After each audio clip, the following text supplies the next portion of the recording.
This is Project Sacrifice, a Minecraft 1.20.1 mod pack, skyblock mod pack that is based around blood magic made by Morse UK. To get started here, we're gonna go ahead and open up our quest book and go to the very first quest called The Ritual Begins, and it's a task checkmark complete. You got the dagger, and now what? When you shift right click on a blank rune, you'll get basic essences and blood, which are key components to start the pack. All right, let's go ahead and do this. And it looks like they give us a bunch of stuff. They give us some nutrient bars, what looks like a backpack, a temp pad, a blood magic book, a materials U book, a quest book, and the dagger of sacrifice. If we shift right click, as you can see, we are getting some very basic essences, and we do got to be careful here because that will happen. And it does look like we have keep inventory on, so I don't see why we can't just spam this over and over again until, you know, we get enough stuff. So if we take some dirt essence, it is going to give us 8 dirt per 4, which is not terrible at all. So we can take this and use it to expand, I suppose. And I guess if we take this and throw it in here, what happens? We get wood essence, which can be used for what exactly? To be honest, I should probably read more of the quest book to see like what is going on here. So yeah, we get dirt, we get wood essence, and then dirt to cobblestone, which is weird, right? You get the stone essence, which we already have, and then gravel is just stone and dirt. That's actually relatively simple. The rocky dirt quest is just dirt plus gravel. Okay, that's actually relatively simple actually. So if we do this, that should give us another wood essence. And I think, what do we do with this though? Do we use this to craft, I assume? How do we get our first piece of wood though? That is my main question. I see. So 4 of those bad boys will give us 1 crafting table like so. Okay, so something like that is going to be good. Do we have the crafting station mod? We do not. Okay, fair enough. So if I take this and put this down here, I should be able to take some dirt and some stone essence like so and make some gravel, and then the dirt plus gravel, I don't know why I made more dirt, that should give us our rocky dirt like so. Beautiful. Okay, so this is actually a really good start so far. So let's go ahead and make ourselves some cobblestone. That's only going to require us to do, I think, 4 essence.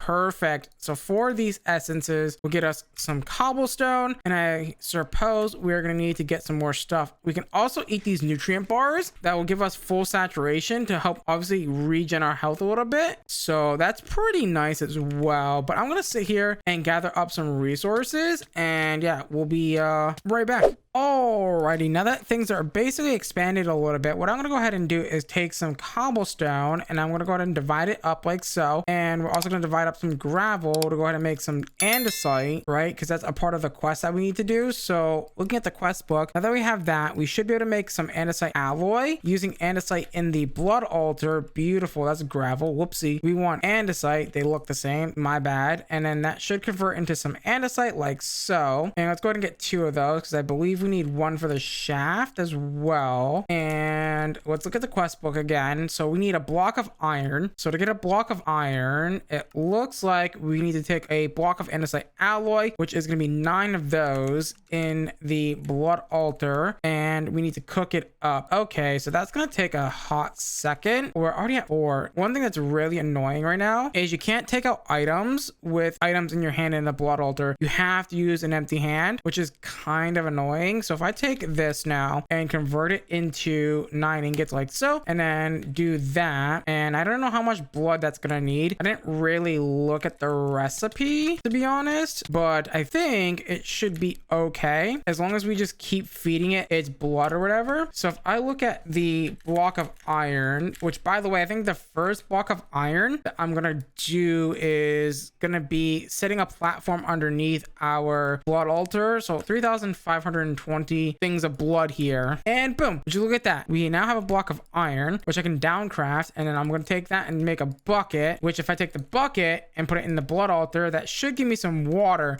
Beautiful. Which now I can take my water bucket as soon as I make a pickaxe. I might even make an iron pickaxe because we are a little bit rich here. And boom. And I can take this and I can break a block here and do that. By the way, yes, I want to do that because I want to put blocks underneath these guys so I can capture them, and then I can actually move my blood altar to wherever I want, which is pretty sick actually. So if I just do this, hold on, I need to get that block too. Oh god, I missed it, and now I can't now I'm not gonna be able to get it, which is not ideal, but we'll deal with that in a second. So I should be able to say, hey, pick up this block of water really quickly and then vein mine this, which perfect. I got all 8, and I can take this and do that. And I can also, by the way, fun fact, I can take my empty hand, shift right click, and move the blood altar wherever I want, which is pretty nice. And now we can actually build a nice little base. So I've only been in this mod pack for about 10 minutes, and I've already discovered an exploit. So if I take my auto clicker and do this before I die, I found out that you're invulnerable for a few seconds and you can get a ton of essence just by auto clicking the rune. And as you can see, I can just do this over and over and get like a ton of essence before I die. And yeah, that's technically an exploit. So if I do an empty inventory, right, and I just come over here and quickly do this, I think I can just quickly fill my inventory without even like trying that hard. This is really funny. I don't think this is intentional, but this is kind of funny. Okay, so next in the quest book, what we're gonna have to do is turn our iron nuggets into some brass by putting it in the blood altar like so, which is going to allow us to move on in the quest book, right? So we need 8 of these guys, and then that's going to make our very first brass ingot, which is going to need us to make the brass mesh from create to go ahead and continue here. So there we go. There's our 8 pieces like so. Turn that into 4 brass ingots like so. We are going to need some sticky poos, so let's grab some sticks and a brass. We're going to make that bad boy. The next thing that we're going to need though is going to be the sifter,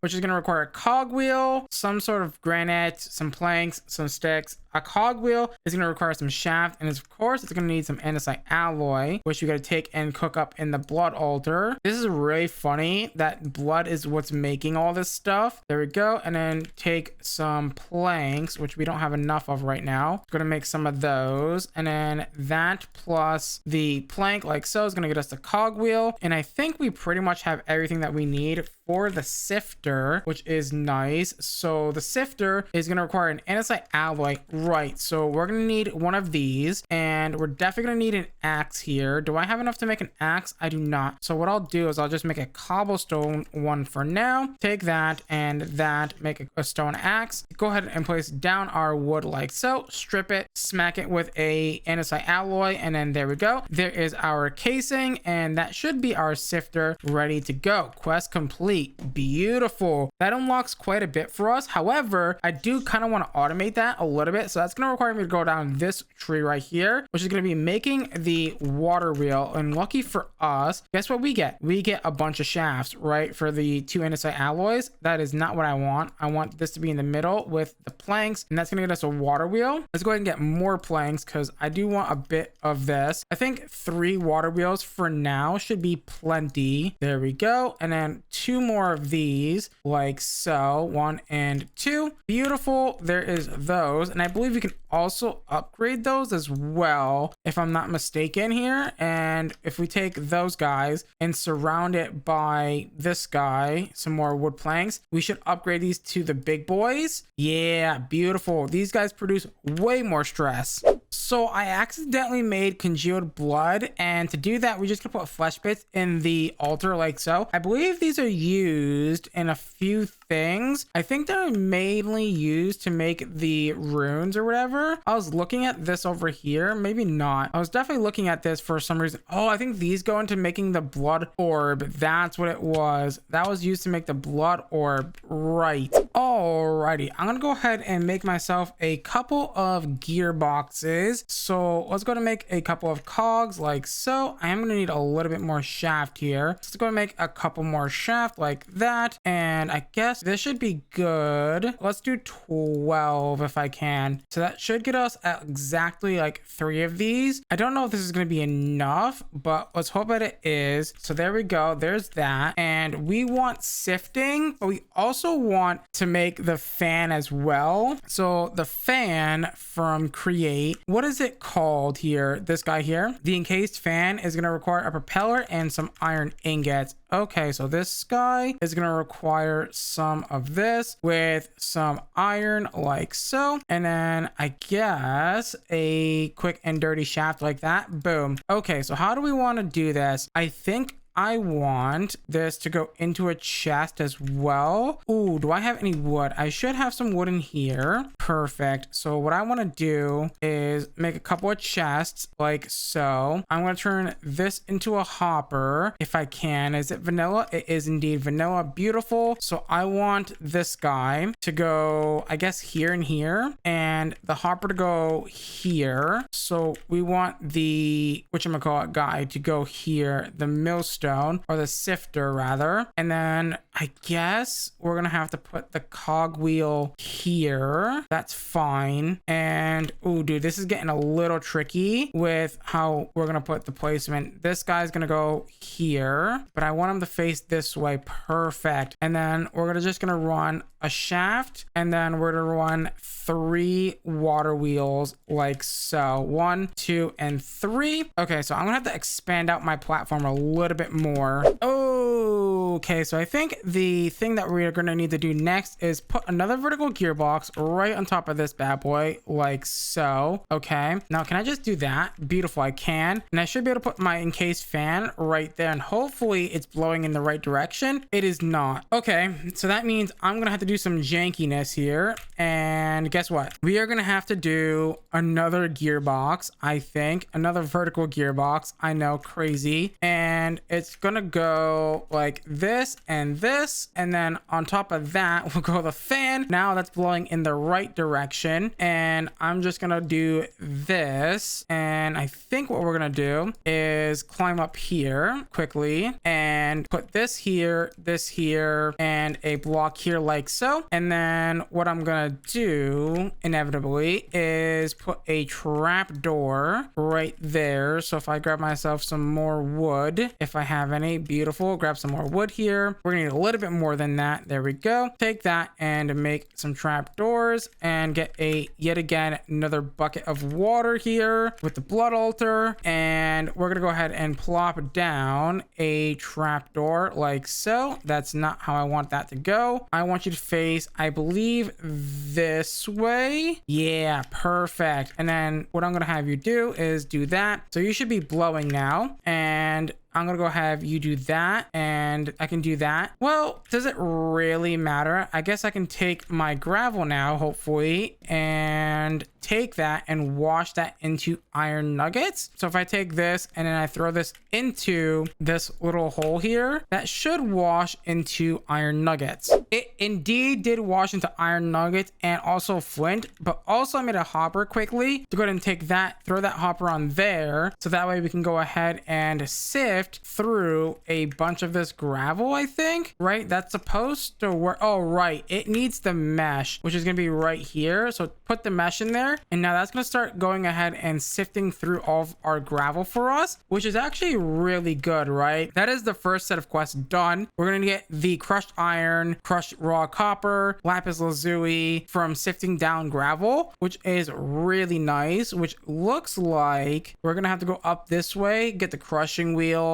and all that fun stuff. Oh my god, how bad is the rotational speed controller? Just needs a brass casing, which we can do, cogwheel, the iron wire, which is going to need a roller, which we can actually make that relatively simply if we get the press, I believe it is called, from create. Yeah, that's actually relatively doable. So I went to go, smelt up my crushed raw iron, right? And I went to go make a furnace, and yeah, furnaces aren't default. Furnaces require the blood altar 1250 blood in a tier 3 with a smeltery controller to make a basic furnace. Okay, game. All right, I see how it is. I guess I'm gonna go back to making an andesite alloy block to make my iron then. Okay, so let's go ahead and get started here with the rotational speed controller. We're gonna want this iron wire, which is gonna require the rolling machine, and I am gonna need some iron plates. So that means I'm gonna need the press from create here, which luckily for me, I went ahead and made some stuff. We're just gonna need an iron block and a few other things. And I think, oh God, I'm gonna need another gear. Actually, no, I'm not gonna need a gearbox. Perfect. If I do that, that should work. And then I'm gonna need a depot. Can we craft a depot or no? Yes, we can. Okay, thankfully we can craft depots. Let's go ahead and craft one of those bad boys like so. And then toss that bad boy right there. And then go ahead and break down our iron like so. And then put down 2 of those iron on the depot like so. And that should slowly but surely eventually press it down into iron plates. Now we can take these 2 iron sheets and we can make the roller boy, which I believe I can just connect right up to this guy, and that should in theory work. I might need to make a wrench or something to rotate it. Now, I don't know. So let's go ahead and get another iron plate real quick on the depot, like so. And then that should roll into the wire that we need. And then we also need a big cog as well, which if we take some extra planks with a shaft, we can then make a big cogwheel. And thankfully, we won't ever have to worry about our rotational speed ever again, luckily, right? So if we take this and I think we just toss it into here, you know what? This is really close to the edge and I don't like that it's that close to the edge. So I am gonna do myself a favor and I'm gonna expand out the platform just a little bit more and then toss that in there. I think it needs to be tossed in like on top or something. It doesn't seem like I can click it on there. So I think what I have to do is I have to do this and then that's gonna roll it into wire hopefully in a little bit here. Boom, perfect. 2 iron wires, lovely. Let's go ahead and take this guy and now go ahead and make the rotational speed controller after we make yet again another one of those tiny cogwheels, which should be relatively simple like so. We are going to need a brass casing, so let's go ahead and take our oak plank like so, go ahead and strip it down like so, and then give it a smack with the brass ingot, and then that should give us the brass casing like so, and then we should be able to make the rotational speed controller like so. This is a really powerful block that I just made. So what we're gonna go ahead and do is break this down like so, and we're gonna let that finish its job. And then once that finishes its job, I am gonna take that, and I guess we could also probably move that as well. Oh wait, it's not gonna finish its job because it has a bunch of stuff inside of it. Okay, fair enough. Take that all out. Beautiful. And I can go ahead and break this all down now like so, right? And what I can go ahead and do is put my rotational speed controller down like so, and then of course take another big cogwheel. We're gonna have to make another one of those. So let's go to make another big cogwheel like so. And we're gonna take that and slap that right on top of here like so. And now we can customize how fast this runs, right? So it can run like really fast, it can run really slow. But based on what we have right now, it looks like we can only run at 64 RPM. And that's only with 2 machines, right? Which is not ideal. So yeah, we're gonna have to do some kajiggering, I guess. But I guess for right now, the most important thing is going to be our sifter for now. So let's go ahead and put that back down. Where did our sifty boy go? They're all in here. So if I put my sifty boy back down, so you, and I do something like you, and I don't really know. Where is the output of this coming? It's coming out here. Okay, so what I'm gonna do is I'm going to kind of cheese this a little bit. Vertical gearbox, and oh, that's gonna be tricky. So gear there, and we're probably gonna need yet again another little cogwheel like so, and put that cogwheel right against, not there, silly. We're gonna go ahead and put that cogwheel right here, and hopefully that is gonna do us wonders. Where did my axe go? Okay, I'm literally blind. Go ahead and put the axe right there, and that's gonna go ahead and start spinning that beautifully. And can I make this go faster? How much faster can I make this go? I don't think I can make this go too crazy. Can I? I can actually make this go like insanely fast. So if I tell you to go ahead and do that and process some more gravel, if we have any, we do, we have a little bit left. Go ahead and take this gravel and process it. Oh dude, it's processing incredibly fast, like insanely fast. And we can take this, well, we can't really take anything right now. I was gonna say we can take that and like wash it, but I don't think I can do that. So if I press U on you, I can indeed wash you. Yeah, but unfortunately to do that, I'm gonna have to like slow this down a bit. So like something like that, right? And I can probably even put a vertical gearbox here potentially, and maybe get that to work a little better. So if I put you there, and then I put the fan down wherever that fan went. Dear God, I'm always losing stuff. I'm already losing stuff, and it hasn't even been that long. Oh, the fan's still up there. That's why. And I should be able to put the fan here, not like that. Okay, fair enough. Do not shift click it. Put it down. It is sucking me, so I want you to be the other way. So if I rotate you this way, you should be blowing now, and I'm off the platform. I go. Bye. Thank God this pack has Forgiving Void, and of course I missed the one thing I could freaking hit. Literally the big hole of water right there is literally the thing I could have hit, and I freaking missed it. Of course I did, because why wouldn't I hit it? Because I've got a skill issue, I guess. There we go. Take some of this, make some trap doors, and then put the fan down like so, and something like that. Beautiful. I should be able to take this, and that's not gonna open, and I think I can waterlog this, I think. And then we put the, I guess, the depot here, and then that should be washing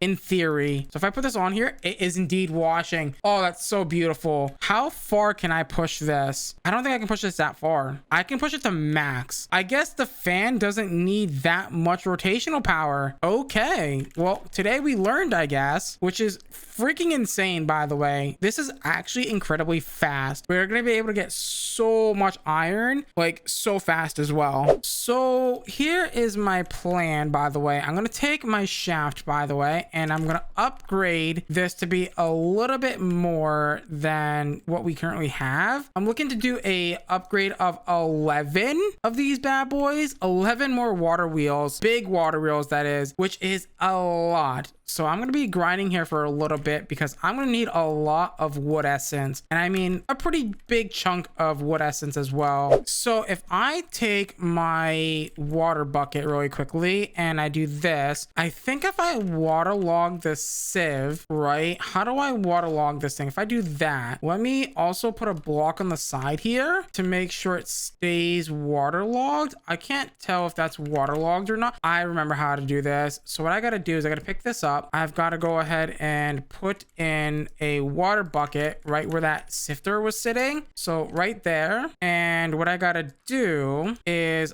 I've got to essentially put the sifter back in with the water being there. And I'm going to take this dirt and then put it in there. And it's going to require, I think, a special type of mesh. So if I look at kelp, because that's the next thing that I'm trying to get right now. So kelp is going to require a string mesh, which needs a string, which is going to require me to, let me guess, I don't know what it's going to require me to get, actually. It requires a mixing, which is not really ideal. I was trying to aim to get myself some saplings for this, but I don't think that's going to be really possible at the moment, unfortunately. So looks like back to wood essence I'm going. Now that I've added 12 more water wheels, do we think I can add my press and also my other machines as well? That is a pretty big ask, but I'm gonna try anyway. Nope. Okay, I can't add the rolling mill, but I can indeed add the press. Now I don't know if I can add the mixer. I could always give it a shot. So the mixer mixer is going to require one of those small cogs, a whisk, which is going to require 5 iron plates. Okay, I think I have 5 iron. I do. So let's go ahead and grab 5 iron plates, which is going to be relatively easy, which by the way, this should be really freaking fast because yeah, we've got the thing fully cranked to max speed, which is pretty sick. So if I take this and we get ready to make the whisk, there we go. There's the whisk thingy. And I'm just gonna need a quick and dirty cogwheel. Perfect. And then a andesite alloy casing. Grab one of those bad boys, toss it in there like so. And will this break? It will not. Okay, that's pretty good. So I can probably add, this is probably better if this was a vertical gearbox, but that should be a vertical gearbox, but I can't really tell. But I should be able to say, hey, let's make some more of these small cog wheels and let's make a quick and dirty gearbox. So 1, 2, 3, and 4 plus one of these guys. That should give me a casing like so. And then I should be able to put that there. And then potentially I can put another thing. Actually, hold on. That is not right. That is a normal gearbox. I want that to be a vertical gear. Oh, it does say it's a vertical gearbox. It's an actual vertical gearbox, but it's not. That makes sense. And then I want that to go up 1. So what I can do is if I put yet again another cog wheel, so one of these, if I put that on top of here, hopefully that's not going to cause too many problems. I should be able to put this guy here and then potentially a basin below it, right? So a mixing basin like so underneath it. So there potentially. Yeah, perfect. And then let me grab a few sticks and then that's going to allow me to make some string, hopefully, to make our string mesh. So if I put these in there, yeah, beautiful. And that should make some string. Beautiful. As soon as I can get it out of there, I think I just got to shift right click. There we go. And then surround that by some sticks and we should be good, right? Perfect. I am going to need another one of these sifters, which actually might overstress the system, but I guess we'll find out, right? How bad is one of those sifters to make? They weren't too bad, right? It was just some, what are we missing? Just a simple cogwheel. Oh, that's relatively simple. If I do this and then I do this, this should be ready to go. Beautiful. And I should be able to put that in there. Now we are going to have to waterlog this, which is going to be a little bit tricky, I think. So if I put this here, and then a block here, that should be fine relatively. And if I do that and we do that, perfect. Now that's waterlogged and I can take that and shove that up there like that. And we're just going to need a little bit more of a chest here. So if I do that and pop that right there with another chest, of course, because we're going to need a hopper, and that's going to be relatively simple to make with some iron and bam, bam, boom. And we should be good to go. As soon as I break this block, I should be able to go ahead and put in the hopper like so. And oh, that's unfortunate. I'm not going to be able to access the chest because the thing's in the way. Oh, okay, perfect. The water's not going to move anymore. Good. And all I got to do is take some of this dirt essence, toss it in here, and craft up a bunch of dirt. We are going to need another hopper. I totally forgot I'm going to need a second hopper here, but that's okay. If I don't even need to take that. I can just take some of this like that and a little bit more iron. Got to borrow it, of course. And we should be Bob's your Uncle Fanny Aunt like so. And plop that guy right there and get that running. Beautiful. And I'm probably also going to want yet again another chest to go ahead and throw on top of here to go ahead and sift out all of my dirt like so. Beautiful. And I guess, well, we're kind of out of gravel and I don't really have that much stone essence left. I mean, we got plenty, right? 1, 2, 1, 2. And then that should make some more gravel like so. And then we just take that and then we throw it in the hopper like so. Oh, did I accidentally clog that other sifter? That's not ideal. Let me go check on that really fast. Oh no, it's not clogged. Perfect. And now we we are sifting for kelp and all the other ingredients, and we're also sifting for a bunch of that stuff, which is pretty sick if I say so myself. And boom, boom, boom. Let's get another chest and slap that right there. In today's episode of Project Sacrifice, we build the tier 3 blood altar and also upgrade a few create machines and make a bit of a janky mess. With that being said, let's get into today's episode. In the last episode of Project Sacrifice, we got going this beautiful set of water wheels and a bunch of other stuff like the sifting and also the fan washing. Today, I want to start by getting some kelp.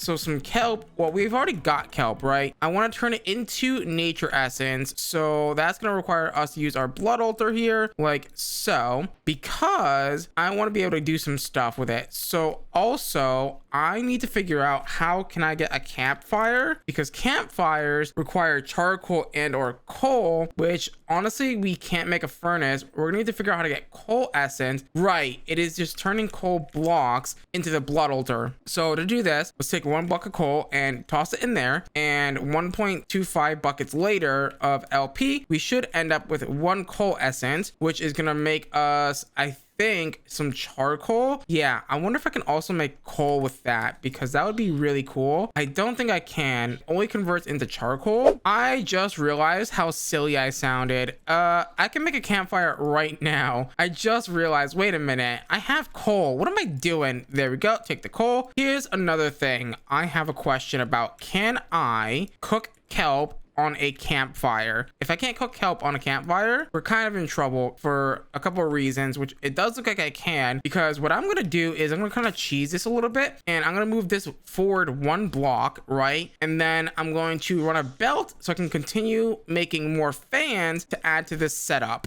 Okay, so here is my plan. I want to make another encased fan like so, and do this. Beautiful. And I think I need to take this now, and hold on, before we go over there, let me make a quick and dirty belt like so, and I'm gonna need a couple more of these. Perfect. And I think I can pretty much move this 1 block forward. So if I pick this up, and I'm gonna pick all these up as well, and I guess, yeah, this is gonna have to get moved 1 block forward like so. Make sure that didn't get blown away. And where did my depot go? There it is. So you here, the encased fan is gonna get moved to here. So I can do this and this. Dear God. Okay, fair enough. I saw that one coming. If I do this, will it like place the right direction? Of course it won't. So to fix that problem, we're gonna need to make a create wrench. And honestly, there is a quest for this as well, so we might as well do it, right? So the wrench is just going to require a cog wheel, which, there we go, perfect. And it's going to require a few gold plates. I'm going to have to cook up using a campfire, right? Because I have no other way to do this. Can I cook this on here? I cannot. So that's interesting. So I guess I do have to hook this back up again just for a quick second or two, just to cook up some of our gold. I am super silly. I cannot bulk smoke this. I need to bulk wash this. So this goes away, and I need to put water in its place. You know what? I'm too lazy to set the trapdoors, so I'm gonna do that for now. That should be more than enough, right? And now that should be doing the proper thing now. Whoopsie. Look at all this gold, man. Oh my God. And all these nether quartz as well. Oh my God, that's super nice of them. Let's go ahead and toss this in here, and oh my God, a full stack of gold ingots. I will take that. And now I don't remember why I was making this. It just came to me. I need to take these guys quickly, and I need to press them down into plates. We were trying to make the create wrench is what we were trying to do. There it is. I don't know. I had to go back and look at my footage to see what I was trying to do here, but there we go. There is our create wrench. Now that we have the create wrench, we can actually move this stuff. Great. Okay, so let's set up some fans really quickly. So I'm gonna take my belt and do this like so, and then what we're gonna do is, I guess we're gonna place them right next to each other. So we're gonna do something like this. Oh God, I literally scared the crap out of my own self. I thought I was gonna blow myself off the freaking thing again. That would have been really bad. And then, Oh, dude, do I really want to do them next to each other? Can water put out campfires? I don't know if you don't like directly click on them. That's a really good question to have. So if I pick this up and I put this here, and then I put the depot here, and then I put the water bucket here. Okay, good. It doesn't look like it's gonna take itself out, which is pretty good. Perfect. And then what we can do is we can slap the fan right here as soon as I rotate it a few times. There we go. And that should be going the right direction. And now I'm on fire and I'm in the void. Seems legit. Okay, now that we've got that all set up, I think the goal for today is we gotta go down this path, upgrade our blood altar. So we're gonna need to make some blank runes, which is gonna require us to make some rocky dirt with 100 LP. And rocky dirt is just dirt and some gravel, which by the way, we have a ton of stuff now. So I can just do this, and I guess let me grab like 8 stacks. That's the wrong thing. And let me grab like 8 stacks of this stuff and toss it in here. Is that not how we do this? Right, that's how we do that. Right, I forgot. It's 4x4, and we're gonna need, I believe, gravel, right? So rocky dirt is going to require gravels, which is going to require stone essence. So let's grab 2 stacks of each, and let's make this guy and do that. And I guess I can't like fully do it because my inventory is full, but that's fine. Toss it on the ground, and then we can just start making a ton of rocky dirt. And let's just make a ton of, oh my god, you get 3 per. Okay, I didn't really think about this, did I? Yeah, I didn't really think about it. That's a lot of dirt. Okay, that's a lot. And you also don't get the crafting station, do you? Let's go ahead and take our rocky dirt, and let's go ahead and start making our blank blood runes. Now we do got to be careful, because if we do leave these in the blood altar for too long, they will convert to the next tier rune. That recipe hasn't been changed at all. So yeah, we do got to be careful, especially when we upgrade our blood altar here to the next tier. It's going to be quite a bit of a problem, I feel. There we go. Let's go ahead and do that. I'm going to sit here and get as many runes as we need for the tier 3 altar. And I think that's going to be quite a bit, right? So if we look at this guy, it is requiring us to make some blank runes, but I think the next quest after that is going to tell us that we need 20 of any of these runes. Ooh, hold on. Let's get out our sanguine book here. And I think we can take this and look at it and figure out what we want for our altar. Yeah, we want the tier 3 blood altar, visualize, and then I guess we just put it like here, for example. Yeah, you can kind of see our stuff is kind of in the way. I guess I could move my blood altar, and I think we should do that. I think, yeah, we're gonna probably have to like move it to the side here or something. Alrighty, so let's go ahead and take all of our andesite and all of our blank runes like so, and then that should be everything that we need. And as long as I do this, and boom, there is 9 blank runes. And then I take the other andesite and make those. Boom, easy peasy lemon squeezy. Now I did grab a 3rd stack of andesite. Beautiful, make those. Awesome. Okay, so there's that portion of the blood altar. However, we are going to need some glowstone for this. So the tier 3 requires some glowstone blocks, which glowstone is made by spouting water on top of a lightning charge. A lightning charge is made by taking blitz powder with a mixing thing, a blank rune. Of course, it needs a blank rune, and we're gonna need some lapis and some nether quartz. So luckily, I got some nether quartz. But how does one get lapis? Right, just sieving gravel. So we should probably have tons of that stuff in here. Beautiful. Okay, cool. So we are gonna need to make a spout. That's gonna be one thing that we're gonna need. So a spout boy is just gonna require a copper casing. So we'll have to make copper and some dried kelp. Luckily, I have some extra dried kelp as well. Perfect. So that's pretty good. Now, the only thing that I'm a bit worried about is making the other things, right? So how does one gonna do this? I think I need, dear God, how many of these am I gonna need? At least 16 glowstone. And I don't think I can do anything crazy yet. So yeah, I'm gonna need 16 of these. So I'm gonna need 16 charges, 16 of these blitz powders. So I'm gonna need 16 more of these blank runes. Dear God. Okay, fair enough. That's not gonna be too bad. Let me go quickly make those. Alrighty, let's go ahead and make a depot, because we're gonna need a depot. Do I have any andesite alloy? I do. Perfect. And then to make the spout, which we're ready to do, I just need a dried kelp. Perfect. So we have those things. What else do we need for the lightning charge? I think we're pretty much ready, right? So for the blitz powder, we're gonna need to mix the blank runes plus water plus lapis and nether quartz. Okay, let me get 16 lapis and then 16 nether quartz, and then I need to come over here into our mixer. So toss in the blank runes, the nether quartz, and the lapis as soon as I can get the lapis in there. Lapis, and then that's gonna need buckets of water. So if I come up here, I did make a infinite source actually last episode when we were doing the thingy, and I think that's gonna use all of it. Yeah, okay, that's fair. Okay, so we're now gonna take these blitz powders like so, and we're gonna come over here and put them onto this guy, and it's gonna smash him out like so. And then we're gonna need to put our spout down. So I'm gonna need to put that somewhere. I'm not sure where I'm gonna put that. I guess like right here.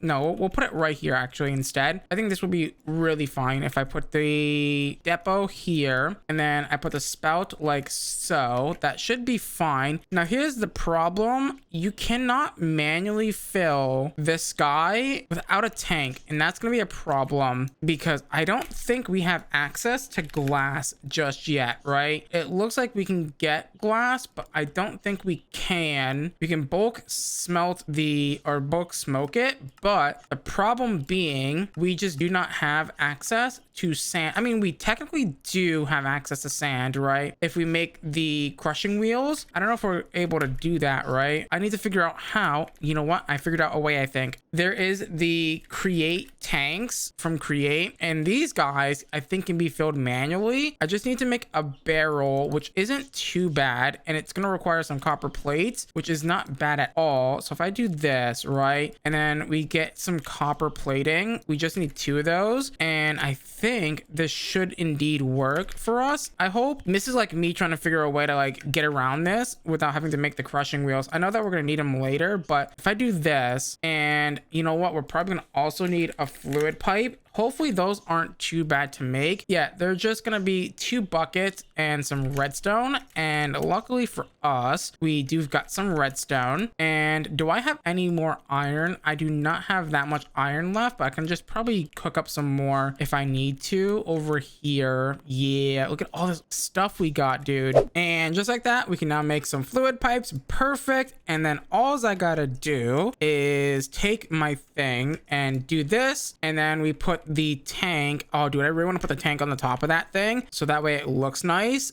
And if I come over here, do that, perfect. And then take my create wrench and tell it to pull out of this thing like so. And then I think I can take my bucket and fill this thing like so. Don't even tell me I can't even fill this. I can't even fill the tank with it. That is really annoying and frustrating. Okay, so let's go ahead and grab ourselves a pump, just a copper fluid pipe. Okay, some more copper pipes. This is going to be the most jank thing you're ever gonna see. I mean, this whole base is already jank, but it's fine, right? I think it's fine, but okay, so what I'm gonna do is I'm gonna try and maybe build a water wheel on top of this thing. I don't know if I can run the rotational stress this way. I might be able to if I run like a vertical belt and then like across with a vertical gearbox potentially. Okay, so I've done some really jank work here, and I'm really hoping that this doesn't explode on me. But if I take this belt, that's dried kelp. If I take this belt and run it this way like so, that's gonna start pumping into that tank that's right there. And what I'm gonna do is I'm gonna run this freaking fluid pipe all the way over to the spout.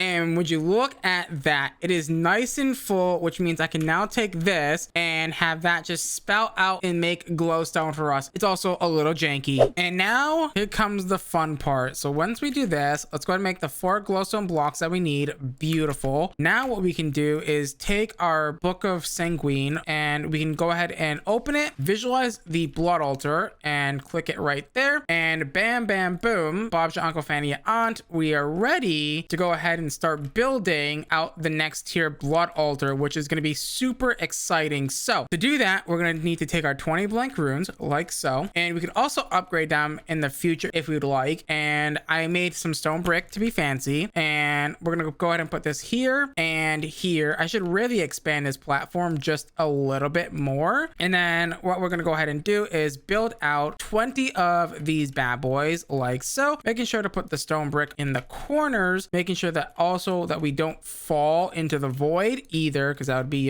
there we go. And bam, bam, boom, and one last block in the corner, which doesn't really matter. And then we're gonna go ahead and build up a nice 2 tall altar like so. And then on top of this guy, we're gonna go ahead and put our glowstone like so, and boom, bam, boom. And let's go ahead and put these guys on top like so. Once I get, there we go, the last corner, and this should now be a fully upgraded tier 3 blood altar. Alrighty, I don't think I can basically ignore this anymore. We're gonna need to get the crushing wheels, because we're gonna need to go up the path of getting grout, which is up this way, and that requires a crushing wheel, so we got to go that way. So the crushing wheel is going to be a large water wheel. Okay, that's relatively simple. I think I only need 1 water wheel, because we do get 2. Okay, so one of these. Wait, before we do that, let's get some more wood. I also do want to set up a tree farm at some point, because getting that through the blood altar is kind of a little bit of annoying. So there we go. And then that's gonna get surrounded by stone, so I gotta take some cobblestone and go smoke it in the campfire. Alrighty, so we can go ahead and make our 2 crushing wheels like so. I am gonna need actually to make some more gearboxes here. I think I can only make like 1 more gearbox, which is gonna be perfect, I believe. So if I take this and make another gearbox like so, I should in theory be able to say, hey, you know what, this might not work the way I want it to. If I do this plus this, and then this is going to be spinning in the same direction, I think. I'm not entirely sure. So if I do this, yeah, no, that should be fine. And we take the 2 crushing wheels, 1 and 2. Yeah, we are a bit overstressed, which is not ideal, by the way. So where is my rotational speed controller? There it is. Oh, dude, the chest is in the way and I can't edit the thing. There we go. So if I bring this down to like 128, is that going to be enough? It is going to be enough, but that means everything is like half speed now, which is really not ideal, but I guess that's good for now, because we can add more in between episodes, so it's really not that bad. But if I take some of this real quick, some of this gravel, and come over to this crushing wheel like so, and you know what, we can also probably put chutes there. You know what, let's do that. Let's get some chutes and put them there. It's just gonna be some iron and some iron plates. That's not too bad. So if I take this iron plus 2 plates, I should get some chutes like so, and then we're gonna take this chute and put it on top of our crushing wheel like so, and then put a barrel on top of this like so, and then beneath our crushing wheels we're gonna go ahead and put another chute like so, and then put a barrel on top of that like so. And then all we gotta do is take this, put the gravel inside of it like so, and then that should in theory start dropping that into here, and then that should start crushing it, unless if it's not going the right direction, which is not ideal. I've never kind of like set these up properly the first time. I've never done it. So if I take this and rotate this back this way, that should, yes, okay, that should start to go ahead and process all of our gravel into sand. I don't hear it crushing, which is not ideal. I suppose I could. So if this is going this way and this is going that way, they're both going the same direction, which is not ideal. You want them to be going opposite directions, so that's why I thought by putting a gearbox there that would help. There it is, now it's going. So if I put this here and we do this, that should now be making the sand that we need. Perfect. Now what happens if I put this in the other direction? Is it still gonna be doing the right thing? It's still working fine. Perfect, exactly what I want to see. Why is it just tossing things in the void? Excuse you. Fine, but there's our sand. Perfect. Which, by the way, we can now take that and cook this into glass, which is weird, but fine. But now we should be able to go and make the, whatchamacallit, grouts here, right? So white sand or sand plus clay plus gravel will give us the things that we want. So gravel plus sand, and then we're gonna want at least a few things. Clay balls, to be fair. And we don't have a lot of clay right now. What is the best way to get a lot of clay in this mod pack? I'm not really seeing a good way to do a lot of clay. The only way is to get clay balls, and that's through crushing gravel and or bulk washing sand. Okay. And or raw copper will give it to you. That's fine. So if we take this, turn it into that, and then that then turns into a bunch of this. Yeah, a bunch of grout. And then this is probably going to be processed in the bulk smelter that we have over there. Right. So this guy over here, put this on there, and then that's gonna get us our seared bricks, rather. Alrighty, let's go ahead and take our newly acquired seared bricks and make a seared smelter. Or no, we don't want that, right? We want this guy, the casting basin. We want the, whatchamacallit here, the faucet. And then we're going to want a casting table, of course, like so. Now we are going to need a few things. Now I'm thinking we actually might need to use the heater. Yeah, we're definitely gonna need to use the heater because, well, one, we don't have access to lava quite yet. So yeah, we're gonna have to use the heater, which means we're gonna have to use the good old heater, boy. And dear God, this is giving me PTSD for Project Ozone 3. We are gonna need the melter, boy. So this guy here is gonna need a seared tank, which luckily for us, I was smart enough and I made some glass earlier. Beautiful. There is that bad boy, the seared iron gauge tank, which is going to turn into the seared melter like so, and then plop that down with our casting table and our casting basin like so. And what we're going to do is take some of our coal, and of course we're going to need 4 copper. So take the coal and put it inside of here and start melting down the copper ingots. And I believe for the smeltery controller, we're gonna need to go ahead and pour onto a seared stone or seared brick 4 molten copper ingots, right? So yeah, let's go ahead and get that, and let's get our very first set of seared brick like so, and then put that guy inside of here with our faucet, boy, like so, and pour that onto there, and then that should be the smeltery controller done. Now also, I'm going to take my first smeltery controller, I know, and I'm going to put it into the blood altar and turn it into a furnace. So now we actually have a normal vanilla Minecraft furnace. Don't know why that's the case, but sure, let's go ahead and take 4 more of those and cook them up, and that way we can also make a second smeltery controller for making an actual smeltery. And once we do that, that should be good to go. In today's episode of Project Sacrifice, we get into simple storage networks with the Colossal Chest mod, and we get into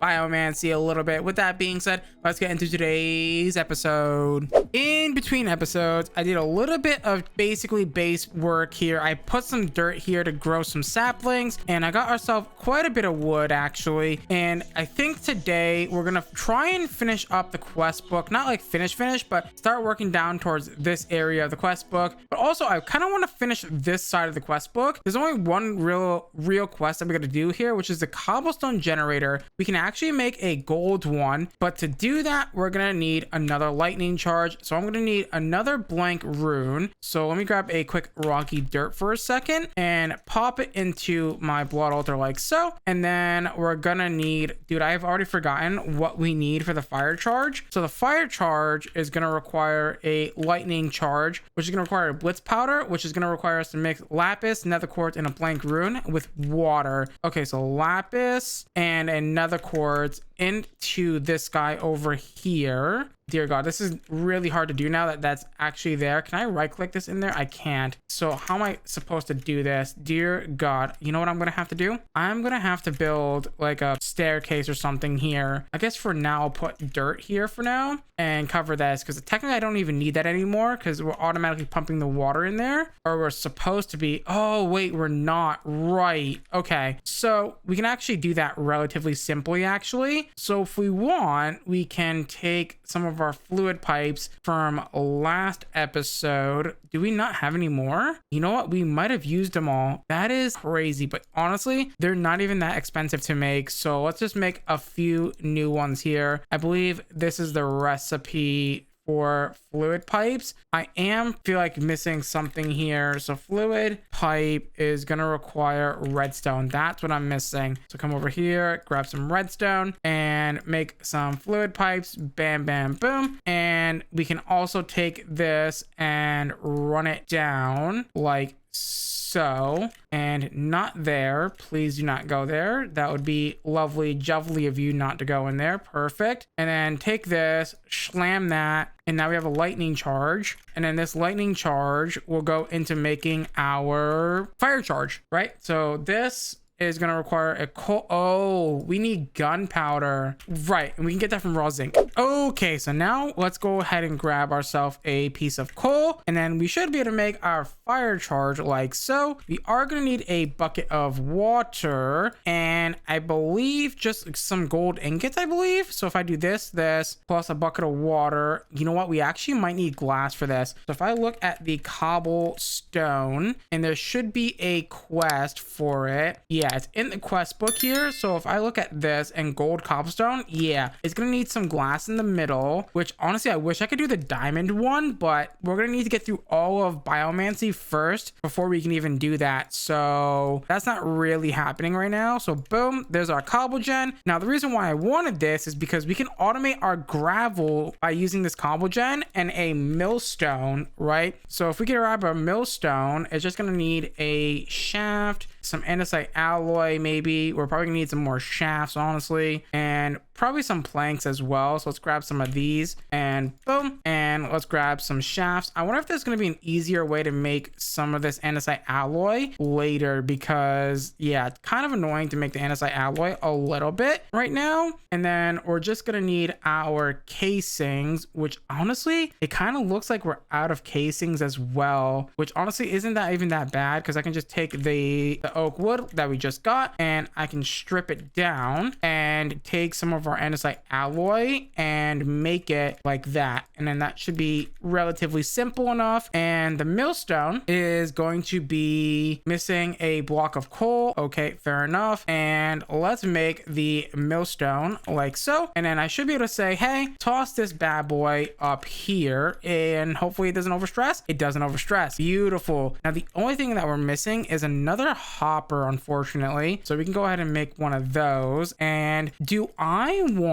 I think what I want to do is, yeah, I want to hopper into it, but can this output to the bottom of a drawer? I don't know if it can, if I'm being honest. I might have to check this, because if it doesn't, we're going to be kind of in trouble. If anything, we can make item pipes, but like I don't really want to have to do that. Let's grab our chest real quick and our iron and make another hopper. I'm hoping this will output to the bottom and we can just pop a hopper on top of this like so. And of course I'm not gonna be able to get on top of that, so I have to climb my ladder. So if I put this drawer here, can I put the gold cobble gen on top? Will it auto output to the bottom? No, that's what I kind of feared the most. Okay, that's fine. So we're just gonna need to make some item pipes, that's all. Item pipes aren't that expensive, I don't think. Yeah, they're pretty cheap. Again, just needing some cobblestone. Do I have enough redstone? I should have enough redstone. I didn't use that much redstone just then. I am so confused why all of my redstone is gone, but sure. There we go. And now we take our iron pickaxe, which I don't have on me, and we break this guy. Yeah, it doesn't seem like it's auto outputting to the bottom, so yeah, that's unfortunate. And then break you. So what we're gonna do is, dear god, do not go in the millstone. I am going to put the cobble gen. I guess I don't technically need that, so I'm gonna item pipe into this guy. So what I'm gonna do is I'm gonna put the cobble gen here, and then I'm going to put the drawer on top like so, and then I'm gonna do something like this, and then that should in theory work.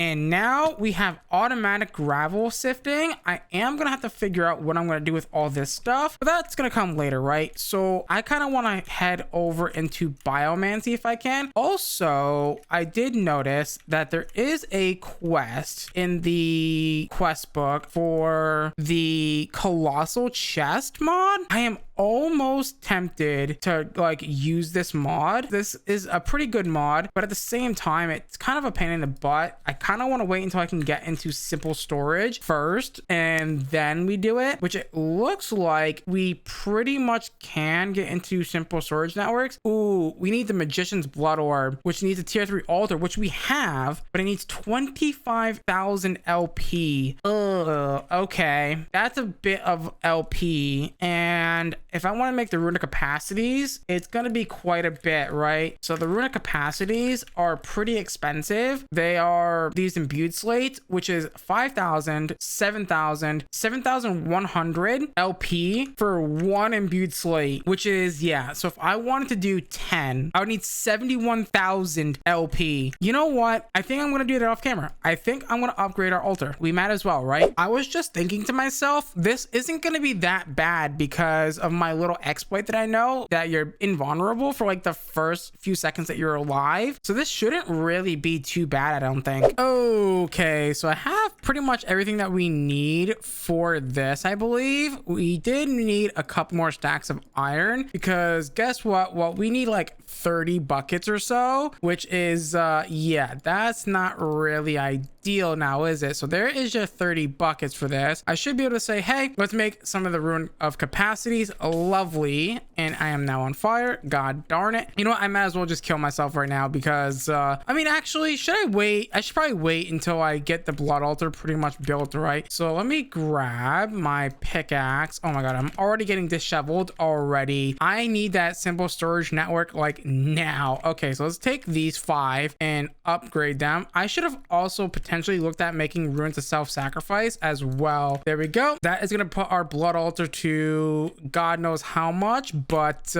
yeah, I do have 10 more runes, so I actually might consider making 10 runes of self-sacrifice because those, ooh, they need glowstone, but they also need the magician's blood orb as well. Yeah, you can't use the weak blood orb for that. Okay, fair enough, but the reinforced ones aren't too bad. Okay, fair enough, but I think I should be able to do this now and then quickly run over here and like fill this all the way up almost. Dear God, that's such a crazy exploit. And now we have like 30 buckets of just blood, pure blood. Perfect. And so now we can go ahead and take ourselves some gold, 9 ingots worth, and toss it into the blood altar without having to worry about it. And guess what? We can now make the magician's blood orb, which we need, I believe, for the simple storage networks. Yeah, we need these guys here, the network cables, which look super sick, by the way. Yeah, we're gonna need those guys, and I'm gonna make this beautiful guy. What does the link cable need? It needs an observer, and we have everything for observers, so yeah, we're gonna wait for this to craft up here. Alrighty, let's make some simple storage network cables, which is gonna require us to, you know, get some stone here and make some slabby poos like so, and we should be able to take that and make that now, as long as we are able to put this in here. Do I have enough stone slabs to make a few of these?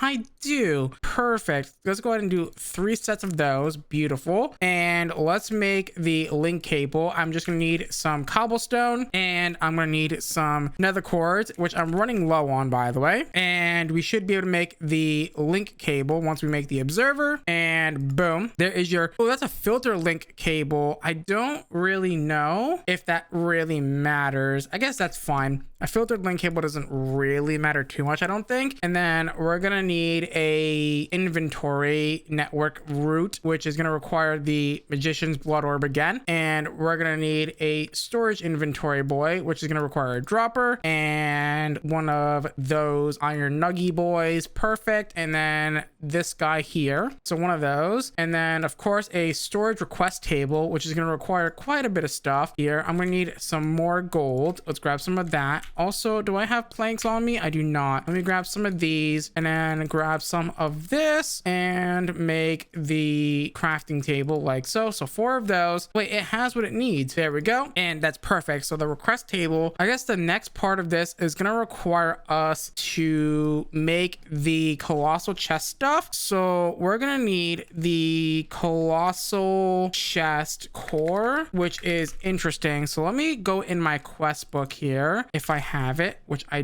don't, but let's go ahead and look in here. So over here in this quest, we can make the basic colossal chest core, which is going to allow us to do some stuff. So colossal chest walls, we're going to need quite a bit of this stuff. I'm thinking let's start with a 5x5x5. So like 25 of these walls. So 26 walls, I think, is going to be good here. So let me make these walls and we'll be right back. So I started building this, by the way, and also I totally forgot that this is hollow on the inside. So all I gotta do is just hopefully just build on the outside like so, and we should be good to go. You know what I'm gonna do? Actually, I'm gonna do this now. I think what we need to do is take a wall and combine it with iron to make the colossal chest core. Yeah, and then I'm gonna put this right here in the center like so, and then that should be everything that we need for that. And I just now gotta fill in this entire thing with walls, essentially, is what is needed here. And also I believe we can use our builders one on this as well, so that's pretty nice.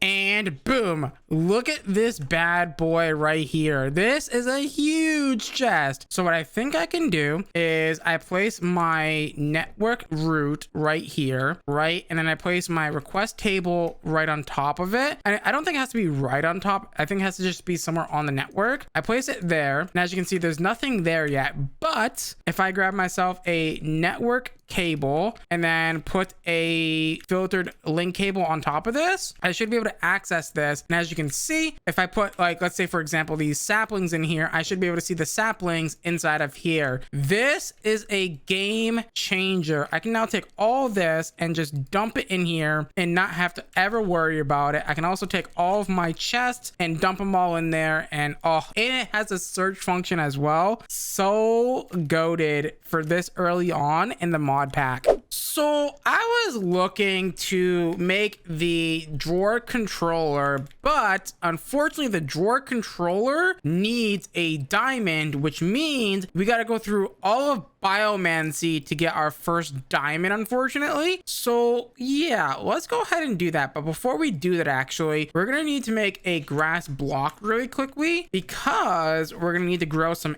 animals. Yes, I said grow. That is technically correct. Let's go ahead and do that. Get ourselves some grass blocks. And you know what? Do I have any wood left after this? I do not. Okay, so that's interesting. I can actually turn this into some oak logs like so, and then we can turn those into sticks, and then we can go ahead, hopefully make some fences for our new platform so the animals do not escape from us. There we go. 21's probably not going to be enough, but I guess what we could do is do something like this, right? Where we place down the grass block and then we surround this like this, and hopefully this is going to be enough area for our animals. So we're going to go ahead and start to grow some animals, but I think the first thing that we're gonna need, actually, funny enough, is gonna be some bamboo. So yeah, let's get some bamboo, and to get bamboo, we're gonna need some nature essence. Do I have any extra? I think I do. Yeah, let's go ahead and get some of that bad boy stuff right there. Let's also get ourselves a watering can, because we can totally do that. We can get the thermal expansion one here, which is perfect. Lovely jubbly. And we're gonna want to go ahead and start making the stuff from biomancy, right? So we're gonna need to make this bone club, or bone cleaver rather, which is gonna need these bone fragments, right? Which is gonna require nature essence and nether quartz, right? So let's do that. So bone fragments are relatively cheap. There we go. There's our bone fragments, and we're gonna need the bone cleaver to go ahead and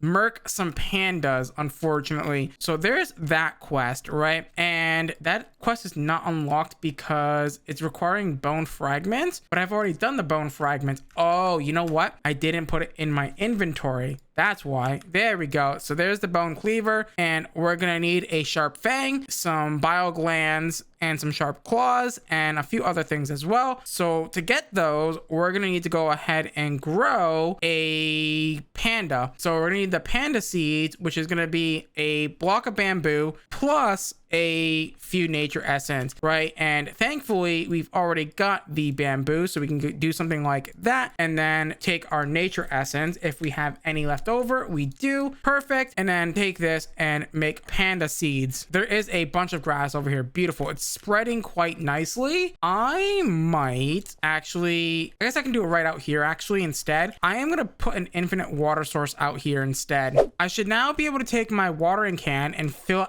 up outside of here like so, and then I can take my watering can and inside here start to grow all the grass, but more importantly place our panda seeds down like so, and go ahead and start to grow our pandas up, right? So that way we can go ahead and do some crazy stuff with it. I think I can do this. You know what, actually I wonder if I can do the carpet trick. So the carpet trick does work. I can jump on top of this, which is pretty good. I'm just sitting here growing this. By the way, I think we should also farm our bamboo, which is going to be really easy. So now that's mature, I can shift right click it. No, don't shift right click it. I think I have to vein click it. I can take some of my bamboo and like plant it like so, and then shift to grow it and get like infinite bamboo, which is really sick. Okay, so to basically undo or get your animal out of their seed, what you're gonna have to do is hold your vein matter key and right click the crop. And also, if you want to grow this guy up faster,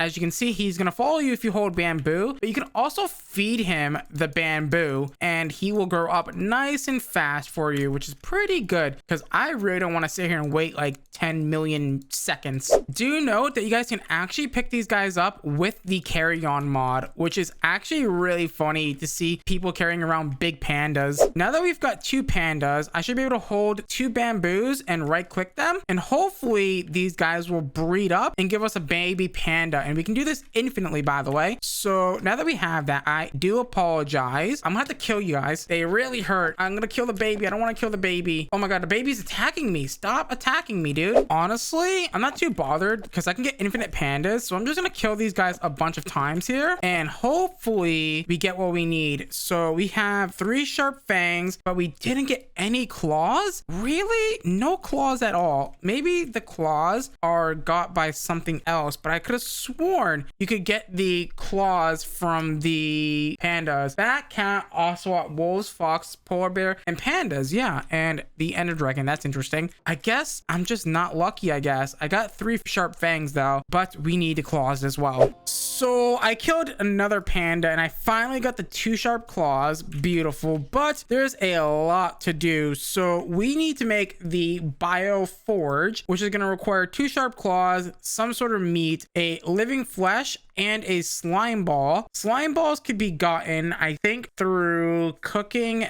we might have to do the mixer recipe. Mixer recipe could be done, but I think there's another way that they want us to do this. I'm not entirely sure.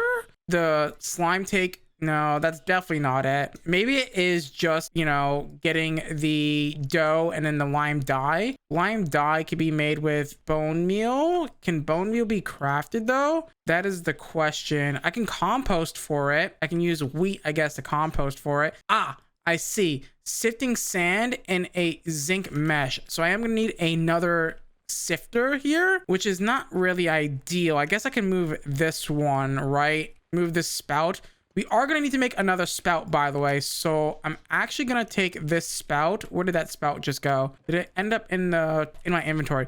So what I'm going to do is I'm going to take a fluid pipe like so, and we're gonna set this up over here because we're gonna need this to make some stuff. So if I do this, I think what I can do is place down my spout like so, and then underneath it I can place down the depot. Like, okay, that's too close. That's up and personal. I think we put it here. That should be fine. And we're gonna suck out some of our life essence into the spout like so. Perfect. Okay, so that's step number 1 for this quest right here. It's telling me me to make the netherrack from cobble and blood in the spout. Okay, first of all, let's go upstairs and grab some of our cobblestone, because we probably have like a bajillion cobblestone in here now, which is pretty good. Yeah, look at that. We're full on cobblestone up here. Beautiful. Take that, and we should be able to go ahead and place down one of these onto here, and then that's gonna make netherrack. Beautiful. And then the quest says to go ahead and take blood and put it in the spout, and then turn that into the altar, and then that's gonna give us some nether essence. Okay, perfect. How many nether essence do I need to make the nether wart? I need 2 essence. Okay, so we need 1 more of these, like so. Go ahead and put that in there. Beautiful. And then that is gonna mix with, I believe, natura essence. Was it? Yeah, natura essence. You know what? We are running out of natura essence. So let me see if I have any more of that beautiful kelp boy to come over here and make some more of those amazing natura essences. Let's go ahead and take our glass, and let's take our glass and turn it into a bottle, like so. And then we're gonna go ahead and need to, I believe, make the nether wart. Yeah, nether wart into the mixer with water to make awkward potions, and add glistening melon to get healing potions. Okay, so we need melons, and we can get melons, you guessed it, from the natura essence, like so. And I believe we can just break these down into melons normally. Yeah, beautiful. Now that we have that, we're gonna take that and I believe surround it with gold, and then that should make us the glistening melons. You know what, actually, hold on, we're gonna need some gold nuggets here for this, so let's go ahead and do that. And then let's take this and put the melon back in the middle, and then that's gonna get us the glistening melon. We still need the nether wart, let's not forget that. So nether wart is going to be nature essence and nether essence, like so. And this mixer is already filled with water, so what we're gonna go ahead and do is put in 1 of these nether warts, and that should start to mix, right? How many nether wart does it need? Let's go ahead and put 2. Is that not what it's telling me to do here? It says from essence make nether wart, and then put it into create mixer with water to make awkward potion. You know what, does this need heat? Let's check. Awkward potion, it doesn't say anything about heat though, which is weird. And also, why is the potion not showing up here? So we need the awkward potion, which is going to require this. It needs a blaze burner below it. Okay, so blaze burners are interesting. How do we get a blaze burner in this pack? Because I am not seeing it in the quest book, unless if I've missed it somewhere. I don't think I have, because it would have been like here, right? Or somewhere over here. Unless if it's in a different chapter, I highly doubt it is. So I've had a bit of a shocker, and I figured out how we get the blaze burner. We have to get a empty blaze burner and fill it with 250 millibuckets of life essence, which requires a dried kelp block and 4 blocks of iron. Okay, that's relatively simple. We just gonna make a dried kelp block, and then we also gonna make a iron block, which we already have 1 of. So let's go ahead and make 2 or 3 more of those. Drop that in here like so, and then that should make a empty blaze burner. And then all I gotta do is come over here and fill this with the blood. Is that not correct? Oh, you know what? No, it needs the mixer. So if I take this, can I like bucket out of this? I cannot, but can I do that to fill it? I can. I'm gonna take this blood and now put it in this mixer like so, and then put it in the blaze burner like so.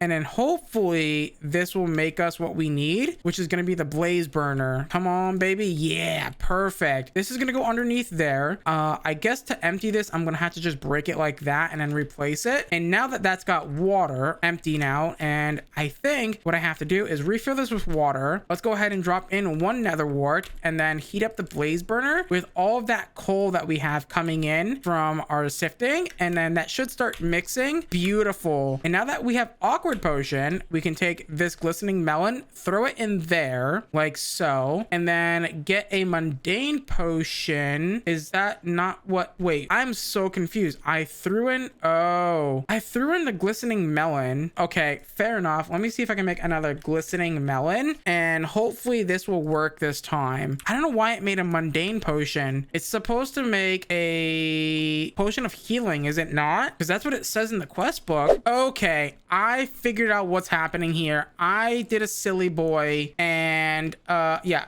Okay, so it cannot receive water afterwards. It can only receive water once. So when I was throwing in the glistening melons, it was basically taking the water recipe for the mundane potion instead of the awkward potion recipe. That is what was happening there. Okay, I was so confused. I was definitely doing something wrong. This should now make what we need. Yes, 1 bucket of potions of healing. Perfect. And then, okay, how am I gonna do this? I guess what I can do for now is disable this pipe and then put a spout up there maybe, and then like do the bottles or whatever. So depot, I'm gonna put a depot on top of the belt. This is getting really jank really fast, but that's okay, right? I'm known for being janky. I just need a copper thing. Okay, so I should be able to take my fluid pipes like so, place this here and pump out the potions of healing like so into this guy, and then take all of our bottles like so and fill them up like so, and then that should give me a bunch of potions of healing. I think I can get up to 4, which is nice. So this guy is going to be used to make a few things, I believe, in biomancy. So if I come over here, we're gonna need to get some sort of meat quest. I guess I could do some fishing if I wanted to, but I guess the best way is gonna be raw pork chops. Actually, can I do any meat? I can do beef. So what I'm probably gonna end up doing is doing cow seeds, which is just gonna be the dried kelp and some of that, which is not that bad, honestly. So let's go to make another dried kelp block with one of these, and let's go grow some cows. Also, if you want to grow up your cows, I believe you can use some wheat. Yes, you can. Beautiful. I hope that this is not going to be enough. So what I'm going to do is, can I make normal seeds? That's actually a good question. How do I get normal seeds? I guess by millstoning or crushing some sort of thing. I can crusher the wheat. Cool, because we're going to need a lot, and I mean a lot of wheat. Okay, so I think we're ready to go ahead and do the first part of biomancy, which is going to be making this primordial cradle. That's how you say it. We're gonna need a cauldron. Oh, that's actually not even that bad. So we're gonna need the cradle like so, and it's gonna cost us a bit of meat here. Ooh, that's actually quite a bit of meat, but you know what, that's fine. Toss that in there, and boom, the cradle has been achieved. Let's go ahead and pop this bad boy right here. Perfect. Reviving flesh. Okay, how to use the primordial cradle. Feed the primordial cradle with some meat. Use portions of healing on primordial. When the flesh blob spawns, kill it to get living flesh. So if I take some of my meat real quick, and honestly, I think I can also feed that guy flesh bits, I believe. So if I put a couple pieces of meat in there like so, and then give it a healing potion, that should in theory work, and that should give us the thing that we need. I'm hoping we can get it on the first try, but I'm not entirely sure if we're going to be able to or not. So this guy should hopefully give us a living flesh boy. Oh, look at him. I think no, you're not going over there. I don't think so. Let's take this guy over to our little pen over here, and let's see if we can feed him a bunch of these flesh bits. No, I thought I could feed him the flesh bits, but I guess not. So I guess I am gonna have to kill him and just hope that I get some living flesh. Perfect. Okay, that was a little bit difficult, but now that we have the flesh bits, I think we can now make the decomposer, which is going to give us the access to the things to make diamonds. Also, I almost wonder, can we get away with making the digester? I think we can. We need one flesh living thing. Okay, fair enough, but we are going to need the bioforge. How much does the bioforge need? Where is the bioforge quest? I am not seeing it anywhere. Oh, it's right here in front of me. I am blind. Okay, so the bio forge is gonna require what? So this guy here is gonna require that. I'm gonna need a couple more pieces of meat, unfortunately, and I'm gonna need a slime ball. Okay, so we're gonna go ahead and take our wheat flour and take a bucket of water. Oh wow, that was actually relatively simple. I didn't think it was gonna be that simple, honestly. I thought I was gonna have to go through like 8 billion different like things to make it, but I guess that was relatively simple to make. So wheat flour plus this is gonna give me dough, but the one problem that I'm having is going to be, how does one get their hands on, you know what, I didn't even bother to check the slime essence, and we can make it, but we can't really make it, unfortunately. Yeah, that's kind of unfortunate, unless if I'm just missing something here, but I don't think I am. So I think the best way to make this right now is using lime dye, but the question is, how does one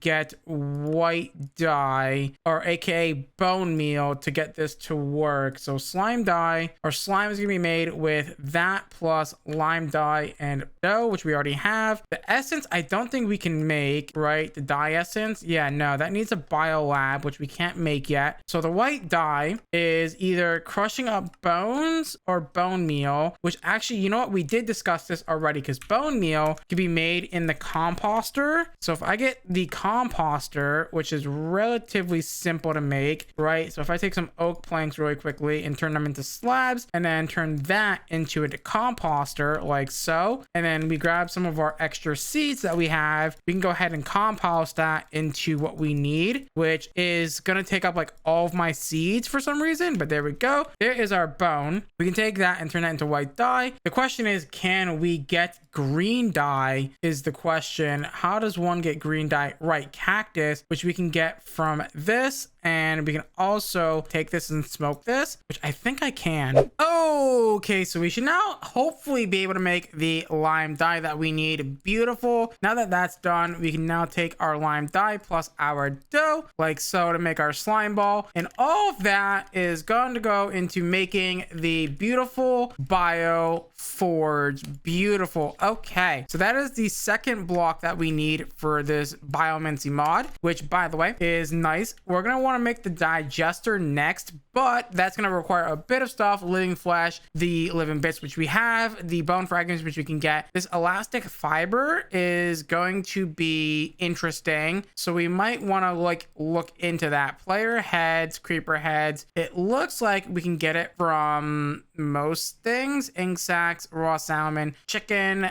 rotten flesh, which I wonder if I can just, I don't know, we'll have to figure that one out. And bile, which I thought I got a few, I did get a few per bio gland, which I've been killing the cows and stuff with our thingy, so I should be able to go ahead and get that, right? So the bio glands we've gotten 2 of so far, which I believe I gotta take this and like throw it in here. I don't know, how does this process down in the decomposer? So we're gonna need the decomposer next, which is gonna need even more meat. Oh god, we're gonna need more living bits. Oh god. Okay, I'm gonna have to make some more potions of healing and all that fun stuff. In today's episode of Project Sacrifice, we make diamonds and we also automate nutrient paste. With that being said, let's get into today's episode. In between episodes, I have been quite busy with getting stuff together. I killed a bunch of cows, I got a bunch of wheat going, and I also made a bunch of potions of healing, so that way we can go ahead and do some stuff today. Let's go ahead and get our raw beef out really quickly, because I want to take that with some healing potions, right? And we're gonna go ahead and put that inside of this guy, and then hopefully we can go ahead and get this going and get the little flesh dudes so we can get more bits of flesh. Sorry, not bits of flesh, I mean we're gonna need these living fleshes, so that way we can go ahead and make the digester. And I believe there's one more thing that I also have to make with the living flesh, which is going to be the bio lab. So right now we have the bio forge, but we need the bio lab, which is also going to need a living flesh and a few flesh bits and a few other things as well, like exotic dust, which it looks like comes from a few things, which looks like we can get it from glowstone and many other things. But yeah, we need that living flesh quite a bit. Okay, so remember last episode how I was trying to feed this guy flesh bits? Well, it turns out I can feed him normal food and he will get bigger. Like if I feed him. Hey, come back here. Okay, you know what I need to do? Let me go take him over here. I also built this new cow pen, but I'm gonna put him in this guy for now. And I'm just gonna try and feed him to make him as big as I can possibly make him. Oh yeah, he's eating. He's becoming a big boy. Okay, so I've got him pretty big. I'm gonna have to kill him because he escaped my little confine, which is not ideal, but I think, yeah, he gave me 7 living flesh bits. That is a lot of living flesh. Oh my god, yes, thank you. Okay, so I need 1 living flesh, please, and thank you. And then we're gonna need a few other things. So we're gonna need flesh bits, which we already have. Perfect. We're gonna need some bone fragments, which I can actually make, but I only have 1. We need 3 of those bad boys, so let's go to make some more of those. So 3 of those bad boys. The elastic fiber is gonna be interesting because I need to do it in the decomposer, which I believe I already have. I do not. Okay, so what does the decomposer require us to make? So decomposer, so this guy here is gonna require more sharp fangs. Ooh, I do not have enough sharp fangs, which means I think I need to kill that panda that I released somewhere, and I don't know where that panda went, to be honest, and I do not see that panda. I think that panda yeeted itself off the edge. Sad. After killing many pandas later, I finally got the sharp fang that I need for this guy. Thankfully, dear God, I do have a lot of pandas left over though. Look at how many pandas we have left over. Look at how cute they are. They're doing backflips and stuff. And then I have this really rare panda over here. He's like a brown colored panda for some reason. And I don't know how like rare that is, but I got a brown panda now. I'm gonna keep him alive and, you know, keep him as a pet. I don't want to kill him. He's so cute. All right, we now have the decomposer, which I believe we can give our nutrient bars to, and it will like basically be the best food. So if I take this, right, and I feed it to this guy, let's take like half of them and put it in there for their food. Perfect. And we need these elastic fibers, and to get them, I think we can put away our meat in here, and then our meat should decompose into hopefully elastic fibers, and we already do have the bile, so we don't really need that. I do think it is a pretty rare chance to get it, right? Unless it doesn't come from cow meat, which it doesn't look like it comes from cow meat, unfortunately. Raw mutton, spider eyes, rabbit, zombie heads, tropical fish. I'm not seeing the beef, unfortunately. So I am going to take that out because I don't want to waste my beef because I only have... Oh, wait, we can use the alchemy table. Oh, we can't. We need a diamond. Okay, so what is the best way? It's supposed to say I do get it. Oh, no, I only get flesh bits from that. Okay, fair enough. So elastic fibers. Oh, wait, no, I can do it from bile glands. Okay, I didn't see that, I guess. So if I take my bile glands, I've got plenty enough of them to spare. I've got 14. So hopefully I can make enough here. So if I take this and do that, how many of those elastics do I get for my bile gland? I get between 1 and 3, which is pretty good. And it takes 10 seconds. Okay, so there we go. Perfect. Ooh, I only got 1 there. So let's do 4 and then see what happens. Now, I do get a bunch of bile glands for killing pandas and stuff. So if I do have to kill more pandas, I will. I don't really want to, but yeah, I guess just that's the way of the mod, right? And we're getting this bio stuff as well, which is going to be really helpful because we need 4 of that. So I think we have plenty enough of that now. And we're just waiting for the elastic fibers to come in. Alrighty, I think I have everything that we need for the digester. So if I look at the digester and we put all that in there, perfect. Now I am gonna need some more of that nutrient stuff, those nutrient bars. I'm gonna put in, let's say like, I don't know, like 8 or something, right? That should be good enough to shove in there for now. So there we go. We're gonna shove that in there, and then that hopefully should start to digest that into that. Oh no, I have to put this stuff in there. So this guy, this guy, this guy, this guy. Wait, what? Am I confused here? Oh, it's now requiring this guy. I'm confused. Oh, there we go. Perfect. All right, perfect. Now that we have the digester, we can pretty much automate this using some sort of food bits and whatnot. So if I look at the digester, what can I put into the digester that's going to allow me to sort of cook things.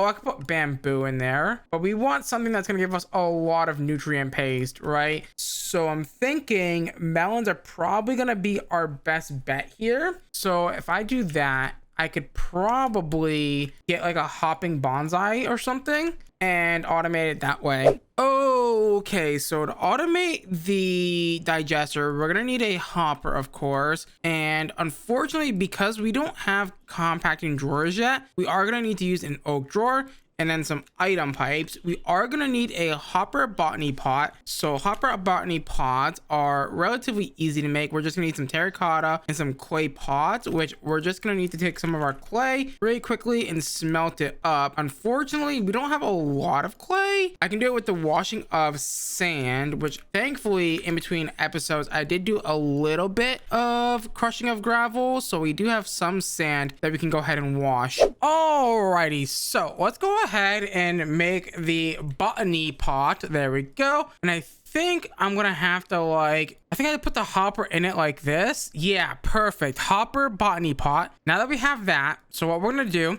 is we're gonna take our hopper like so, and we're gonna go ahead and put this on top. I might want to put a drawer there actually. You know what? Yeah, let's put a drawer there instead. So let me get another drawer, and then once we do that, I think we should be good to go. It is only going to give us the nutrient paste, but we could also just craft it, right? So what I'm going to do is I'm going to go ahead and put down the drawer. I guess I want the thing to be exported from the front. So what I'll do is I'll put the drawer here, and then I guess what I could do is I could put the melon drawer in the back here like this, and then put the hopper on top with the hopper botany pot like so. And then we're just gonna need a piece of dirt, and then we're also just gonna need to go ahead and get some melon seeds, which I believe I can just take a melon and craft it down like so. And then that should give me everything that we need to go ahead and put inside of this botany pot like so. And then that's gonna go ahead and start growing the melons. And then that's gonna get put into here like so. And then what we have to do is we need to go ahead and item pipe into here. And you know what? I'm actually a bit concerned that it might also drop the seeds, which we might need to put a 2x2 drawer here for that. But we'll see if that ever becomes the case. But I don't think it will be the case. So if I do this and tell it to extract, it should extract into here, and then it should do its job. And then what I'm gonna do actually is this needs a bit of food, so we're gonna give it some food to go ahead and digest what we need it to digest. And then what we're gonna do is we're gonna have it basically do a round loop essentially, right? So what it's gonna do is we're gonna come underneath here and here. I need to make a water source of some kind, but for now I'll just do this. And then what it's gonna do is this. So you're going to do this. You're gonna extract and put it into the drawer first, and then you're gonna extract out of the drawer back into the decomposer or back into the digester like so. And then it's gonna do a round circle until this is full of nutrient. Whenever this is full, this will start to fill up with nutrient paste, which then we can go ahead and take and make into our bars. So I just did confirm it. We are getting seeds, and that means I am gonna need a 2x2 drawer. And you know what I totally forgot to do? Actually, hold on, let me grab that melon before it gets eaten. So I need to get a 2x2 drawer here. So over here, let's get a 2x2 drawer.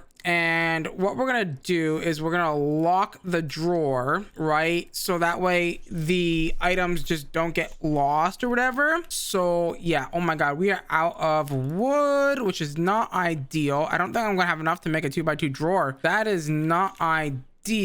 Okay, so our next goal is to make some diamonds. Now to do that, we're gonna use some redstone and some lapis, and I'm gonna go ahead and decompose those guys into the things that we need, which is going to be the gem fragments, the bioluminescent goo, and the exotic dust we can get from lapis. And I believe lapis also gives us the gem fragments, and then redstone on the other hand will give us the other thing that we need. I forget which one it is. It is, I believe, the bioluminescence comes from redstone. It comes in one piece essentially, and to make diamonds we are gonna need those things in the, I believe, bioforge potentially. Where is that in the JEI? I'm not seeing it. In the mixer. It's gonna need exotic compound, 3 of each one of these, and then exotic compound is biolab recipe with these things. So yeah, we have a lot of digesting to do. I think it's time that we make a change to the way that this is storing items over here, because yeah, we're wasting a lot of resources right now. I think we're just voiding them, and I would just rather not void them right now. So I think what I'm gonna do is I need to check how many items I get from this. I think it's quite a bit, right? So if we look at gravel, right, and it is in the sifter here, so we get at least 8 different items here. So we're gonna need 8 different drawers. That's fine. I think we can handle that. That shouldn't be too bad. Alrighty, I know this looks super jank, but it's gonna have to do for now. Honestly, you know what's gonna really stink though? I think I'm gonna need to figure a way to get like void upgrades on this. I don't know how I'm gonna do that. I think I could also potentially make pipe upgrades. That's totally a thing that we can do, I think, or we have access to, right? So if I look at the basic pipe upgrade, it's just redstone, and then the next tier is just golden redstone. But I think the tier 3, the advanced one, needs blocks of redstone but also needs diamonds. But honestly, this is pretty fast enough, I feel. Hopefully, oh yeah, that's definitely fast enough to hopefully keep up with this. Now we don't have void upgrade yet because void upgrades require obsidian, which requires lava. I don't think I can make obsidian essence quite yet. Yep, we need to get into the next chapter before we can do that. An obsidian alchemy tablet or table is not doable, at least yet. So yeah, we need to wait a little bit until we get some diamonds. But yeah, this is just chopping away right now. Okay, now that we have all of that stuff, I believe we go into our bio lab, which we do not have. We haven't crafted that just yet. That is the one thing that we need now, which is the bio lab, which is going to require us to make a living flesh. Oh god, here we go again with the living stuff again. So we're gonna need this guy. Let's do that instead. I like REI for that. So we're gonna need living flesh, which we already have. So living flesh plus the flesh bits, which we have plenty of flesh bits. Look at how much flesh bits we still have. And then we need 8 bone fragments, which I don't have enough nether quartz, which that's gonna require me to wash down some gold. Okay, there is our 8 bone fragments, like so. Let's put these all in order. Now to make the tough fibers, I've already looked at it while I was waiting for the nether quartz to cook. We are gonna need to take this guy and we're gonna have to decompose it again. We're gonna have to decompose some sharp claws. That should give us the tough fibers, and we already have the exotic material. This should give us between 4 and 6 of these tough fibers, which is good. Hopefully we get lucky and get like 6 on our first go, but I doubt we're gonna get that lucky, right? Hopefully we get at least 4, which we will. There we go, we got 5. That's pretty good. And we're gonna get these mineral fragments, which I think we already have gotten from redstone, but that's fine. And then come over here and we are trying to make the bio lab. Okay, so bio-lab. There we go. Go ahead and click that and boom, craft that bad boy. And then let's go ahead and put that guy down right behind the bioforge like so. And so the next thing that we're gonna need to make is the exotic compound, which we need to go ahead and make the next thing that we need, which is diamonds, right? So we're gonna need exotic dust times 2 plus a mineral fragment. So 2 of these plus a mineral fragment should make a diamond. And of course it needs nutrients, which we're gonna go ahead and grab from our thing over here, which is why I wanted to automate that right away, by the way. And now we should be able to go ahead and make the thing. We have the nutrients in it, so why are you not making exotic compounds? I'm a bit confused on how this works then. Oh, I understand how this works now. I'm silly. Okay, so we need the organic, right? We need the glass vial. Okay, so we need nutrients and bio. Nutrients come from nutrient paste, right? So if I grab this and then do this, we get the nutrients. Perfect. And then the nutrients come from that. Okay, so we need the glass vial. That's simple enough. And then the organic serum is gonna be vial plus this. So if I come over here, oh wait, let me just take all of that just in case if I need more than one. So I come over here and we need the organic one. So it's going to be 1 to 1. So if I come back over here, so 1 vial plus the 1 bile plus 1 nutrient, that should give me what I'm looking for, which is going to be the organic compound plus 2 exotic material plus the mineral fragment should give me what I'm looking for. Is that not correct? It should in theory be correct, unless if it is looking for this. Aha, so it does depend on how the recipe's put in here. There we go. So it goes exotic compound. Now that we have the exotic compound, we should in theory be able to put this in the mixer with the gem fragments and all that fun stuff. So if I come over here, and I assume I'm gonna need a few things here. So if I look at you and then you, and we put you in the mixer to make 10 diamonds. All right, here we go. So we need 3 gem fragments, 3 bioluminescence, so 3 gem fragments, and then 3 bioluminescence goo, plus I believe, what was that last bit there? It was 2 exotic dust, like so, in the mixer with no thing. And then we're gonna need this exotic compound as well. That's gonna mix up with no heat, and then that's gonna give us 10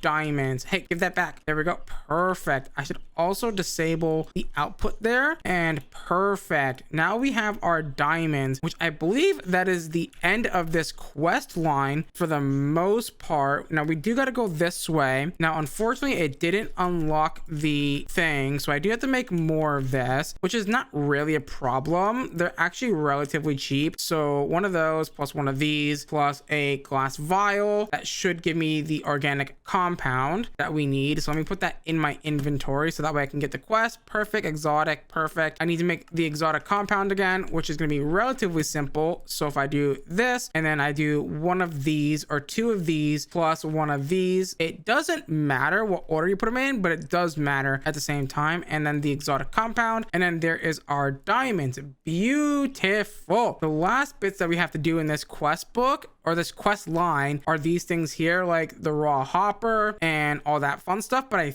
think we can pretty much skip this for now and come back to that later. Now we do want 48 nutrient bars, which that's actually quite expensive, but these nutrient bars are really good. And also melons give you a ton of nutrient paste, so I don't think this is going to be too much of a problem for us. So nutrient bars, and then boom, we have 31, and I can even go as far as, if I wanted to, go ahead and yoink those, but I'm not going to. It's not really, you know, too important right now. But however, we do have the next quest unlocked, which is going to be interesting. So we get candy. Awesome. The Dagger of Sacrifice is a quest. More importantly, we're going to start getting into Project E, which is going to be pretty good, right? I am really excited to get into Project E actually, which is going to be fun. Oh my god, that didn't do the thing, so I gotta like click it, and yeah, it seems like everything is pretty default though. Let's go ahead and get the low covalence dust, which is going to require some charcoal. I made a bunch of wood essence, and yeah, so we can take that and put that in here. Now I guess I can put the coal back in there because that doesn't really matter too much, right? I can just grab like a stack of that and call it a day, and then boom, let that cook up. And then I guess while we're waiting, we can cook some of the other ones up, like the medium and the high covalence dust, which is interesting. And how are we gonna get the alchemy table? That's gonna be an interesting one. So I gotta make amethyst essence, which is gonna require high covalence dust in a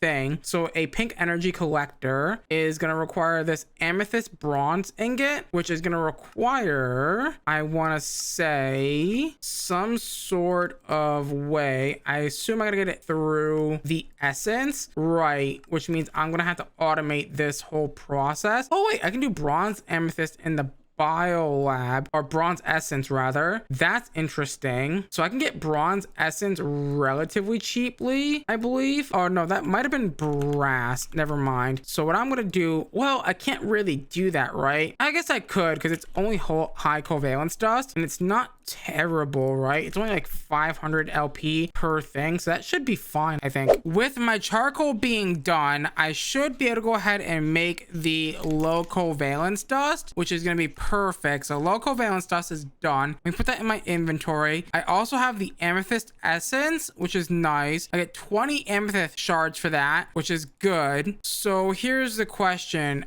To unlock this, I need all of these medium, high, and pink energy collector MK5, which I don't have unlocked for some reason, is depending on the lava crystal. Lava crystal is this recipe, which is actually relatively simple. So we're just gonna make more of these blitz powder, which is just water, blank runes, lapis, and nether quartz. And it does look like we need a lot of nether quartz, which I don't have too much of, but I can go ahead and make the rose quartz that I need, and then the sandpaper. So sandpaper is gonna require some sand plus paper. You know what? I can probably use, never mind. I was gonna say I can use something else, but I can't. But there we go. Make some of that. Then make some sugar with some paper. There we go. There's our sandpaper. And then hold our sandpaper in our offhand with our rose quartz in our main hand, and right click, and then that's gonna get us what we need. And then this is gonna get turned into a few things, but before I do that, let's actually make this. So I need lapis and then nether quartz. I need at least 3. Come over here and grab 3 lapis, and I forget what the other material is. Nether quartz, which we gotta grab, and then blank slate we do not have any more of. We have blank runes, but we don't have blank slates, so I'm gonna have to make more of those. So I just discovered something interesting. I can't make this amethyst essence, the amethyst bronze, because I require the essence, right? And the essence requires a biolab with bronze essence and or amethyst, or bronze and amethyst essence, which bronze essence requires tin and copper, and both of these recipes end up with you having to make the tin essence, which requires the next chapter, which is interesting. And I don't think we can actually craft the seeds in this case. Yeah, we can't craft the seeds, unfortunately, which is, yeah, we can't even do this. Even if we wanted to, I don't think we could. In today's episode of Project Sacrifice, we get ourselves 2 beautiful mob spawners. With that being said, let's get into today's episode.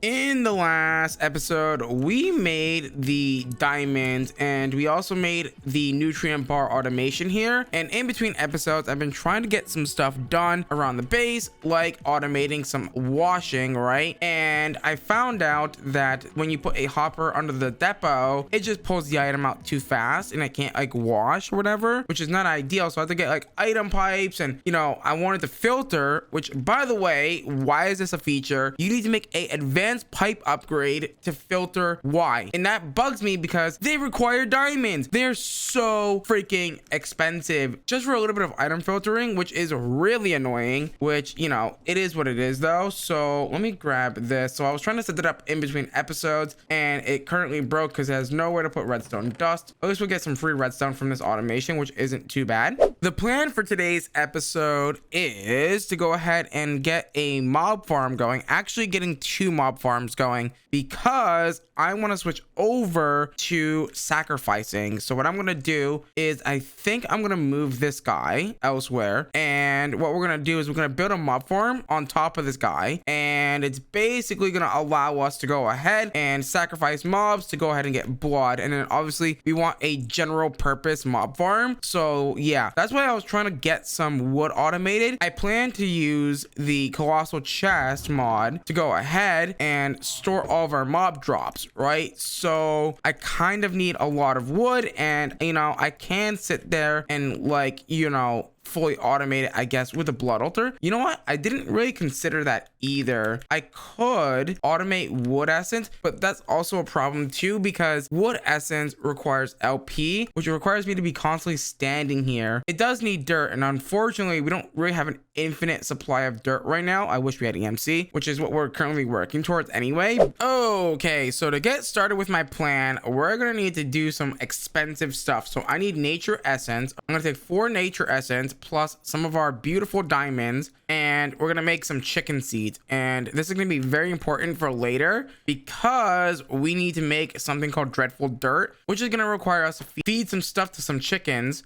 And yeah, that's gonna be very important. These seeds are very expensive, by the way, so we gotta make sure that we use them right. So we now need to make dreadful dirt, and that's gonna be interesting. So we need to do a simple mob farm. It's gonna require, oh my god, that is so expensive. I think the mob masher is the most expensive thing here. At least the item collector doesn't need a ender pearl. Dear god, that's 3 diamonds. That's so expensive. I don't like that. Why is that so expensive? Dear lord, that is like awful. We have this now, which I believe we're gonna need a couple of iron blocks. Lucky for us, I've been automating some of the washing. Dear god, look at all this iron we have. Thankfully I did that right. So now that we have all that, we can now make a ton of iron like so. Let's actually just clear it all out real quick, and then that should be fine, right? And bam bam boom, make some more iron blocks like so, and then we should be pretty much good to go ahead and make this. Not quite yet. We just need 2 of these bad boys like so, and then a block of good old redstone, and that should give us our mob masher. Beautiful. Okay, we're down to now 7 diamonds, which is not ideal. It's gonna be fine. Let's go ahead and set up the mob fans. We're gonna need quite a bit of these actually. Ooh, we need stone slabs, and okay, I'm gonna need quite a few redstone blocks here. I'm gonna go with 10 fans. I know that's quite expensive, but hear me out. I think we're gonna be able to get away with 10 fans. Oh well, hold on, we need 20 fans. Ooh, that's gonna be a problem because we do not have enough redstone to make 20 fans. How do I get more redstone? Sifting sand using a zinc mesh or a andesite mesh will get us what we need, or you know, crushing ore, washing crushed iron. So we can't really do most of those things. Alrighty, so we're gonna go ahead and set up our wood farm, and to do that, I'm gonna do that like over here or something, so that way it's pretty close to our system. And I'm gonna go ahead and place down 5 of the opera botany pots. I think I'm gonna do one on top of here, and then we're gonna run 4 item pipes like so, and then put these guys on top like so, and then we're gonna go ahead and set these guys to go ahead and pull out of these like so. And then what we're gonna do is make sure that we filter this guy. So you're gonna be filtered for wood, you're gonna be filtered, I guess, you know what I could do actually, I could just hold a bunch of wood in here and then like trash can everything else, because we don't really need saplings per se. So what I could do is potentially get a trash can, and we can filter said trash can only accept like certain items. For example, you're gonna whitelist the sticks, the saplings, and the, what is the other thing, the apples, because we don't need apples, right? We've got these nutrient bars which are super OP, and that is pretty much all we got to do, right? And now that's gonna be all set up for us to get a ton of wood. Okay, so I'm pretty sure we're pretty much almost ready to do this. Now I did make the rest of the fans that we needed, and we're gonna need to take some of our seared brick and make some blocks here. Oh, we're gonna need redstone blocks for that as well, so we're gonna need 6 of these, and then we're gonna need 2 more redstone blocks like so, and then the 2 lightning charges like so. Beautiful, perfect. Okay, so I did do some testing in my test world, and I somewhat built a reasonable farm, I think, for this. So we're gonna need quite a bit of the colossal chest stuff. We need 402 colossal chest walls, which is a lot of wood. Yeah, we have 7. It is, wow, it is 407 of these, and then we need planks as well. This is gonna be very, very expensive. Dear God, help me. Okay, so unfortunately, the next thing that we're gonna need is this GM chicken feed, which is quite expensive because it requires chicken seeds, and we need 2 of these, right? So we're down to like, I think like 1 diamond at this point. Okay, now we have 5 still. Regardless, we're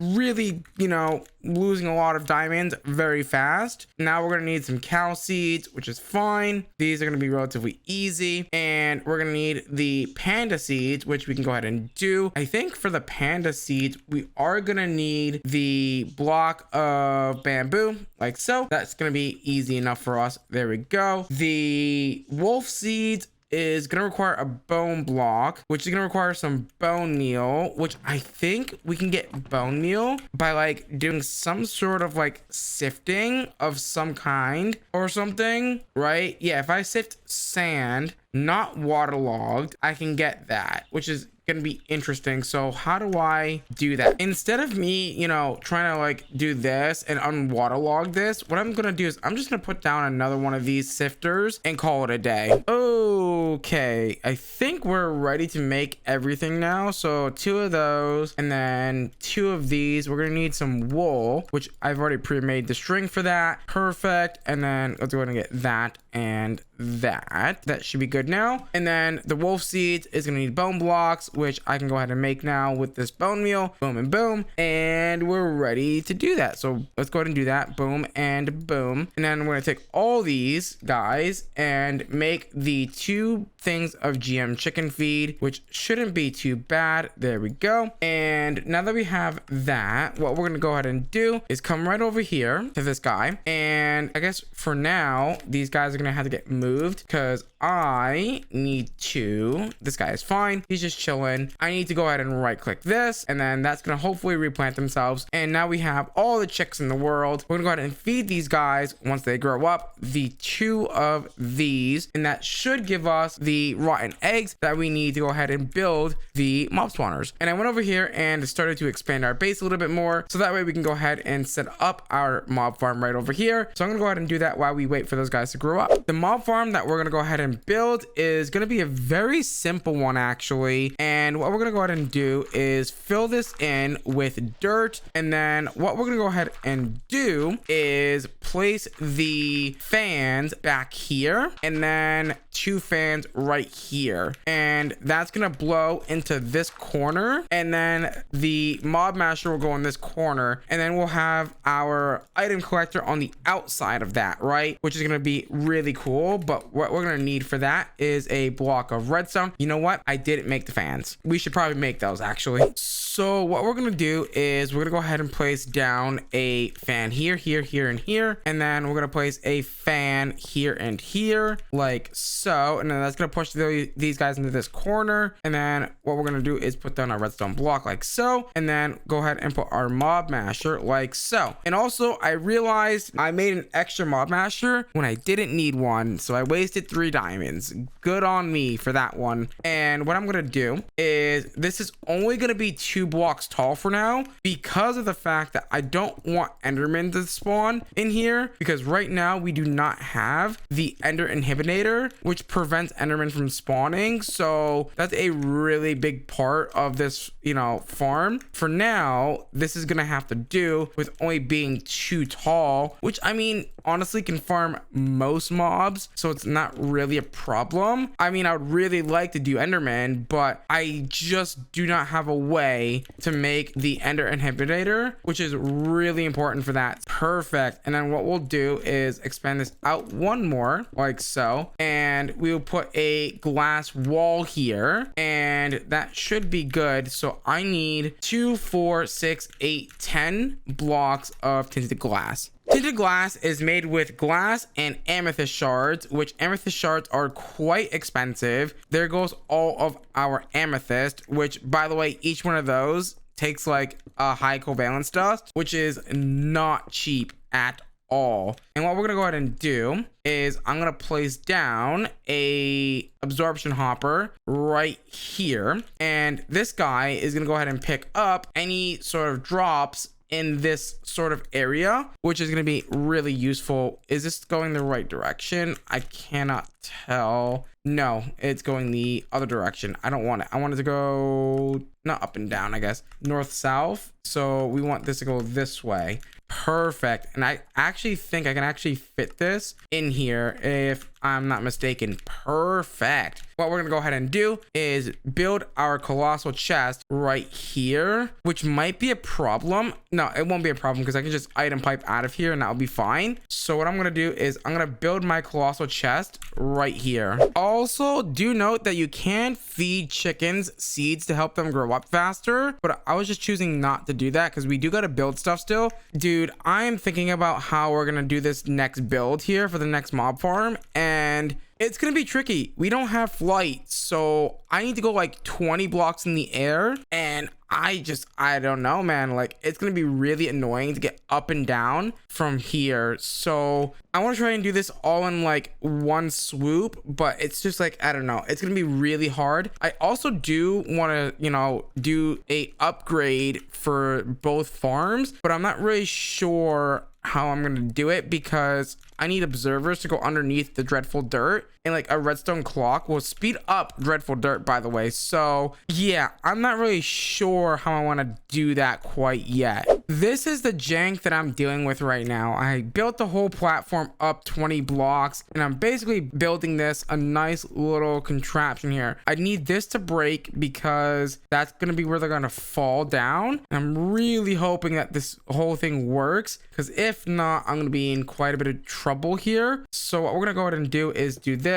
We're gonna actually make this one 3 blocks tall, like so, because you know what, getting enderman won't be too bad because I'm gonna be the one killing them, so it's not terrible, I guess. And then there we go, perfect. And then now that we've got that, I also need to kind of grab my bucket of water again and make my way back up here. And then once this is all done, we should be pretty much good to go. I am going to put my water back down again, like so. Make a huge mess again, and then we're just going to cap this off. Actually, hold on, before we do that, let's implement the thing that we need, which is going to be the system that's going to push all the mobs down, which I didn't bring the freaking fans because I'm smart. Oh, but you know what's going to drive me crazy? We're going to have to put slabs down. I didn't think about that, did I? Freaking spiders, dude. Spiders are going to be so bad for this farm, but I think what I'm gonna do is this and this, and then put the fans here. Okay, so I should be able to take my chicken feed real quick and then feed it to this guy. Perfect. It's gonna give me some feathers. Love that. Now, where did I put my other chicken feed? Because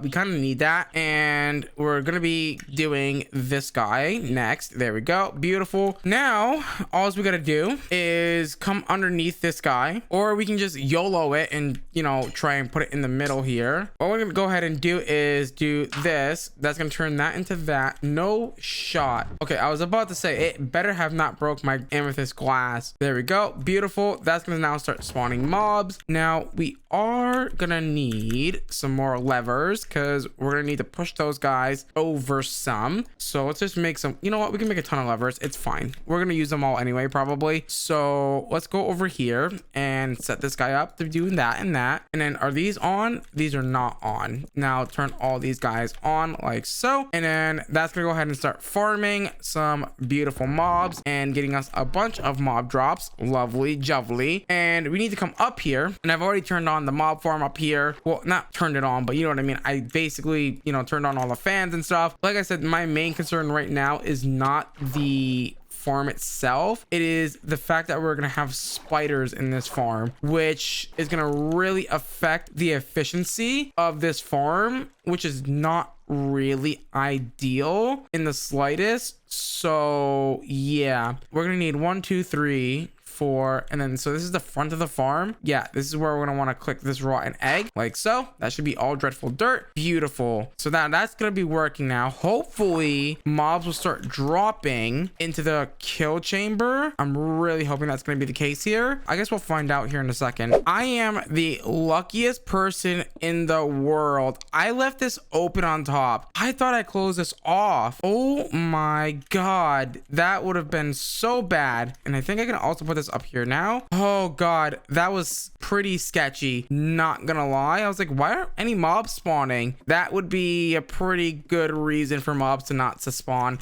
Oh, perfect. Oh, perfect. Guys are coming down. We love to see it, man. Witches are going to be interesting. I think we should be pretty much good, though. So we're going to need Dagger of Sacrifice, which requires a diamond sword. Oh, God. I don't think we have enough diamonds for this, do we? We have literally 4 diamonds. Oh, God. Let's get this freaking right now. Take this and then shove it into this hole. And then give me the Dagger of Sacrifice. And then I should be able to do this now. And I should, in theory, be able to go ahead and get a ton of monsters by doing that. And I'm probably going to want a thing here, a vacuum hopper boy with a trash can. Now we can really accelerate our whatchamacallit here, our speed of our thing by simply just, you know, using a redstone clock. But I'm gonna put this trash can right here like so, and I'm going to put a item collector inside of here like so. Oh, but I want to keep ender pearls. That's the thing. I really do want to keep ender pearls. Let me build a colossal chest and then we'll be right back. Okay, so I'm hoping that this is going to be enough to, like, you know, do what we need to do here. But if I take the item collector like so and we put this down, it should in theory pick up everything and put it into this chest. Now, something that I do want is I want more runes of sacrifice instead of these runic capacities. Well, runic capacities could stay, but I think I want to make 1, 2, 3, 4, 5, 6, 7, 8, 9, 10 of these, and maybe some more of these, but I'm not really sure if I want to make like 18 of these. That might be a little too much. The rune of sacrifices are going to be really useful for us, I think, right now, and they only require reinforced slate and some gold, so I might just do that, you know. Actually, do I have more blank runes? I do have 10 blank runes, so we can make this right now, and it would really like increase our stuff, but I would have to make 10 of these, which honestly isn't that bad, to be fair. Alrighty guys, so we're here ready to make the rune of sacrifice. Where is my master orb? Do I have the thing? I do. I was gonna make 5 of these. So wait, what do I need for this again? Blank runes and then the imbued slate. So there you go. Let's go ahead and make 5 of these. I need more andesite, which is fine. So andesite is going to be, dear God, do I have the materials for this? I should have the materials for this. Let's go to make a few of those. It's not going to be quite enough, hopefully, but there we go. Let's go ahead and get that going again. Put the blank runes in with the reinforced with this guy, and then we should be good to go. Don't tell me we have no more gold. Oh no, we have plenty enough gold. I just do not have it crafted. And let's craft up this. There we go. Perfect. 10 runes of sacrifice. We're gonna want to upgrade all of our things up there to be like super fast boys. So to do that, we're gonna need a few observers. I guess for now, let's just do 1 and see how crazy it's gonna be, right? Because maybe we don't want to do all 5, right? Because maybe that might be too much or too fast or whatever. So yeah, we want to make sure that we can actually handle it. Actually, let's go ahead and grab some cobblestone, and then I'm gonna build a platform underneath this guy, and hopefully that's gonna be enough. Honestly, I might just be able to like connect this over. Can I hold? I can. And then I could do something like this, and now I can build out a little platform that's gonna go underneath this guy and hopefully be all good. And what we're gonna do is place that down. Actually, hold on. Ooh, am I gonna not be able to place this the right direction? I don't think I'm gonna be able to place this in the right direction. Can I rotate this with the create wrench? I cannot. Wait, what? That's weird. That just like picks it up. I wonder if I can use another type of wrench to maybe pick it up or rotate it. So it does turn out that the crescent hammer from thermal can rotate these. So now that this is a redstone clock, hopefully when we go down here, this should spawn these guys incredibly fast. It might not be that much faster. Doesn't feel that fast, but we have currently 8 buckets in there. Let's see if I kill this guy. How much will I have when I kill this guy? I'm gonna have 8.15. It's not that much, honestly. Wow, I thought this would have been a lot faster, but I guess maybe I'm a little bit crazy for that. Also, I do want to make sure that we don't create a lag machine. So let's go ahead and make some jumbo tanks, because we don't want liquid XP all over the ground. That would be really bad. So we're just gonna cook up some sand real quick and then make some jumbo tanks, because if we come over here, as you can see, there's a lot of XP on the ground, which is really not ideal. So this is a problem. We have slime spawning in here, which is not really ideal, because now the farm is clogged, and we're also getting spider spawns, which is not really ideal.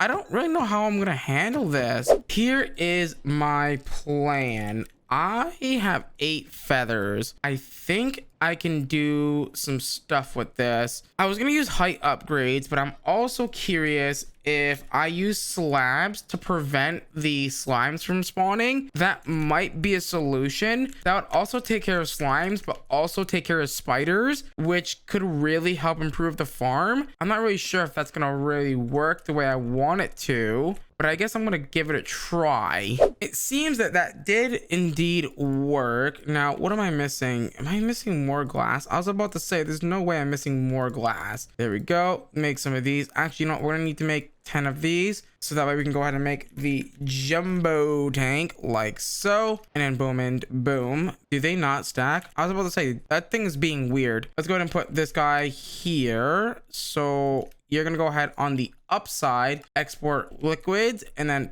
perfect. Hopefully this is gonna behave itself a little bit. Yeah, look at all the mobs that we have here. Awesome. Oh yeah, beautiful. However, I think I'm gonna raise up some more chickens, hopefully, and potentially murder their face, so that way I can go ahead, make some range upgrades and all that fun stuff, because those guys actually require us to have feathers, which, yeah, currently we just do not have enough feathers. Our mob farm is currently full, so what I'm gonna go ahead and do is I'm gonna grab my dagger sacrifice, and I'm gonna hopefully get a bunch of whatchamacallit here, blood here. Hopefully it does also look like, oh, we're not even full. What the heck? All right, there we go. Do a couple of this and hope that we get enough. This is actually not even that fast, I'm gonna be honest. Unfortunately, guys, it is time to wrap up today's episode of Project Sacrifice. With that being said, if you guys did enjoy today's episode of Project Sacrifice, please do me a huge favor, smash the like button, smash the subscribe button, ding dong that notification bell, become a part of the Council of Elders. As always, guys, I'm gonna love you. I'm gonna leave you.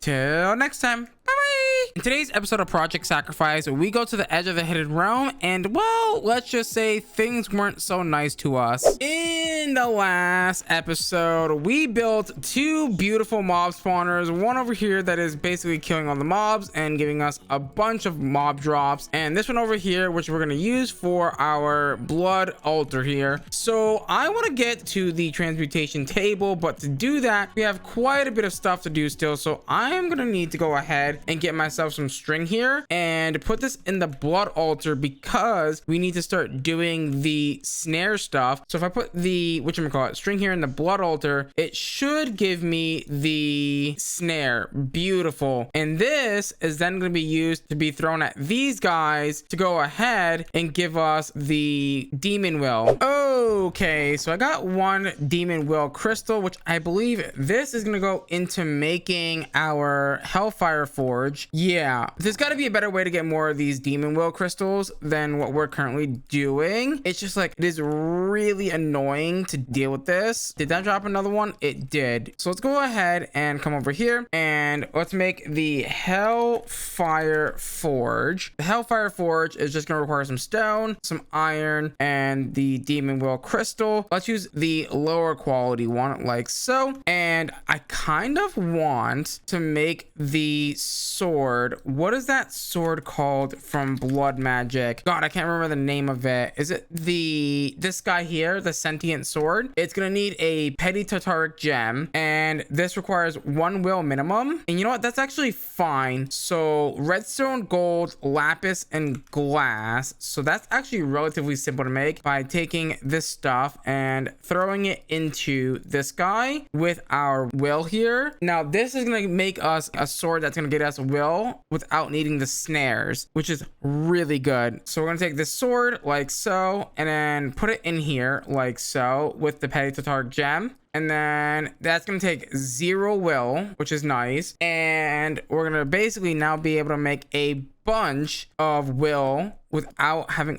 a single problem, which is so nice. Oh my god, this is so easy now. Perfect. And boom, give me all the wills that I can get here. Now I can enchant this to get sharpness as well. We don't really need that right now. So now that we have a bunch of these, let's go ahead and toss these in there. We are gonna need the alchemy table is next. So let's go ahead and make the alchemy table. And the alchemy table is gonna require a will, some trim. Do I have any of this right now? And if we do this, so I'm just missing some planks. That shouldn't be that bad to make. Wait, I have planks. And then it's requiring a will. Does it matter which one? It doesn't matter which one. Perfect. So now we have the alchemy table. We should, in theory, be able to go ahead and make the arcane ashes. So we're gonna need redstone, bone meal, gunpowder, and coal. So let's grab those things. So redstone. So the alchemy table is going to require these things, and then it's going to require a blood orb as well. So where is my blood orb? Right here, this guy right here. We have the magician's blood orb, and that's gonna go in there, I believe. So for the arcane ash, it needs white dye, not bone meal. So if I take this out, I should be able to convert that into white dye, and that should now make the arcane ash, which that's gonna get us the apprentice blood orb, which we need 10,000 LP for with the arcane ash in the blood altar. That shouldn't take us that long. Wow, that was very fast. There we go. The apprentice blood orb is now linked to us, and now we need to start doing this stuff, right? The ritual stuff. To get the lava crystal, we need to make the magician's blood orb, and to make this we need ritual stones, which needs reinforced slate, rose quartz tiles, and an apprentice blood orb, and or a magician. So rose quartz tiles requires polished rose quartz. Do we have polished rose quartz? We have one. And I think I can make another one by doing this. Yeah. And then we're just going to need some sandpaper. Alrighty. So we're going to need to go ahead and make a stone cutter. Luckily, those things are super cheap. And then if I take my rose quartz and put it in here, I should be able to make the quartz tiles like so. Beautiful. So unfortunately, I don't really know how much of this I'm going to need. I think I'm going to need a few of these, right, to make this guy. Does it tell me exactly how many I need? It doesn't really tell me exactly how many I need here, which is interesting, but I don't really know if I need that, to be honest. So let's just try and make this for a second. So we need 4 reinforced slates, which honestly, that's not that bad as long as we have the things for it, which we do. We have plenty enough of that. With the reinforced slates acquired, all we gotta do is take them like this and put this here. Now, what am I missing here for this? I assume just stone, right? No, it's the rose quartz tiles like so, and boom, there is our 4 ritual stones that we are gonna probably need at some point. The magician blood orb, which I believe we have, it is in this guy, right? And then that quest is now done. So that means we now have the lava crystal, which can then be used to make the thing that we want to make. So let's go ahead and make some stuff. Do we have the 3 lightning things? We do. I am going to need some more of that rose quartz stuff. So let's go ahead and grab that. Where is the good old rose quartz? Grab this, make 2 of those, and then grab the sandpaper out again and make sure to sand it up. And then we should then be able to go ahead and make the lava crystal, assuming that we have diamonds still. We have 2 left, thankfully. There we go. 1 diamond, and then the 3 of these. And then I gotta go over here and do this and take 2 of these like that. Beautiful. And then we just need, I forget what the other items are. We are going to need to get some glass and then the magician's blood orb in the middle. So glass, that's simple enough. And then the magician's blood orb like so. There is the lava crystal, which we need to go ahead and make the energy collector MK5. We're gonna need some glowstone blocks. This amethyst bronze, however, is gonna be annoying, isn't it? Right, because we're gonna need to make the essence, which requires me to make bronze essence plus amethyst essence in the bio lab. Amethyst essence is gonna be high covalence dust. That's easy enough. Bronze, however, is gonna be tin and copper, or copper and tin. Tin essence is gonna require this guy, which I don't even think we can even make, right? Because that means I have to go through and make this, right? And then this doesn't unlock until we get to tier 4 blood altar, right? So yeah, we do kind of actually have to do this. So a block of lapis, and then what else do we need? A grass block, which is going to be interesting. Dirt essence around nature essence, that's not terrible. What else are we gonna need? Nether quartz we can handle, and glowstone we can also handle. Okay, cool. Let's grab some glowstone. Let's grab some nether quartz. Let's grab a block of lapis really quickly. That should be relatively simple, like so. And the final bit is probably going to be a little bit more harder than we think here, but let's go ahead and grab a grass block. Do we have any? We do have some. And all I gotta do is throw these guys into the smeltery. Okay, so we have all the things here. I believe we're gonna need to make a weak activation crystal, right? And then that's take our lava crystal. Okay, fair enough, we can do that. Also, let's make sure that we have 10k buckets. Yeah, we do. Perfect. So that should be fine. Now we are gonna need to make the ritual diviner. That's fine. That should be relatively simple to make here because we've got, oh my god, we need 4 diamonds. Okay, I'm gonna need to make some diamonds actually. Crisis averted. I've got our diamonds, so we should be good now. What is this thing in the middle here? A stick? Do I really not have any sticks? There we go. Now we've got sticks. And there we go. There is our ritual diviner. So now that we have this, we should, in theory, be ready for this. Now, hold on 1 second here. Let's get this bad boy, the weak activation crystal, like so. And we're gonna need to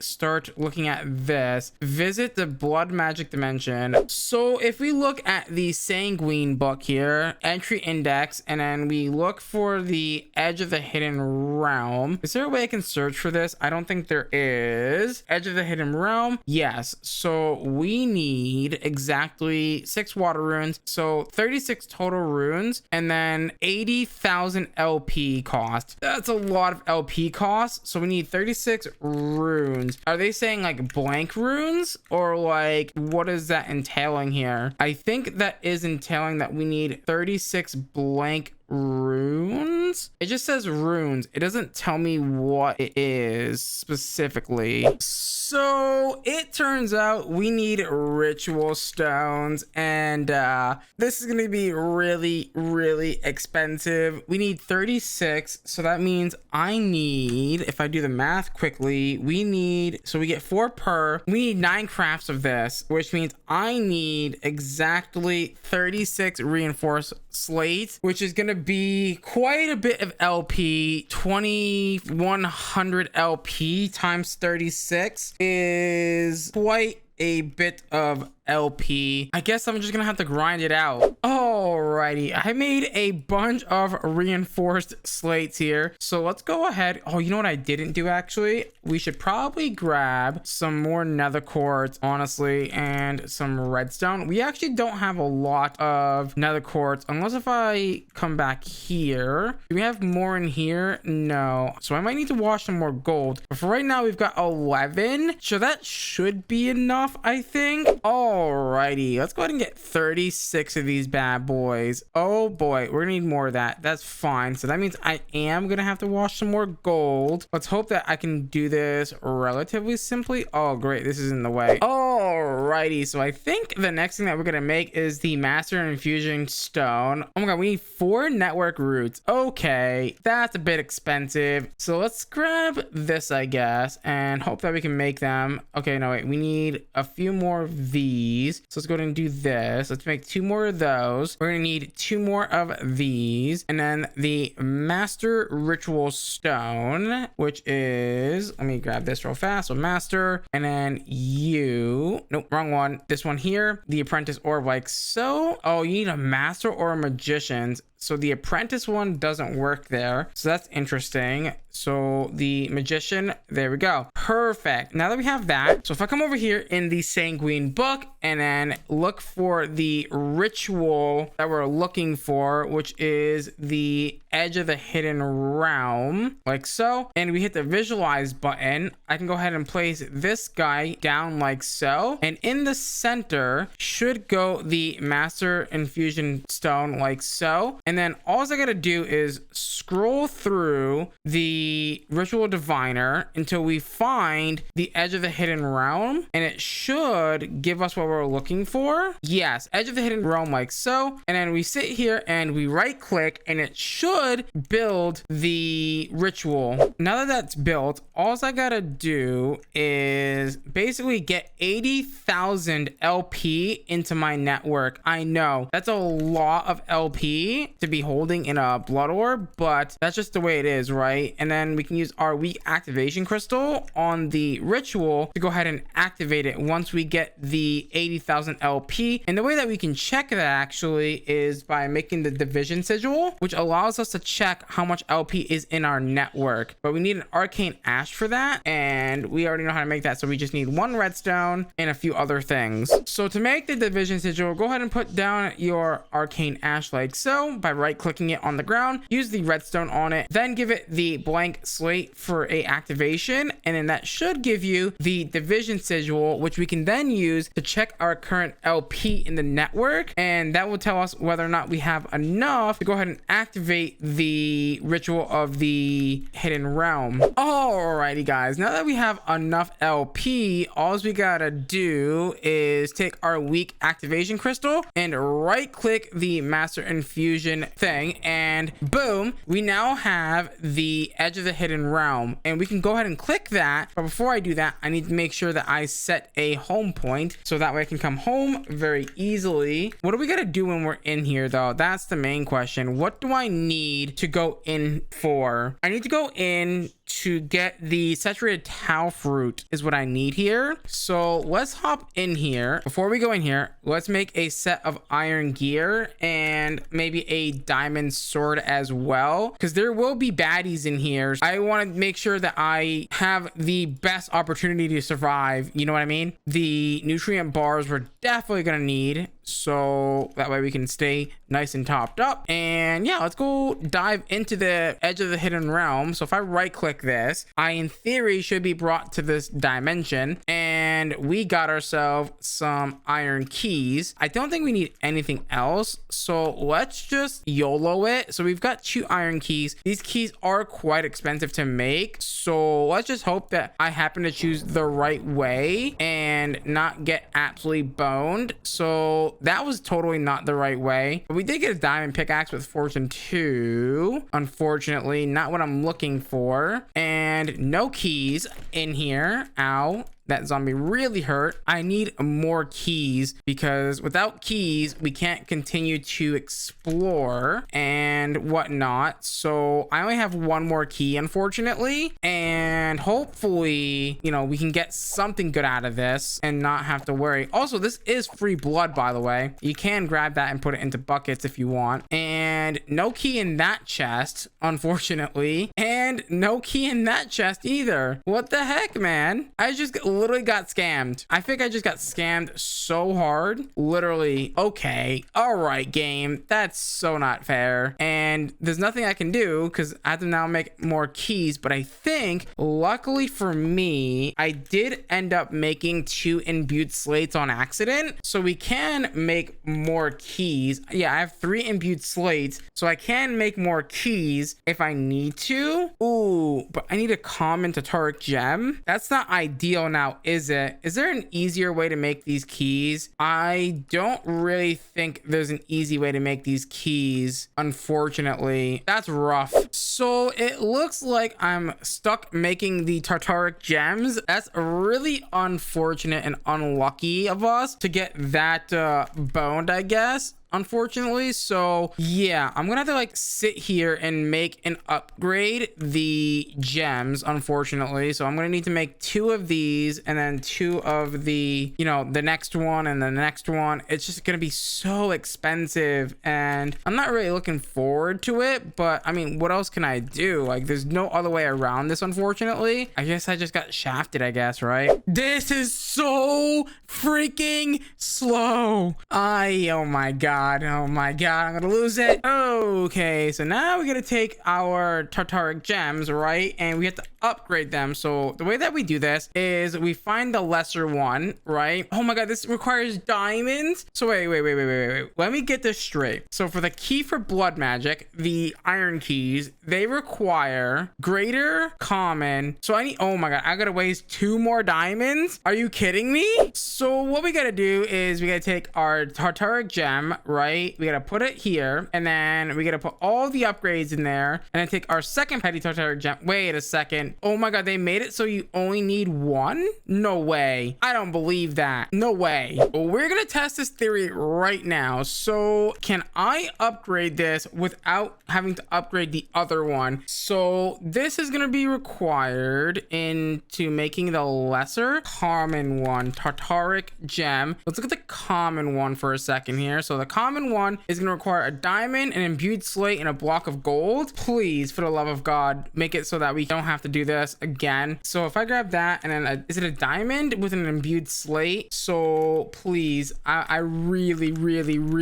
want this to work. So this plus this, and then put this in here with this. Does this work? It does. Oh my god, it works. Bless up, dude. I'm gonna make this key, and I swear to god, if I open another door and I don't get another key, I'm gonna be so upset because oh my god, this is so expensive. All right, which one are we gonna go for? Because yeah, it's not looking too hot. We either got this one. You know what, I'm going for this one. Let's go for it. YOLO, we only live once. All right, and I got 2 more iron key. No, that's an iron tip, not an iron key. Damn it, I need an iron key, please. Oh my god, do not tell me I did not get another iron key, because I'm gonna be so freaking upset. Literally did not get a single iron key. What does this look like? Why? Okay, we're gonna try this one more time. If I don't get another key, I don't know what we're gonna do. I can't just keep making these keys, man. I don't have, wait a minute, let me check something. Do these rooms have exterior doors? They do not. So that means this door that I open should lead to somewhere where I can actually like leave, maybe, hopefully, please. This is not really ideal because I'm pretty sure there's blaze spawners in here, which is not ideal, right? So let's go ahead and go and clear all the mob spawners in here quickly, because if we don't, we're gonna have kind of a bit of a trouble here. Oh, that's a trap door. What am I doing? I'm being silly. There should be another blaze spawner somewhere, and I got some tau fruit, which is nice, but I didn't get what I'm looking for, and I swear to god, if I don't don't get what I'm looking for, I'm gonna be very upset. I got towel fruit at least. We didn't get anything. Oh, there's the blaze spawner. Okay, how am I gonna do this? I don't want to fall into the lava per se, but if I do that, break that should be fine. And then I get access to this diamond. I got more towel fruit. None of this is ideal though. Wait, what is this? Oh, that's the outside. We didn't get what I'm looking for. And guess what? There's no doors in this room either, it looks like. So this is a problem. So do I have to reactivate this ritual? Like, how does this work? Like, I have no expansions like anywhere. So I have planted a couple of towel fruit and hoping that I can get some saturated fruit here. Oh, dude, this is so despair right now. Actually, really despair right now. Okay, now that we've got the saturated fruit, I think what we should be able to do now is make the weak blood shard, which is gonna require the arc furnace from blood magic. So I'm gonna have to figure out how to get that. We're gonna need the sanguine reverter. Oh, Lord. Holy Lord. That is a lot of work. What is that recipe? Okay, wait, how do I get the arc furnace? It doesn't tell me how to get the arc furnace. Oh, wait a minute. I need this unlocked to go down this way. But how do I unlock this? I need the pink energy collector. Is there something that I'm missing here? Obviously, there's got to be something I'm missing because how am I meant to go down this way without this?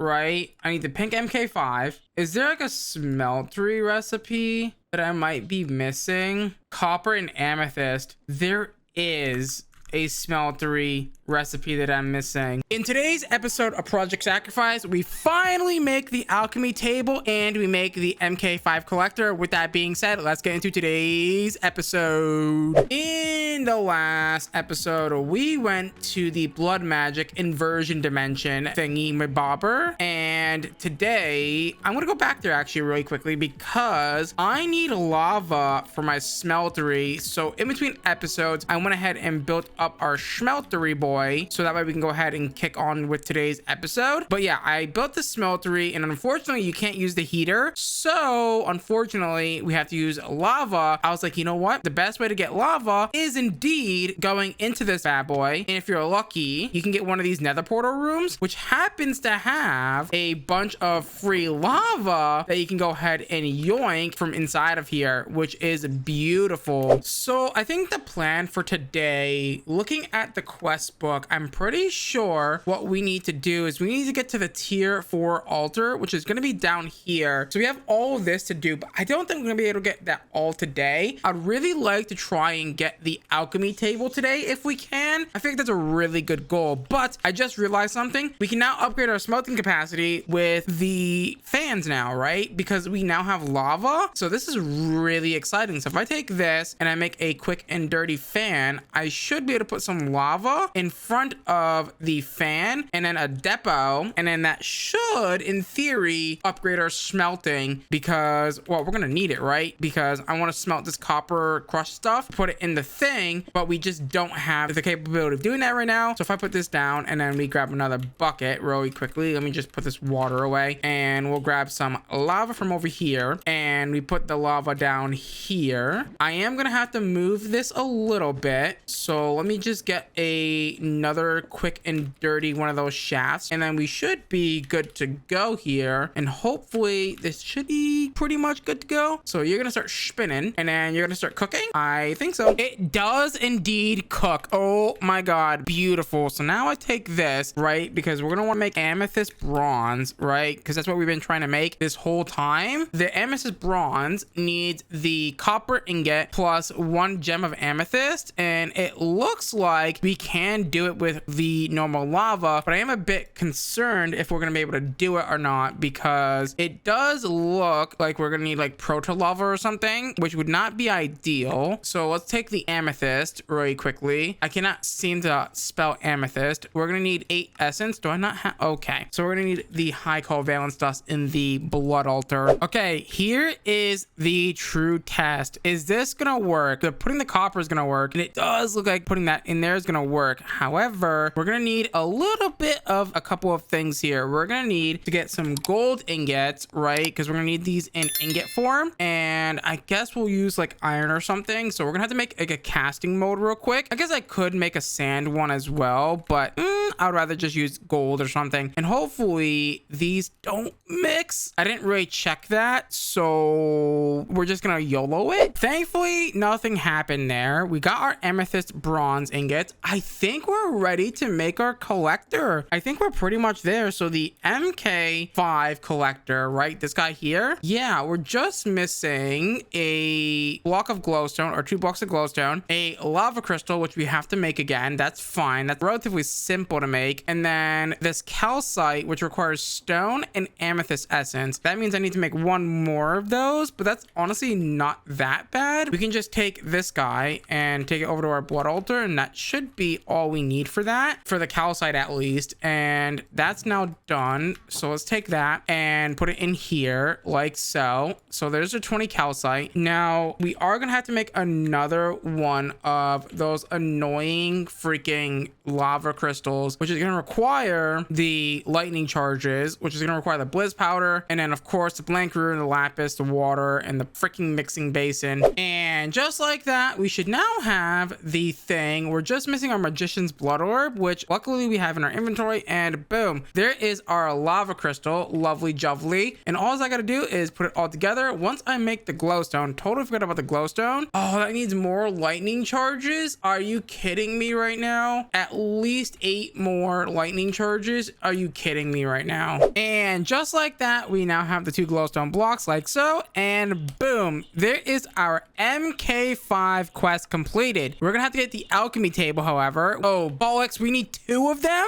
No way, we need 2 of them, right? Oh boy, we need 2 of them. Oh, you dirty little sneaky gamer developer dude. Okay, that's somewhat fair. I should have been paying attention. That's totally my fault. I will take that one on the chin. But dear Lord, I can just use bamboo, right? Yeah, that's super simple. Give me some torches, please. I hate myself for not paying attention for that. That is kind of my fault, honestly. And then we need actually more sticks. So let's get 2 more of those, please. That is unfortunate. I am gonna have to make another one of these because, well, we need it to get the EMC into this guy. So the way this thing works is it absorbs EMC from like collectors outside of it, right? So how bad is it gonna be? Like, how far am I off this right now? Oh my god, we just need to make the glowstone. That is not too bad. Making glowstone right now is not that terrible. You know what? I just realized I'm gonna need 8 more blank runes, but that should be relatively fine, right? All I gotta do is take this and like automate it, and it should be fine, assuming we have enough blood in here, which we should. Okay, just like that, we now have 2 of these bad boys. And all I gotta do is put this here, and then that should start to go ahead and collect EMC for us. And to make blaze powder, which we're gonna need to do next, we're gonna need glowstone in the alchemy table with 3,456 EMC, which, okay, so we need to make another glowstone. That's gonna be fine, which means I'm gonna need another blank rune, of course. I should really just make a bunch of blank runes, shouldn't I? Because yeah, we're gonna probably need a lot of this, right? Well, let's look at the quest, right? So we're gonna need at least, I believe, 1 blaze powder turns into 1 blaze rod, and then that then turns into a heat engine, and then the heat engine we need 1 of. Okay, that's gonna make the deployer. Ooh, yeah, I see now. So if we want to go down this path, we're probably gonna need to do this, which the deployer needs a heat engine, andesite casing, and a brass hand. That's fine. So we don't need the precision mechanisms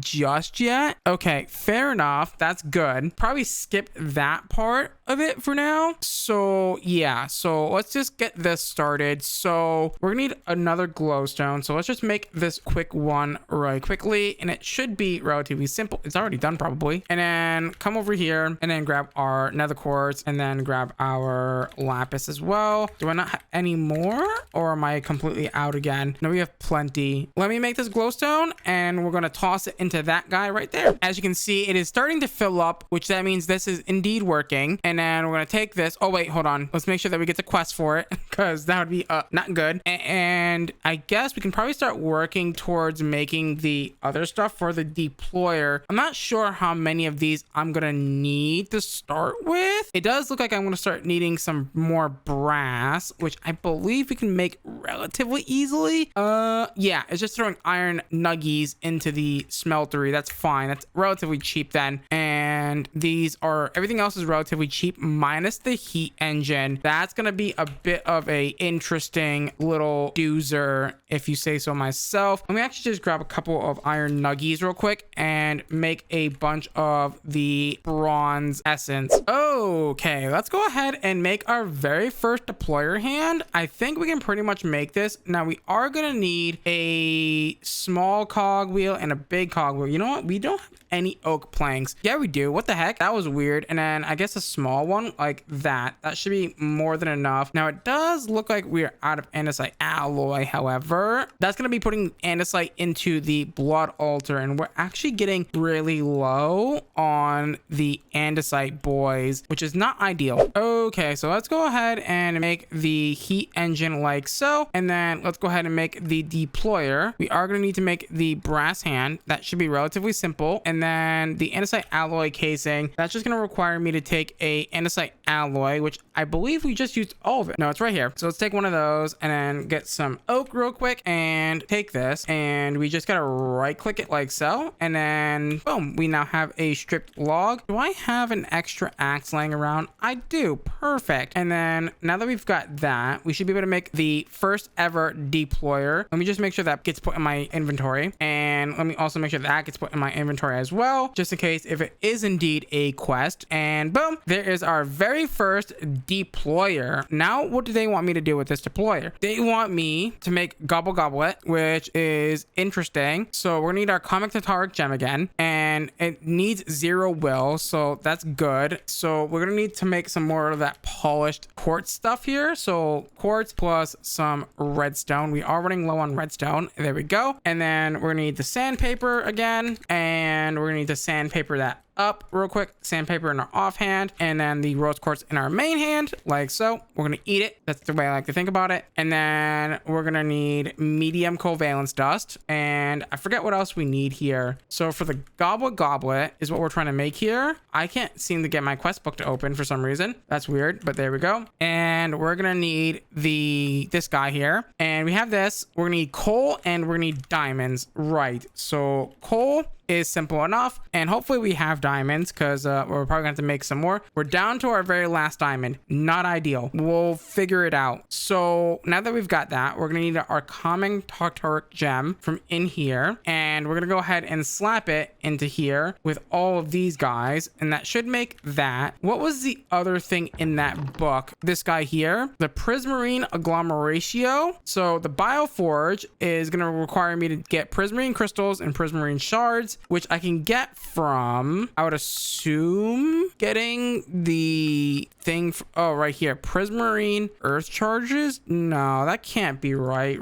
We have to find some way to get access to prismarine shards, and it looks like the best way to do that is going to be bulk haunting, but that requires me to get soul sand, if I'm not mistaken. So soul sand looks like this. It's nether essence, fire essence and nether essence, and or bulk haunting, philosopher's stone, which I don't think we can make yet. We're not quite there yet. There was a deployer recipe. I'm not sure. So I was looking through JEI, and I noticed that this looks like it could be melted or molten. I wonder if I can take this and throw this in here. I can. Interesting. How much do I get for that? 60 millibuckets of demon will. Interesting, because if I take a few of these now and I get like some sand or whatever, I'm pretty sure I can actually make soul sand. Is that the way that I'm meant to do this? I believe so. So if I put this here and then we like pour this onto here, I don't know how much it takes or anything, but this should make my first block of soul sand or soil, right? No, it makes my first block of soul sand, which means I could probably put down another fan and then like bulk haunt. Okay, Okay, here is the moment of truth. If I do this and I do this, will this turn into prismarine? Please, for the love of God, that would be amazing. And then what do I do with it though? I then take, I guess, this and we put it in the we put it in the doodad over there, and it should in theory make the other things that we need for this. And then I think we take it in the bio lab. And let me also get some more nutrient paste for this guy because he's running a bit low, and this guy is good to go as well. It did make my prismarine shards. You are absolutely beautiful. We are going to need 2 of these guys now. And then once this finishes, we're going to take that and put it in the bio lab to go ahead and make the prismarine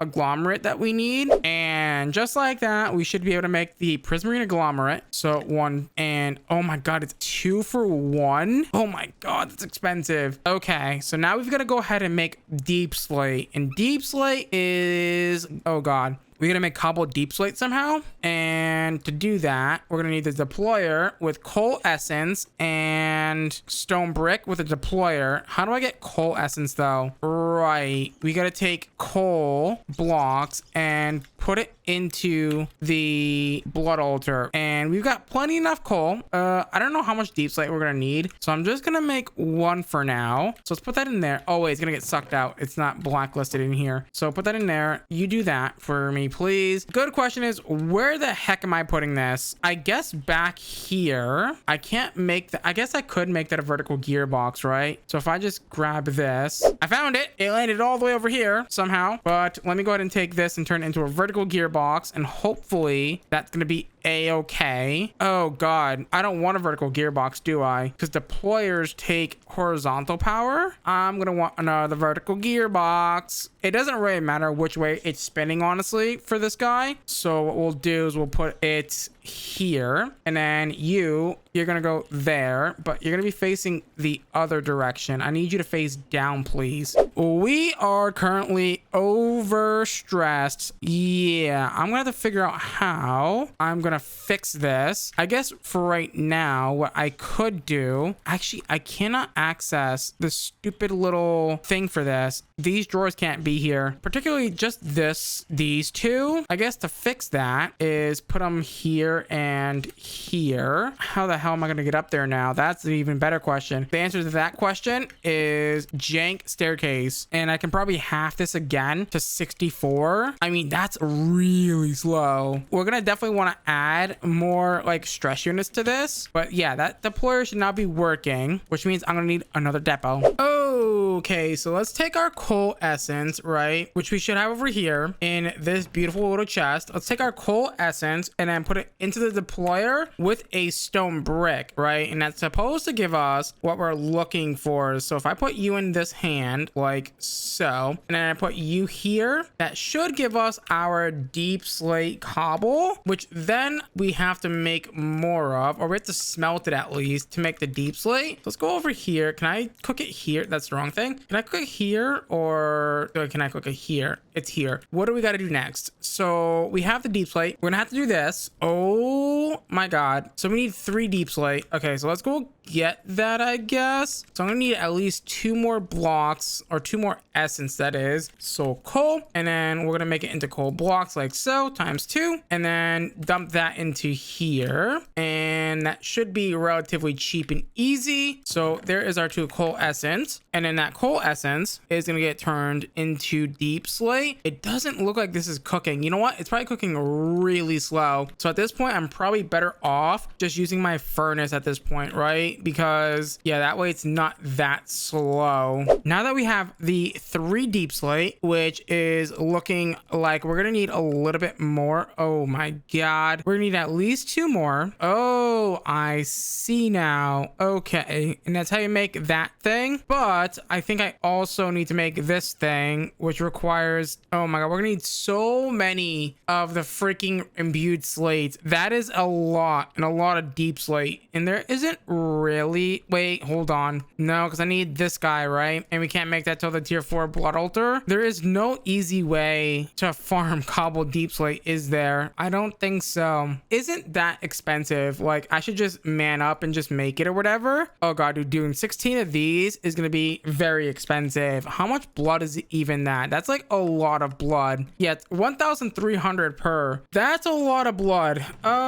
Dude, this is gonna get really despair really quickly. Alrighty, we got all the deep slate that we're probably gonna need, potentially, maybe not. So let's start with this, I guess. So that's gonna require, oh, we're gonna need this. Oh no. Uh-oh. How do I get this? I assume it's going to be some sort of casting recipe, potentially moltenized or something. Yeah, this stuff. Yeah, where the heck or how the heck do I make this stuff? How the heck do I make this? Molten diamond poured onto endstone. Uh-oh, I'm gonna need a lot of diamonds for that, and it looks like I'm gonna need blazing blood or blazing something here. Blazing copper. Blazing blood plus copper. Blazing blood is getting a blaze to spawn or a blaze head. So we're gonna have to figure out some way to summon. So looking in JEI, I found that I can make the blaze spawn egg with generic compound, volatile fluids, and eggs. Okay, so we're gonna need some chickens for that. That's not bad. Volatile fluids is going to be volatile glands and or magma cream. The volatile gland can't be made. Magma cream can be made using blaze powder and or slime. The question is, can I get slime reliably? But I did also see something else in there that looked interesting. The coagulated blood we can make, but the latex is interesting. How does one make latex? Is that going to be simple enough for us to make? Separating with industrial contraptions, so centrifuging with this guy, probably not the easiest thing to get our hands on. Also, I guess a better question is, if I take myself some rotten flesh and throw it into the smeltery, will that melt into blood? Because if that melts into blood, we can easily make some of that congealed slime. It does. Now I accidentally just made a life essence. Oh, life essence fluid that can be made in the smeltery with demon will crystals. Interesting. Whoops, did not mean to do that, but that's fine. We've got some blood now. We should be able to make some coagulated blood thingies, and then this can get turned into magma creams, which we can then turn into the things that we need. All right, we're trying to make the blaze egg, and the blaze egg is going to require this volatile fluid. Oh my god, we only get one. Oh, this is gonna be so expensive. Surely there's gotta be a better way to make this. There isn't an easier way to make blaze powder either. Do you know what? Actually, I think what we can do, oh, we can infinitely dupe the blaze powders, right? Because if we turn the blaze powder into the blaze rod, throw it in the crusher to get more, and then we keep cycling that like loop. We take the blaze powders, turn to blaze rods, throw it in the crusher. We keep cycling that. We can actually get infinite blaze rods. Interesting. In today's episode of Project Sacrifice, we make our very first gypsum ingot and we make the master infusion stone. With that being said, let's get into today's episode. In the last episode, we made this beautiful looking alchemy table and the MK5 energy collector to go ahead and get the energy into this guy so we can go ahead and make the blaze rod. Now, my plan for today's episode is hopefully we can get closer to the tier 4 blood altar if we can. That would be really awesome if we could. However, we're going to need these weak blood shards, which only come from making the alchemical reaction chamber. And I don't see a recipe for this. So there's got to be something that I'm missing here because I don't see that recipe. And it looks like this requires this guy, which requires deep slate. Oh, okay. So yeah, we have to make this guy first. This guy is going to require the gelot blocks, and then the gelot blocks are going to require us, I believe, to make the gelot dust. No, it's something to do with this, I think. Ah, there it is. The hellfire forge is how we make the ingots, and we need amethyst, medium covalence dust, low covalence dust, and blaze powder for this, and we need 18 each. That should be relatively simple, I think. Alrighty, so I've gotten everything that we need here. The medium medium, low, amethyst, and blaze powder that we need for this. This will take 0 will, by the way. And I just remembered what we were doing last episode. We were trying to make the blaze egg, right? Which required this genetic compound, but also required these volatile fluids. The reason why we want this, we need blazing blood or blazing copper, which we can get blazing blood, I believe, from melting down blaze heads with the molten whatever. So we can melt it down with lava, and that's how we get the blazing blood. And the way that we get blaze is by severing their head. And I think we can make the mob masher beheading upgrades. I believe those are a thing that we have access to. Yeah, we just need iron and gold helmets, and that's actually relatively cheap. And honestly, well,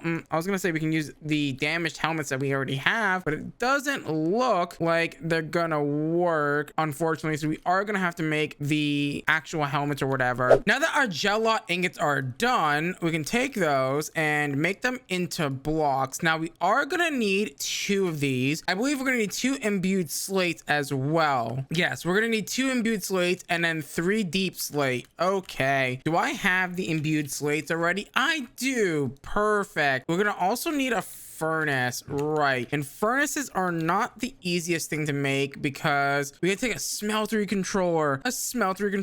Okay, that's fair. So 3 of these. I'm gonna need some of these, and then 4 copper ingots, I guess. That's what we gotta do. Alrighty, I think I'm ready to go ahead and make the rest of these deployers. Let me go ahead and make a few of these heat engines real quick and then put it together like so. Actually, you know what? I totally forgot that I'm gonna need andesite casings for this. We can go ahead and make those relatively simply. Just grab 3 of those and then some wood. Luckily, we have plenty enough wood that's been automated already. Boom, boom, and boom. Right, we gotta strip it first. I totally forgot. You always gotta strip it. There we go. Grab that and strip it. And boom, break that down. Now we have the 3 of those, and we can make the 3 deployers that we need. You know what? While we're here, let's also make the stamper thing. There it is. Perfect. I'm gonna need an iron block and another one of those andesite alloy things. And now that we have this, we should in theory be able to go ahead and make the special plate that we need for blood magic, which is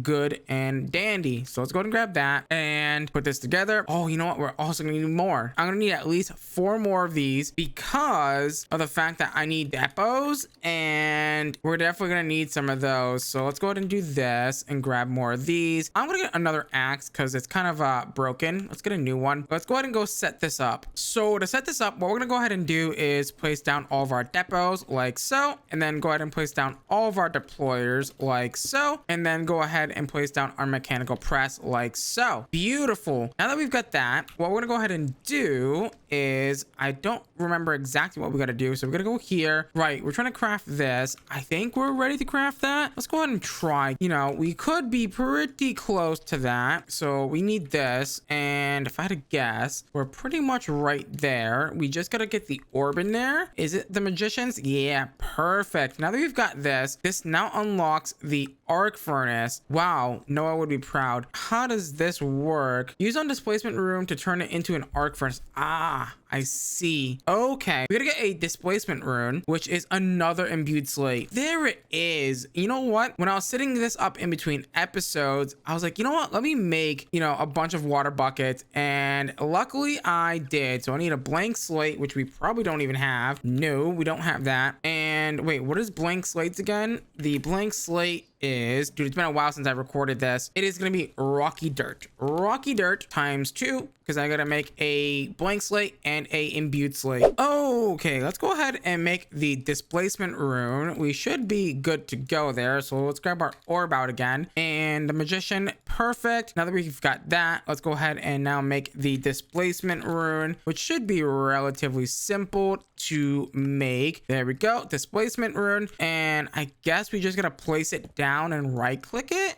how does that work? There we go. Now we've got the arc alchemical furnace. Unfortunately though, we're gonna need this guy here. I actually do need to also pick it up apparently for it to quest complete. So there we go. That should now be done. Quest complete. Beautiful. And now it's time to make this thing, which doesn't look too fun. So I gotta throw shears through there with the prismarine agglomerate, which I believe we have. The prismarine agglomerate, I believe we have. Yeah, we have one of them. I need more of them. I need at least like 4. I'm gonna try and make 4 of every one of these resources here. So, oh my god, I need 4 imbued slates. Gobber.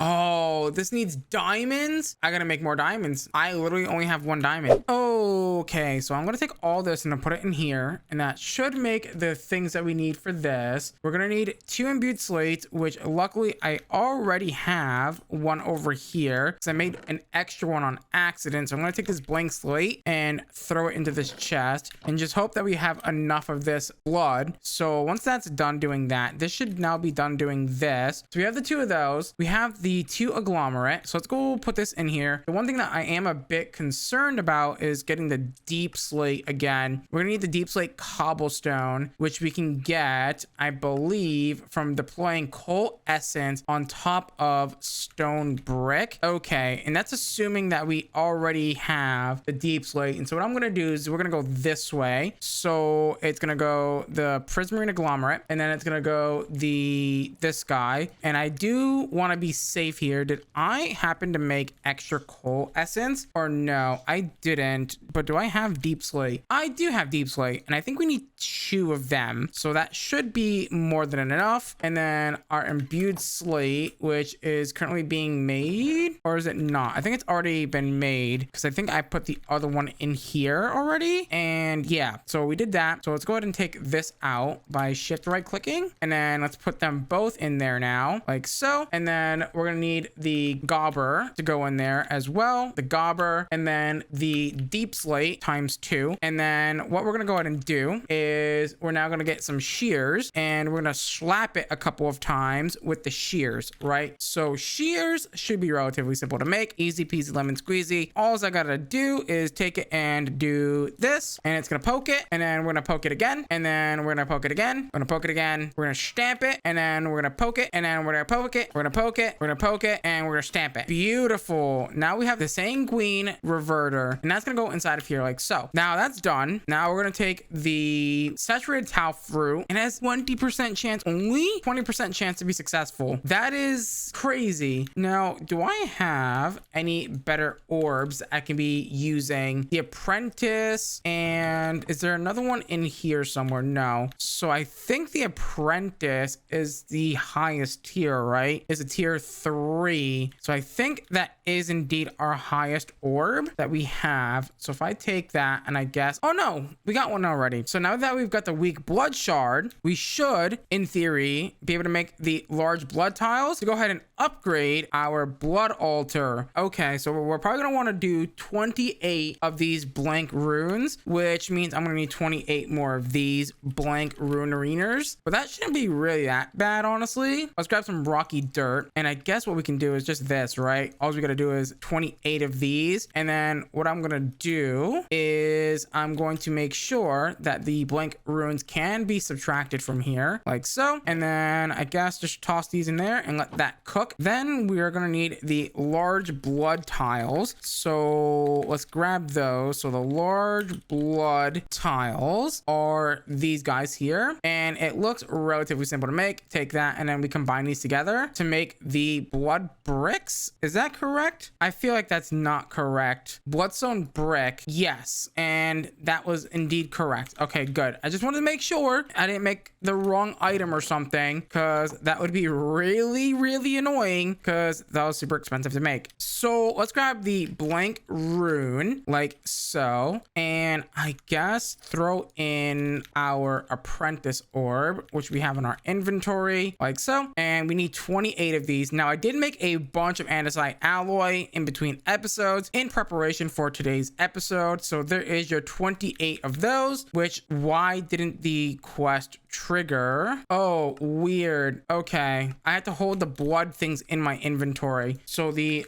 large bloodstone brick like so. And then there you go. There is our tier 4 altar completed. So in order to upgrade our altar, let's grab the Sanguine book. So the Sanguine book should tell us under the blood altar. So the blood altar should tell us how to build the tier 4. So we're going to hit visualize with this, and then we're going to slap it right where the blood altar is, which is right there, I believe. So all we got to do is break these blocks and put the blank runes in. Now that we've got the blank runes in, all we got to do is pillar up a couple of blocks like so, and put these large bloodstone bricks on top of these like pillar spiral things, and we should in theory have a tier 4 blood altar, which means we can actually finally get into the next chapter, which is going to really hopefully speed up the progress of this mod pack a bit. So there we go, that's now completed. And if we want to check to make sure that it is a tier 4, what we can do is grab our sigil. I believe that's in here. We can grab our division sigil and click on the altar, and it does say it is indeed a tier 4. Okay, so we gotta make the most hard item in the game right now, and that is called gypsum ingots. Now gypsum ingots are a very expensive item that we gotta make in the alchemy table with bioluminescence, prismarine, the diamond dust, slime steel, and dynamic slates. Now we also need imperium essence, which needs tertium essence, which needs prudentium, which we have a ton of inferium, I assume, from our mob farm. We're just gonna send it. So inferium, we're gonna tell it to wait, how many of these do I want? Oh dude, we're gonna need a lot of gypsum ingots. Ooh, we're gonna need like, dude, so many. So to make the scythe that we're trying to make for the next chapter, we're gonna need at least one of these. So 1 or like 2, 1, 8, and 8. So 16, 17, 19 ingots potentially, which I don't think that's correct, but I could be wrong. I don't know how to do this. So I assume we're going to need like a pattern table or something. How do I get the tool rod stuff from Tinkers? I assume this is like a full like custom like thing or whatever. I'm not really sure how this works in this pack. So we're just gonna grab a bunch of this and then see what the patterns are used for. So the Tinker's chest, the Tinker's table, which the Tinker's table requires, what does it require?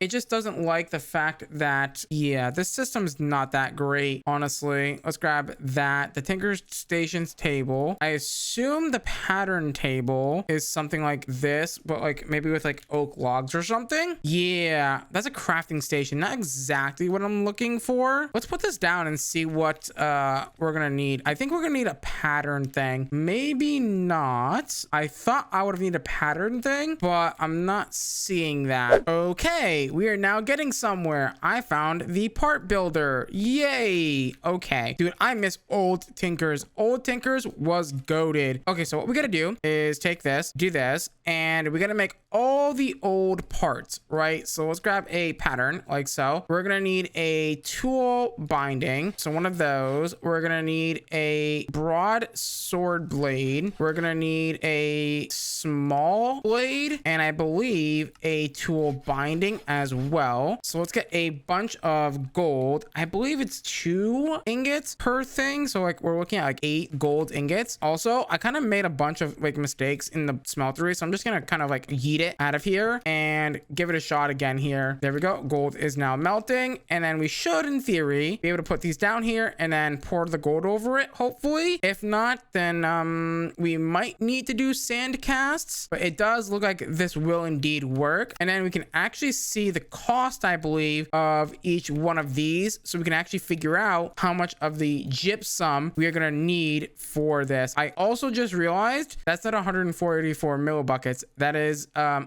a whopping 90 millibuckets. Why do they keep changing the standard? I don't understand. It was 144, now it's 90. Make up your mind. I couldn't tell you how much we're gonna need for everything. I guess we can try to make one. So let's just try to make one. I'm just gonna send it. So after doing some extensive research, I found out how many of those I need, and oh boy, we're in trouble.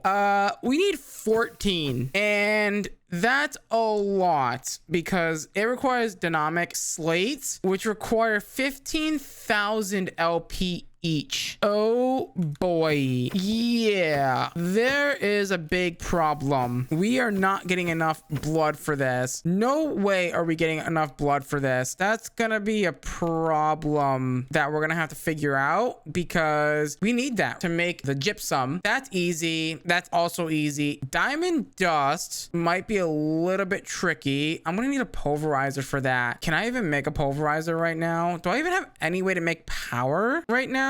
We might need to go like a Stirling generator or something. That might be where we have to go. But my main problem right now is we need a lot, and I mean a lot of blood. Yeah, I think I'm just gonna YOLO it, sit here and like click my head out until we get enough. I think that's just the plan. We're just gonna have to like brute force it, I guess, which is not really ideal. So there's a lot of moving parts to this. I went ahead and made more diamonds. Also, I believe we can take these diamonds, if I remember seeing correctly, we can go ahead and throw them into our little crushing machine over here, and it should make the diamonds that we need. The diamond grit. Perfect. Exactly what I wanted. Now we've gotten 2 of the items. We've gotten the dynamic slate and we've gotten the diamond grit. Alrighty, so we have 5 of the 6 items. We are just missing 1 more item, which is a slime steel ingot, which is going to require some interesting things. So we're gonna need the, what is it called here? I believe it is the, oh god, where is it? Did I click the right one? Yes, I did. Yeah, we're gonna mix it here with deep slate or seared bricks in this guy. So we get 2 for 1 recipe. I need 7 of each of these items: iron, slime skyballs, and seared bricks. Those are all easy. Slime skyballs is gonna come from, you guessed it, the blasting of the sky crystal, and the sky crystal comes from smithing amethyst with slime balls. So amethyst and slime balls, we should have amethyst already. Slime balls come from, you guessed it, dough and lime dye. Now I think I do have some lime dye. I do. I am gonna need 6 more of these, and I think I need like bone meal as well, right? Yeah, we got plenty enough bone meal. That is not how you make lime dye. How does one make lime dye? Ah, I see. I'm silly. I forgot to convert it into the dyes that we need. Take that and then combine them together like so, and then you get 2 per, so that's not bad at all. And then to get this dough, which we might already have, which we don't, but dough can be made with wheat flour, and then wheat flour is made by grounding wheat in one of these guys, one of these mill thingies.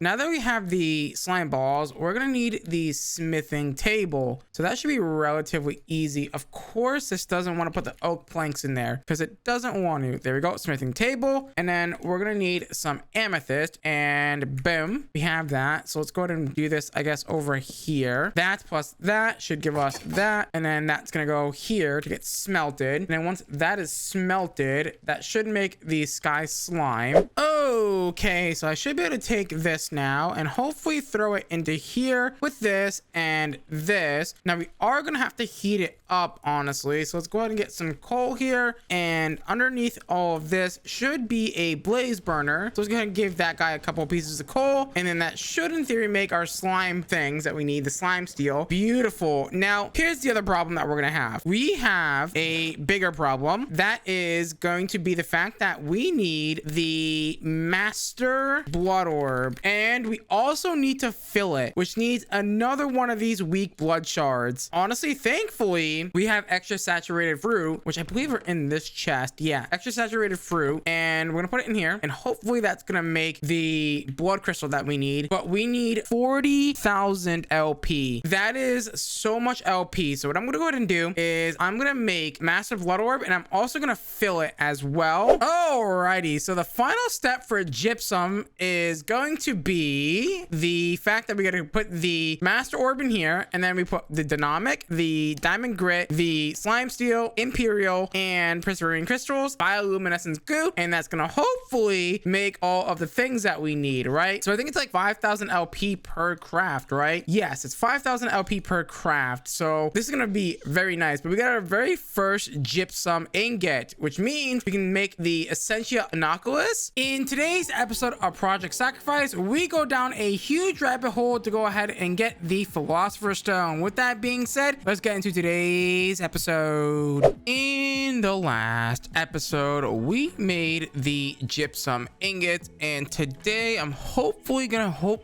get to making the Philosopher's Stone, and we have a lot to craft. So the Philosopher's Stone requires ruby, and ruby is this long chain of getting 3 types of essence, right? So we need diamond, we need redstone, and we need signalum, which all need all types of different essences from all shapes and sizes, which is going to be a lot of fun. But before we can do that, we do need one special item, which is going to be the Essentia Inoculus, which is a custom tool for this mod pack, which uses gypsum tough handle, gypsum tool binding, a gypsum broad blade, and a gypsum small blade as well. And it is made with the Hellfire Forge. Now we are going to have to make those tools. Now I don't know if lava can melt this stuff, so let me check to see if it's going to melt in here. It is not. So we are going to need a better heat source for that, which is why I believe we need the blazing copper blood, and this is going to require us to get molten copper and coal into the mixing bowl from Create, which now I'm trying to determine, do I just want to use another smeltery for this, or do I go and just make a very basic smeltery to go ahead and do this? And I don't think I can do this with the normal lava. Yeah, it looks like I need some sort of special type of lava. I think I need blazing blood for this. Okay, which goes back to the whole thing of needing the blaze spawn egg. So to get the blaze spawn egg, I'm gonna need a bunch of stuff from the Bioforge, but I'm gonna also need, I believe, the beheading upgrade from the mob masher, which means I need a ton of gold and I need a ton of iron as well. Thankfully, I have a ton of that from us doing a lot of sifting, but I'm just gonna have to do a lot of cooking. Now with the beheaded upgrades made, we can throw them in here, right? And that should allow my mob masher to behead the blazes once we get them. Now we are gonna need some stuff before we can do that, which we're gonna need some spider eyes, right? Because spider eyes in the decomposer here is gonna make us some nice things like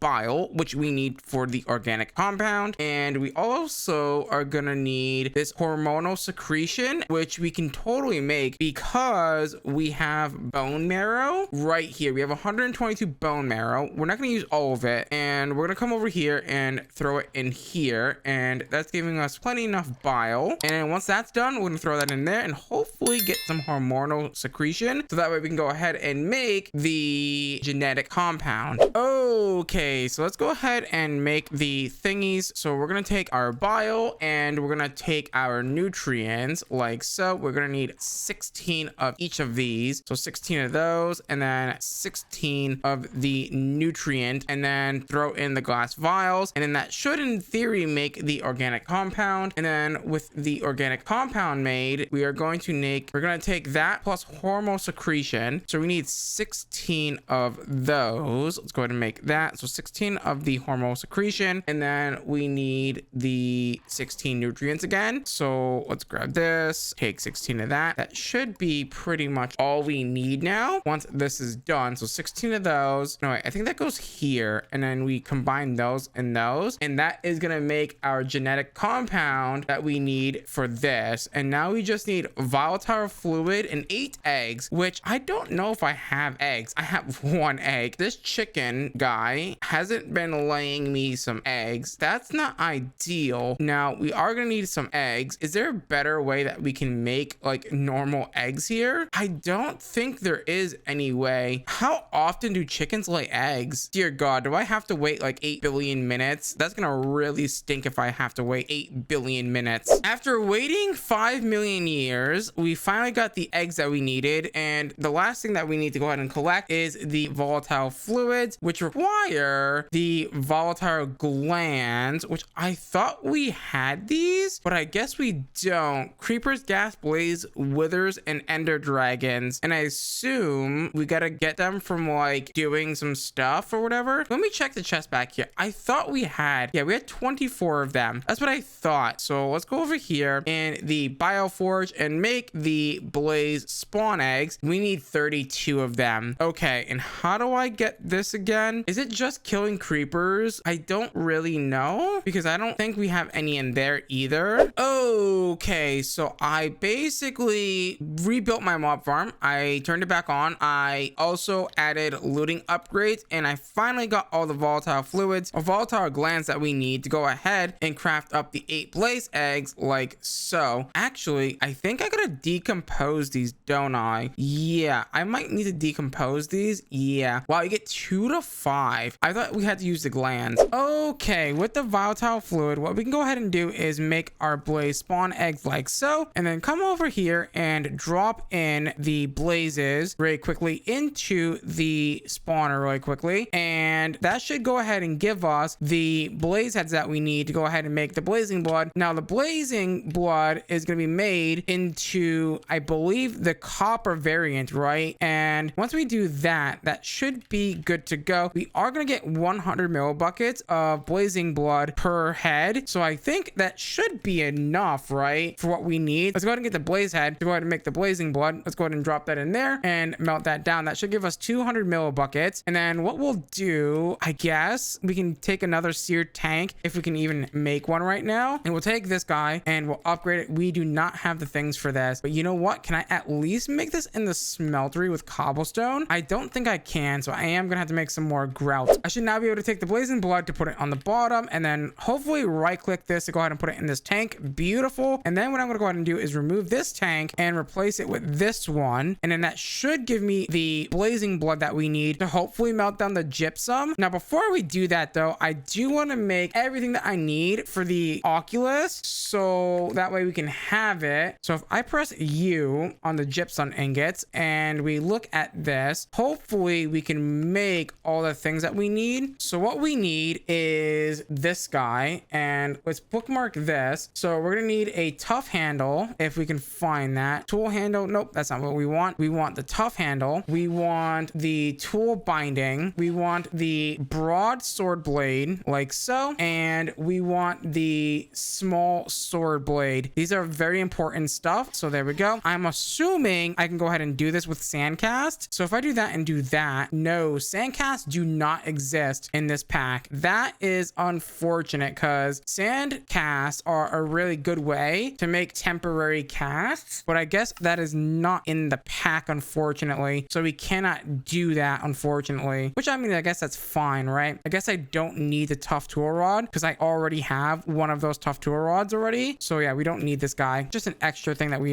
don't need. So let's go ahead and do this. Let's melt down all of our gypsum with the blazing blood, which hopefully 200 millibuckets is going to be more than enough to go ahead and get this going, which it does look like it is. Okay, so we need the tool binding. Okay, let's be very careful with this because this is very expensive. So take the tool binding out, replace it with the broad sword blade, and then we'll do the small one next because these are probably the most expensive ones, honestly. And then the tool rod is going to be next after that. So let's do that. Take that out, put that in there. Beautiful. Make sure that they're not in the way so we don't accidentally make a mistake here. Let's go ahead and put the last one in there. We now have the Essentia Oculus, which is going to be a very pivotal moment here for this pack. We need to take these and put it into the Hellfire Forge like so, and then that's going to make us the Essentia Oculus. There we go. And it has 1 EMC, but unfortunately we can't use that quite yet. Now it's time to make the ruby that we need to make the Philosopher's Stone and going down this whole crafting chain. So we need 8 ruby essence and we get 3 essences. So we need 3 diamond essence. So 3 diamond essence essence. We're gonna need to make the rock crystal essence and the osmium essence. Osmium is gonna need mithril and titanium. Mithril is gonna need titanium and chrome. Chrome is gonna need zinc and pig iron, and then zinc is going to need a block of zinc with the inoculus. Now pig iron needs pork and iron. Iron can be made with actually the oculus as well, so that's pretty nice. But the pig essence can be used by using essentia oculus. Oh, we gotta kill a pig with the essentia oculus, so that means I'm gonna probably need to make a pig seed if I had a guess, which is actually relatively simple. Okay, so we should be able to murk these guys now and get a bunch of pig essence like so.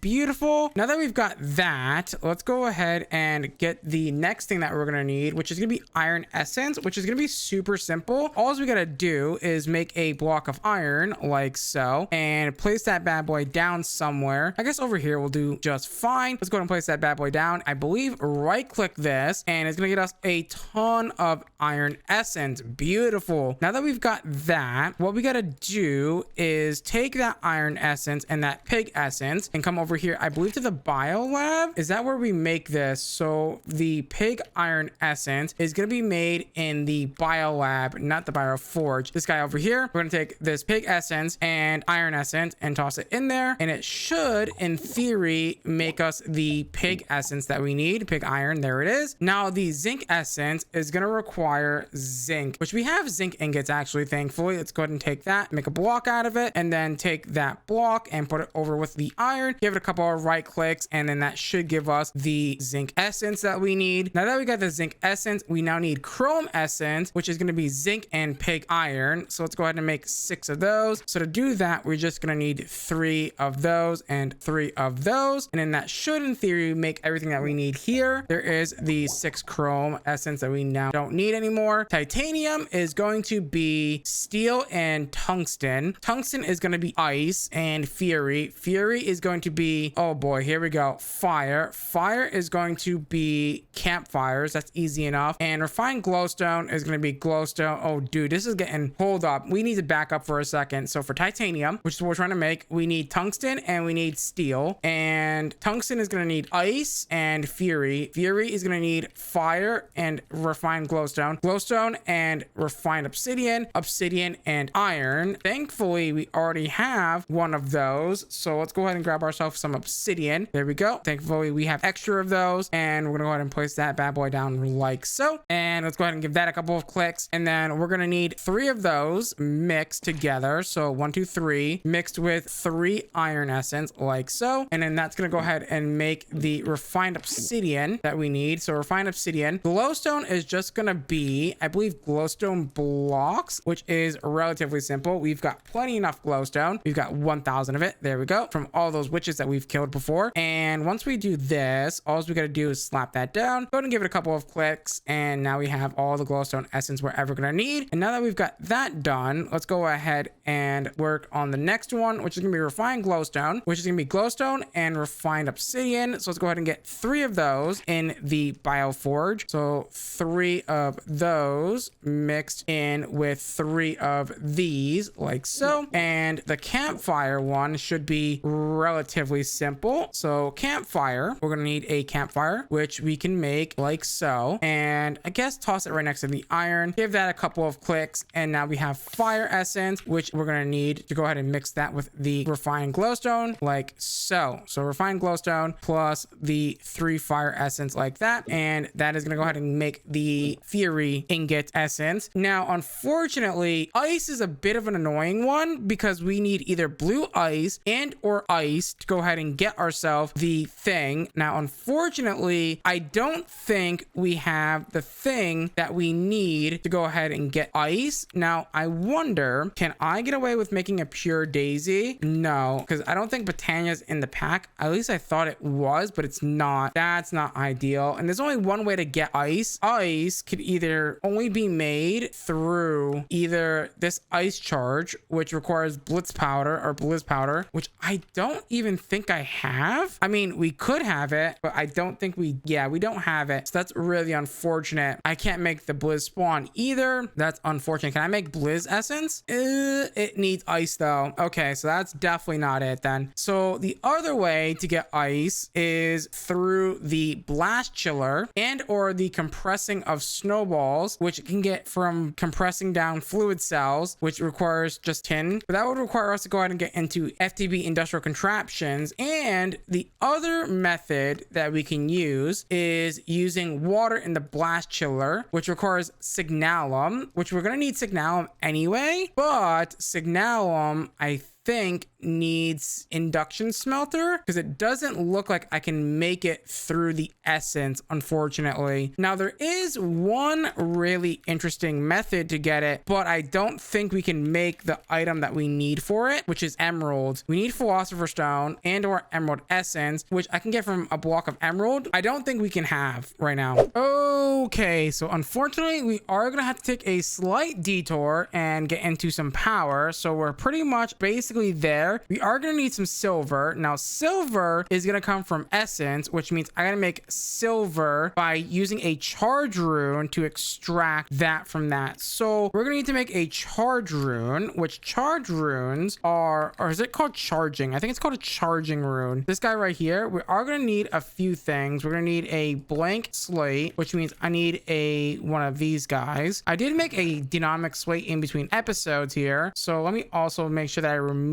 this guy because I need to make a few of these so that way we have them. So we need rocky dirt, and we're going to take that rocky dirt and throw it in here really quickly, and we're going to make the charge rune, and that's how we're supposed to get silver, which is going to lead us into power, and then power is hopefully going to lead us to the blast chiller. Now for the blast chiller, unfortunately, I'm pretty sure blast chiller needs ice, doesn't it not? It needs blocks of signalum, so that means we're going to need to make the, what is it called? The induction smelter next, and then that's actually relatively simple. Uranium is what exactly? If I had to guess, that's going to require me to make uranium essence, which comes from aluminum and slime essence. Slime essence comes from a block of slime. That shouldn't be that bad, but aluminum comes from refined glowstone and electrum, and I need the silver for that. We're going to need signalum, so signalum essence, this guy here. Can I make this easy with lumium and redstone? So yeah, once we get lumium, we should be able to go ahead and make that. And redstone essence is a relatively simple one. All we gotta do is take a block of redstone and place it down. That's literally it, right? All we gotta do is this and go ahead and click this a few times, and now we've got literally infinite redstone. All the redstone that we can ever need, we can now get. And now to make aluminum, all we just need is the electrum, and electrum comes from gold, and gold is relatively simple as well, which means just placing down a block and calling it a day. Bam, bam, boom. Now we've got gold essence. Lovely. However, we are waiting for a few things to finish here, so that way we can go ahead and grab these blank runes, and then now hopefully I should now be able to go ahead and make the charging rune that we need to go ahead and get our silver unlocked, just like this. So let's go ahead and make one of these, and unfortunately I do not have my orb in here, so let's go ahead and do that. Let's make one of those for now, and then let's go ahead and make that charging rune. So charging rune is now completed after I get my master blood orb, which is in my alchemy table because we were making the gypsum with it last. There is the charging rune, and this guy should now get us our silver. So let's go ahead and drop that on top like so, and then give this a few clicks, and now we have silver beyond belief. So now that we've got that, let's go ahead and make some silver ingots like so, and then that's going to give us the ability to go ahead and make the silver gear. And now with the silver gear, we can make the sterling dynamo like so, and then we can go ahead and I guess slap that over here. Now that we've got the dynamo down, we should be able to go ahead and make the frame. You know what, we can't make the frame because we need 10 gears. 10 is going to require 10 ingots, so I'm gonna have to figure out how we make 10. We'll wait for that. So we're gonna need gold essence, so let's take some gold essence and then toss that in the bioforge like so with the silver essence, so that way we can go ahead and make the electrum essence that we need to go ahead and make the lumium essence. So lumium is now going to be refined glowstone, so 3 refined glowstone plus some lumium, or electrum, sorry, that's going to make the lumium. The lumium we're going to take 3 of, and we're going to mix that with the redstone, 1 2 3, and that's going to make the final product, or one of the final products for the the essence that we're trying to make, which is ruby. So now that we've got signalum, we're going to take the signalum. I don't think I can use this to make signalum. I cannot, but I can use it in the making of the ruby, and that's all I really care about at this moment anyway. So now that we've got signalum, we are going to have to figure out how am I meant to get tin. Aha, I have found it. It is the acceleration rune is what is needed to go ahead and make the tin essence. So accel rune is where, because I do not see it, this guy here, and it needs another dynamic slate. Oh, that's so expensive. At least the speed rune is relatively cheap for this. So the speed rune, I'm just missing sugar, which I should be able to get with this guy. Wait, no, I have 1000 sugar. I was about to say, what am I missing? Oh, a blank rune. That's relatively simple. Whoops, my bad. However, I'm gonna go cook another one of those annoying dynamic slates, unfortunately. And just like that, we now have the acceleration rune, which means we can make the tin ingots once I do a couple of these bad boys. And now you can auto click if you would like. I don't think I'm really gonna do that. I don't want to risk breaking this thing right now because it is so expensive to go ahead and make this thing. So we're gonna need a few tin ingots, which that is relatively simple to do since we've got the essence for it now. Beautiful. Now the tin ingots are gonna go into making these machine frames, which I believe we need 2 of these machine frames right now. So there's one, and we're gonna need a second one for the beautiful blast chiller. So let's go to make this. We are just missing uranium, which uranium is a mixture of slime essence and lumium essence. Slime essence we can get from slime blocks. Now here's a good question. Can I make slime blocks relatively simple? I don't know if I can. Okay, so this is gonna be a little bit more trickier than I thought. I just had a memory, and it's dough plus lime dye. That is how you get your slime. Now dough just requires wheat flour and some water, which luckily for us, we got a ton of wheat flour, if I'm not mistaken. And if not, we can make more by throwing it into the millstone. I think I could also throw wheat into the crusher, and it should do the same thing essentially as the millstone, but it's just a bigger version of it. With our slime crafted, we can go ahead and make it into a slime block like so, and then hopefully go ahead and get, okay, so that doesn't work. That's not ideal. Is it an or dictionary thing? That's a better question. You know what? It also might be the fact that I need 9 and not like 6 or whatever. Right. That's probably a thing that we're going to have to deal with. So slime blocks requires 9, not 4. Okay, let's take the lumium plus the slime essence and toss it in here. That should give me 4 uranium essence like so. And then that uranium essence. Oh wait, do I need 8 for this? Ooh, I might need 8 to make 2 ingots. Oh, this is a lot more expensive than I thought it was. Yeah, that's a thing. So that means this is going to require me to make more lumium essence, which I already have extra lumium essence. So that's fine. I guess I can just take out some more slime essence and call it a day. That shouldn't be too bad. So if I take this and put the rest of this in here, that should give me at least 12, which is only gonna give me 2 ingots. I need more than that. That is quite expensive, unfortunately, but lucky for us, all we need is refined obsidian. Refined obsidian is relatively easy to make. It is just obsidian and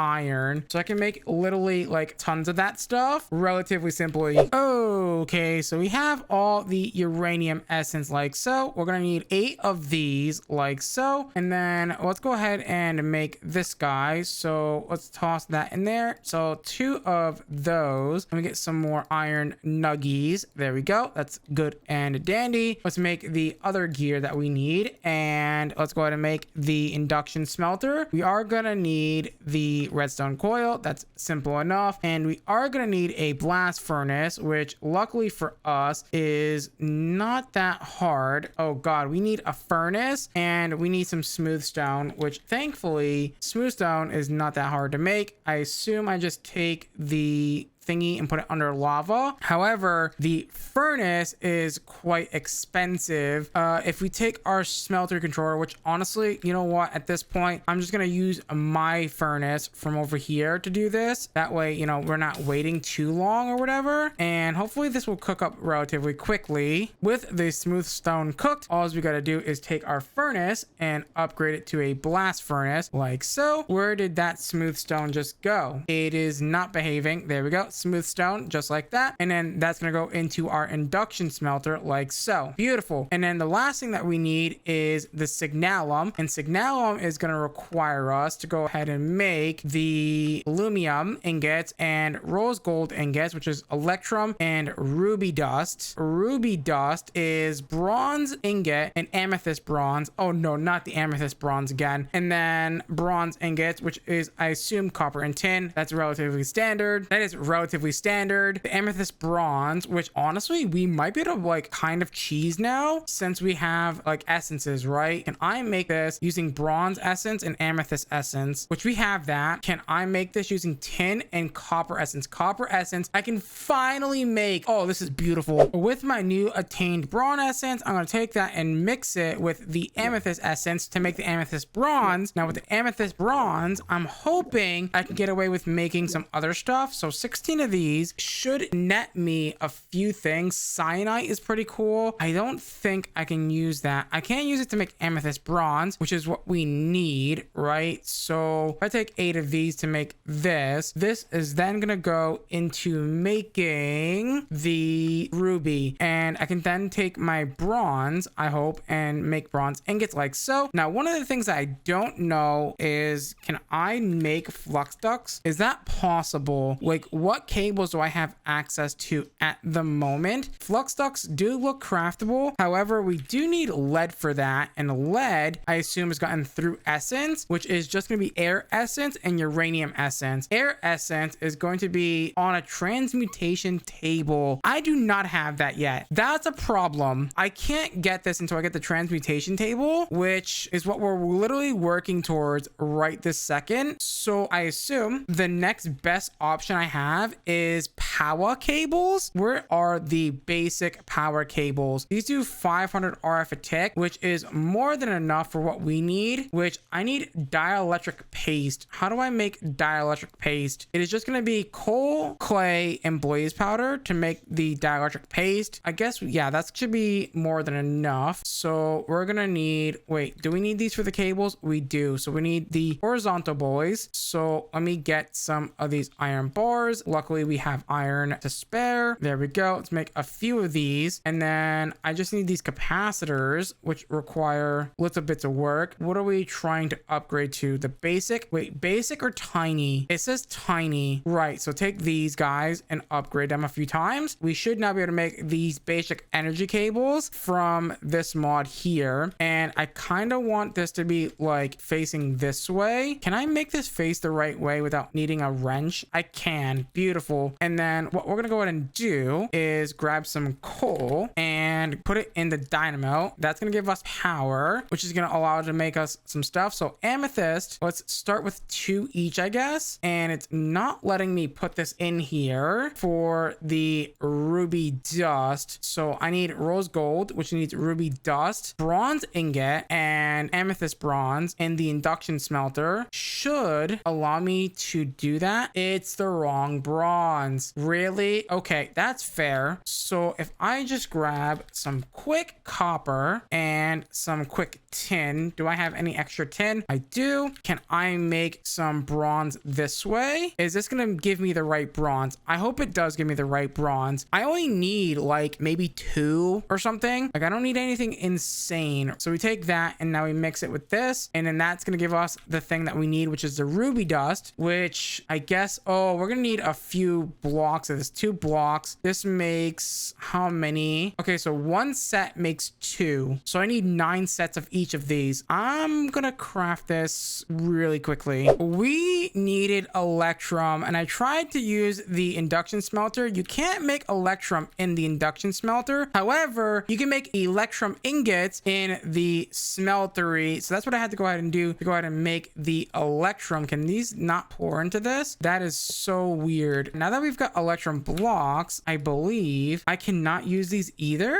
Wait, I'm a bit confused. How am I meant to get electrum for the signalum? This requires steel in this pack, and I assume steel can be made with essence. Maybe not. We need to make the steel essence, which requires creeper essence and compressed iron essence, which that's just literally compressed iron. Creeper essence means I'm gonna have to kill creepers using my innocuous thing here in the blood altar, and just hoping to God that we get what we need here. So it turns out that the steel made the wrong one, so I have to make now a pulverizer to turn it into steel blend. This is getting a little like tedious and annoying now. Like, why did it make the wrong one? I don't know, but fair enough. So now we got a pulverizer. So now that we've got that, I should in theory be able to take my steel ingots and turn it into steel blend, then smelt it to make the right one, hopefully. So this steel blend, oh wait a minute, that's a problem though, because I need at least 9 electrum ingots. This should make 9. So if I make this, 3 should make 9, because it's 3 times 2 is 6. Sure, math is mathing. To get nickel, we are gonna need the rune of self-sacrificing, which is now done, which means I can now get nickel if I would like in large quantities. Beautiful. The reason why I wanted nickel is because I want to take nickel and I want to convert it into invar, this like so. Take a few of these and we take some iron, right, and we take it in our induction smelter and we hopefully make some invar from that, which yeah, we're gonna need to make a lot of machines here. And I'm trying to make the power loose oven right now because there's an easier way to make steel using the power loose oven, but that needs Constantan, and Constantan needs amethyst bronze plus invar, and invar is nickel and iron, which we're currently working on. But amethyst bronze is the essence, which honestly I wish there was an easier way to get this, but there really isn't. Amethyst essence, oh there is, I forgot, that is my bad. I was meant to make the amethyst block, but that's fine, we can make that relatively simply and easily. Now that I've got the pyrolyzer, I can take some coal, throw it in there, and that's gonna make what I call coke, and coke can then be used in the induction smelter with iron dust to go ahead and make your steel ingots that we need to continue making on the electrum. Finally, after like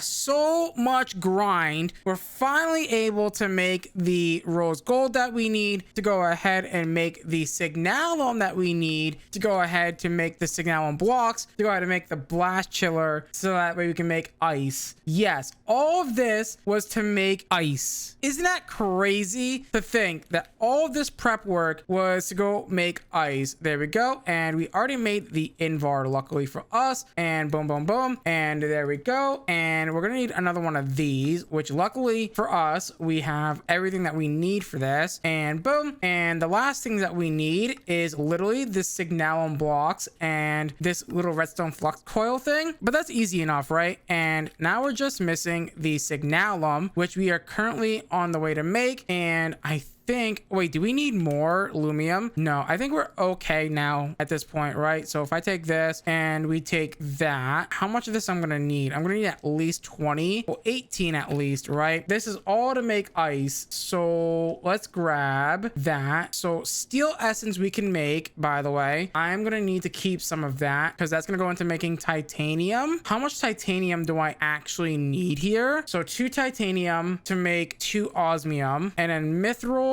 doesn't need that, so I'm gonna need at least like 6 titanium or something, which hopefully isn't gonna be too bad to make. Did I keep extra creeper essence? I did, so that way we can actually go make extra steel essence, with the iron essence being the attraction here. Iron essence, we don't have that much of it. Let's go and grab some more, just like that. Really simple, and we should be able to make the compressed iron that we need like so. And I'm just gonna make a bit of steel just to be ready for that. So compressed iron plus creeper essence should give us the steel essence that we need for titanium. And we are currently wrapping up here with the rose gold, which means we can take our aluminum and toss it in here to hopefully make the signalum. So it turns out I made a little bit too much of signalum, but that's okay. There is our 2 blocks like so, and then the blast chiller is now done. So what I gotta do is place this down with some power, and once we do that, all we gotta do is grab some buckets of water and toss it into the system. Now I could easily make myself the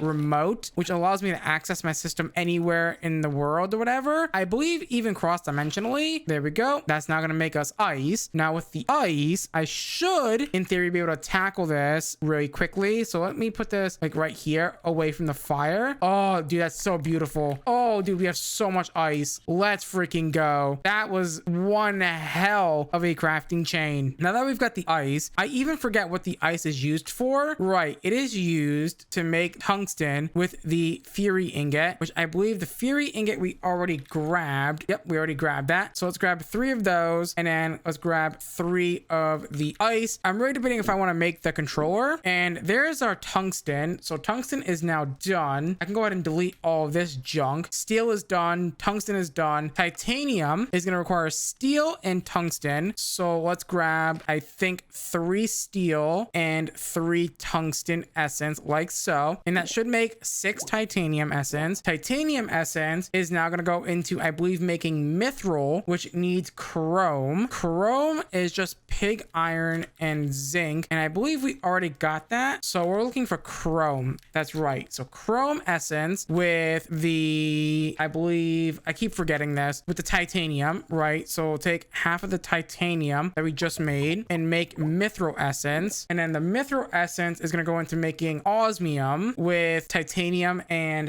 that. I only need like 1 of these, right? Wait, what was this for? Osmium essence? Right, mithril and titanium. Right. So let's do 1 for now because this stuff is extremely expensive and I don't want to have to go through that whole crafting chain again because that was not fun. So now that we've got the osmium, I believe the last thing that we need here is stone essence and amethyst essence. And guess what? We have both of those in very large quantities. There is our stone essence and we do have amethyst. So if we look over here and we find amethyst times 3 and throw it in here as always. So stone and amethyst will make the rock crystal essence. So that's the start of that. So rock crystal essence, we're trying to make ruby right now. Ruby needs ruby essence and then that needs signalum essence, which I believe we already have. And then redstone and diamond. Diamond requires the rock crystal and the osmium. So I actually do need a second set of osmium essence here because I need more diamond essence. Osmium essence is going to require, again, that mithril and titanium. So mithril essence and titanium essence. And there we go. Perfect. Throw that in here like so. So mithril plus titanium should give us the osmium essence. Now that we've got 4 of those, what we're going to go ahead and do is mix that to make the diamond essence. So diamond essence, let's get 3 of each. So 3 of those and then half of those. And then that should give me diamond essence. Perfect. Times 6. And then that is going to allow me to make the 9 ruby essence that we need to go ahead and craft our first set of rubies. Beautiful, beautiful, beautiful. And that's going to get us 6 rubies. And then that ruby with some sandpaper, if we have any, which we don't, I'm going to need some more paper. There we go. And sandpaper like so. And all of that work was just to get the philosopher stone. Let's put the sandpaper in our offhand and let's go ahead and nom on this ruby. And that is the philosopher stone. In today's episode of Project Sacrifice, we dive deep into Project D. With that being said, let's get into today's episode. In the last episode, we made the philosopher's stone, which was a huge stepping stone for this series. And today I want to try and make the transmutation table, which is going to require us to take our philosopher's stone and stamp the energy condenser MK2, which is going to require us to go ahead and make the energy condenser MK1. However, we we are going to need the fluid encapsulator with 1000 millibuckets of lumium, and of course the energy condenser requires a alchemical chest with 1000 millibuckets of hepatizen, which is also a interesting one. So the alchemical chest is actually relatively cheap. We can actually make that right this second, which is really good. So let's go ahead and make that bad boy. So we are just missing a chest, of course. So once we make this is going to allow us to go ahead and take a look at making the next step, which is going to be molten hepatizen. There is our alchemical chest like so, and what we're going to go ahead and need to do is take molten hepatizen, which is going to require us to make it in the induction smelter with copper, invar, and obsidian. Now, how much do I get for melting this down? 90. Okay, so 90 is what we get for this. So we need 1000, right? So we need approximately 12 ingots of hepatizen. So to do that, we're going to need at least 6 of the invar and obsidian, and of course 12 copper. Let's get this bad boy into the induction smelter. With the hepatizen, what we're gonna go ahead and do is toss that bad boy into this guy, and we do not have enough heat to melt this item. Here's another question then. Can I cheese this a little bit and use the magma crucible? I cannot. So we have to use a smeltery with either proto lava, soul lava, or blazing blood. Okay, so that's interesting. So I guess the best way to do that, I guess, is to take the rest of our blaze heads and melt them down. So we only have like 6 blaze heads left. I hope that's enough.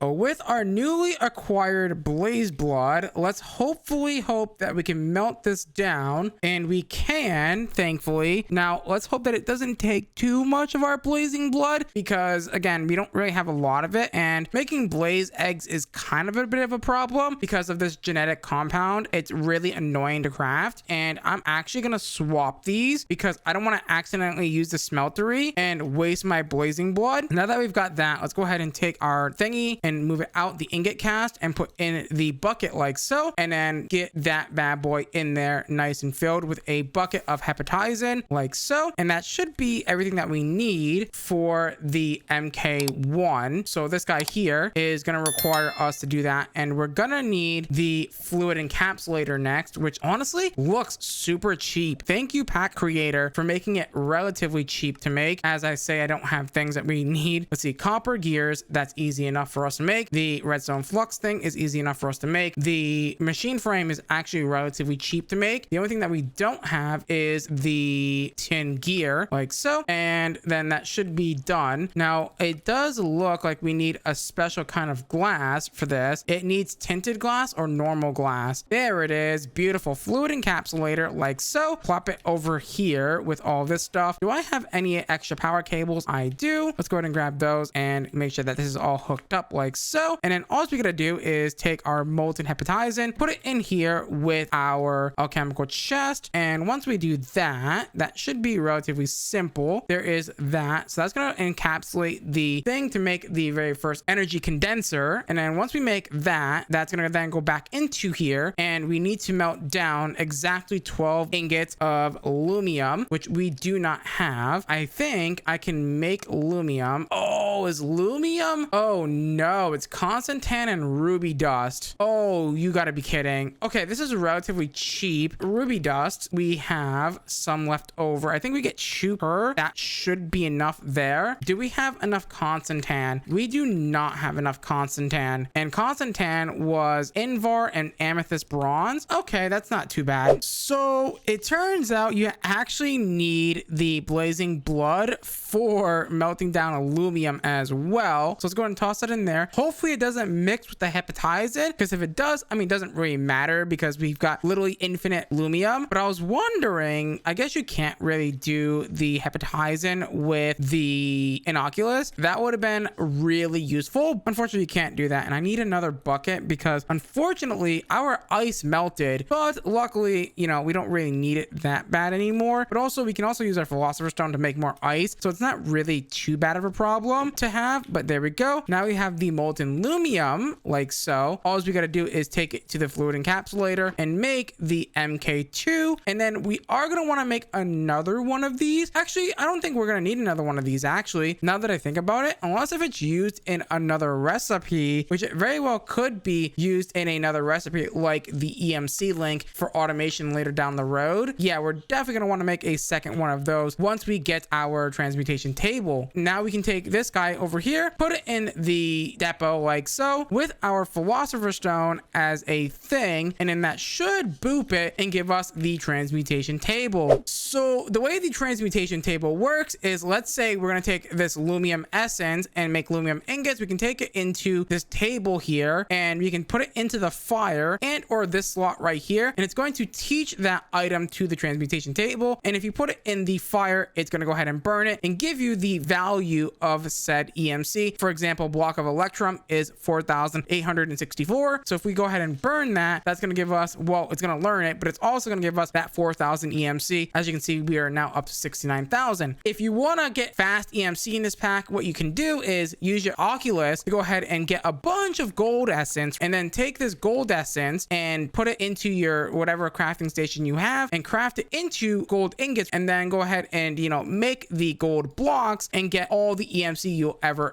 want. Okay, so what I'm going to go ahead and do is I'm going to teach all of the low covalence and high covalence and medium covalence dust to my table like so. Also going to go ahead and make the next MK2 so that way we can go ahead and teach that as well. And I have already taught all the things to make hepatizen to my EMC table. However, we don't really have a good way of making a way to make blazing blood right now, because again, blazing blood is made by melting down blaze heads, which honestly don't have a EMC value, unluckily. I guess we could make more blazes. Oh, that's a problem. We made a mess. I had to make a few things because I kept messing up. Yeah, so now we have about a bucket's worth of molten blazing blood. I went and made more blaze eggs to make the things that we needed for that. So there we go. And let's go ahead and drop in this bad boy right here to go ahead and make the MK1. I also already taught the alchemical chest as well into the transmutation table, and we're also going to do the same thing with the energy condenser and the energy condenser MK2. So once we do that, we should be able to do this now, and that's going to go in there. Perfect. And then we just need some lumium, exactly 12 lumium, and we should be good to go ahead and melt that in the smeltery. Now I wish the blaze eggs did have an EMC value, but unfortunately they don't. And also I don't think that would work too well, considering that it probably has like some very much weird MBT data. So I don't know how Project E handles that anymore. So let's go ahead and do that and then dump that onto here like so. And then that should be everything that we need for the MK2 as soon as we get it over here. And let's go ahead and pop this in here. Now also keep in mind as well that we can now also teach the transmutation table, because we're about to make a second one as well once we get our philosopher's stone over here. Also, question, did that use my philosopher's stone? Where is my philosopher's stone? I hope that didn't use my philosopher's stone. I mean, it's more annoying. It looks like it did take my philosopher's stone, so that's kind of annoying. Luckily we have 5 more rubies. Let's also go ahead and make sure that we teach rubies to our transmutation table, because if we lose all of our rubies, I don't want to have to go through that whole crafting chain again. Ain't no way you're gonna make me do that whole thing over again. Let's go ahead and teach our philosopher's stone like so, and now we shouldn't have to worry about losing it, which is good. So let's go ahead and take this energy condenser MK2 and teach it to the transmutation table like so. And then of course, let's go over to our depot over here and smack it with a philosopher's stone like so. And yeah, it does indeed use it, unfortunately. I guess I didn't see that the first time, but that's okay. Let's go ahead and do that,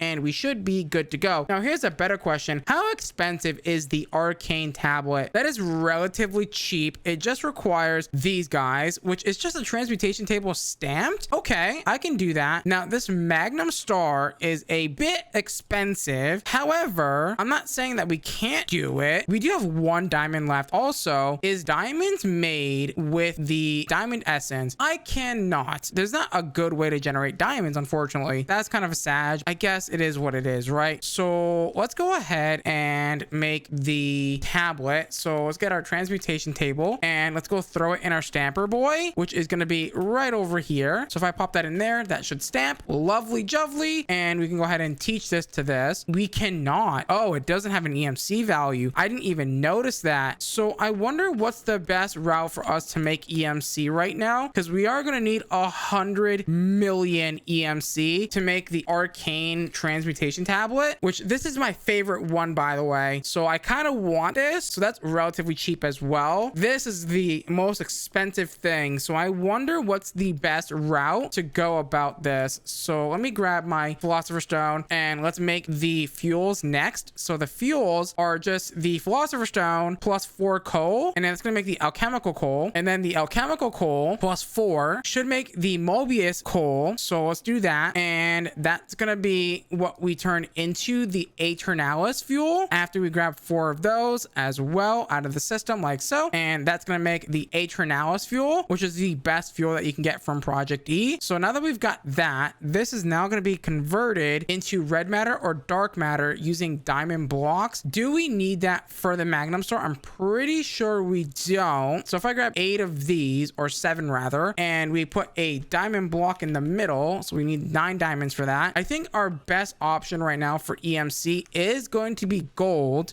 essence, that is, but that shouldn't be relatively hard. So teach the diamond blocks like so, and the diamond block in the middle like so, surrounded by the Aeternalis fuel, is going to give us dark matter. That's not what I wanted, but fair enough. We're definitely going to want that for sure. We are going to want to make the Magnum Star is what we're trying to make. So it's this guy, right? Star Aaron. Yeah, Star Aaron is what we need. So we need Klein Star, Sphere, Veer, Dre, and Zui. Zui is, okay, Mobius fuel and diamond. Okay, that's where I went wrong. So diamond plus Mobius fuel. Okay, fair enough. So Mobius fuel times 8. And I think what I'm gonna do while I'm at it is I'm gonna try and make the repairs talisman, because the repairs talisman, if you didn't know, will allow you to repair items in your inventory. So if we look at the repairs talisman, so this guy right here, actually relatively cheap. I didn't think it was gonna be that cheap, but if we take this and we get a bunch of these from the EMC table, let me just quickly throw my stuff into a chest really quickly, because I want to get literally an entire inventory full of these guys, so that way I can go ahead and quickly repair my Essentia Oculus if it works. That's the main thing. It does work, and all I gotta do is just grab a bunch of these repairs talisman, and over the next few seconds it should fill up this durability. The reason why I wanted to do that to fix up my Essentia Oculus is because when it's damaged, it doesn't have an EMC value. As you can see, it has an EMC value of 1. So I can go ahead and put that in there, and I should be able to grab it out of here as many times as I want, and I don't have to ever worry about it ever breaking, which is really good. Where are we in the quest book? Actually, hold on. Before we do that, I'm getting distracted. Let's try and get as much EMC as humanly possible with this thing. Now, I could do myself a favor now, and we can make the remote. The remote is a really cool item that we can go ahead and make. So we want the, I believe, crafting remote, right? This guy here. And it's going to need some sea lanterns, a storage request table, which I believe I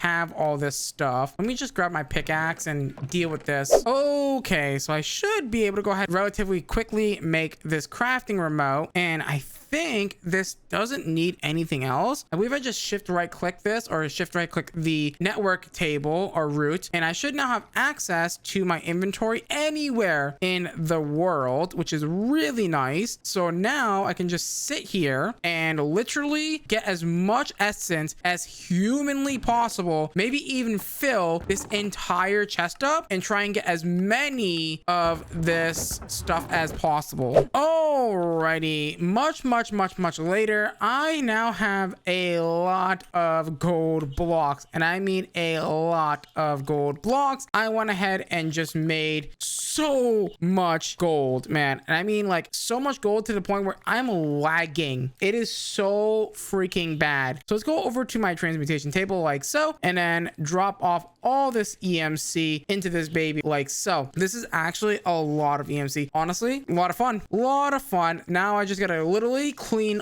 all this out of my system. With all of our gold now in the transmutation table, what we're gonna go ahead and do is take our Dree boy and craft it into the Zwee boy, like so. So bam, bam, and bam. And now we have Zwee. Zwee is then gonna get crafted into the next tier, like so. And then once we do that, it's literally just a sit here and craft until you get to the Magnum Star, which is quite fun, honestly. I love doing this. And just like that, we now have the Magnum Star, which is perfect. Yes, the Magnum Star Eren is now ours. Perfect. Now we can take this guy and we can use him in the crafting recipe of the transmutation arcane table. Now we are going to need a few of these. Let me grab a few of these. I think I only need one, right? Does the stone transmutation table have an EMC value? It does. Okay, beautiful. So let's grab a basic philosopher stone and 8 of these transmutation tables, throw them like that, and then boom, we have our very first stone transmutation table from Project EX. We're gonna need at least 3 more of those, like so. And then we have the 2 of those, that, and I believe all we need for the rest of this is going to be a chest and a crafting table. Okay, that is relatively simple. I do need to make a quick chest, so let me make that really fast. And then we also need a quick crafting table, which shouldn't be that bad to make either. Boom, boom, boom. And then let's not forget to teach these things, bam and bam. And then let's go ahead and craft up our arcane transmutation table. Boom. Now we are gonna need to take this and put this in here, and boom. One of the best items in the entire Project E universe, the arcane transmutation tablets. I just had a thought. Does this have an EMC value right now? Because if it does, I want to take advantage of that. It does. Let's go ahead and learn that bad boy. So the MK5 collector, we can take 5 of these, 6 of these, and get an energy condenser MK2, like so, and a diamond block, or even, hey, even a red matter block as well, if we really wanted to. So that's only going to require 3 dark matter, like so, and then some Eternalist fuel, like so, and then that should make us red matter. And then this red matter can be turned into blocks. So let's go ahead and throw that in there, and let's get some red matter really quickly. All we have to do is take this red matter quickly and turn it into a block, and that block will then go ahead and be put into the collector. So let me grab this. Actually, can we upgrade these? I assume we can upgrade these relatively simply. Yeah, we can upgrade these. I wonder, is it worth spending the EMC if we can? That might be a really good question, because if we can upgrade this, that's like better passive EMC as well. But before I do that, let me make sure that this actually works the way I think it works. So let me put this down like so, put this on top, and then put the red matter block inside. It does work that way. In the last episode, we made the arcane transmutation tablet from Extended Exchange, and we also dived a little bit deep into Project E. However, in today's episode, I'm not really sure what we're gonna do. We have a few things that we can do. For example, like making the temporal pouch, because that is gonna be really useful actually. So we should probably quickly make this thing so that way we can start gathering time.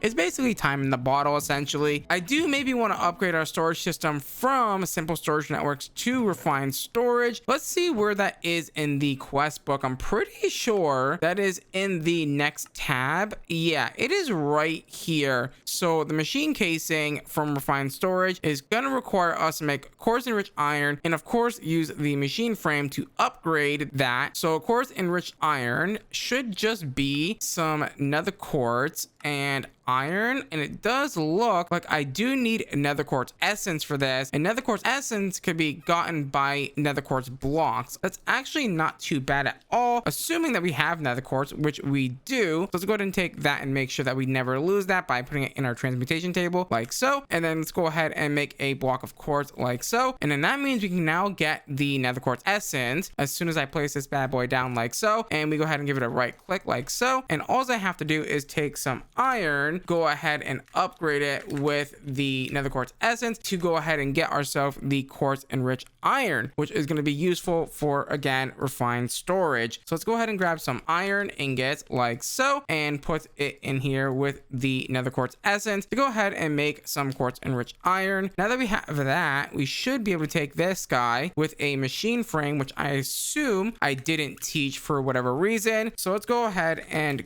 quickly make another one of those. So that's just going to require a tin gear and of course some glass. Do we have extra glass in the system? We do. So let's go ahead and make that bad boy right now. Let's go ahead and make sure that we teach this bad boy like so. And then let's go ahead and take this and upgrade this to the machine core from refined storage. With our refined storage core made, what we can go ahead and do is start to go ahead and make our refined storage system. So we want a disk drive, we want a controller, of course. We're gonna definitely want a crafting grid, that's for sure, and we're definitely gonna want this controller right here. So let's go ahead and make that. Now we are gonna need silicon, which silicon comes from just smelting down some nether quartz, which is not too bad. So all I gotta do is take this nether quartz and take it over to our smelter over here to go ahead and cook that up into the beautiful silicon. And I believe once we do that, we should be able to go ahead and make the controller. Once we go ahead and make these processors, which is again going to need silicon, but it's also going to need these processor binders, which luckily for us, we can go ahead and make. And of course, we're going to teach it to our EMC system. So that way it doesn't forget. And then let's go ahead and grab these off the thing before it,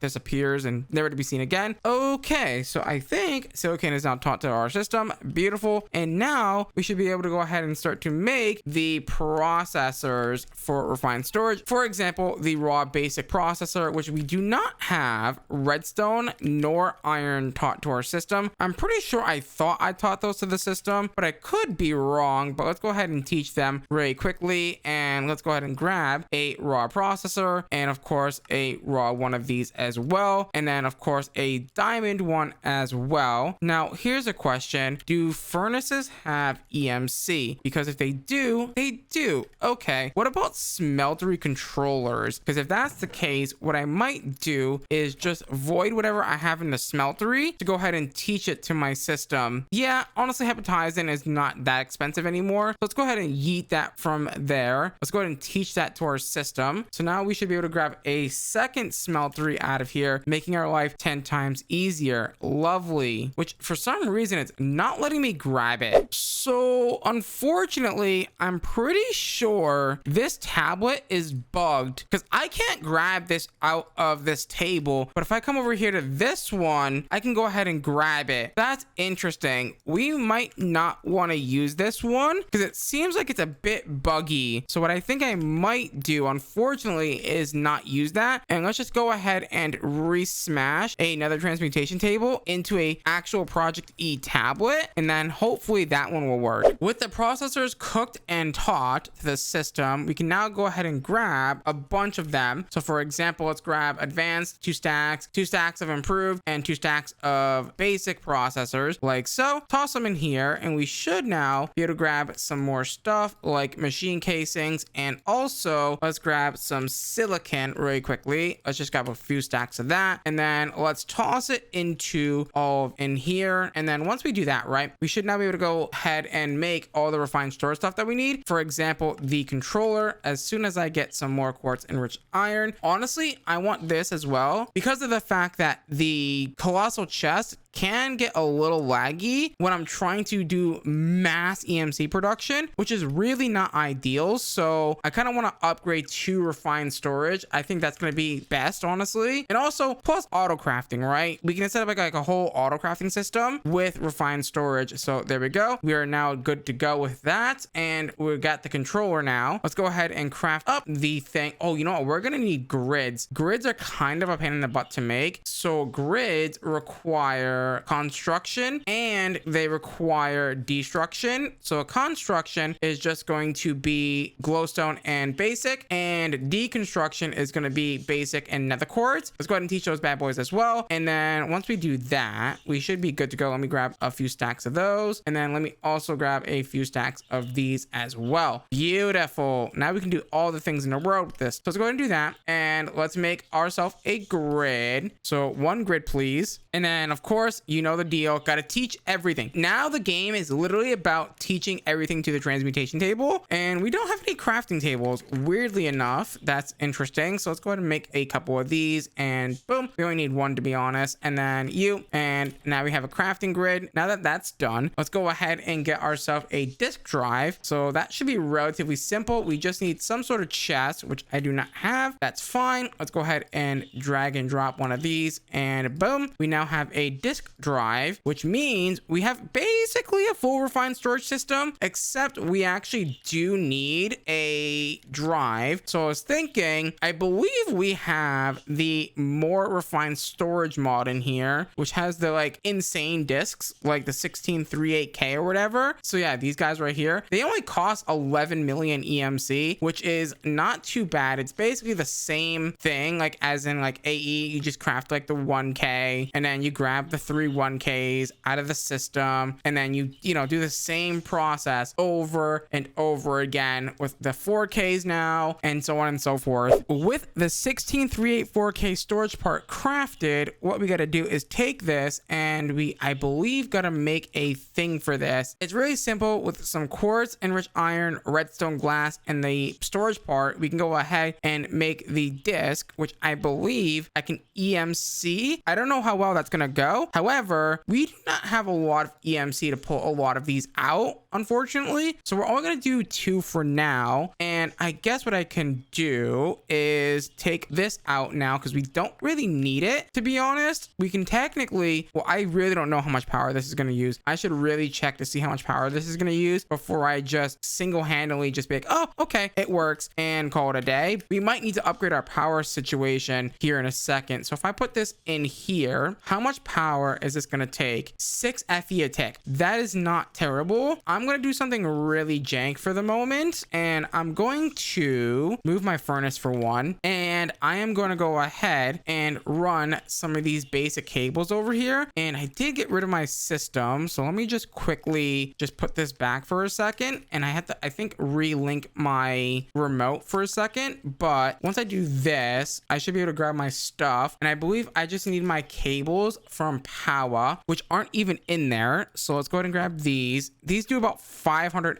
FE a tick, which is not terrible. So what I'm gonna do is take my stuff, my cables, and I'm gonna run them jankily to over here, and we are producing about, I would say, 20 RF a tick, 40 RF a tick, which should technically be enough for this. What I might do actually is quickly teach this to my EMC table like so, and then quickly maybe grab a couple of these so that way I can max out the cable. So to max out the cable, I just need, I believe, 12 and a half of these. So let's go ahead and get, I guess, 11.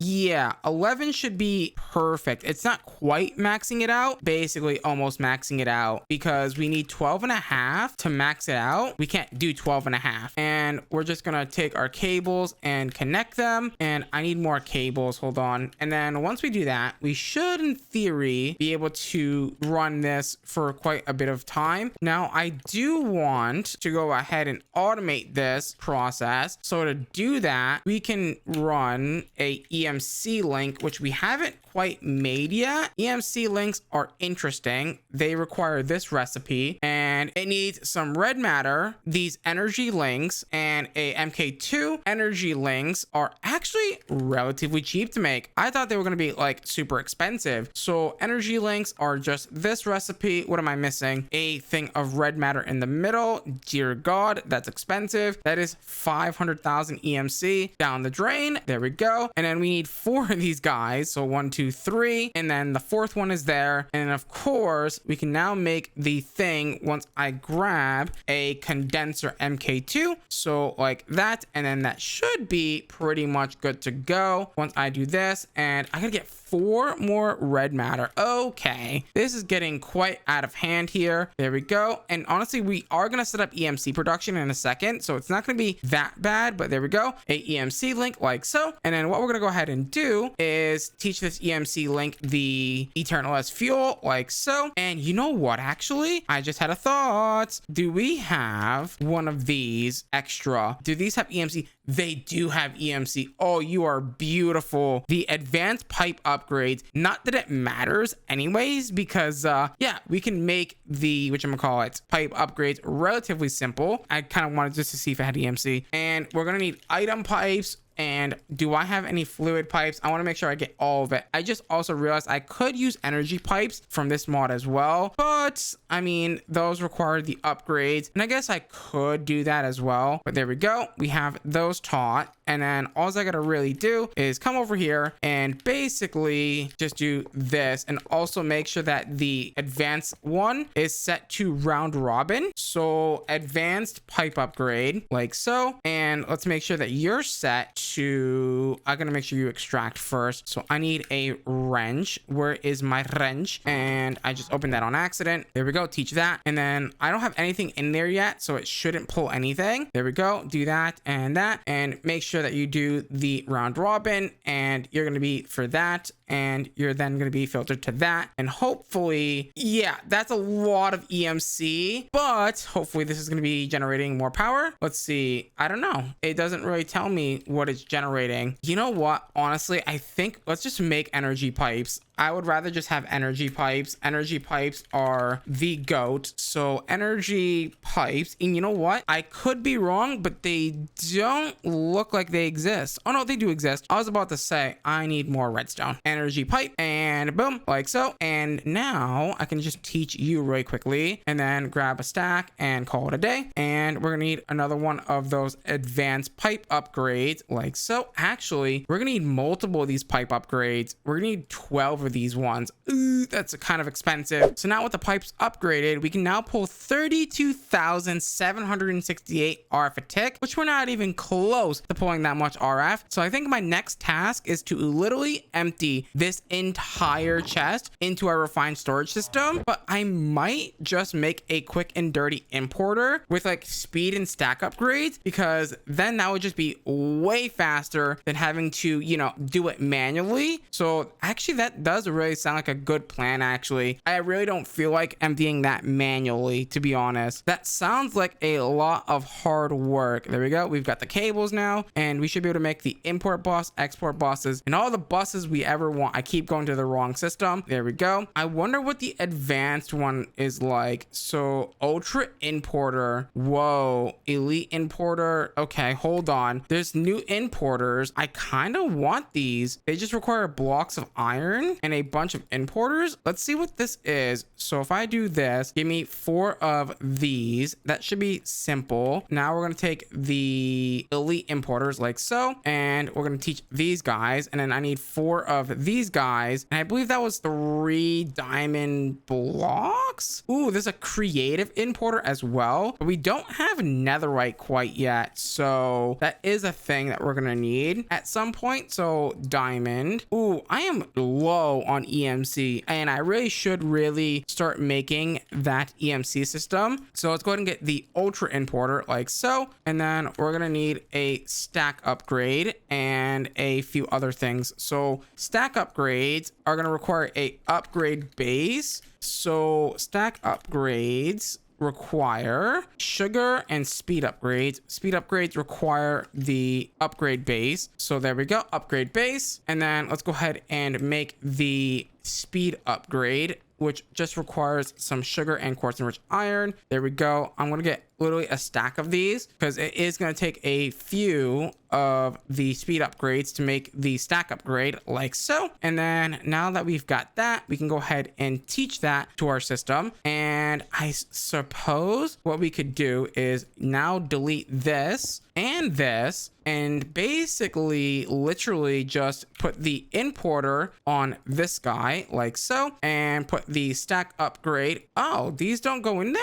Oh, it only does speed upgrades, doesn't do stack upgrades. That's interesting. And I just do that, and then that should start to fill up my system. Wow, that is pretty freaking fast. That one importer added 144 RF a tick to our system. That is insane. Okay, so before we get into building our EMC system, I have been kind of like cleaning up the base a little bit, honestly, and I've like torn down like my wood farm. I've basically moved all my items items from the colossal chest into this guy. However, I do want to move these items next into my storage system. And I think what I'm just gonna do is run all of my items into this system here. And I might honestly do the same with this guy over here, to be honest. So that way we don't have colossal chests, basically preventing lag essentially. But to do that, there's a couple things that we do need to craft. For example, we need to craft interfaces. So interfaces just require a importer, which we already have, and a exporter, which we do not have. So exporter, be taught, and let's grab a stack of those. Let's grab a stack of importers. Also grab, actually, yeah, that's fine. Let's go ahead and actually teach you how to make the external storage buses as well. So you're gonna need chest. That's fine. So chests are relatively simple to make. Bam, bam, boom. And I actually need 2 of those bad boys. So let me grab those as well. So chests, and we're pretty much good to go. So there we go. External storage bus is now crafted, and that's literally all of refined storage crafted for the most part, minus the interface and a few other things. So interfaces from refined storage are now done, and let's go ahead and teach those guys. And all I gotta basically do is take all the items out of this chest and the one over there, and then put interfaces underneath these item collectors. Much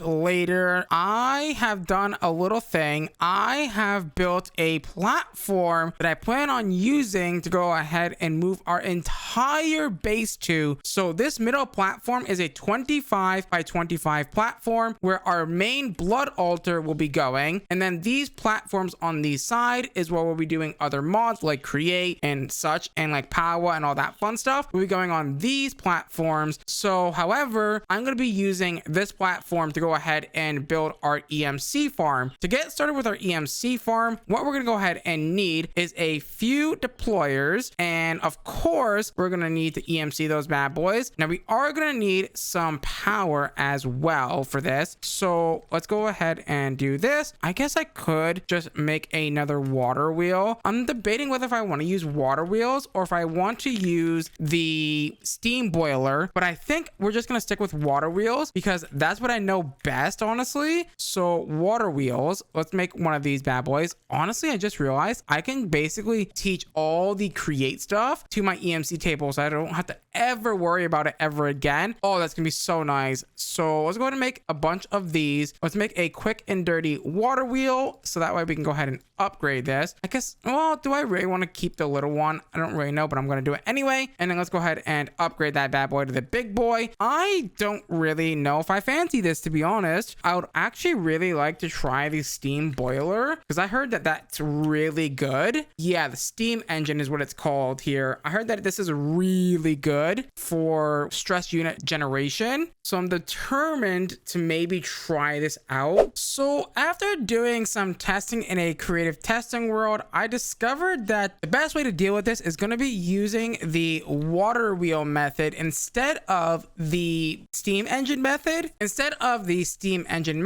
So I came back to the world here and I built a lower basement level to our create EMC farm area, and this is where I'm going to go ahead and put down our water wheels. So in total, we're going to need 34 water wheels. So my plan is to hopefully export the power from the water wheels, right, using the little hallways here that we're going to generate. So I built this. I'm going to put a hallway here so that way I can go ahead and basically connect the two together. So the water wheel is going to be going against this wall like so. And what we're going to go ahead and do is I'm hoping that this is tall enough. I didn't really check to confirm that this was tall enough. And what I'm going to go ahead and do is run a nice little line here like so. And I hope, oh, I just realized I'm going to need to move my little ladder from this side. Yeah, I'm also probably going to have to close this off. So let me just fix this. Okay, much later, I have done some modifications to this room. I'm hoping that this works. It does. Beautiful. Okay, so this is going to hopefully work now. So all I got to do is literally grab a crap ton of buckets and literally fill this entire entire area. Also still have to mimic it on the other side. Oh, dude, that's gonna look so sick once this is done. Okay, so here is my plan of action. What I'm gonna go ahead and do is build a nice little hallway like so. And what this is gonna do is I'm gonna put a big piece of glass here. Or I was thinking we can do like a little fork or something. Honestly, what I could do is have it come up the middle. So let me grab a quick little shaft. So where is my transmutation table? It's upstairs. So what I was thinking is we grab some shafts and stuff. And what we do is, do I have gearboxes? I don't think I have gearboxes. That's actually a really good point. So gearbox, and let me teach you that. And then let me also teach you how to make vertical gearboxes. So that way we can have them. So gearboxes and vertical gearboxes with a shaft like so. And what we're gonna go ahead and do is take these now and we're gonna run the system up to this platform using gearboxes. We are gonna want to combine them together. That is something that we are gonna want to do. So what I'm thinking is we have a speed controller in the middle, and then from there we can figure out exactly how we want to do this. Okay, so here is my plan. What I'm gonna go ahead and do is I'm gonna place this right here. That's the exact center. Hold on, I need this to be facing the other way, so you face this way. Thank you very much. And let's go ahead and put the big cog in here, and I assume what we're gonna go ahead and do is place a vertical gearbox maybe like right here. Is that facing that way? It is not. I need you to be facing this way. I think I can also rotate it with a wrench. That might be possible. Okay, so here is my plan. So what you're gonna do is I need to run shaft on the outside of this. So shaft like so, and then what we're gonna go ahead and do, so a shaft going here. I just fell. Okay, so here is the plan. What we're gonna go ahead and do is run a shaft here and here, of course, and then we're gonna run a gearbox. Ooh, do we want a vertical gearbox instead? We might want a vertical gearbox there instead. So let's run a vertical, see if that's gonna work the way I want it to. So if I run this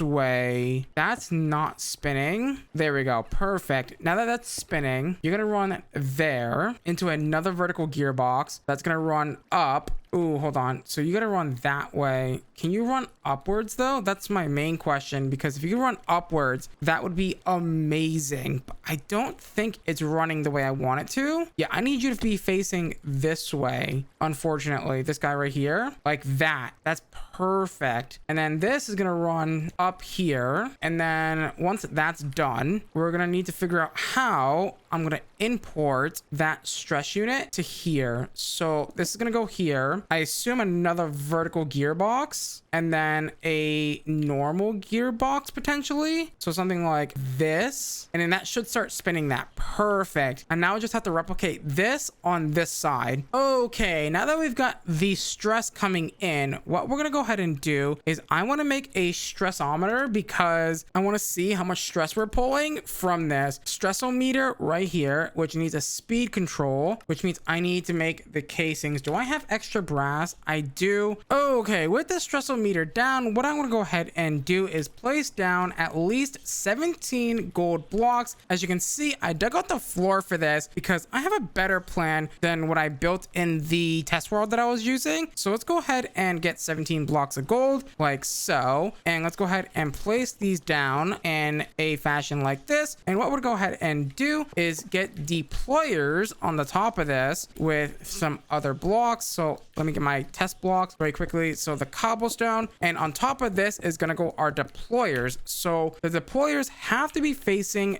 downwards. So let's grab our deployers like so. So let's place these guys like this. They do need to be facing this direction. Perfect. Let's make sure that they're all facing the right direction, because this is going to become a vertical thing. I actually might need to push this one forward. This is going to sound crazy, but what I could do is a vertical gearbox here. We're going to put a shaft here. And then I guess I technically don't even have to do that, but I'm gonna do it anyway. Well, because what I was gonna do was just run a belt across this entire thing, which by the way, I did test in the test world. This does indeed work, but I think this is not gonna work because I didn't leave enough space, right? And that's the one problem, is I didn't leave enough space. I could just push it forward one, but what I can go ahead and do is just run this belt across like so. And then what I can do is place this here and then place this here, and then that's gonna be fine. So if I get this to place the right bloody direction like so, and you're gonna do that, and then this is gonna be crazy. I can just do this, this, and this. I know it's crazy. That does technically work the way that I want it to. And then all I gotta do is vein mine the cobblestone, and boom, we now have deployers all clicking on the gold block, and all we gotta do is fill it with inoculuses. Now the second part of this build is going to require a refined storage network. So this next step is going to require a few things, but nothing too crazy. All we need to do is make a destructor. We don't have to make the crazy one, right? I don't think we need to make the crazy one because, you know, hopefully this is just going to be fast enough with some stack upgrades and maybe some speed upgrades. I don't think this is going to be like that crazy fast anyway, that we might need to go ahead and, you know, go crazy with it. So let's go ahead and grab a bunch of these with a bunch of speed upgrades, and of course we're gonna need a few other things for this. So one of the things that we're gonna need is a crafter, because we're gonna need to go ahead and craft up the gold essence into the gold ingots. And then I think what I'm gonna do is I'm gonna use the EMC link to kind of like export it into our EMC system, right? So yeah, I don't think I'm gonna need the higher tier crafters, but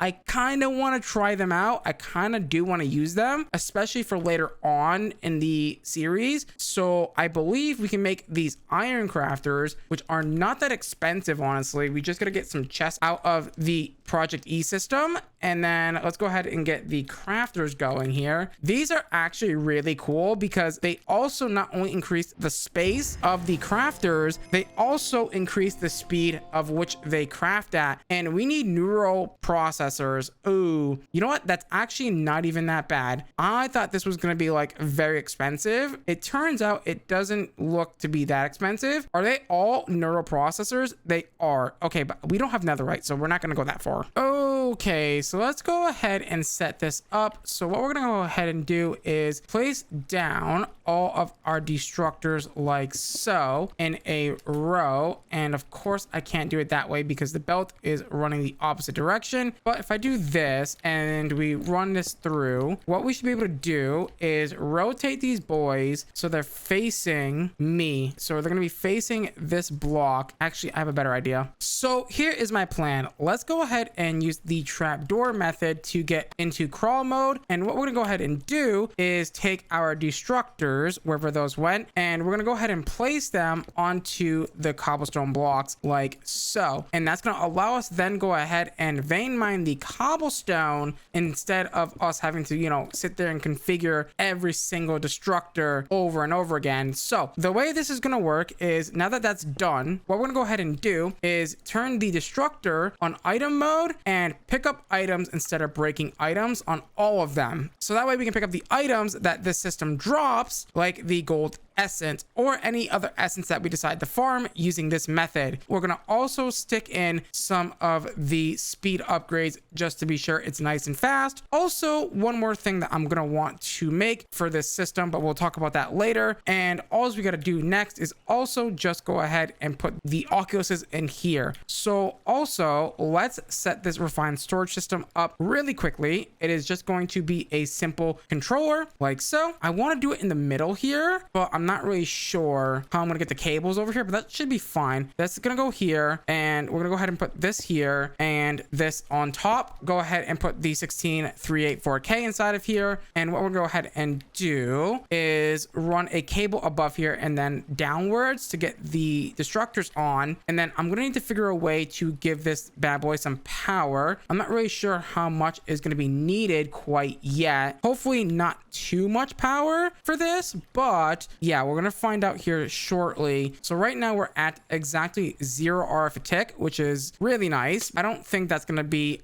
0 RF a tick for long once we go ahead and, you know, connect up everything to the system. So let's go ahead and go this way, and then up and over like this, and that should tell us that we need 64 RF a tick. Actually, not that bad. So that's like 2 coal generators essentially. Nothing too insane for that. So there's a few more things that we need to go ahead and craft, and one of those things being a pattern grid, so that way we can go ahead and code patterns. We're gonna need patterns. Let's go ahead and teach those bad boys like so. Let's go ahead and make our pattern grid. So the pattern grid, let me also just grab like a bunch of grids as well, so we're probably more than likely gonna need them for other crafts later down the road. So we're gonna need a pattern grid, so that way we can go ahead and teach the system how to make the things that we want. So for example, we want to teach it how to make gold ingots. So gold ingots are going to be made with the gold essence, and we're then going to want to also make the gold blocks. So block of gold like so, and that's just going to be crafted with gold ingots, and then that's perfect. That's all we need for that. And then the last thing that I need for this is going to be a crafting upgrade. Yes, a crafting upgrade. Let's go ahead and make the crafting tables like so, and there we go, a crafting upgrade. This is the most important feature of this system. Now the only thing I have to do at this point is to go ahead and place the diamond crafter on top of this like so, with both gold patterns like so. See how much we're gonna need for this. So for this whole system we need 113 RF a tick. That's not terrible. So I learned that we can make the upgrade for thermal expansion, by the way, and the way that we make them, the integral components, right? So the upgrades for thermal, this guy right here, the hardened integral component, we can make by using a tier 4 blood altar with a clock and 3000 LP, and then that is going to go into the altar again with 5000 LP, and then again for the last time for 10,000, and then these got EMC, so that means we can go ahead and EMC it. Now that we have the component, all we gotta do is make a upgrade. I believe it is the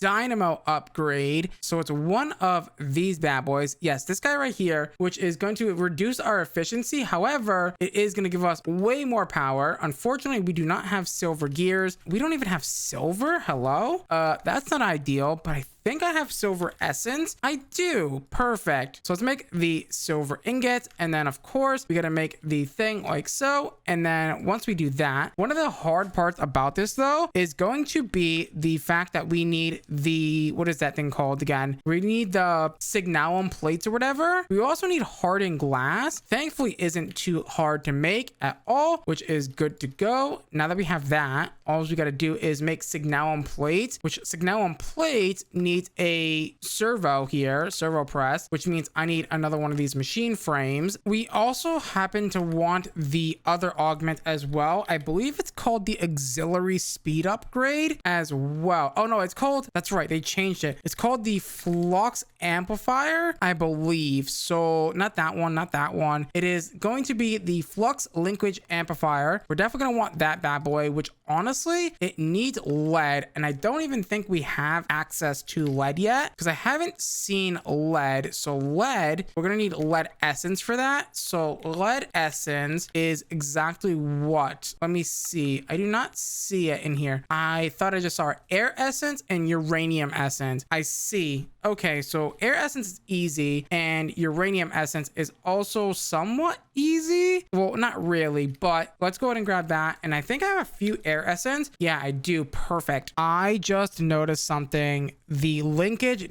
doesn't have an EMC freaking value. Oh no, that's not ideal. Okay, so what we gotta do is get ourselves a Stirling generator or Stirling dynamo like so, and we're gonna go ahead and place that bad boy right on top of this guy like so, and then we're gonna go ahead and grab a EMC link relatively quickly. So EMC link is gonna go right here. Actually no, it's fine, it's fine, it's fine, it's fine. Put that there, and what we'll do is we'll run the cable above on the crafter, and then that should be fine. And what we'll do is, I guess we could put an exporter up there as well. Yeah, exporter, then cable. But what we're gonna go ahead and do is get ourselves some coal, of course, so we can go ahead and do this. So coal is gonna go into this guy like so, and then we're gonna need some item pipes and a few other things like advanced pipe upgrades. I gotta also be careful that it doesn't connect to that. That's very bad. So let's do this so that doesn't connect. Do this, give it the advanced pipe upgrades like so, and then once that's done, so that should start producing power now. 40 RF a tick is not enough for this, unfortunately. What we can do though is we can take ourselves the integral component from thermal, of course, and upgrade our dynamo just that little bit to give it that extra oomph that we need for our setup here. So let's go ahead and put the integral component part in here like so, with the 3 dynamo upgrades, and then that should be producing plenty enough power now. We are generating about 640 RF a tick, which is not too bad. Now the last thing that we have to do is grab ourselves a exporter like so, with a stack upgrade and of course a other upgrade, a speed upgrade. So let's do this and export gold blocks like so, and then make sure that those are in there. Perfect. And then all we need is 2 speed upgrades, and then once we do that with the crafting upgrade as well, where did I put the crafting upgrade? I have seemed to lost my crafting upgrade. So crafting upgrade is going to go inside of here like so, with the 2 speed upgrades, and it's going to automatically craft all the essences into what we need and dump it back into our EMC system. Now the last thing that we need to do for this is to go ahead and put in these guys, the Essentia Inoculus, basically in all of these, and also make sure to reconnect this, because also a very key important factor in this guy right here. And I'm hoping that we have enough power for this. Yeah, 128 RF a tick, we're generating 640. We should have plenty of power for this whole system. Unfortunately guys, I think I do have to upgrade this because it's not picking it up fast enough, unfortunately. So we are gonna have to make the better destructors, which honestly I didn't really want to have to do because they take up a lot more power than I really want. So we're gonna have to upgrade the things even more, unfortunately, but it is what it is. We're gonna have to deal with it. So the elite destructor is going to be very simple, hopefully. 1, 2, 3, and 4, and make one of these. And then of course we're gonna make the next tier, which is going to be the diamond tier, but unfortunately we do not have the capability, I believe, to make the creative one. Yeah, the creative one is not ideal. We need netherite for that. Maybe that is something that we work on next episode. I think next episode I'm also gonna work on getting flight, because man, I really do need flight. Like, it's driving me nuts that I don't have it yet. So let's go ahead and grab 17 of these, and we're gonna have to definitely upgrade our power generation for sure. Okay, so what we're gonna go ahead and do is place down our Sterling dynamos like so on both sides of this. So let me grab another one. Oh, I think I do have to put it in the ground. Yeah, I do have to put it in the ground, unfortunately. So this is gonna go. I have to put it in the ground. So here, let me get another Sterling dynamo. Each one of these produces 640. So that should be more than enough for what we need it for, honestly. And then let's grab the dynamo upgrades like so, 3 of those, and that should be pretty much good to go. So let's go ahead and put that there with the upgrade. So 1 of you and 3 of you, and then the EMC link will go here as always with the coal like so. And now all I gotta do is come over here with some item pipes. That is what is required here. So item pipes like so, and what we're gonna go ahead and do is do this. Then we're gonna go ahead and make sure that this is gonna go here and here. And what I'm gonna go ahead and do is use my wrench to go ahead and say, hey, honestly, I'm not gonna try and do that. I'm just gonna literally use cobblestone here. Nerd pull up, and then you extract always active.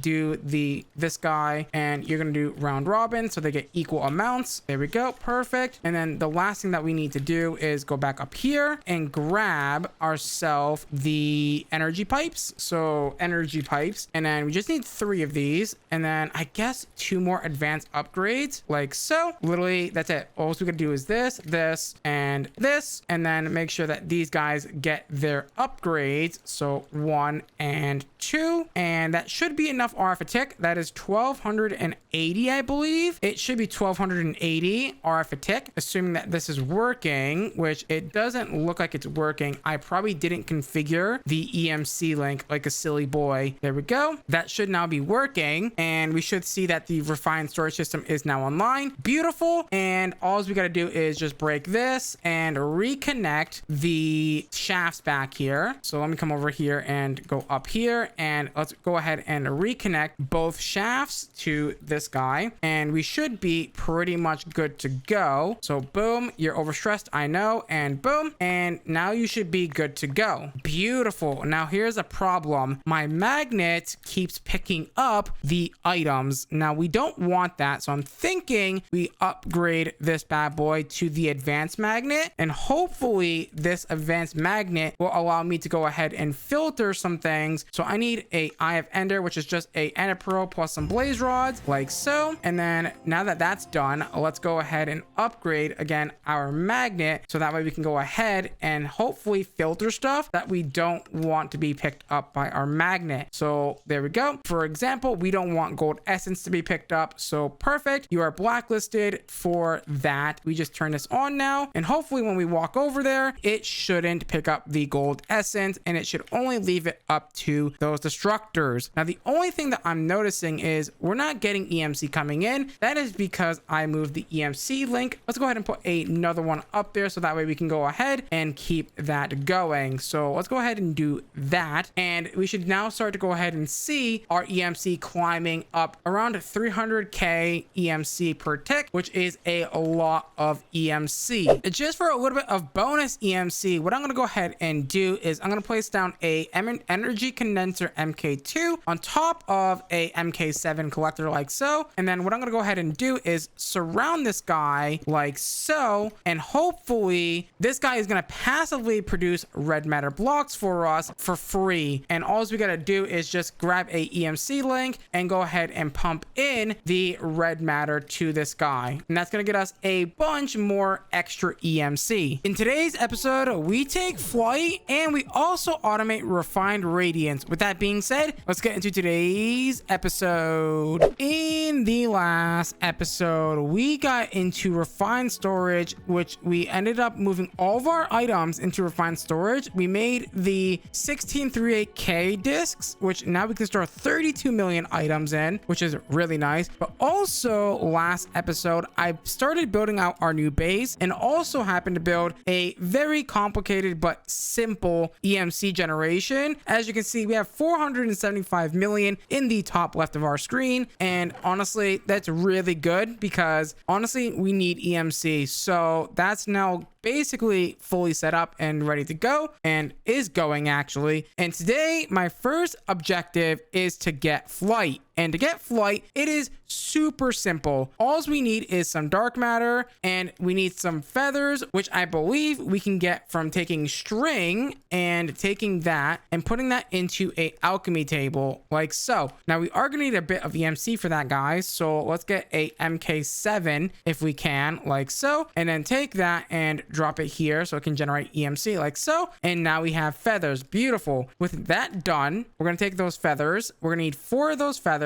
Now we are gonna need an iron band, and the iron band is just a lava bucket, which we don't have buckets of lava, which is fine because we can go ahead and take a bucket and grab some of the lava from over here and quickly make that, like so. Let's go ahead and teach that to our system. And the last thing that we need again is the iron band. The iron band is just going to be lava surrounded by some iron, and that is literally all we need to go ahead and fly. That is it. And obviously EMC as well. Yeah, there we go. Iron band. Go ahead and teach that guy. And what we're gonna go ahead and do is we're gonna gonna go ahead and make the swift rending gale like that, and boom. Let's go ahead and also teach that guy. And honestly, I'm kind of feeling crazy. Let's go grab the Omega Klein Star and shift click it in here like so, and that should fill it like that. And now we're storing 51 million EMC in there, which is gonna allow us to go ahead and take our ring and activate it, and we should in theory now be able to fly for free. Not for free, but you know, at the cost of a little bit of EMC. Next on my agenda is to go ahead and make the temporal pouch. Honestly, I don't know how I've lasted this long without one, but honestly, I really do want one so bad. That's very simple to make. Just needs an Eye of Ender, some wool, and some bone marrow, which luckily we already have, and boom, we now have a temporal pouch, which is currently gaining time. Beautiful. So the next thing that I want to work on is the refine radiant. Now to do that, we're going to need a couple of things, but before I can do that, the first thing that I want to work on is that steam engine that we were talking about last episode. Let's go ahead and make our very first steam engine. To do that, we're just going to need oh boy, I was going to say, do we need the mechanical crafter for that? But it doesn't look like we do. Now, do we have copper? We do not, but we do have essence, so we can take our copper essence and of course make copper ingots, then teach it to our table like so, and then let's go ahead and make the block like so, and then let's go ahead and make our very first steam engine as soon as we get some gold plate. Now, does this have EMC? I think it does. It does. Okay, perfect. Let's go ahead and get ourselves a gold plate by sticking a gold ingot in the multi-servo press. Once we do that, we should be able to make ourselves the steam engine like so, and let's go ahead and teach that to our table. Now, a few things that we're going to go ahead and need for the steam engine to set it up is some tanks from create, which just is going to require a barrel, of course, which should be relatively simple to make. We do need a couple of oak slabs like so, and of course we are going to need some copper sheets. So let's go ahead and get some copper very quickly and then bend those in the multi-servo press. And while we're waiting, let's go ahead and teach things that we haven't taught to our table quite yet, like the oak slabs, and boom, our copper plates are now done. Let's go ahead and make ourselves the tank from create, so that way we can go ahead and use it for our steam engine. Boom, there is our fluid tank. Let's go ahead and teach that to this guy like so. Now we are going to need a blaze burner for this. Let's go ahead and grab a few of those, and unfortunately we are going to need a new machine from create called the rolling mill, I believe it's what it's called. So the rolling guy is here. Wait, do we already have one? That is actually a really good question, because I could have sworn we had one, but I could be wrong. Yeah, it looks like I was wrong on that one. Let's go ahead and make the rolling mill. Oh no, we do have one inside of our refined storage system. Okay, so how does this work? I assume I can just take this and like shove it like here. Perfect. Now the next thing that we're going to need here is going to be bamboo. And the reason why I want bamboo is because of the simple fact that we need straws from create. And the way that we make straws is by taking bamboo and throwing it into a rolling mill. Okay, so if we want to set up our boiler, let's set up our boiler in this corner over here. So what we're going to go ahead and do is grab a few fluid tanks like so. I'm going to grab 2 stacks of them bad boys. What I'm going to go ahead and do is place down a few blaze burners like so. What I'm going to do is give them all little straws like so. And then what we're going to go ahead and do is basically pump in a bunch of lava into them. So what I'm going to go ahead and do is I want to say, let's get a bunch of item drains. So item drains are really cool, and they allow us to do some really nifty stuff with buckets of lava, funny enough. So item drains, if we plug in a few lava buckets, we're going to need a copper casing, which we do not have. That's fine. Let's grab some stripped wood, and I assume it's just going to take some copper ingots, that is, and pop that like that, and that should give me that. Perfect. And now that we've got this, let's go ahead and make the item drain like so. And the item drain, well, let's get like 9 of them, I guess. And what we'll do is hopefully set them up with lava. So we're gonna need a condenser, right? An MK21, and we're gonna need a lava bucket. And I assume let's just grab like an MK7. We only need one of them. I feel like more than one is just gonna be way too much anyway. So what I'm gonna go ahead and do is quickly set up a little setup like this. It's gonna be 9 item drains, and behind it is gonna go our energy condenser right about here. So I'm gonna break this guy, and I'm gonna go ahead and put this here with our energy condenser, of course making sure that it is plugged into lava like so. And what I'm gonna go ahead and do is I'm going to pipe in the lava buckets. I'm also going to pipe out the lava buckets. So we're gonna just get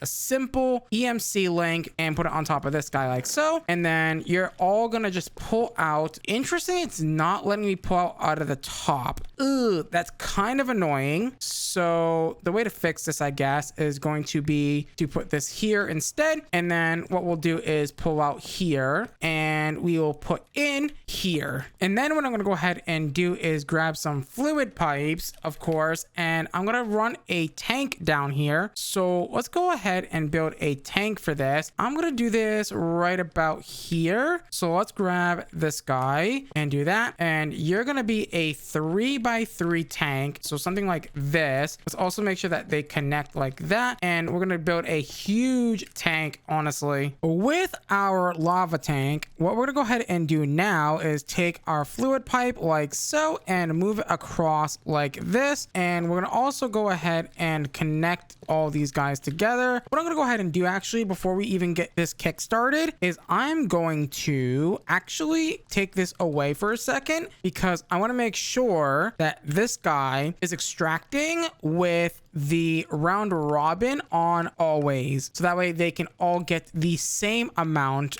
of fluid. Perfect. Okay, those guys are nice and full. So what we're gonna go ahead and do now is fill this guy up with the tanks. So I am gonna get a couple stacks of tanks like so, and we are gonna do, I think 12 layers, I think is gonna be perfect for this. So 2, 3, 4, 5, 6, 7, 8, 12. Now the next part of this is going to be kind of the same thing, but I was thinking we could use the aqueous accumulator to go ahead and pump in a bunch, and I mean a bunch of water, but we have to make that first. So the aqueous accumulator is a basic way to get a ton of water. And just like that, we just need a little bit of this, and the aqueous accumulator is obtained like so. Let's go ahead and creative mode this guy. Creative mode being put it in our EMC table, that is. Let's grab 9 of these bad boys, and what I'm gonna go ahead and do is get myself some glass really quickly. And what we're gonna do is we're gonna build a massive, and I mean massive, tower, and we're gonna fill that entire thing up with water. Now also, what I would actually like is the Evertide amulet from Project E, because the Evertide amulet will give us infinite water. All it really needs is some dark matter and 6 buckets of water, and that should give us everything that we need for the thing that we're about to build. So Evertide amulet like so, and boom, beautiful. We love to see it. We're gonna build a massive water tank. Actually, do we want to build a massive water tank? I don't think we need it, honestly. I'm gonna be honest here. So what we're gonna go ahead and do is we're just going to basically stack up these aqueous accumulators right about here, and we're gonna go ahead and build this massive tower. Okay, so I've run the fluid pipe all the way over here, and we should be pulling out all the water and pulling it into here. Look at how much water we're pulling into here. Beautiful. Now that that's done, let's go ahead and connect up our steam engine to this bad boy. I guess we can put this really anywhere that we want to. So let's just put this, I guess, like right here. Now, something that I do want for this is I do want to make the goggles if I can. To get this to work, what we got to do is put a shaft on the steam engine, which is going to give us the steam engine like so. Now, to be able to see the tier that we're running, we are again going to need the goggles for that. And goggles are relatively cheap to make. They just require some gold plates. Gold plates are not that expensive. We gotta run gold through the multi-servo press, just like that. And then we should be good to go for this guy as well. Let's go ahead and put these in here like so. And then let's go ahead and wear them. I think these can go in my bobble slot. I believe they can. At least I thought they could. Maybe they can't. Maybe I'm crazy. No, they totally can go in our bobble slot. And what we can do now is look at this guy, and this should tell us everything that we need to know about our engine here. And it doesn't look like it's working. Is it because I'm not wearing them? It is because I'm not wearing them. We do not have a lot of heat in this engine. However, we do not have a lot of heat in this boiler, but we do have currently available to us 147,456 stress units, essentially, which is going to be more than enough to run all those machines and all of our future create stuff, essentially, for the rest of the series. If not, what I can go ahead and do is build a second one over here and connect them up. The next step for refined radiant is going to be a crusher. Yes, another crusher, because we need to make obsidian powder, and we need a crusher for that. So let's go ahead and do that. Now what I'm going to go ahead and do is check how much the compressed EMC link cost. It costs about 200 million EMC. That is actually quite a bit of EMC, but I think it's going to be worth our time to go ahead and craft that, because it is going to be way easier to do what we're trying to do if our refined storage system has access to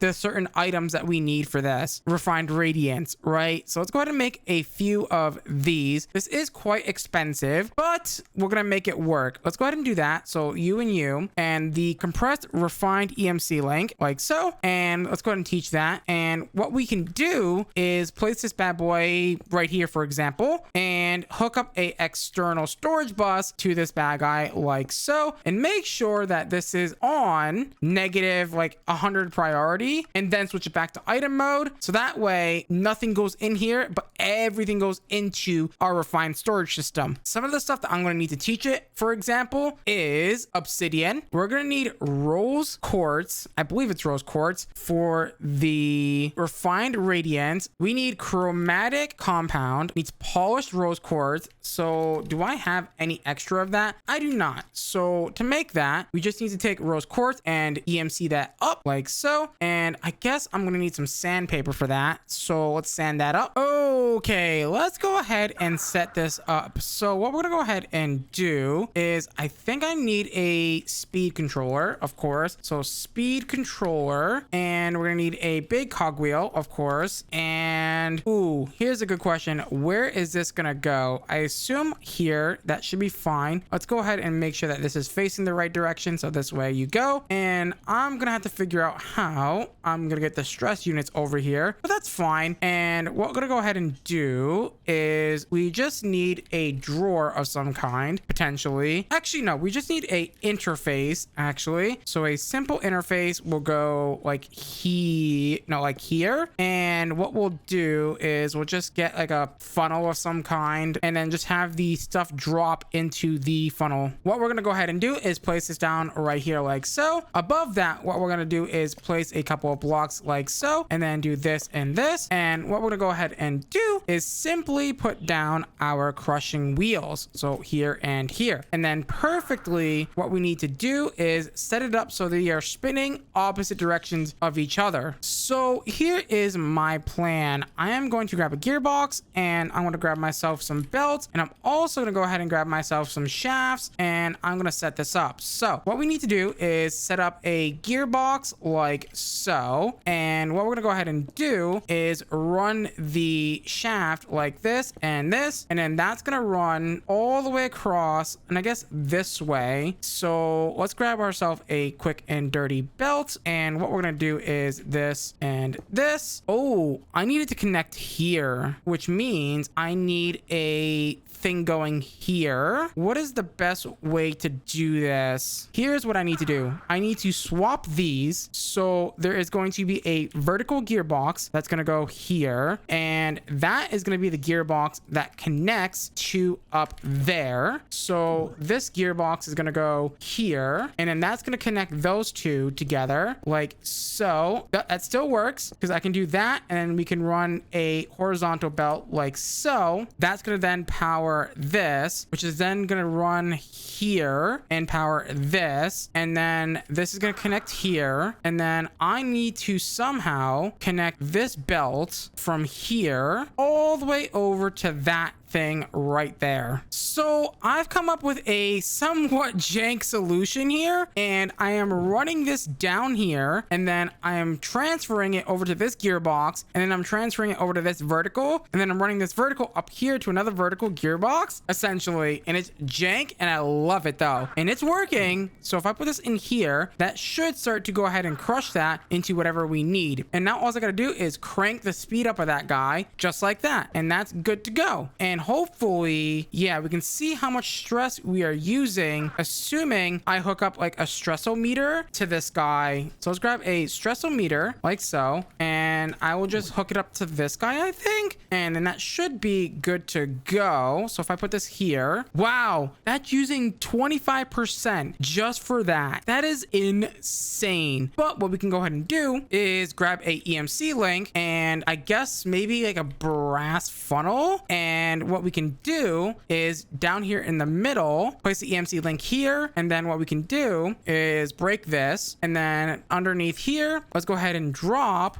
out the obsidian from this guy. Let's actually set this to a stack at a time, because I don't really trust this not to drop a stack at a time. So is that dropping? It is not. Okay, so it's gonna go the other way then. So we can't shift click it. How do I do this? There we go. Okay, a stack please. Oh, and I also need to turn my magnet and make sure that it doesn't pick up obsidian. Now the problem with this setup is I'm scared it's gonna drop too much obsidian, become a problem, because I don't want to like lag out my world because of that, you know what I mean? Okay, so for the second to final part of this build, what we need to do is we need to get a induction smelter over here, and we're also gonna need power to this guy. That shouldn't be a problem. What we're gonna go ahead and do is put this here, and I'm going to put a interface on the top for export. I'm gonna put this here, and I'm gonna put a Sterling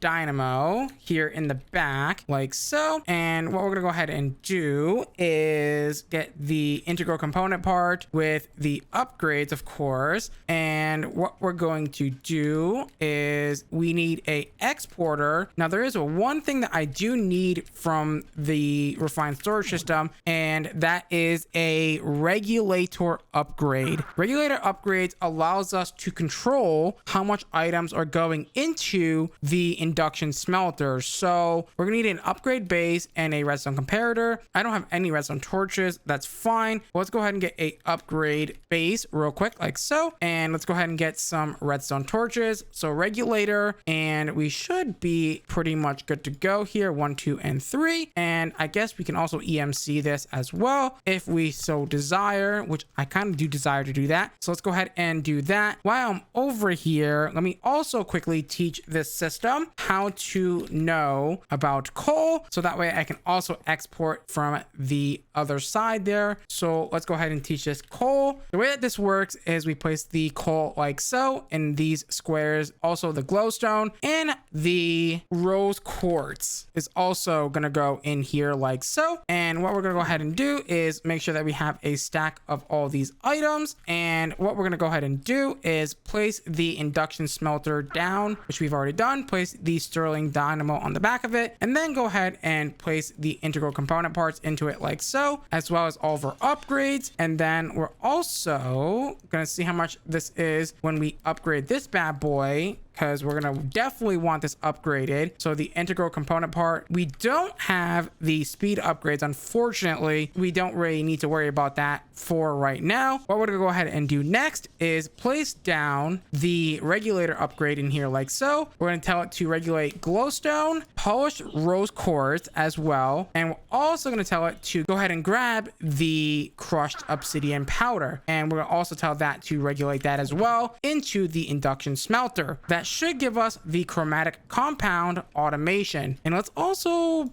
get a stack upgrade in there as well. That should help keep up with everything as well. And lastly, let's go ahead and get a export bus with a stack upgrade, of course. And let's also hook that up. So we're just going to get a exporter. Where is my exporter? There it is. I'm picking up everything because I'm standing right here, which is not ideal. But let's go ahead and do that. And let's go ahead and tell you to export coal 1 stack at a time. And boom, bam, boom. That is now making the chromatic compound. The last thing that we need to hook up here is the interface to go ahead and put that into our system. So just like this, that is now good to go. And let's go ahead and hook that up like that. And let's also make sure that this guy is plenty fast by putting a stacker upgrade in there as well. The last part of this is going to be very interesting. I don't really know if I'm going to be able to do this last part, to be honest with you, because we need wither skeleton skulls and we need skystone essence, which needs skystone blocks. And skystone blocks, I have no idea how we're meant to get skystone blocks, but I guess we could take a look at it. I didn't even really think that I was going to need that. Honestly, we're going to need it. So skystone is skystone dust, which we can get from crushing skystone, of course, angel blocks, ender dust, and blackstone in the induction smelter. Okay, so skystone dust, angel blocks, that's relatively simple, and ender dust is just crushing down ender pearls. That's fair enough. Blackstone, however, is just going to be cobbled deep slate and or any cobblestone, it looks like, in a bulk haunting situation. That's actually relatively easy. And just like that, we now have skystone essence, which I believe we're going to need here. So let me go ahead and do that. I'm just going to plop this over here for now, and that's fine. Let's go ahead and do a couple of these. And I think I might need to automate that so we can go ahead and do this. So you gives me that. What did I need skystone for again? I honestly just forgot, even though I just said it. We need the skystone essence. We need the basalt essence, which we didn't think about, and we need graphite essence, and I believe we also need coal essence. Coal essence is easy enough to get. You can also get it from a coal block, easy peasy lemon squeezy. We need basalt essence, which comes from basalt as well. Do we have basalt? We do not. Basalt comes from a igneous extruder with blue ice and or the nether essence and ice essence. Okay, nether essence is from netherrack. How difficult is netherrack to get? Oh, we have netherrack. Never mind. That is relatively simple then. Okay, I think we can go ahead and get ourselves the wither skeleton skull like so. It should be relatively simple. By combining all these things together, we can make 3 wither skeleton skulls. And now the only thing that we have to worry about now is getting some tinted glass from mob grinding utils, and it does have an EMC value. Perfect. Let's go ahead and do that and get a bunch of this stuff, so that way we can go ahead and build up ourselves a nice weatherproof casing. Now I kind of want to do a 3x3. Now this can be a bit dangerous, so I guess this is gonna be fine though. Let's grab ourselves a few mob mashers. We don't have any mob mashers, but what I could do is borrow maybe this one potentially, and then kind of put it back here in a second. So if I pick this up, it should give me the mob masher, which does have a EMC value. Perfect. I just need 9 of these, and then we can go ahead and put it back. And then I believe I've already taught it the sharpness upgrades. Yeah, I've already taught it the sharpness upgrades. I might as well teach it the looting upgrades while I'm here, so that way we can go ahead and grab everything that we need for this. Here is my plan of action. We're gonna go ahead and take 9 of these like so and build them out. And then what we're gonna go ahead and do is get the sharpness upgrades for all of them. So sharpness on all of these guys, looting on all these guys, so on and so forth. And I don't think we need beheading. We just need the sharpness upgrades. Honestly, I might not even put looting upgrades on this. I don't think looting affects the nether star drops. I don't think so. At least from my knowledge, I don't think it does. So I don't think I'm gonna give it the looting upgrades. I don't really see a point on doing that. So maybe just sharpness upgrades is enough here. And then what I'm gonna go ahead and do is basically build up a nice little wall here filled with this tinted glass, because this tinted glass is indeed, I believe, witherproof, which is really, really important here. So let's go ahead and do this and build up a nice little wither safe cage. And the last thing that we need for this this is to go ahead and get some soul sand to go ahead and build up the wither, and of course put the redstone blocks underneath the mob mashers. All right, here goes nothing. I am gonna go ahead and drop in here like so, and I'm going to basically put down a bunch of soul sand, and then I'm gonna go ahead and basically do this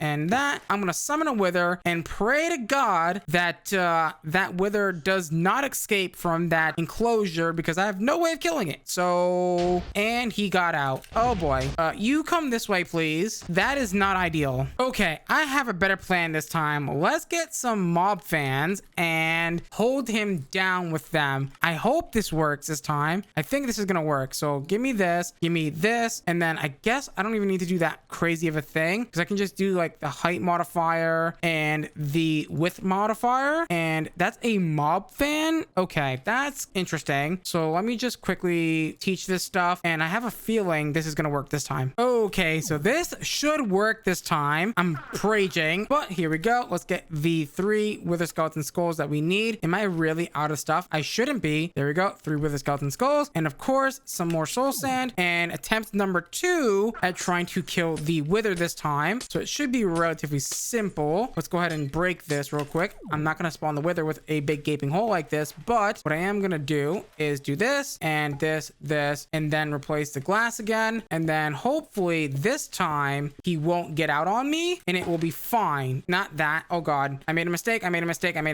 Quickly go ahead and do that, and then hope to God that this works, because if not, why is it not pushing him down? Is it because I'm too close? Why is he? There he goes. All right, and he's now dead. Beautiful. And I got all the items that I'm ever gonna need, the nether stars. And what else did he drop me? Did he drop me anything interesting? He just dropped me some of this beautiful nether stars. So now that we've got the nether star, I believe what we need next is just a beacon. So a beacon allow me to make the refined radiance. So 1 beacon, and of course I need blocks of iron, so that way we can go ahead and build up a basic beacon. This is the final step to the refined radiance. All we got to do is place down 9 blocks of iron with a beacon like so, and in theory I should be able to drop the chromatic compound down onto the beacon, and once that is done we should be able to make the refined radiance. Also, where is my chromatic compound? It was never exporting. That's not ideal, and it only stacks to 1. That is interesting. So chromatic compound, oh no, it stacks higher. That was weird. I don't know why it wasn't stacking in the induction smelter. I should be able to take this now and drop it into here, and that is going to make the refined radiance. The final part of this automation just requires me to go ahead and set up a few little things. So what we're gonna go ahead and do is tell the system that I'm not allowed to pick up any of the following items with my magnet. We're not allowed to pick up refined radiance, and we're also not allowed to go ahead and pick up the chromatic compound. So I need to go ahead and just yoink one of these real quick and get this guy, and then you can go back to exporting, please. And let's go ahead and make sure that this is set up to be correct. And what we're gonna go ahead and do, I believe the constructor is what I need to drop items. So we need a constructor, and I believe once that is done, we can go ahead and set up this guy. So constructor from the refined storage mod like so, and then that's gonna go right in the beam for the beacon, and that's gonna allow us to go ahead and drop the chromatic compound into the beacon and then get picked up by the absorption hopper, and then we're basically done setting up a refined radiance, and that's literally it, which is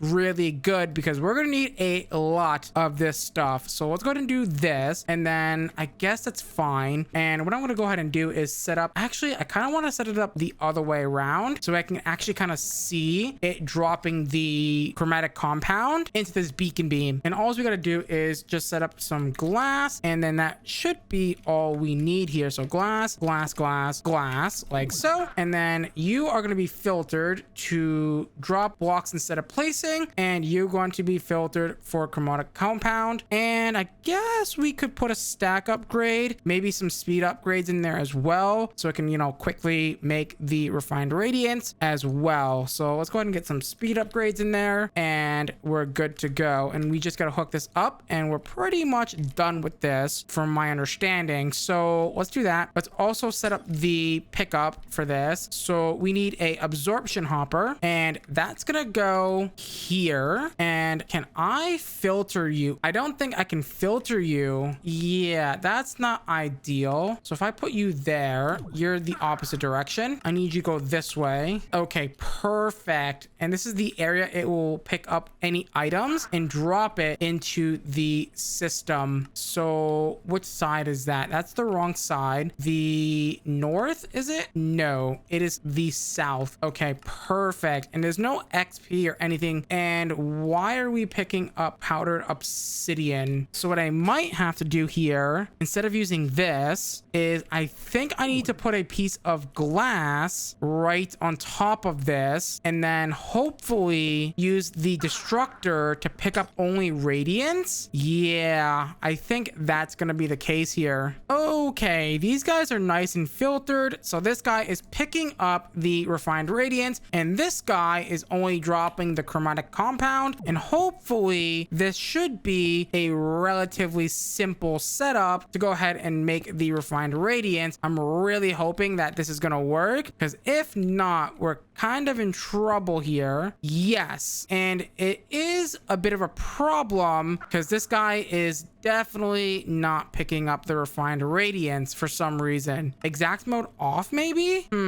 Oh, it's not on whitelist. There we go. That makes a lot of sense. And this guy, yeah, perfect. Good, good, good, and good. We are now making radiance. Perfecto. In today's episode of Project Sacrifice, we upgrade our EMC farm to netherite. And yes, that is correct. I did make netherite. We can now finally make some progress. I also added some wireless network to our refined storage system so we can access it pretty much anywhere in our base. With that being said, let's get into today's episode. In the last episode, we built this beautiful looking refined radiance farm, and oh boy, do we have a lot of refined radiance. And I'm telling you, a lot. We have just about 100,000 refined radiance, and yes, this has been running for quite a while now. I have been very busy in between episodes, and I may have built a couple more boilers for our base, and I built exactly like 20 or 15 or something like that. There's 3 rows of 5 here, so that's 15 boilers for our create. So now we're generating about 2-ish million stress units. The plan for today's episode is to get the netherite block. Like I said at the end of last episode, I do need to get netherite. So to do that, it's going to be a long chain here. As you can see, we've got a lot of work to do, but before I do that, I want to get one more thing for our refined storage system. You may be asking yourself, what can he possibly need for his refined storage system? Well, let me tell you, I want to use wireless crafting terminals, so I don't have to constantly keep coming over here to go ahead and craft stuff. I can just do it wherever I'm standing. And to do that, all I gotta do is set up a wireless transmitter, which is hopefully going to be relatively simple to make. It is beautiful. Now, I do wonder if this pack has the infinite range upgrade for the refined storage. It does, but however, it does need netherite. Ooh, that's kind of expensive. But you know what? We're gonna work on that. So I guess we can't do that quite yet, but we can get range upgrades. Now, the range upgrades aren't as good, right? Because it's gonna only be like 48 blocks in all directions, but I don't think that's gonna be too much of a problem for us right now. So let's go ahead and top those in there. Actually, yeah, I need one more of those, please. And then I'm gonna need a wireless crafting grid, which hopefully isn't too expensive. So the wireless crafting grid is this guy here. We want this guy, and it looks like we're gonna need some sort of crafting grid. Now, do I have that in here? I think I do. I do. Beautiful. Go ahead and toss that in there, and boom, now we have a wireless crafting grid. Now we are gonna need a way to power this thing, and I'm not really sure what we have for wireless power. Do we have flux networks? We do, but I don't know how expensive this is. Ooh, yeah, this is quite expensive, needing proto lava and nitro crystals from power. We're not quite there yet, unfortunately. unfortunately. So it does look like we're just gonna need to use some sort of energizer to charge it, and I think thermal has one of those, I believe. Where is it? Now we could use the charger from Power as well, but I don't know how expensive the player charger is, and it also depends on what tier you want to get as well. I believe the thing that I'm looking for is the Tinkerer's Workstation. I believe so. I'm not entirely sure actually. I thought it was called the Energized Infuser, but I don't see that in the thermal tab. So we're just gonna plop this down like right here, I guess, and give it a shot here. And let's see, if I put this in here, that should charge it. Beautiful. The way that we link it is we link it to the controller, and now we should have wireless access to our stuff in our base as long as we stay within that 48 block range, which it doesn't look like it reaches all the way over here, unfortunately. Wow. Actually, yeah, I kind of figured as much. Wow, how far can I go? Just about here.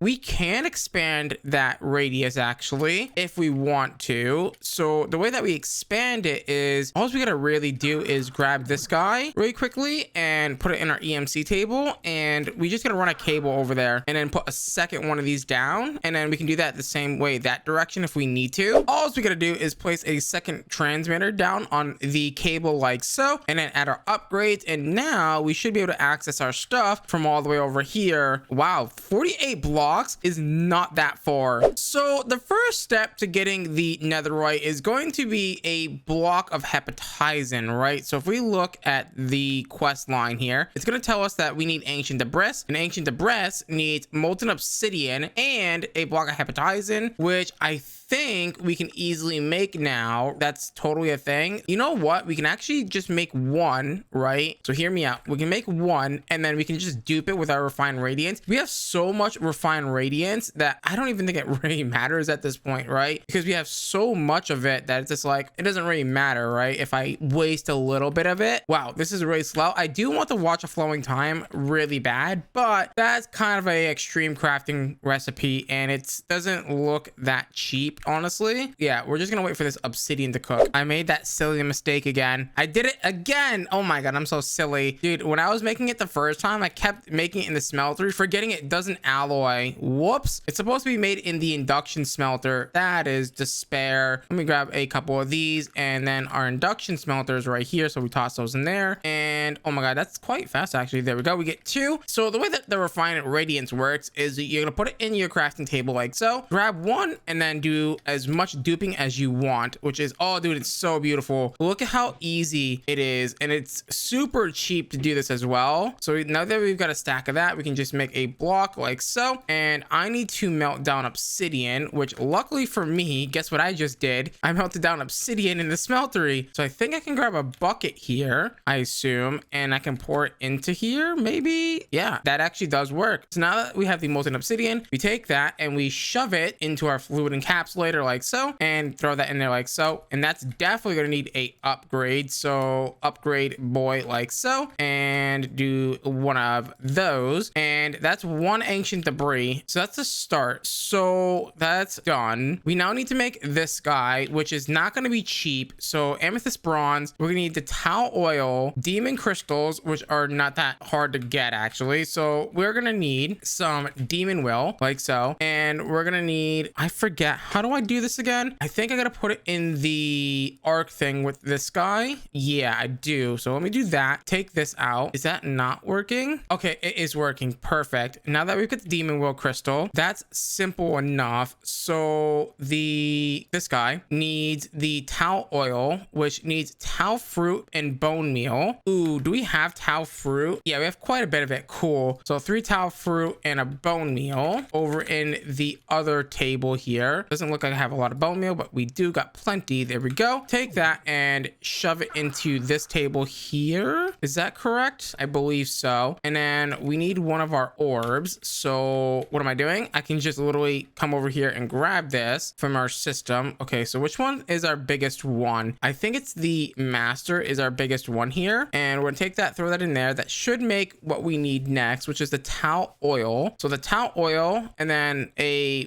block of any sort here. It looks like any ingot will work, and that's fine. Let's grab that. And the other thing we're gonna need is this guy here. Take this out, and oh wait, do we have enough will in our crystal for this? Actually, a good question. It needs minimum 1,200. Eesh, that's kind of expensive. That means I am gonna have to upgrade our common Tartaric gem to the big boy. Okay, so that means I need another dynamic slate. Okay, fair enough. Many hours later, this mob farm was too slow, so I built another one just so I can go ahead and basically farm up a bunch of this demon will, so that way we can go ahead and upgrade our dang crystal. I'm hoping this works, because if it doesn't work, we're kind of in trouble. And it works. Oh, you're so beautiful, game. Now we have the greater Tartaric gem, which, oh god, I've got to fill it again. Oh no. But that's gonna allow us to hopefully now make the thing that we've been trying to make this whole time, which is this reinforced resonator, which is gonna need another one of those demon will crystals, which means I'm gonna have to hopefully pull one out of my system if we have any extras. Yep, we got plenty of extras. Good. Take that, throw that in there, make another demon will crystal, and the tau fruit is now done. And then all we gotta do is collect some ingots. It doesn't look like it matters, so I'm just probably gonna use like amethyst bronze or something that I have a lot of, that's not like too bad to make. And the demon will crystal we have, and the amethyst shards we should already have. Beautiful. And yeah, we're basically just waiting for me to fill this crystal up with the Tartaric gem filled up. Well, let's go ahead and put this in here now, and that should now hopefully make the thing that we're trying to make. Oh, I am silly. I need to put the tau fruit in there, so let me get the tau fruit oil out like so and put it in here, and that's gonna go ahead and make that. And hopefully that's not gonna take too much will. It's gonna take 500, it looks like. Boom, perfect. Now this guy doesn't have an EMC value, unfortunately, but that's fine. So now that we've got that, I believe we got to swap these out, right? So this is now done. Let's take a look at the quest book and see where we got to go from here. Okay, so we need ancient debris fragments. So ancient debris fragments, it's 3-to-1. The fragments, we need explosive powder. Explosive powder is going to be coal dust and gunpowder inside of a thing. So I assume, let me put all these away, we don't need these right now. So we're gonna need some coal powder, which means we gotta take this and we gotta shove it into here and get that. Wait, that's not how we get that. How do we get coal powder? Is that what it's called? Coal dust. I can only get it through that. I found another recipe that we can use here. We can use the coal plus flint in the other guy here, the table that we're gonna use it in. So if we grab some coal, so it's gonna be an extra coal, but that's okay. It's gonna require a flint as well, and we take that and we shove it in this table like so and so, and it should in theory make what we're looking for, which is a sand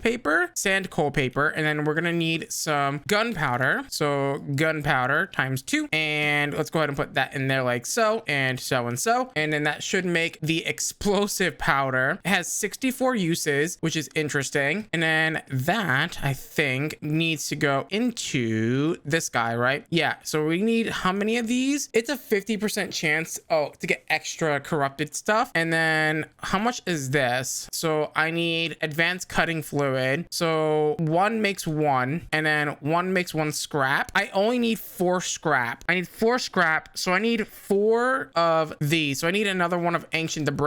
That's fine. And I'm gonna need another explosive powder, so that's fine. We can get that. That's not too bad. Oh wait, no, this has 64 uses, so no, we only need 1 of those. I do need to make another one of those ancient debris though. With our debris required here, now I want to take a quick detour really quickly because I found something that we are going to need to make, which is the advanced cutting fluid, which requires a bunch of stuff here. So we need sulfur, saltpeter, and it looks like uncraftable potion and or a water sigil. I guess the water sigil is probably the way that we're meant to get that, not an uncraftable potion. But yeah, sulfur, saltpeter, which is going to be plant oil, and plant oil is going to be anything. Okay, that's actually relatively simple. Now, do I have beets? I don't think I have beetroot. I wonder if I can use anything else other than beetroot to actually make the plant oil. So plant oil, I'm not seeing seeing it in the JEIs. There it is, plant oil. It can be made with other stuff like potatoes and or carrots, so that's actually really good. We don't have potatoes. Do we have carrots? I thought we did have carrots. Yeah, we do have carrots. We have plenty enough carrots to go around. Beautiful. So let's go ahead and teach that to the system, I guess. And then that's going to be 3 carrots and a bone meal. Actually, it's going to be 6 carrots actually total, because we're going to need 2 of those bad boys. So let's grab that, and let's grab bone meal, which I didn't EMC. That's fine. I think 3 is going to be more than enough here. And what we're going to go ahead and do is take this, do this and this. Actually, no, wait, do this, this and this, and then divide these up like that. It's 3. Okay, so it's got to be like that essentially. Okay, cool. So that's going to give us 2 of the plant oils. Lovely jubbly. The plant oil is not my thing that I'm worried about, actually. Oh my god, what is... Okay, so let's take a second here. We need the intermediate cutting fluid, and then we need the basic one. Okay, so the basic one is coal sand, sugar, plant oil. Oh, we're gonna need more than 1 plant oil, aren't we? Oh boy. Actually, we're gonna need just 2, it looks like. So redstone, gunpowder, and I need to make this water sigil, which needs a blank slate. That's fine. The water reagent, however, is gonna be 2 buckets of water and sugar. So buckets of water and 2 sugar, which we have. Beautiful. And what was the reagent that we needed for that? So water and then 2 sugar. There was a reagent that we needed for that, which was not anything. Am I confused here? Is it 2 buckets of water? It's 2 buckets of water, not 2 sugar. I'm smart. So water goes in like so. And now that we've got the water reagent, I need to use the arcane ash, which I don't even think I have anymore. Oh boy, do I have it? I do have it. Beautiful. So I believe the way that this works is I do that, and I need a blank rune. So let me quickly get myself a blank rune. That should be relatively simple. So if I do this, there's your blank rune. Do I put the water reagent in first? I actually don't know. I think I do. And then we do this. Yeah, beautiful. So that's gonna make the water sigil. Oh wait, I'm gonna need multiple of these, aren't I? Yeah, because I need it for that one, and then I need it for this one. That's actually a really good point. Unless if this doesn't get used, I don't think it's gonna get used. That's my theory, but I could be wrong about that. So yeah, it looks like it didn't use the buckets, which is nice. So the basic cutting fluid is gonna be the coal sand, the water sigil, the redstone and gunpowder, and then I believe I need another sugar. So redstone and gunpowder like so, and then a sugar. Now I could use another method here for this, right? So if I do this and then I do this, we bookmark this recipe like so, it should do that. So we need plant oil as well. So 1 singular plant oil that should make the basic cutting fluid, which we now have, and then we need the intermediate one, which is going to require sulfur. Now the good question is, how the hell one gets sulfur? Because I haven't seen sulfur, and I was indeed correct. You don't use the water sigil, which is so good. But how does one get the sulfur? Because we're gonna need that. So sulfur is earth charges, and sulfur not ideal. That's a really good question. How does one get their hands on sulfur? Aha, I found it. You need sulfur essence, which needs saltpeter essence. Saltpeter needs redstone and stone. Okay, that's actually relatively easy then. So redstone, let's grab a few of these. Let's do 12 of each essence. So if I grab the stone essence, which I've got like literally thousands of, which I can just easily make now. So there we go. Let's grab 12 of those. I believe in the bio lab, and we do this. We take this and this like so, and then that should make us the saltpeter essence. Now we're making quite a bit of it because I also need to make it into saltpeter. That way we can go ahead and mix it as well to make the sulfur that we need. So sulfur is going to require me to mix it with dirt, which is going to give me the sulfur that I need. So let's do 12 of that as well, and toss that in there and that in there, and that's going to give us that. We are going to need saltpeter. So saltpeter like so, and then this should give me the sulfur as well once I do something like this, and boom. So we now have the sulfur. So the sulfur plus glowstone and sugar, which is going to be relatively simple. So glowstone and sugar like so, and then of course the basic cutting fluid. So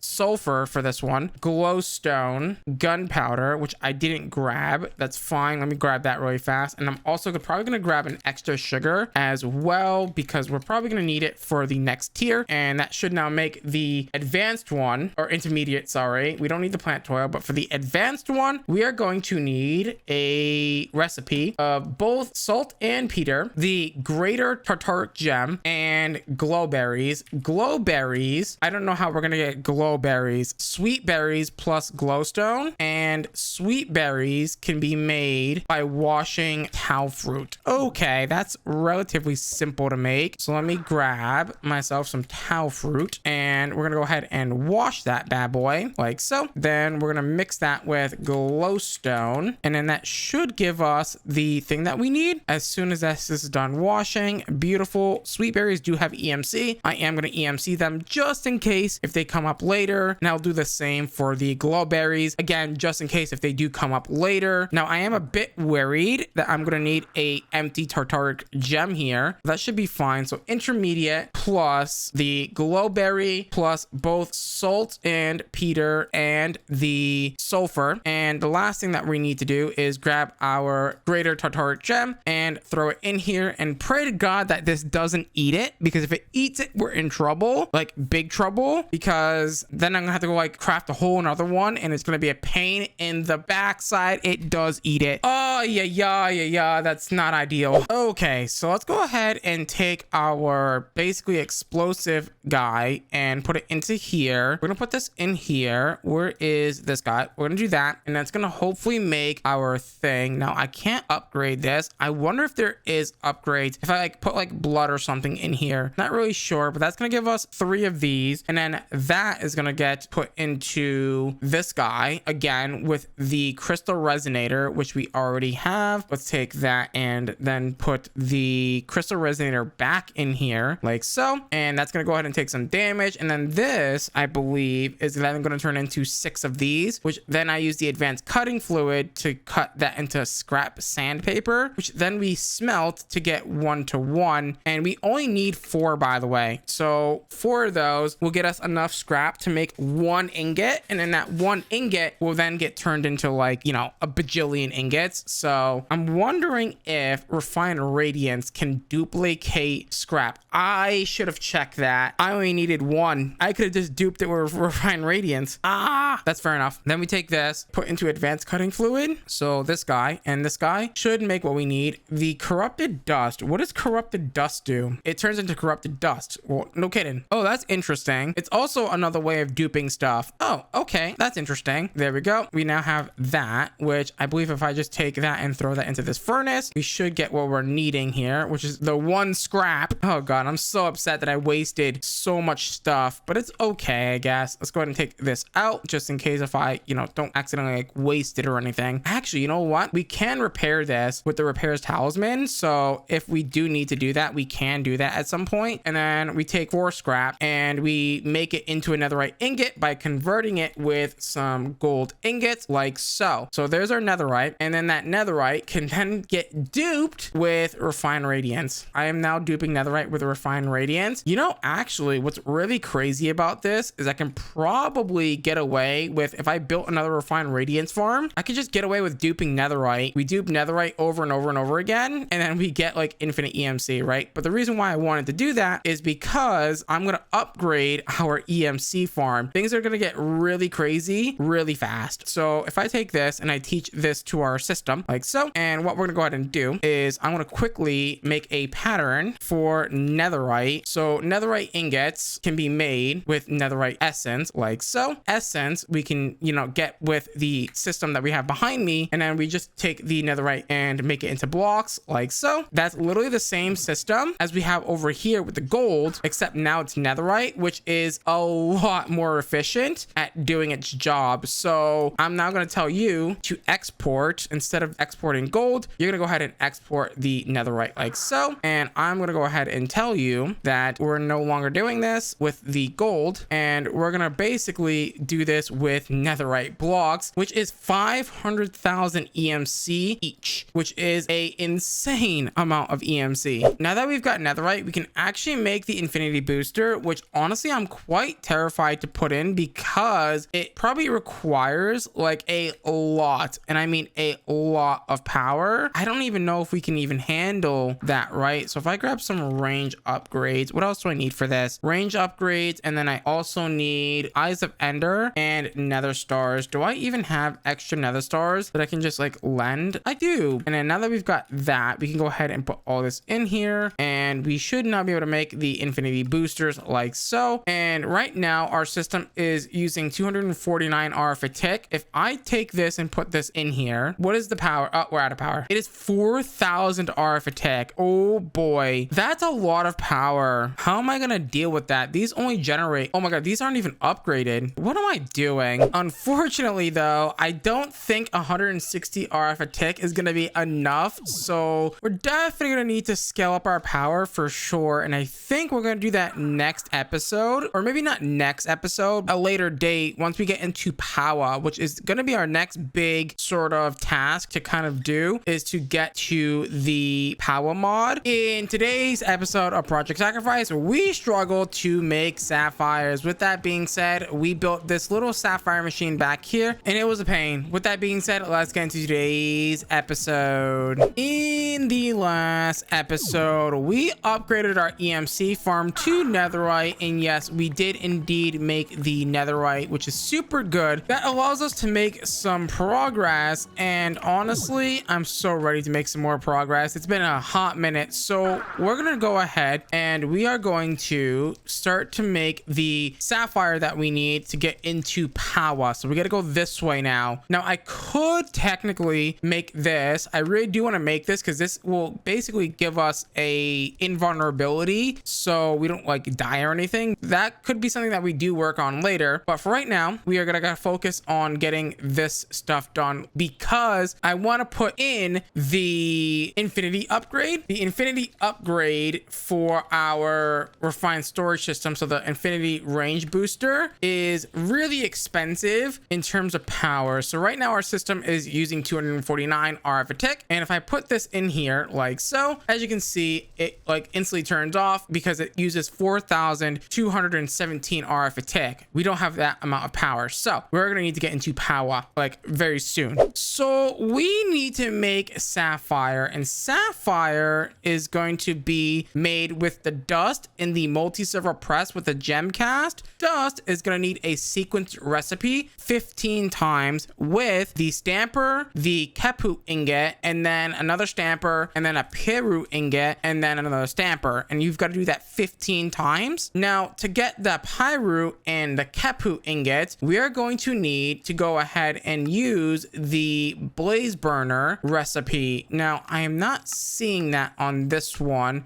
The Kappa ingot one is required to use the bioforge, and the Pyru ingot is gonna need the superheated blaze cake recipe. So that's gonna need a nether gobber ingot, and it's gonna need a saturated tau fruit, which I believe we can get. That's not too big of a problem. The nether one is gonna need nether scrap and gobber ingots with, I believe, the nether gobber, and then that is gotten through smelting the ore and or arc furnacing it, which the ore, we're gonna have to figure out how we're gonna get the ore for this guy, because I'm not really seeing a way for us to do that, but that's how we do that ingot, which is interesting. And then the gobber ingot is going to be gobbler ingot. Oh boy, how is any of this made? This is very much confusing. You know what? Let's start with what we know. And what we know is I need to take some signalum and I need to bake it with some lapis, and hopefully that should be easy. So if I take a lapis lazuli and melt it in the smeltery, because I don't really know what's the best way of getting molten lapis. Yeah, I guess melting it would be good. Yeah, I'm gonna need a whole block for that. That's fine. So once we do that, we should in theory be able to take that and basically blast it particulate or fluid encapsulate it with the signalum or enderium or whatever, and then that should give us what we need for the sapphire essence. So sapphire essence is here, and it needs the ruby essence on molten enderium. Enderium, however, is a recipe, I believe. I need to find enderium ingots. Enderium ingots is blast chilled with molten lapis and signalum, and boom, we now have enderium, which is gonna unlock the quest. So once we do that, we've got that. Now that we have that, we should now be able to melt that down. So that's gonna require at least 2 blocks of enderium. That's fine. That's actually not even that bad of a recipe. So if we look at enderium really quickly and we toss in some of that, we're gonna go ahead and melt down 2 blocks of that like so, and then we're gonna pour that into a bucket. Oh, that needs a better heat source for that. That's fine. I think we can do that with, I believe, our blazing blood. So if I grab the seared tank that's in here, there should be, oh, where is our seared tank with the blazing blood? Why is it down here? With our enderium melted, let's go ahead and pour it into a bucket like so, and then that is then going to get put onto a ruby. So I believe that's going to be in the fluid encapsulator like so. So the ruby essence like this is going to go in here. Is that not how that works? I guess not. Oh, it needs to be spouted. Right. Okay, that's fair. So let me grab this, and then we're gonna need a spout for this. I guess I can put that like spout like here or something. Spouts don't need rotation, so spouts are really easy to make. So spout is you. Wait, no, we have one. Perfect. Let me go ahead and teach that to the system like so, and we're just gonna need a depot. We do not have depots taught. That's weird. I thought I taught depots, and then I'm gonna need another depot. Now I am gonna need a pump, I believe, for this to work. So you, and let me grab a spout like so. I need some sort of pump. I have figured it out, and it's very jank, and I love it. And then all we gotta do is take our ruby essence and put it here, and then that's gonna pour onto there, and then that's gonna give us the sapphire essence. And like I said, I can't use this quite yet because we need these guys, and I think I'm gonna go with the simpler one, which is the Piru ingot, which is gonna be iron. I'm gonna need to make this corrosive additive, whatever this is, and bioluminescence, which we can get reasonably easily through like redstone essentially, which is not terrible. So I'm just gonna like decompose a bunch of redstone because, well, we have a bunch of it. Okay, so I was looking at the corrosive additive. We just need bio and this withering ooze. Withering ooze could be gotten through the wither skeleton, but I also noticed I can get wither roses that have EMC, and that just needs wither skeleton essence and poppy, which I believe we actually might already have. No, we don't have the wither skeleton essence, so we just need skeleton essence and coal essence, which we don't have a lot of skeleton essence, but that can be gotten through killing a skeleton with inoculus. But also I believe we also don't have any coal essence. Oh no, we do. Perfect. I only need one of these, so that's not going to be too bad to make. So if I take this and put it in here like so and so, that should make what I need here, which is 2 wither skeleton essences, and then we just need a poppy. Now poppies we don't have, but I think we can just bone meal grass to get them. Yes, perfect. Okay, now that we've got those, we can take our wither skeleton essence and make what we need, which is the wither rose, and then that is going to get us what we need for the corrosive additive. And then let's go ahead and take these wither roses quickly and put in the digester. Let's also feed this guy really quickly because he's a bit hungry. And do note that you can pick accelerate these things. I've been kind of using my time in a bottle here to speed things up a little bit, and I am not seeing, yeah, we're getting wither ooze. Perfect. And the wither ooze is now going to be combined with the bile in the bio lab.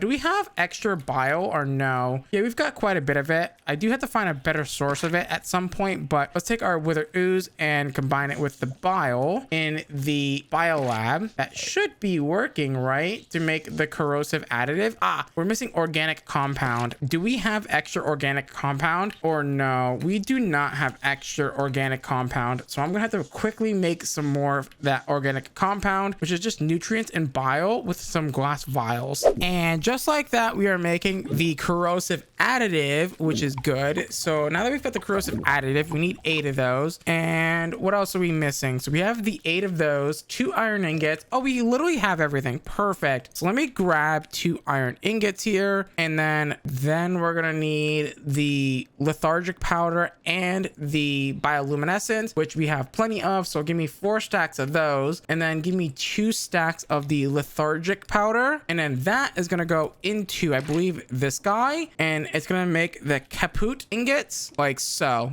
Beautiful. And now that we have the refined radiance automated, this is gonna be really easy to get ourselves a lot more caput ingots in the future. Aha, I found a little goober. So I need polished rose quartz, coal, diamond, and medium covalence dust. Let's go ahead and grab ourselves the coal, the diamond, the polished rose quartz, the medium covalence dust, and throw that in here. Now we don't have our freaking thing anymore, which is not ideal. So let me grab a quick demon will. I can't believe that thing ate it last episode. I'm so upset that we lost our thing. And let's just hope that we're not going to need the greater tartaric gem anymore. And we've got the gobbler goblet, which is good. Now that's unlocked. We're going to need, I think, 9 of those to make the next thing that we need, which is the block variant. So let's take this and make this. And then that also has an EMC value. So let's go ahead and teach that. This is then going to get put into, you guessed it, the gobbler ingots. So we're just going to grab this, and these do have EMC, so that's good. So let's go ahead and teach one of those. That's now done, but I think we have to infuse it with the thing. So how do I infuse it? Right, netherite scrap and this nether gobbler, which I assume is made the same way. So netherite scrap, fair enough. So we're gonna need nether wart, which I don't think I have, not yet at least, but I think we can make it. So high covalence dust, netherite scrap sand is in our system. Yeah, how do I make nether wart? Nether wart is just nether essence and some of that extra bits. There we go. Let's go ahead and teach that to our system. I could have sworn I thought I taught this to our system, but I could be wrong. And then we need the netherite sand, which I think I have. So netherite sand is a go, and we're gonna take that and shove it in here like so. I actually might need more than one of these because this does have EMC. Okay, never mind, I don't need it. I was gonna say I might need more than one netherite scrap, but turns out we don't need that. So there we go. We'll grab 9 of those bad boys, and then that's gonna turn into the block that we need. So if I grab this and do that, you should be good to go. Now the gobbler, and you're gonna be taught like so. And then what are you used for? And I believe, yeah, so scrap. Do I have any extra scrap? I do. Beautiful. Let me go ahead and teach that to the system because that is a pretty rare item. So let's go ahead and unbookmark this stuff. Now we just need this, which we just got. So we got to take that and then mix it in a crafting table to make this guy. So we can do that now. Beautiful. Let's go ahead and teach that to the system. Now here's the question. Do I have saturated fruit? I have 1 saturated fruit. Beautiful. What does this need? Does this need superheating? I think it does need superheating, right? Yeah, so we need to now make the blaze cake, which is going to be fun. So to make the blaze cake, what we're going to go ahead and do is we're going to need a blaze cake base, which is going to need cinder flour and a few other things. But more importantly, I need to make another one of these blaze spawn eggs, which I think I might have extra. Hold on, let me see. Did I save any? I did not. Did I save any genetic compound? No, of course I didn't, but we can make wither skeleton skulls if we make enough essence, and or if we do this recipe, which is fine. That's now done. The supremium coal is going to be interesting, so I need to make a bunch of, oh god, supremium. You know what, actually I might take a quick side detour and make that shield that I was talking about earlier. This thing, I think it's relatively simple to make. It just requires this, which needs a common tartaric gem. Okay,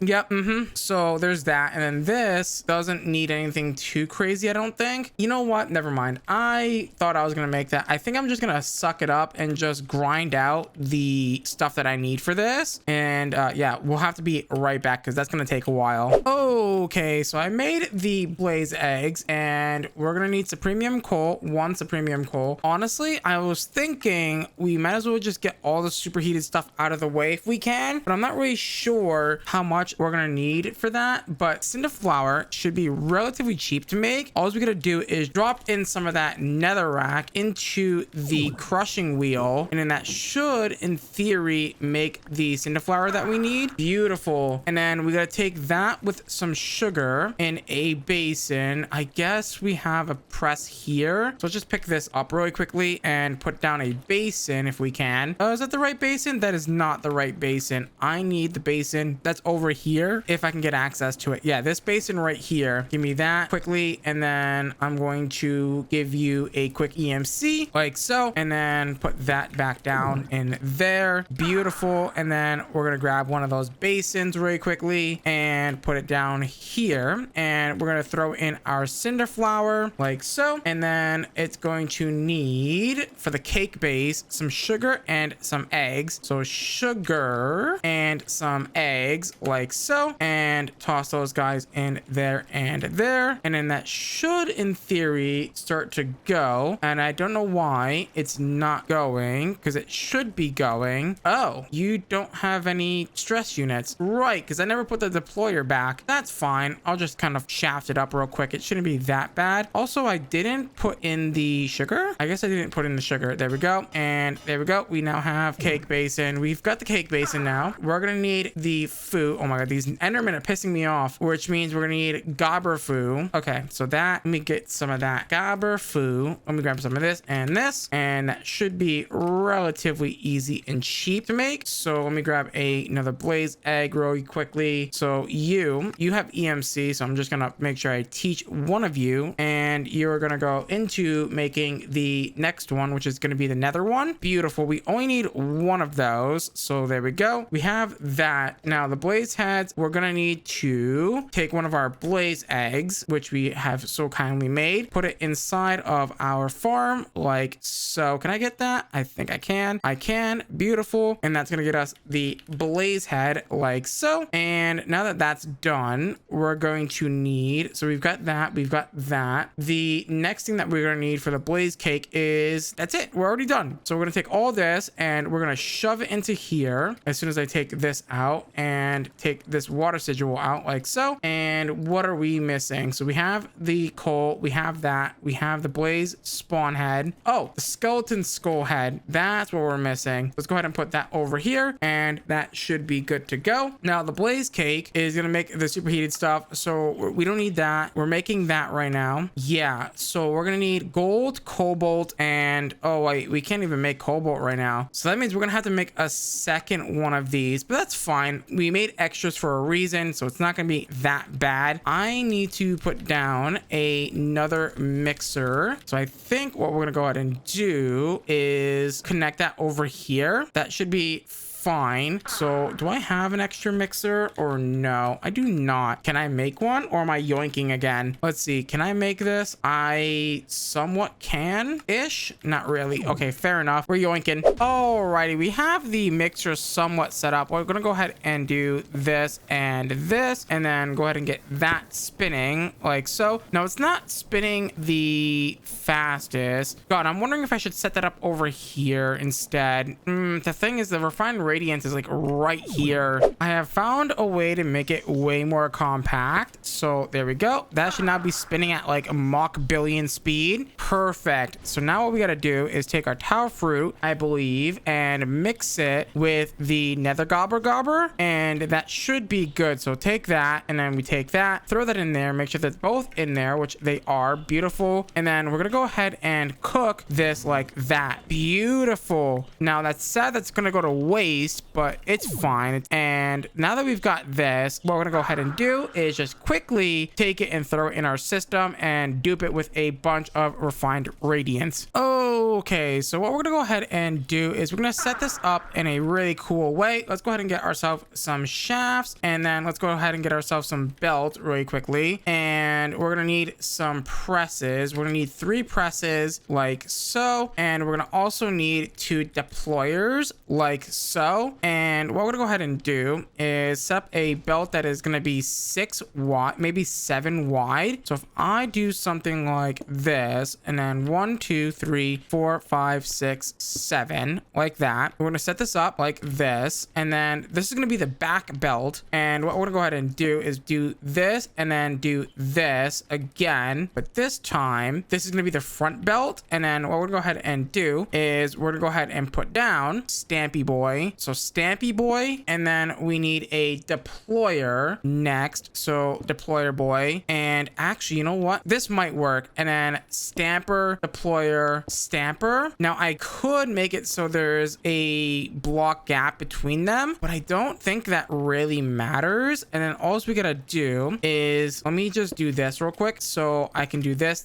and then let's make sure that the guy is rotated like that. And then I'm gonna go ahead and put down the stampers like so. There we go. And there we go. So now they're all facing each other. Beautiful. Now I'm hoping that there's gonna be enough room to do what I need to do here. So we're gonna go ahead and put down a barrel if we can. I don't really know if we have any. We do. Grab 2 barrels like so, and like so. I don't even need this extra belt here. So let me just demolish that. And then we can do something like this and this. And then that should work nicely once I get the belt reconnected. So you're going to go this way, and you're going to go this way. And let me put this here. You're going to go and put this here like so. And I'm going to actually put some blocks there to prevent it from basically falling off here like so. And I'm going to do that on the other side as well. So this doesn't go here. And I'm going to do that on these 2 sides as well, so they don't accidentally fall off the belt or something. Actually, I think I might need to put them down here so that stops them from falling off. Now, what I do need here is a brass funnel. Actually, you know what? I don't think we need a brass funnel. I think we just need some sort of funnel system. That way it doesn't, whatchamacallit, do what it does. So there we go. That's gonna go there. That's gonna go there. And then you're going to go here, and you're gonna go into here. And of course, let me make sure that we get cobblestone like so. And boom and boom. And you're just gonna go ahead and get the stuff. So we're gonna do Kepu and then Piru. So this actually does matter, the order. So we're gonna go ahead and get Kepu like so, and we're gonna get Pyru like so, and we're just gonna feed them into here like so, and like so. And I might need to do some gearbox magic here. So if this is spinning one direction, I'm gonna need it to spin the opposite direction for this side. So we're gonna need 2 gearboxes, and I think that's all we need, minus the gearboxes that we're gonna need to get the rotational power over here with. So gearbox there, that is a gearbox. Okay, I want to make sure. And a gearbox here. I need to get rotation here. So do I want to get rotation from the front?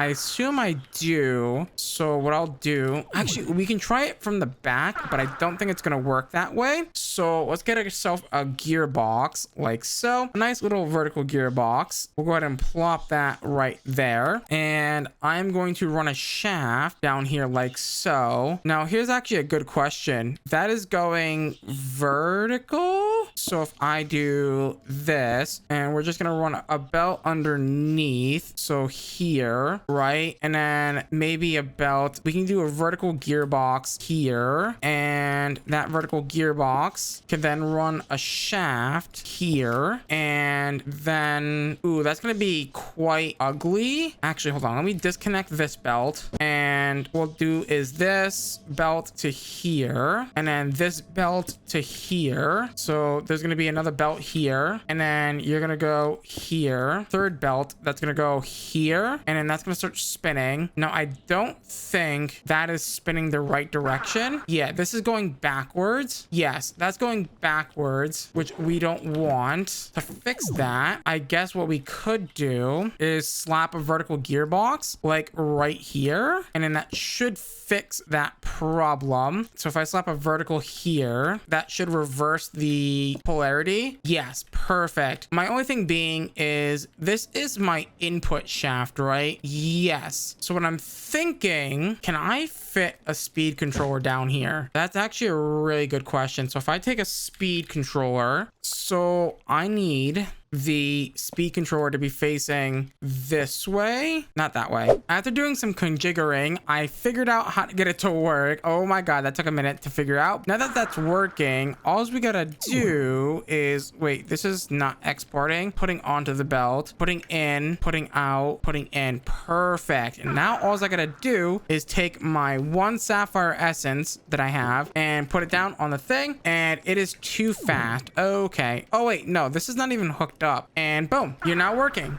Beautiful. And just like that, we now have sapphire dust. Beautiful. Now the only thing that we have to do with the sapphire dust, now that we've got sapphire, all we got to do is get ourselves the gem cast from Tinker's Construct. Now I'm not sure how we're meant to get this, but if I had to guess, I gotta like pour like gold or something onto a emerald or something. That might just work. And I don't even have emeralds. What? How do I not have emeralds? Emeralds should be easy to get. I should be able to take some diamonds with the philosopher's stone and hopefully make some emeralds that way. Yeah, 2 diamonds makes a emerald. Beautiful. Let's go ahead and teach that to the EMC table because we're gonna need that. Let's go ahead and get ourselves some gold. Now I don't think we're gonna need like 2 ingots worth anymore. I'm pretty sure it's just 1 ingot's worth. So if I take that and pour it into there, take the gold and pour it into there, whatever, I'm using my blazing blood. It shouldn't be too much, honestly. So let's go ahead and get that cooked up. Please don't mix into anything. Oh, I mixed into rose quartz. Okay, we have our gem cast now. So what we can go ahead and do is take that and put it into our multi-servo press like so, and then press down our sapphire dust into sapphire. Beautiful. Now I swear to god, that didn't complete a quest, which doesn't make me too happy. Uh-oh, did we mess something up? Because that might be a problem. Yeah, the sapphire dust, which requires sapphire essence and blaze cake, netherite ingots. Oh my god, really? All that because I got blocked by netherite ingots. I swear to god, if this doesn't trigger all my quests, oh, you gotta be kidding me. In today's episode of Project Sacrifice, we really scale up our power. With that being said, let's get into today's episode.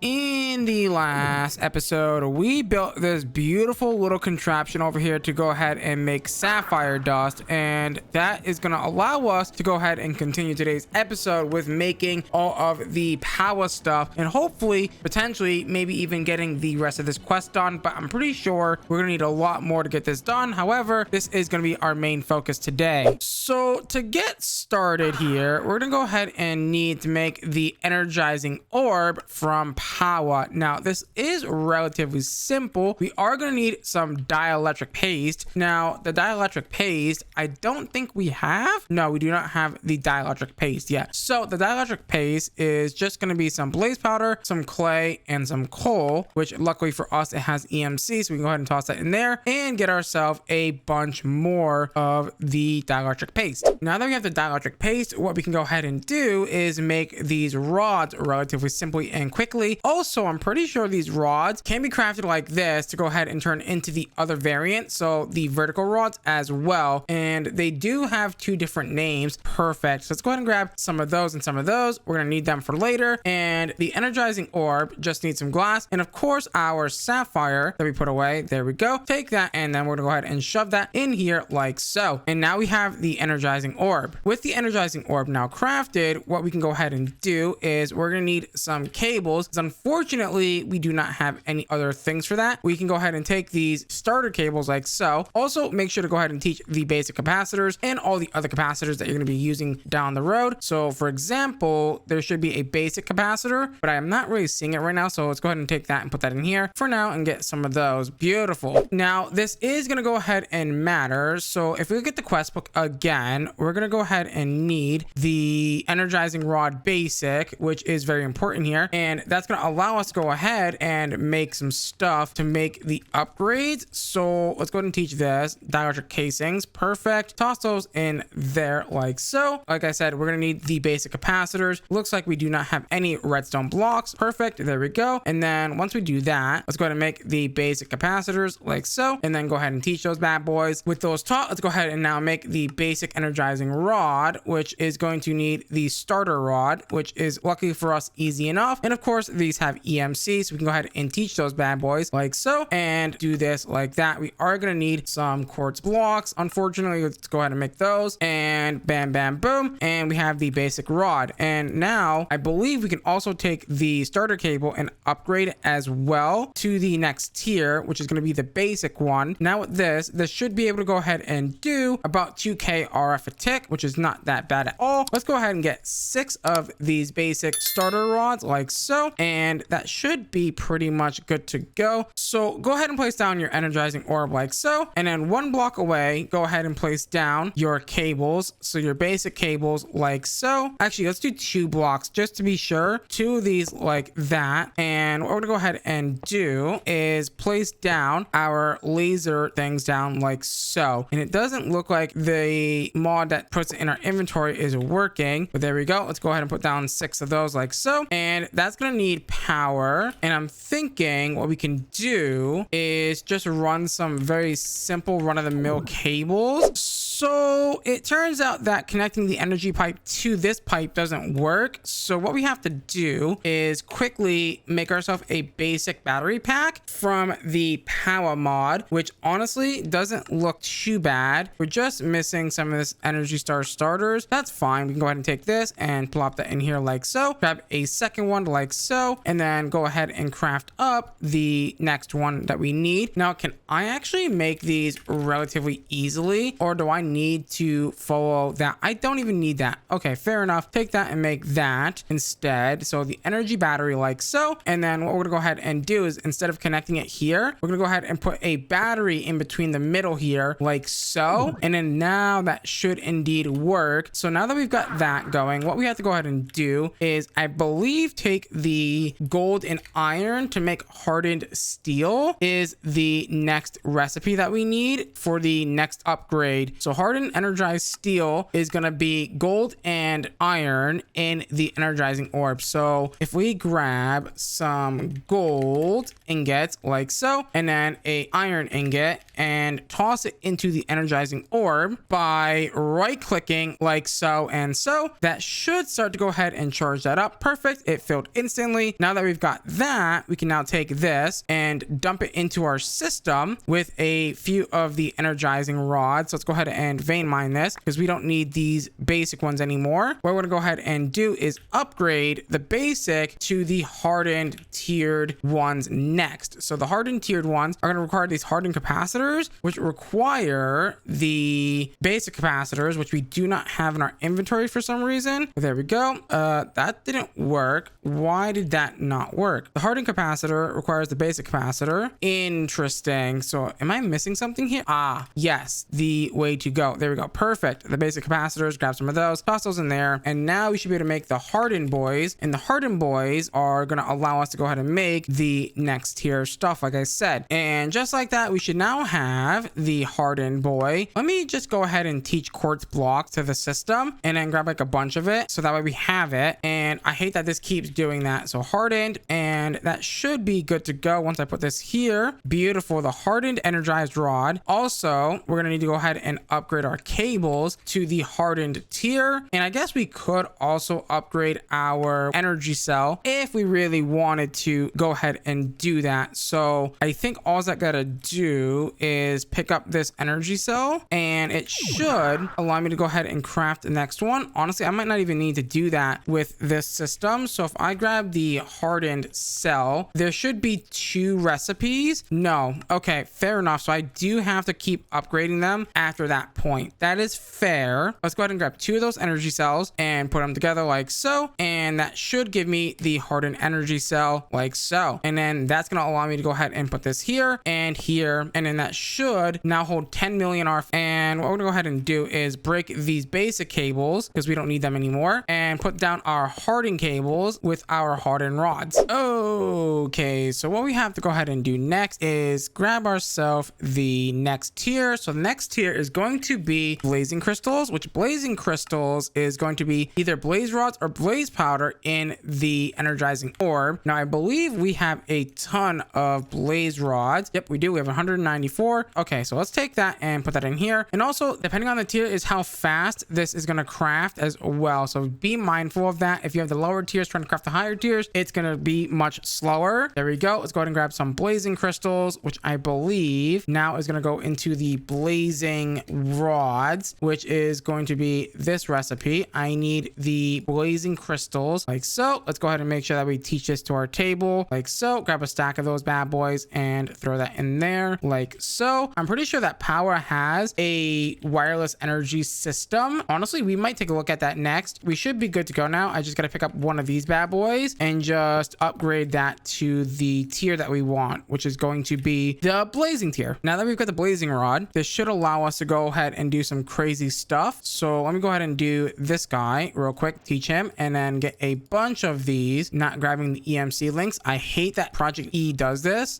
every time, and it's so annoying. But let's go ahead and upgrade all of these. And once we do that, we should, in theory, be able to do the next tier. You know what? Let's just keep upgrading this stuff. So the energy cell, we're going to need another one of these energy cells really quickly. And let's go ahead and upgrade that. So energy cell like so. And we want the blazing one, which is going to be relatively simple. And bam, bam, boom. Let's go ahead and make sure that we teach this bad boy so that way we don't lose it. We're probably going to need it later for the reactors as well. Yeah, 40 million FE can be stored here. Also, why are we having no power? You should be having power. And the next tier is going to be niotic crystals, which I believe is just going to be diamond inside of the energizing orb like so. And that's going to take a while. Actually, no, not even that long. Now that we've got niotic crystals, we can go ahead and again take this out like so and do all of the upgrades like so. So if I take this and we do the niotic upgrades, so this guy here, we're going to need the niotic crystals, which are relatively simple to make. And of course, we got to take these and throw these in here like so, and easy peasy lemon squeezy. And once we do that, we should be able to take that and make the niotic rods once I go ahead and put this in here. And the reason why that doesn't work is because it has MBT data with the last stored power. So yeah, it's a little bit of annoying. It is what it is. And of course, we cannot forget to upgrade our battery to niotic as well. Okay, let's go ahead and do the next tier, which is going to be spirited. And spirited, I believe, is just emeralds. It is indeed just emeralds. So if we take some emeralds and toss it into this guy like so, we should now get the spirited boy like so. And then we take that and we shove it into our applied energetic system or refined storage system. I believe we should be good to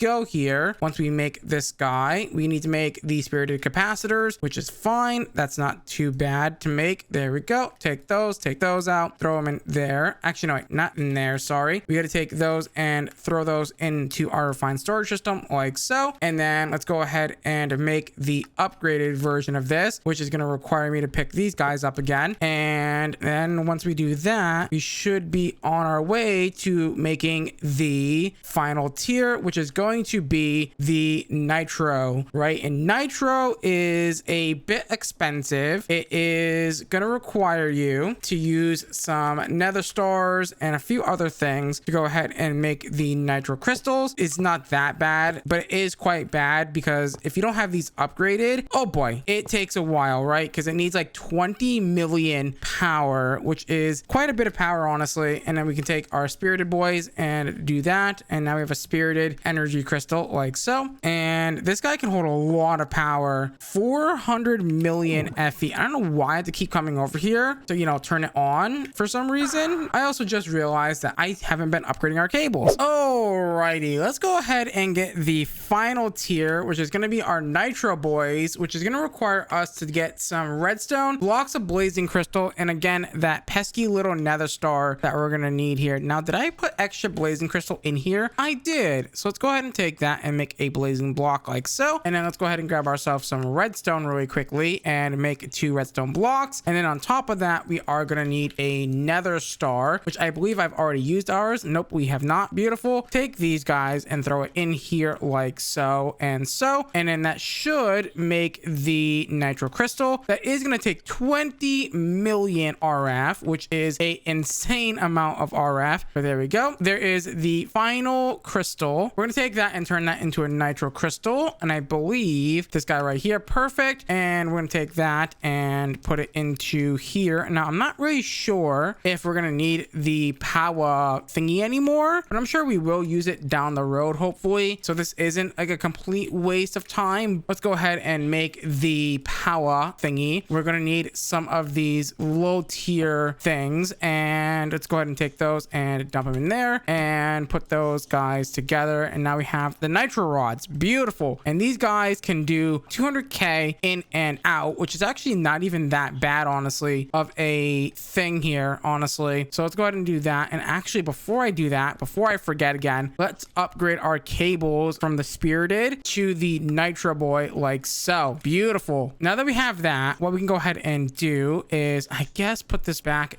down. We're gonna want to put this down for sure. And this Enderman is really making me nervous with him teleporting around everywhere, but you know, we keep pushing on like so. Okay, now that we've got that, the next thing that I want to make is the nitro reactor. So the nitro reactor is going to be this guy right here, and it's gonna need all of the previous tier reactors, which is kind of funny. I really should have made this when we were, you know, getting stuff ready here. We are gonna need uraninite. Uraninite, I believe from the quest book, says I can make it from uranium essence or uranium ingots. So if I do this and do this, can I teach you quickly how to use the uranium ingots like so? Can I take this and pop this in here and have that craft the uraninite? It can. Beautiful. And then take this and let's just grab a stack of that stuff, and let's just quickly and effortlessly make the big boy reactors for this mod here. So I don't know, I think we have to keep all of them together. So let me remove this and teach this really quickly. I believe you need 4 per thing here. So yeah, we need all 4 to keep it upgrading. Right, that's fair. So do this, teach it, and then honestly, we really don't need to teach the basic ones at all, but I'm just doing it out of principle because you never know, right? You just never know when you're gonna need something, and if I'm already doing it, might as well just do it like right this second. That way I'm not gonna complain later, oh, I didn't teach it, like, you know, I've got to go do the whole crafting chain again, and it's just gonna be really annoying. I need niotic crystals. I did not grab enough of those, and toss those in there like so, and we should be on a winner here. So spirited is the next tier after this. So bam, bam, boom, easy peasy lemon squeezy, just like that. And then we are going to use that and then turn that into the nitro boys. Beautiful. And the nitro boys are where it's at. So let's go ahead and do that, and boom. Now this is going to need 36 of these casings, right? And I believe the way that this works is we put this down like so, and it's gonna basically build it for us. Beautiful. And we don't have to really do anything. Now, one thing that I do want is some dry ice, but dry ice doesn't have an EMC value. You need to take 2 blue ice and a energizing orb, and that should in theory make the dry ice. Now this is good to go. Now,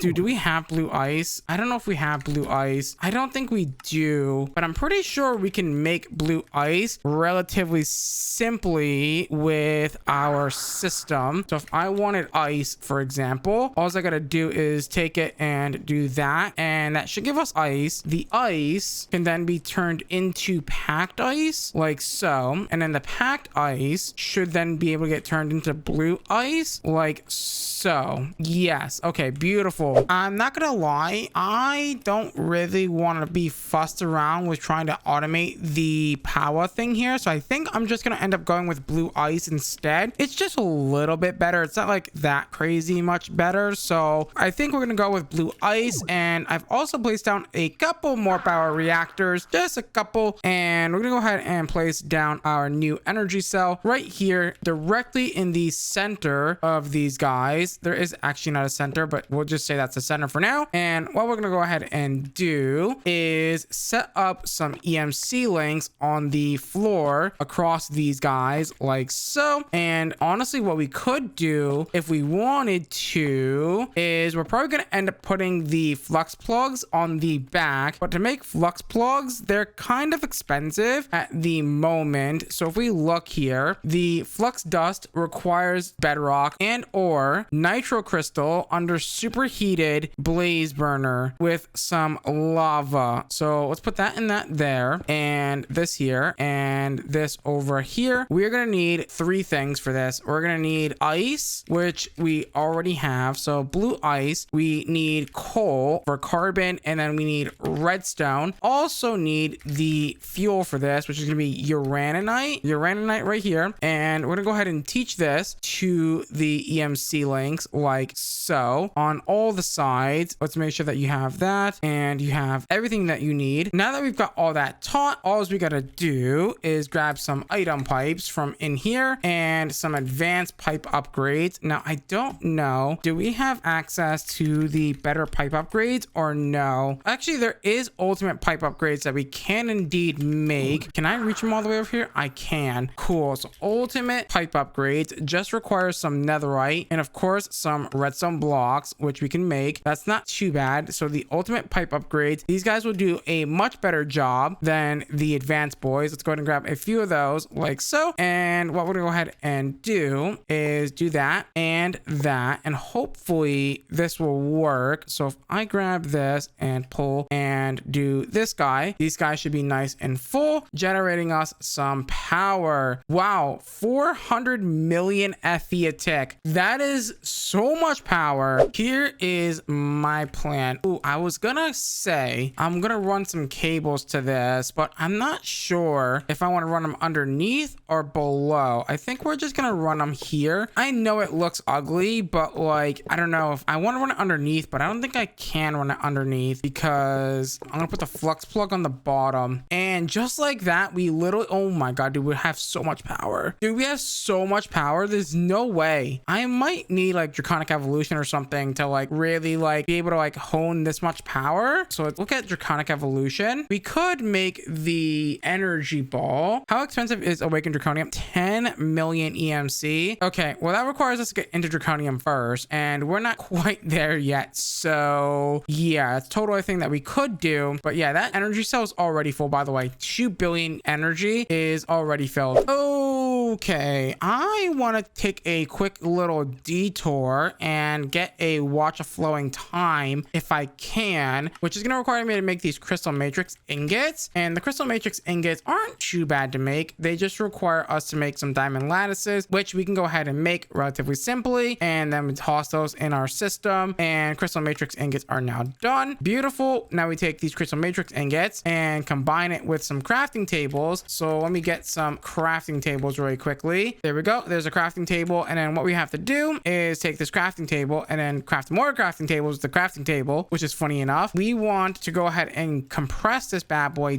down into 1 million crafting tables. So there we go. Let's go ahead and make this guy the double compressed crafting table. I don't think there's any more crafting tables after this, but it's worth a shot here. Then we take this double compressed crafting table like so, and nope, that's all we needed it for. And then we are going to want the dire wolf crafting table. Is it not called the dire wolf crafting table anymore? It might not be called the dire wolf crafting table anymore. So if we look at this really quickly, and I just crashed my game or not, I thought I crashed my game. I think I take this with the crystal matrix ingots, and that should make us the better crafting table. Is that not how we make it? So if we look over here, the extreme crafting table is just a normal compressed crafting table. Okay, I was under the impression it was double compressed, but there we go. Take that and then shove shove it into here like that and make the extreme crafting table. Beautiful. Now that we've got that, all we gotta do is grab ourselves some nitro crystals like so and turn those guys into blocks like so. Grab a bunch of blocks like so. And what else do we need for the watch of flowing time here? So the watch of flowing time needs blocks of red matter and crystal matrix ingot blocks. Those are easy enough. So crystal matrix blocks are easy like so. And then let's go ahead and teach this first. So those guys, do we have red matter blocks already? We do not. So red matter blocks are not that difficult to make. They just require some red matter, of course, 4 of them like so. And boom, teach that, take that out. And a stack of those is worth 119 million EMC. That is a lot of EMC, man. Dear Lord. The watch of flowing time is going to be as simple as crystal matrix ingots and then refined EMC links. So let's grab some of those. I believe we already have those. Refined EMC link times 4. We're going to need a clock, which we don't have, but clocks are, again, very cheap to make. Boom, bam, boom. And we don't need to teach this, but it's fine. I will. And I think all I got to do now is place down this extreme crafting table and hope for the best here. So extreme crafting table like so. And then we should be able to go ahead and craft the watch of flowing time like so. Beautiful. Now this crafting table is a bit laggy, so we got to be careful here. And now we have the watch of flowing time, which is going to make our power even more powerful. In today's episode of Project Sacrifice, we build the final tier blood altar. With that being said, let's get into today's episode. In the last episode, we built this beautiful little power section full of nitro reactors, generating so much power, by the way, and I mean so much power that I have no idea what we're going to do with it. However, we're not going to be using that today. We are going to be focusing on getting to the tier 5 blood altar, which is the final blood altar here. So if we look over here, this is going to be the final blood altar. So tier 5 is going to be right here. We're going to need at least 52 runes of any kind and 4 Hellforge blocks. Hellforge ingots are made through, I believe, getting the Hellfire ore from the everlasting realm, which we have to go ahead and make. So to get there, we're going to need this Dusk Ritual. The Dusk Ritual needs 2000 LP and a sapphire. So if I come over here and grab myself a sapphire from our EMC table and toss it into this guy right here, we should get the thing that we need, which is going to be the Dusk Inscription tile like so. And let's work on this guy, the Ritual of the Dusk Diviner like so. And I believe, oh, we're going to need 2 of these bad boys. That's fine. We're also going to need a tier 5 dynamic slate as well. So let's go ahead and make that really quickly.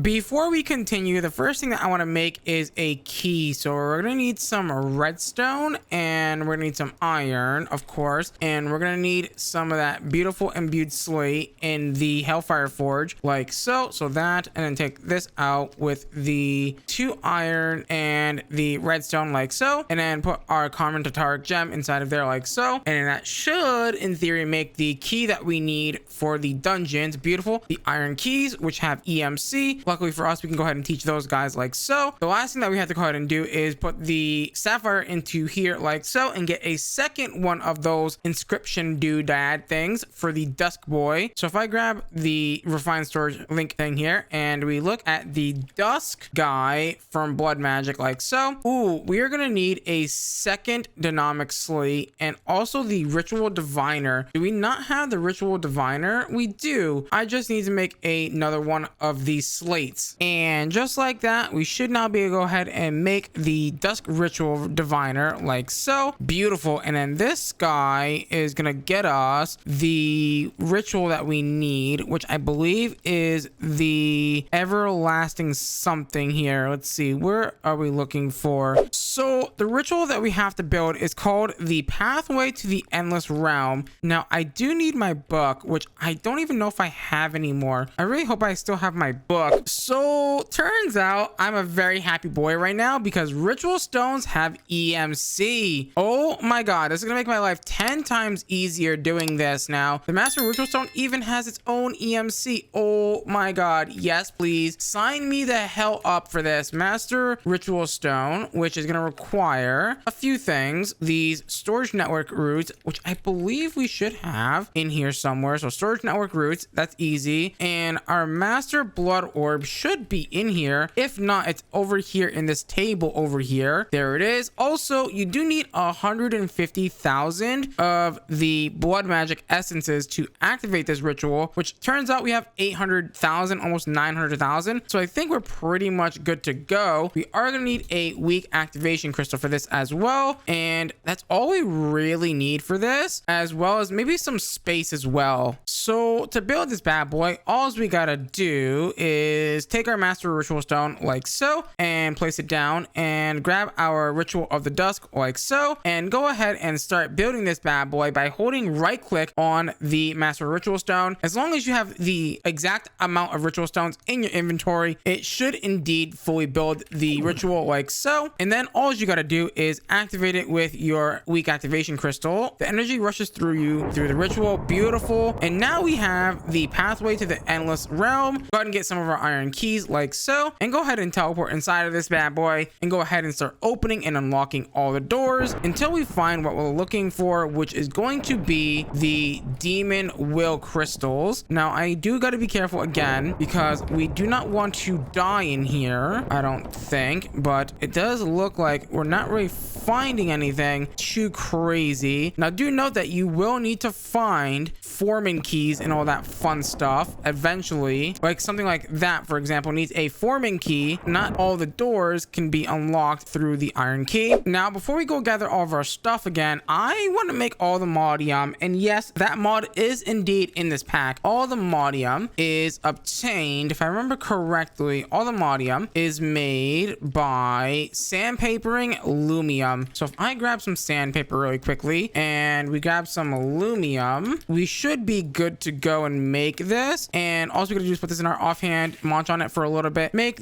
all the modium, and we should be able to go ahead and start making some of the armor from all the modium. Now I don't know if it is as simple. It is not as simple, so that means we're probably gonna have to do some crazy stuff. So let's start with making the sword. So we're gonna need a diamond sword really quickly, and boom boom boom. So there's your diamond sword. We're gonna go ahead and need to upgrade that with some netherite, I hope, in the smithing table, assuming we don't need the smithing upgrade, which we don't. Beautiful. And then I believe this is where we get crazy a bit here. So this is then going to get upgraded, I believe, to the gobber sword, which is going to require some gobber ingots like so. Let's also grab the nether ones as well, because we're probably going to have to upgrade that as well to the nether boy. So if I take this and we do something like this, that didn't work. Oh, that's because that's the nether variant. Right. Let's get the blue one first. So the blue ingot, and then the blue one goes to the red one. Now one thing that we don't have is the end gobber, which I don't even know if we can even make at the moment. So end gobber is going to be, I do not see it. Is it this guy up here? I think it's this guy. Right. We need endstone, obsidian, gas tears, and another dynamic slate. Ooh, that's quite expensive. I mean, it's not like that bad. Now, do we have gear on? We have iron gear. Let's swap that out really quickly for netherite gear. And I think that should be good, right? We don't need to go too crazy at the moment. So let's go ahead and grab that. And then let's grab some pants like so. And then let's also grab ourselves some shoesies, and we should be good to go. I'm gonna go ahead and go downstairs and enchant all this stuff. Honestly, I've kind of made my decision here. I think I really do want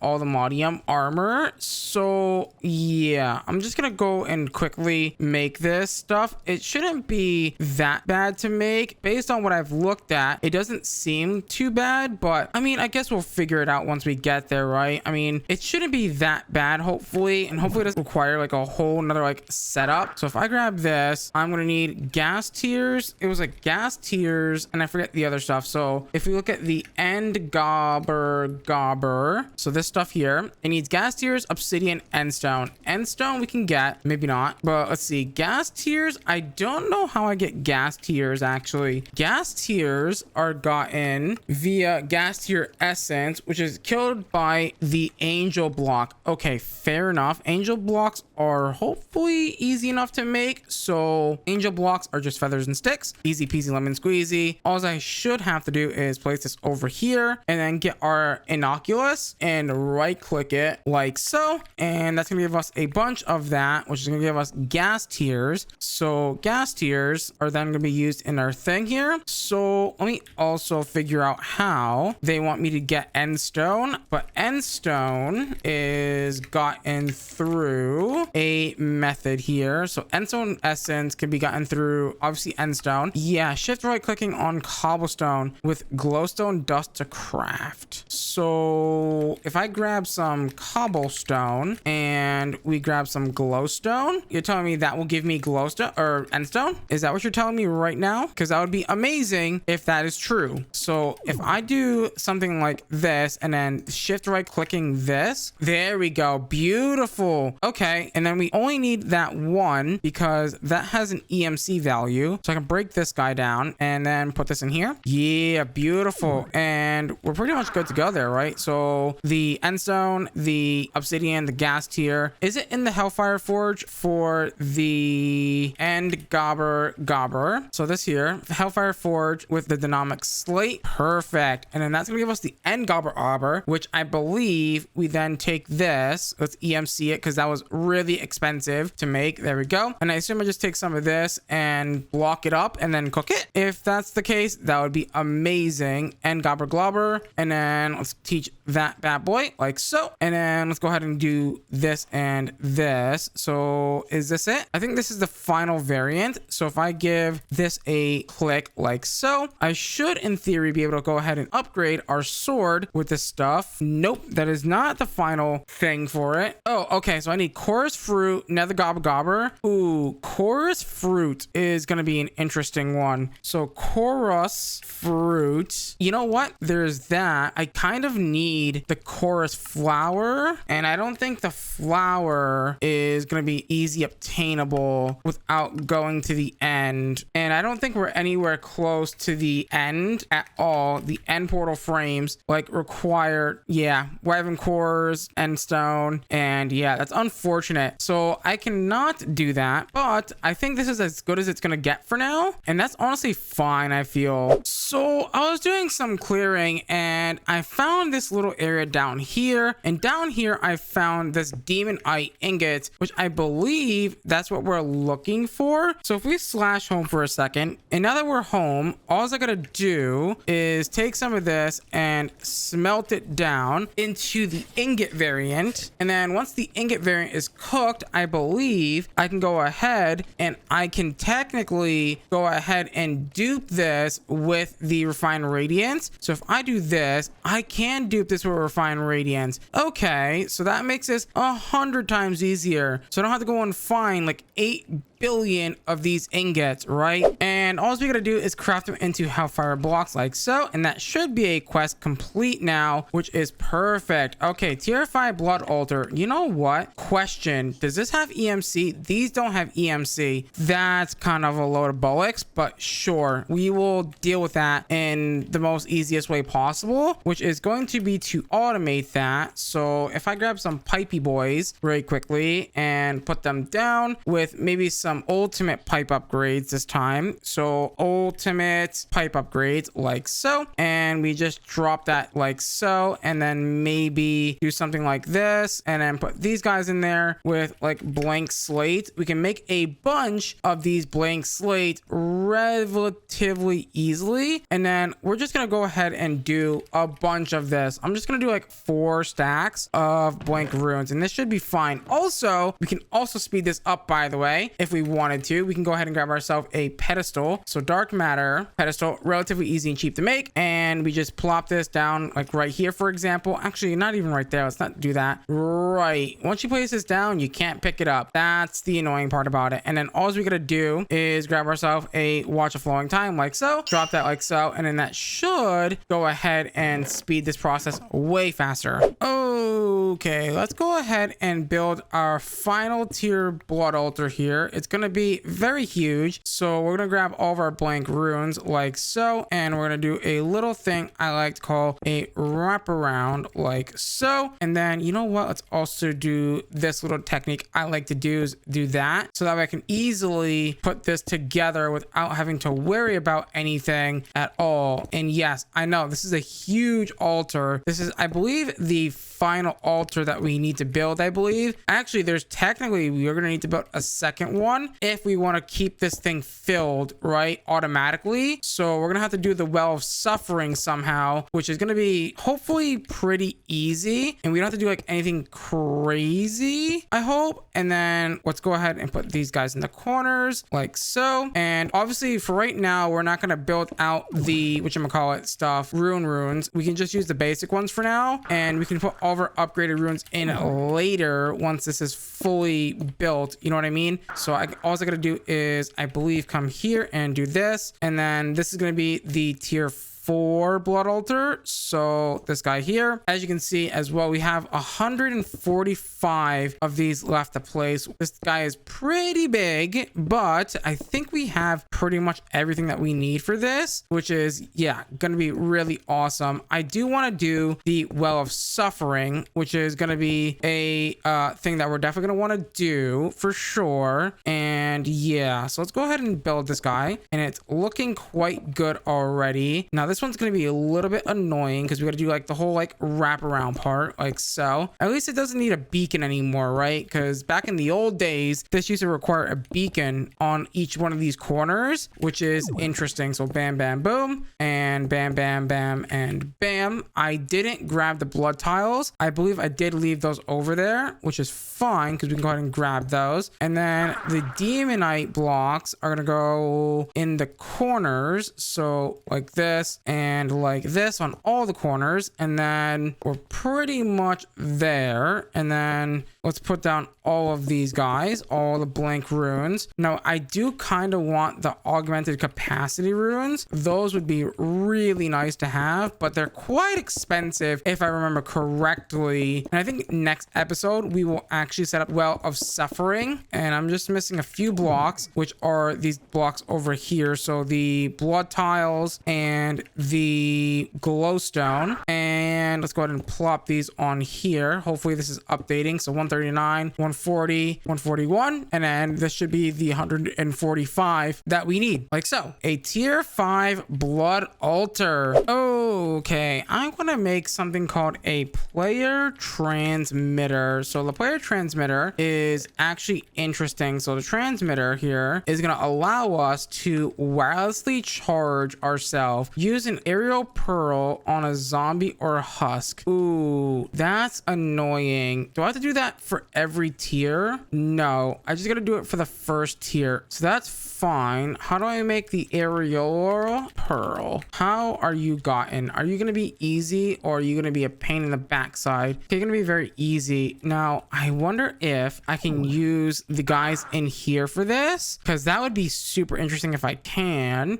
Okay, so can I use that on you? Did I get it? Okay, I did get it. Beautiful. All right, let's get out of here before we get attacked again. Now that we got the aerial pearl, all we got to do is make the transmitter like so, and we're going to need a vertical rod. Do I have any extra horizontal rods? I do. Let's go ahead and make the boy here. I thought didn't I not just do that? What is going on? You and then you. Player transmitter, and then this doesn't have an EMC value for some reason. That makes a lot of sense because the other dudes didn't have an EMC value, right? The pearl doesn't have an EMC value, so you can't EMC this guy, unfortunately, but that's fine. So all I gotta do is just upgrade this a few times, and then hopefully we should be good to go. There we go, nitro. And then we're gonna want a binding card. So a binding card is going to be easy enough. Now it does look like we're gonna need to make this using a binding card on an enderman or endermite. So if I do this and then we go find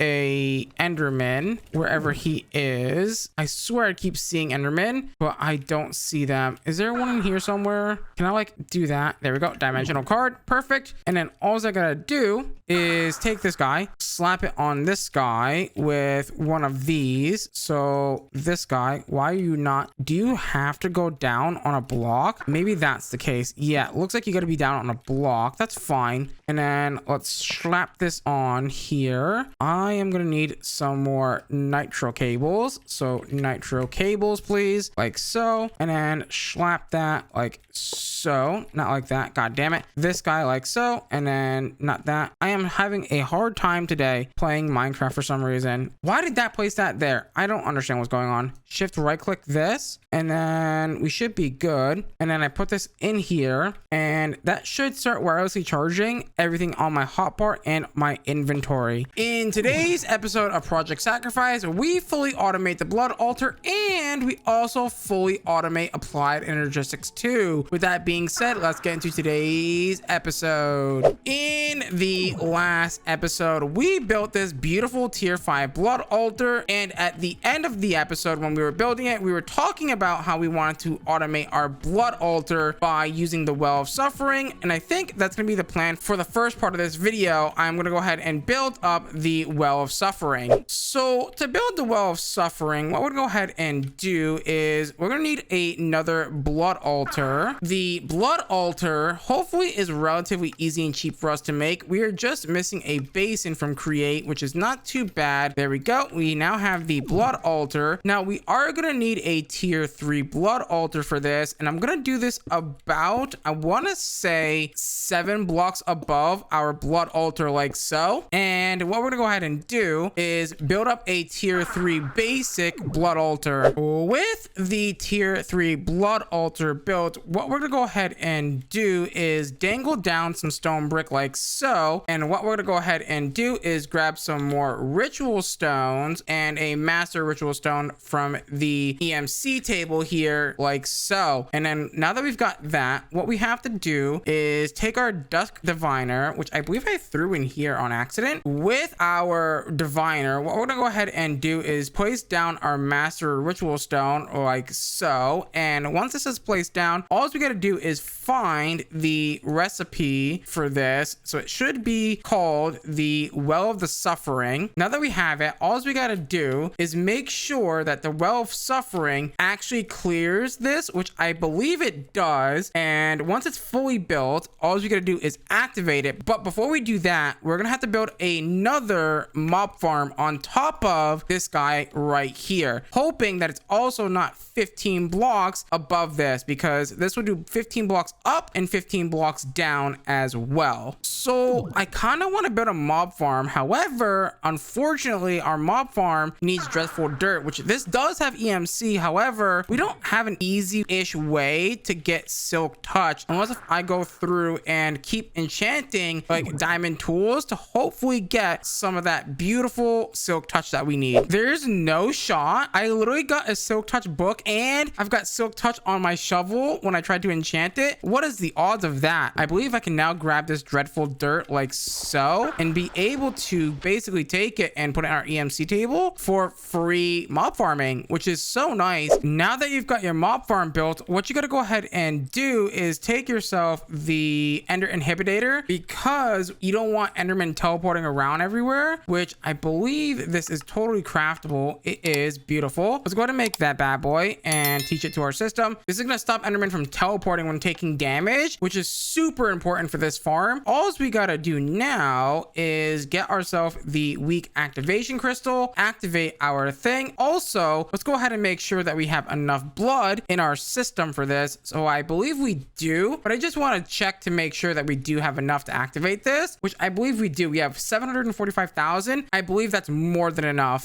So let's go ahead and activate this bad boy like so, and it should be all good to go. This should start to go ahead and start filling both of these blood altars at the same time, or maybe not. It only fills one blood altar at a time. Fair enough. But what we can go ahead and do then is basically, oh, I can't do that, can I? That's not ideal. The ritual stone's kind of in the way. That's fine. I guess we can pipe around it. It's not like a terrible idea. So there's our blood altar. We can go ahead and grab some fluid pipes, which I believe we have made. Fluid pipes, and pipe it into this blood altar. Now, do note you are going to want a absorption hopper here, because because when the mobs die, they're gonna drop their loot, and you don't want to be picking up loot. So make sure that you go ahead and make sure that this is picking up all the loot, and then all you gotta do is trash it if you don't want to keep it, of course, which I don't want to keep it, so I'm just gonna go ahead and trash it. And all you gotta do is now place your blood orb inside of the blood altar on the top of this guy. So the tier 3 blood altar up here is gonna get the blood orb as this is filling up. Now do note that the blood altar is limited to how much you can put in and put out, unless you go ahead and use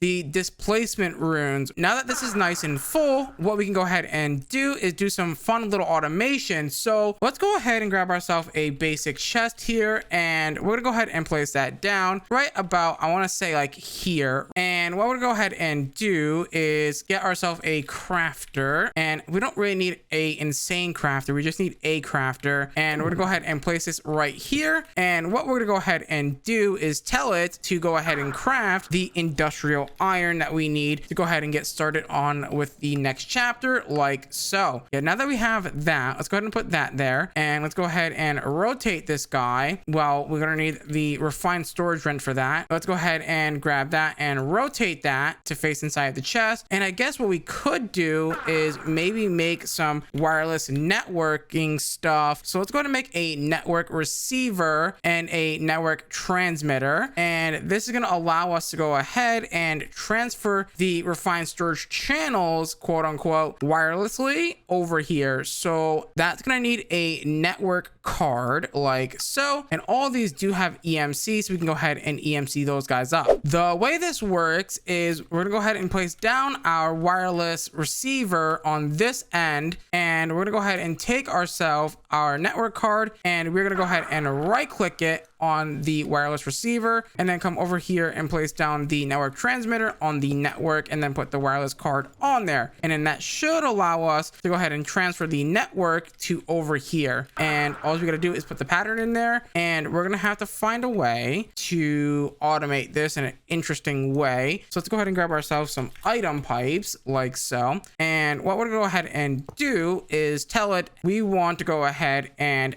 insert here like so with a ultimate pipe upgrade. We're gonna need 2 of those bad boys, and let's also go ahead and get ourselves a interface like so, and place that bad boy right here and the item pipe here. And let's go ahead and make sure that that's disabled. This is pulling, however, we want it to be blacklisted for the item. So for example, we're gonna want to go ahead and blacklist iron ingots on the pull side of this guy, so that way it doesn't pull the items when crafting like so. Go ahead and blacklist that bad boy, and then go ahead and put an ultimate item filter on this guy, and then that should automatically go ahead and basically pull out all the iron from that chest, put it into here, autocraft, and then send it back into the net network like so. And all we gotta do is, if we want things to go a little bit faster, let's go ahead and grab ourselves a watch of flowing time. Okay, so let's go ahead and do that, and we should now be able to go ahead and say, hey, I want to request a bunch of industrial iron to the system. So let's go ahead and request like 64. It should put 64 iron into this chest, and then that should basically instantly craft, which is super nice. Now we could, in theory, maybe dump some speed upgrades into here, and then that should allow it to go ahead and craft even faster. Yeah, look at how fast it's crafting. Beautiful. For the second part of this video, I want to go ahead and make the applied energistics fully automated. Now to do that, we're gonna need a couple of things. Well, first of all, let's go ahead and get the industrial iron out that we made just a few moments ago, and that should go ahead and trigger a quest, which is going to trigger this next quest, which is making the charged Certus, and that's going to require the Tesla coil from create. Now I've been kind of skipping this because I hate setting this up, but we're gonna finally have to make the mechanical crafters. I know I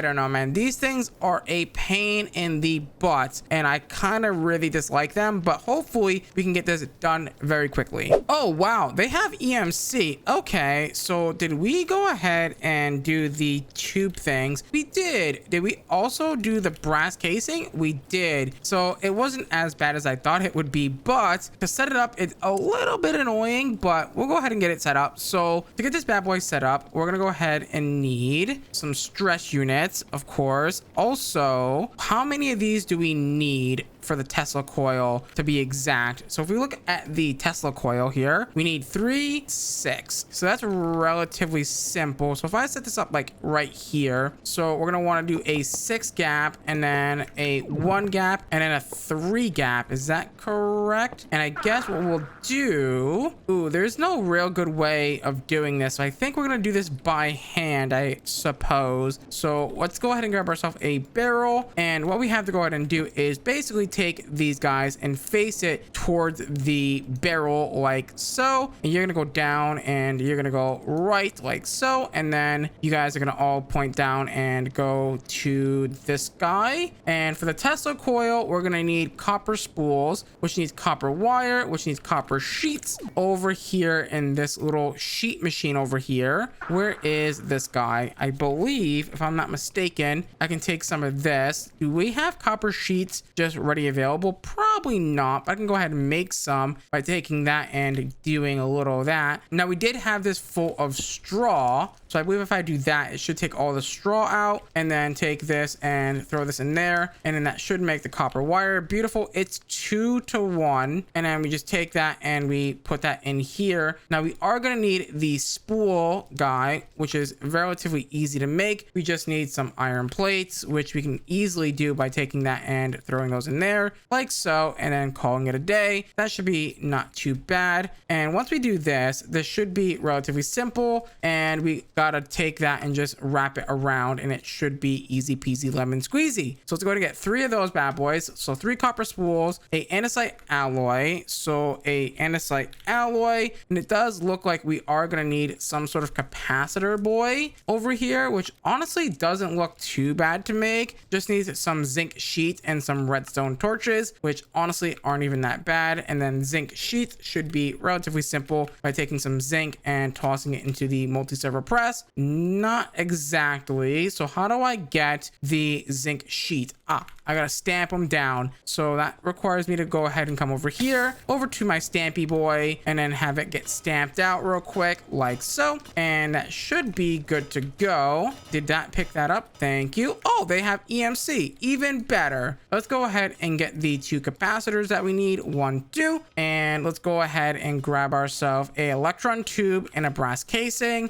A electron tube and a brass casing, and that should be everything that we need for this guy. And we're gonna need the industrial plates, which we already have crafted. So let's come over here and let's go ahead and put this stuff in. So this should be relatively simple. The copper spools like so, the andesite alloy like so, and then the capacitors like so and so. In the bottom corners will go your industrial grade plating like so, and then I believe it goes the casing in the middle, the electron tube on the bottom, and then all we gotta do is somehow give this some stress. Now I'm gonna do some really jank stuff here, so I'm gonna go ahead and take some cogwheels and some shafts, and I'm just gonna run a very simple setup here. So I'm gonna run a cogwheel like so, another cogwheel facing downwards like so, and then another one like so, and then I'm just gonna run a shaft through the belt like so, and that should go ahead and craft out this Tesla coil. Beautiful. Now that this is done, we have to figure out how this thing works.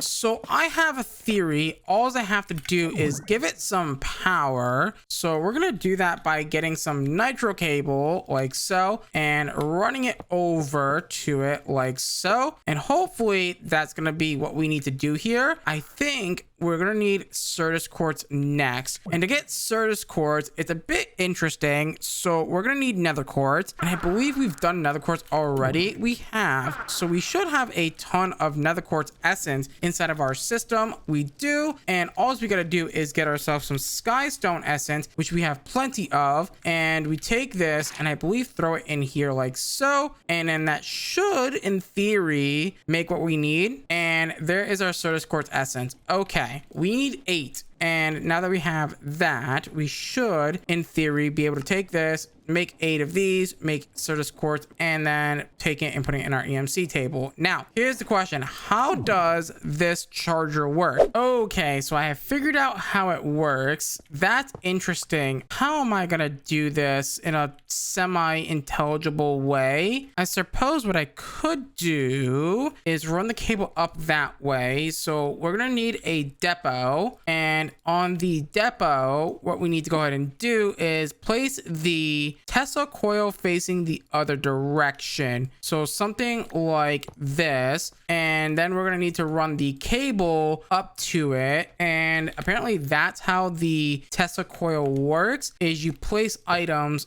onto the depot. So for example, this Certus quartz like so, that's going to go ahead and charge it instantly, and then boom. And then also I want to do actually is grab a EMC link, and what we're going to go ahead and do is we're going to automate this full thing actually, weirdly enough. So I'm going to go ahead and take this and put this here, and I believe there's also a refined storage cable underneath under here, so I can just take a interface and slap that here, and hopefully that's going to be good. I believe there's a cable underneath here. If not, I'm going to use wireless power anyway, so it doesn't really matter too much. And what we're going to go ahead and do is actually, it's a little bit awkward to be honest, but that should be fine. So if I grab some item pipes and then some ultimate extraction pipe upgrades, let's go ahead and make sure that this guy is not touching this guy, and then this guy is going to be touching this guy. And again, you, my friend, are going to be whitelisted, I guess, for charged Certus quartz, and you doesn't really matter because you're just gonna be pulling from here anyway. And all we gotta do is grab ourselves some Certus quartz and start to automate this bad boy like so. And let's put that in there, and that should be good now. Beautiful. And that's gonna go ahead and start charging up this beautiful amount of Certus quartz. Also, I'm noticing that power's not going in fast enough, which is a bit of a problem. I'm not sure if that's the cable's fault or if that's like where I'm pumping power into. Okay, so to continue on with our applied energetics movement here, we're gonna go ahead and need Fluix crystals. Fluix crystals is gonna need Fluix seeds or some charged Certus, some water, some redstone dust, and nether quartz inside of a mixing basin, which is also going to need to be automated. Okay, here's what I'm thinking. What if we did a dual setup instead? Yeah, because I kind of want to automate Fluix as well, and we can just do that here on the other side though. So if I add another one of these, we can go ahead and do another one, and we can go ahead and use the extra bits to go ahead and, you know, make the Fluix. Also, something that I do want is the presses.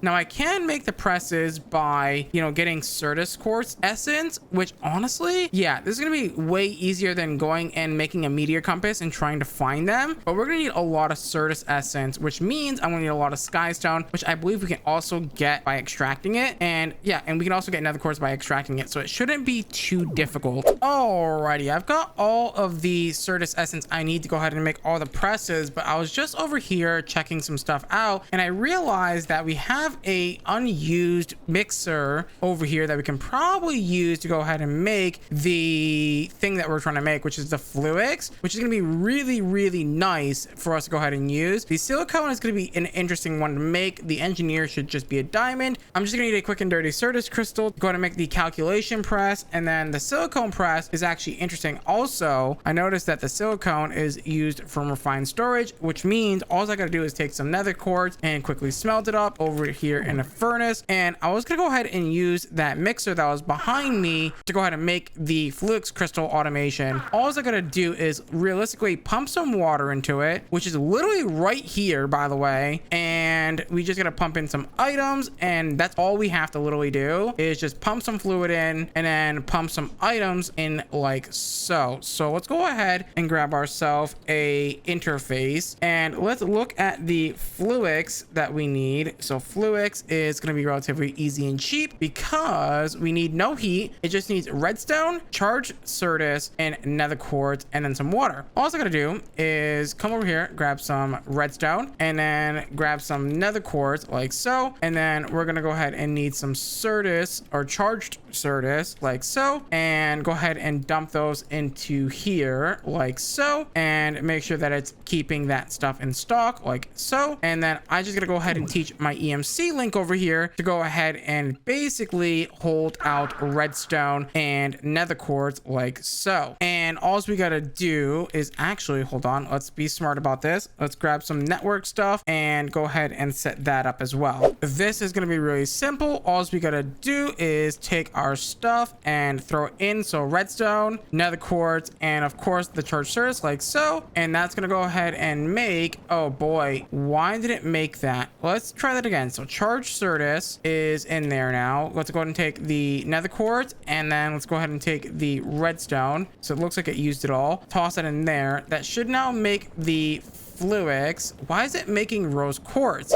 I finally got it to make it. Oh my god. Okay, beautiful. Thank you. So you don't need heating at all. Okay, get rid of that, please. Thank the Lord I got it to work. So I think all I gotta do now is get the fluids hooked back up again, and hopefully by filtering it this time, this should in theory only pull out the right items here. So let's go ahead and grab ourselves some item pipes, go ahead and do that and do this. Let's go ahead and tell this to go ahead and extract with a ultimate pipe upgrade that is filtered to specifically only pull out the Fluix, and then hopefully it's gonna work. So if I do this, whitelist that, beautiful, and you do yourself a favor and do that, and hopefully you will just work. It's making rose quartz again. Why? Okay, no, it shouldn't not be making any rose quartz at all. Okay, and that's going extremely fast, and that's now making a ton of the Fluix crystals. That is now 2 things automated from Applied Energistics. Now we are going to go ahead and start to automate some of the actual things from Applied Energistics, like for example the inscriber. So we're going to need a inscriber. We're actually going to need quite a few inscribers because we're going to want to automate this bad boy. So to make the inscribers, we're going to need some Fluix blocks like so, and oh my god, these don't have EMC. Okay, that's fair. So all we're gonna do is, oh dude, how many of these am I gonna need? I'm gonna need quite a bit of these actually. So let's go ahead and just do that for now. And I'm gonna need 3 for the silicone, 3 more for each press, and then 3 more for the final product. Perfect. And then I assume I'm gonna need some sort of energy acceptor for this. So let's go ahead and make that. That's gonna need quartz glass. Quartz glass is gonna need Certus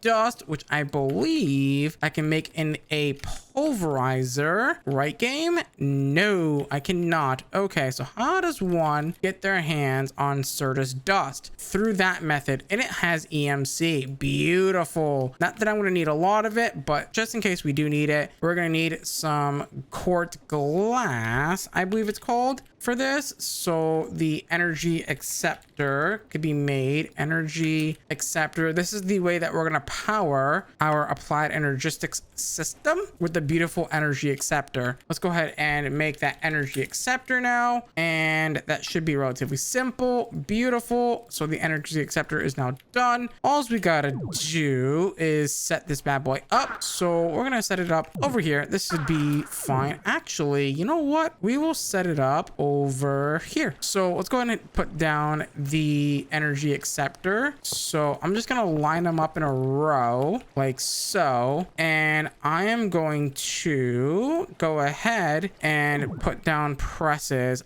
I just realized I need presses for multiple things. So for example, I need the silicone press 3 times. That's what I was afraid of. The silicone not being happy with the refined storage one. We need the applied energistics one. How the heck am I meant to get the applied energistics one?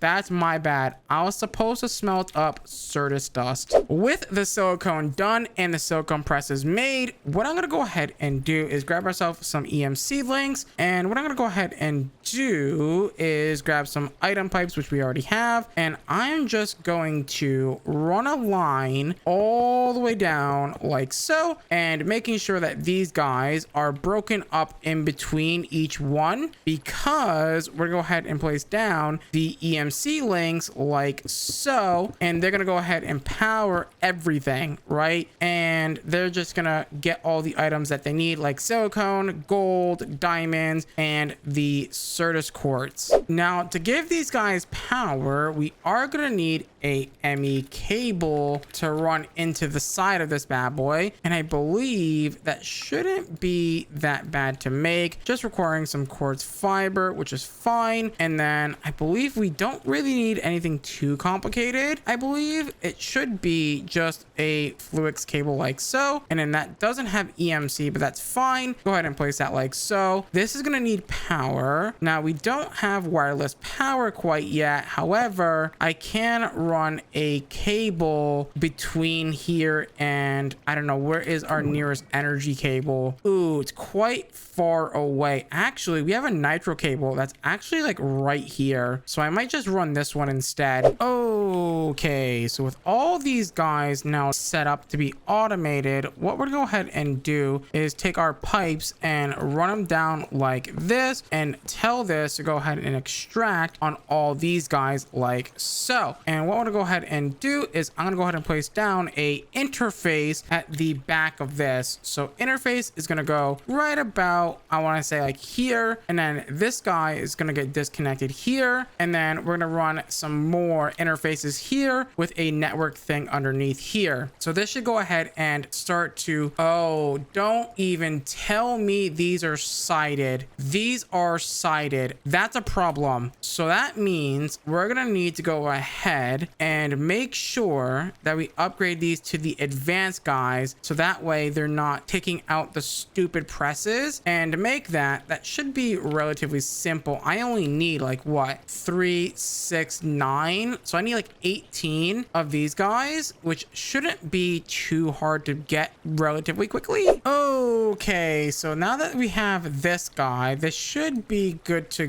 go. All these advanced dudes are working their beautiful magic. So let's go ahead and do the logic processor, the engineer processor, and the calculation like so. And this is going to need to get hooked up to a fast, and I mean fast import system, because we are going to accelerate this to God's literal end. I swear this is going to be so fast you're not going to even be able to blink. So let's go ahead and do that. That's now hooked in, and you're just going to do stack and speed, and that should be good to go now. And all we gotta do is essentially make this the thing that we need. So engineer processors like so, and the logic processors like so. Let's also get the redstone as well configured in this bad boy. So redstone, and this is going to be engineering like so. You're gonna be the logic guy right here. That's not what I wanted. I just got rid of all the printed logic circuits, and let's go ahead and put this back in here. So printed logic circuits, this guy, and redstone, and perfect. And then this guy will get the redstone and the calculation circuits as well. So this guy here, this doesn't have exactly what we're looking for, but I'm pretty sure if I middle mouse click or click, I can tell it to say, hey, you only need to hold 64 like so, and these should all be at 64, 64, and 64. Beautiful. And then all we gotta do is tell you to extract, and then give them all ultimate speed upgrades like so. And we might as well do that as well for these guys as well. Make sure that these are fully upgraded to the max. And let's also make sure that this guy up here is also upgraded to the max to go ahead and keep up with that speed that we want here and making all of those. And hopefully this will be enough to kind of keep things rolling here like so. And that is now making so much stuff so much faster. Also, let's go ahead and make some acceleration cards if we can at this point, which I believe we should be able to. We've got the Fluix crystals, the advanced cards we can actually automate. We just need some diamonds, which luckily for us, we can go ahead and tell our EMC system, hey, let's go ahead and keep in stock the diamonds for us, please. And let's go ahead and then go and make the acceleration cards, which we're going to need a ton of these. Okay, we only were able to make 24 of them. Honestly, we're going to have to figure out exactly how many of these we're going to need. We have 9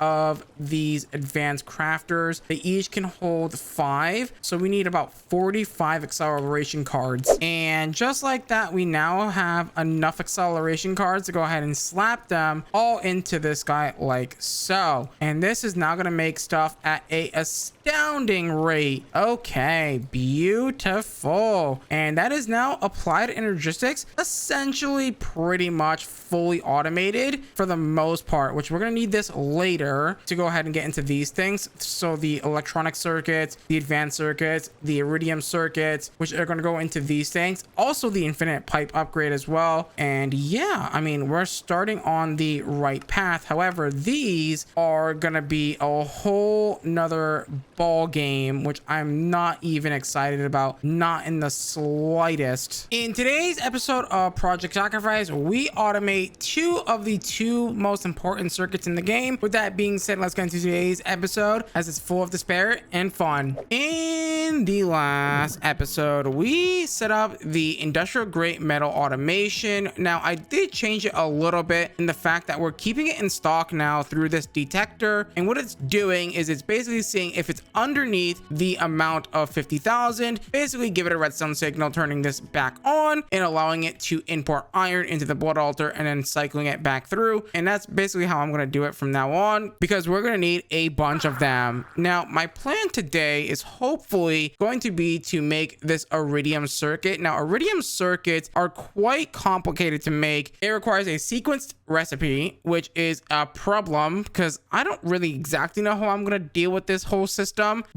and it also then needs the previous tier and then the first tier, of course. Okay, so to get things going here, because we're going to need a lot of stuff, and I mean, we're going to need a lot of stuff. The first thing that we're going to need to automate, and it's very important that we get this done, is we're going to need the fuse is part of this whole like chain essentially, and without this we can't make these circuits. So the fuse is actually relatively simple. It is just some industrial grade plates with some glass, which glass has EMC, so that's not a problem. And obviously we have 50,000 of these industrial grade metal plates. And I think the way I'm going to do this is I am going to use the mechanical crafter. I know, crazy. I'm going to use the mechanical crafter, and I think I'm going to do it over here. Now, I was also going to plan on automating soul lava. We're going to need it for sure, not right this second. So let's go ahead and start by taking some of our mechanical crafter, and let's go ahead and place them down, I guess in the corner like so. And what we'll go ahead and do is really simple. Make sure that these are all facing one direction like so. Is there a way that I can like make these lock together? Aha. So what you have to do is basically connect them through the backside like so. And now that these guys are all connected, what we can go ahead and do is get ourselves a cable and take some exporters. We're gonna need multiple exporters, and I believe we can also connect these guys together. So this guy and this guy, and all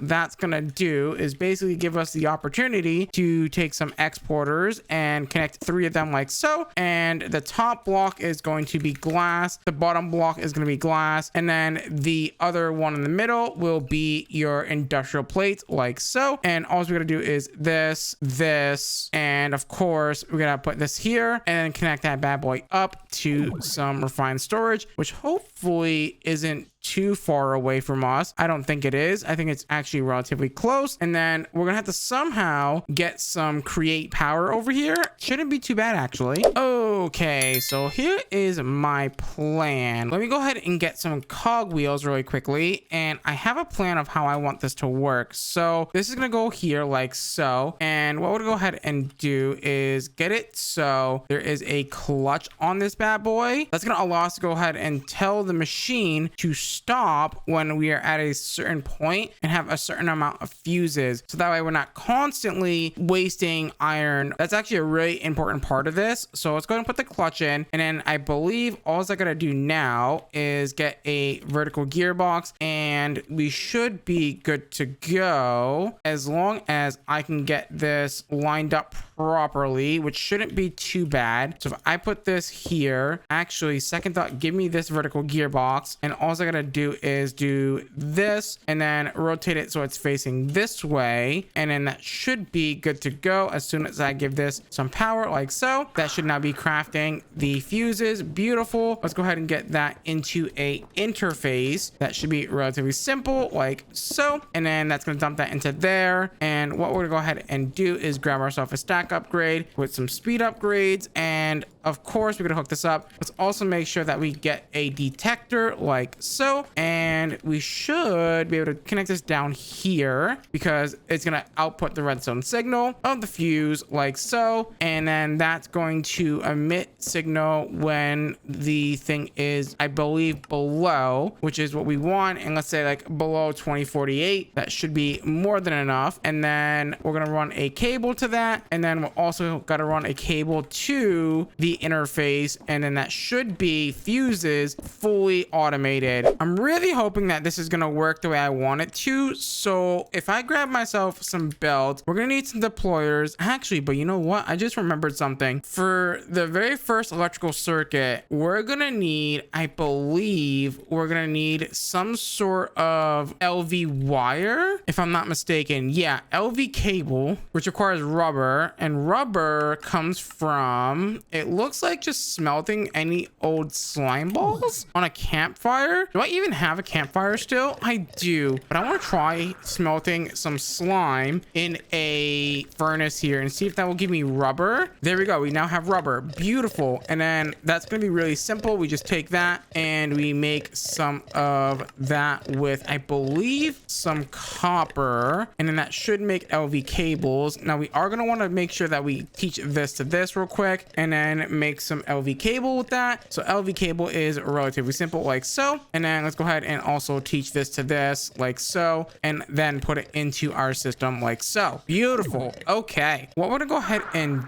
do is get ourselves 2 shafts, place down the belt like so, and then what we're gonna do is get some deployers, of course, because we're gonna need those guys, and place this down like so, and we should be pretty much good to go. I do want to expand the belt by 1 like so, and what we'll go ahead and do is place down a block really quickly. I guess any block will work here. So let's go ahead and place this guy down like so, and I guess we'll put a block here like so. And what we're gonna go ahead and do is grab ourselves a barrel, actually a few barrels actually. So 1 barrel here is, this is going to be our input, this is going to be our output like so. And what we'll go ahead and do is quickly grab some brass funnels. I don't think it really matters whether if it's brass or not, but I just want it to be brass because why the hell not? So brass funnel, make sure that that is exporting out of the system, and then that's importing like so. So inputs, outputs, and then what we're gonna go ahead and do is underneath we're gonna set up a entangled block, which we don't have taught to the system. So entangled blocks, those should be relatively simple to make. They're just gonna need some obsidian. Oh yeah, I forgot I exporting obsidian from the system because it was clogging up our system actually. So obsidian, go to grab those bad boys, and then make yourself a entangled block. And then let's also make sure that we get the special wand as well, like so. Easy peasy lemon squeezy. And what we're gonna go ahead and do is get a bunch of these guys like so. And what we're gonna do is come underneath this guy, and we're gonna link these guys together. So there's that one. It's actually really hard to tell where the blocks are underneath this guy. So let's go ahead and put down another one of these like so, and let's go ahead and link these guys by shift right clicking and doing that, and then doing the same on the other side as well. And then there you go, boom. And all we gotta do is actually run a item pipe between the two. Come this way, please, like so. We're gonna basically whitelist and blacklist the thing that we want here, which is going to be the circuit is going to be blacklisted from being pulled out of that pipe. And then we're gonna have like an importer exporter that's gonna whitelist the circuit into this guy. And what I'm gonna go ahead and do actually as well is we're gonna place a crafter here, because we're gonna have to craft the whole like pattern or whatever in this guy. So we'll figure that out in a second here. What I'm gonna go ahead and do is grab myself a bunch of LV cables. That shouldn't be that hard to get at all. A stack should be relatively fine. And what we'll do is place that in here like so. Actually, hold on. The order of these actually do matter, I believe. If we look at the circuit, it goes 1 and then 2. So it goes the LV cable and then the fuse is part of step 2. I don't have fuses automated, I don't think, or do we? No, we do. We have these guys right here that should now kick on since I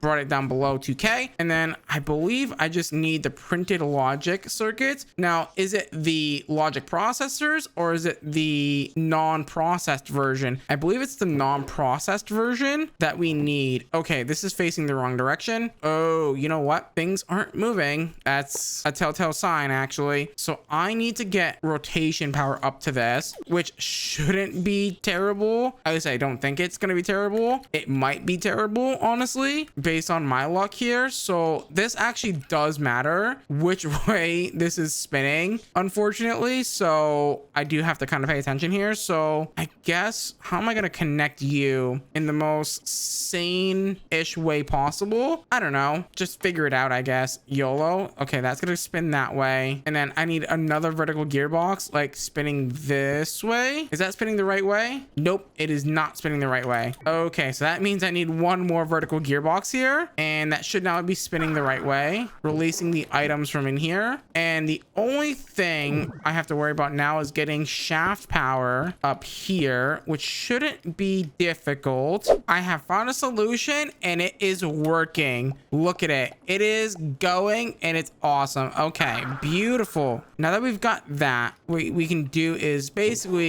wait for it to come through, get that, and then come over here and make sure that the ultimate pipe upgrade that we're going to put in this guy like so is blacklist for the circuits like so. Now all we got to do is hook up a import bus to our system and make sure that it's whitelisted to pick up the circuits, and then that should be that fully automated. There we go. And then make sure that's on whitelist mode, and then of course we got to turn that on by connecting it to our refined storage system like so. And then all we got to do is come over here and say, hey, you're going to basically take a logic processor, so one of these guys, printed logic processors, and you're going to make a thing. Let me make sure that's on processing mode, actually. So one of these will make one of these in a crafter like so. And all we gotta do is grab ourselves a crafter from the system,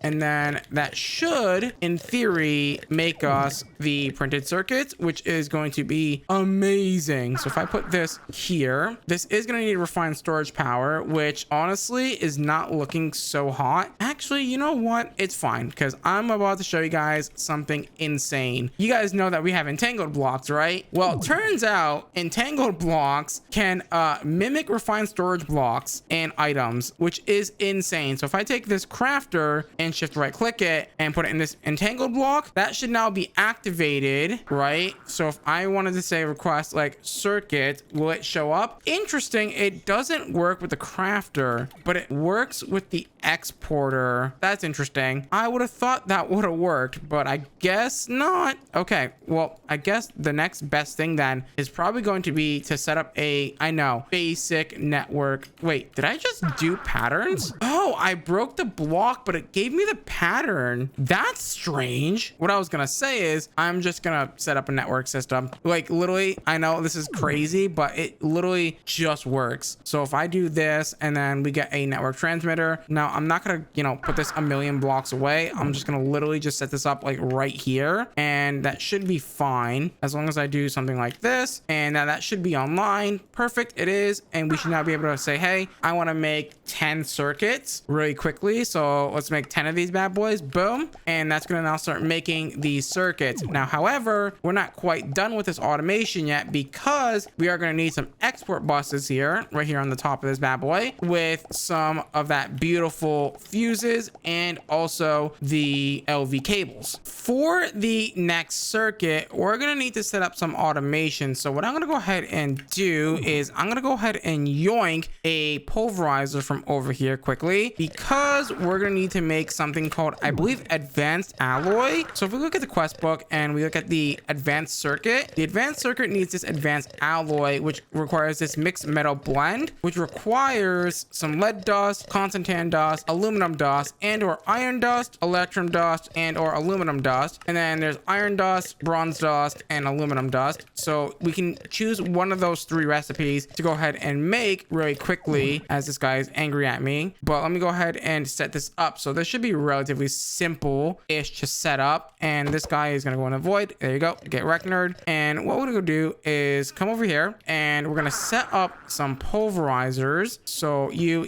and you. Let me get the 3rd pulverizer really quickly. This one doesn't have a upgrade. Oh, no, it does. These ones don't. That's fair. So let me get the integral component parts for these guys. That should be relatively simple. And I believe I already have bronze ingots. I do. We have iron ingots, and I forget what the other one was. So if we look at the mixed metal blend, it's this last one here, bronze and aluminum, which I believe we have aluminum. We do not have aluminum. Is aluminum easy to make? I would assume it is. It's probably through essence, if I had to guess. Okay, so here is my plan. Let's go ahead and break these down like so. We're gonna go ahead and put the output on the bottom and then the input on the top of this bad boy, so that way we can go ahead and set up everything else here. So this guy like that, and I'm gonna use a sequential fabricator for this, because that's probably gonna be the easiest way to do this. And then we'll do that on the bottom, that on the top. Now there's no way for me to really get that down. Now I'm gonna have to probably run a cable up. That's fine, I think. So if I do something like this, we're gonna need some interfaces, of course. Let's get a few of those bad boys. I believe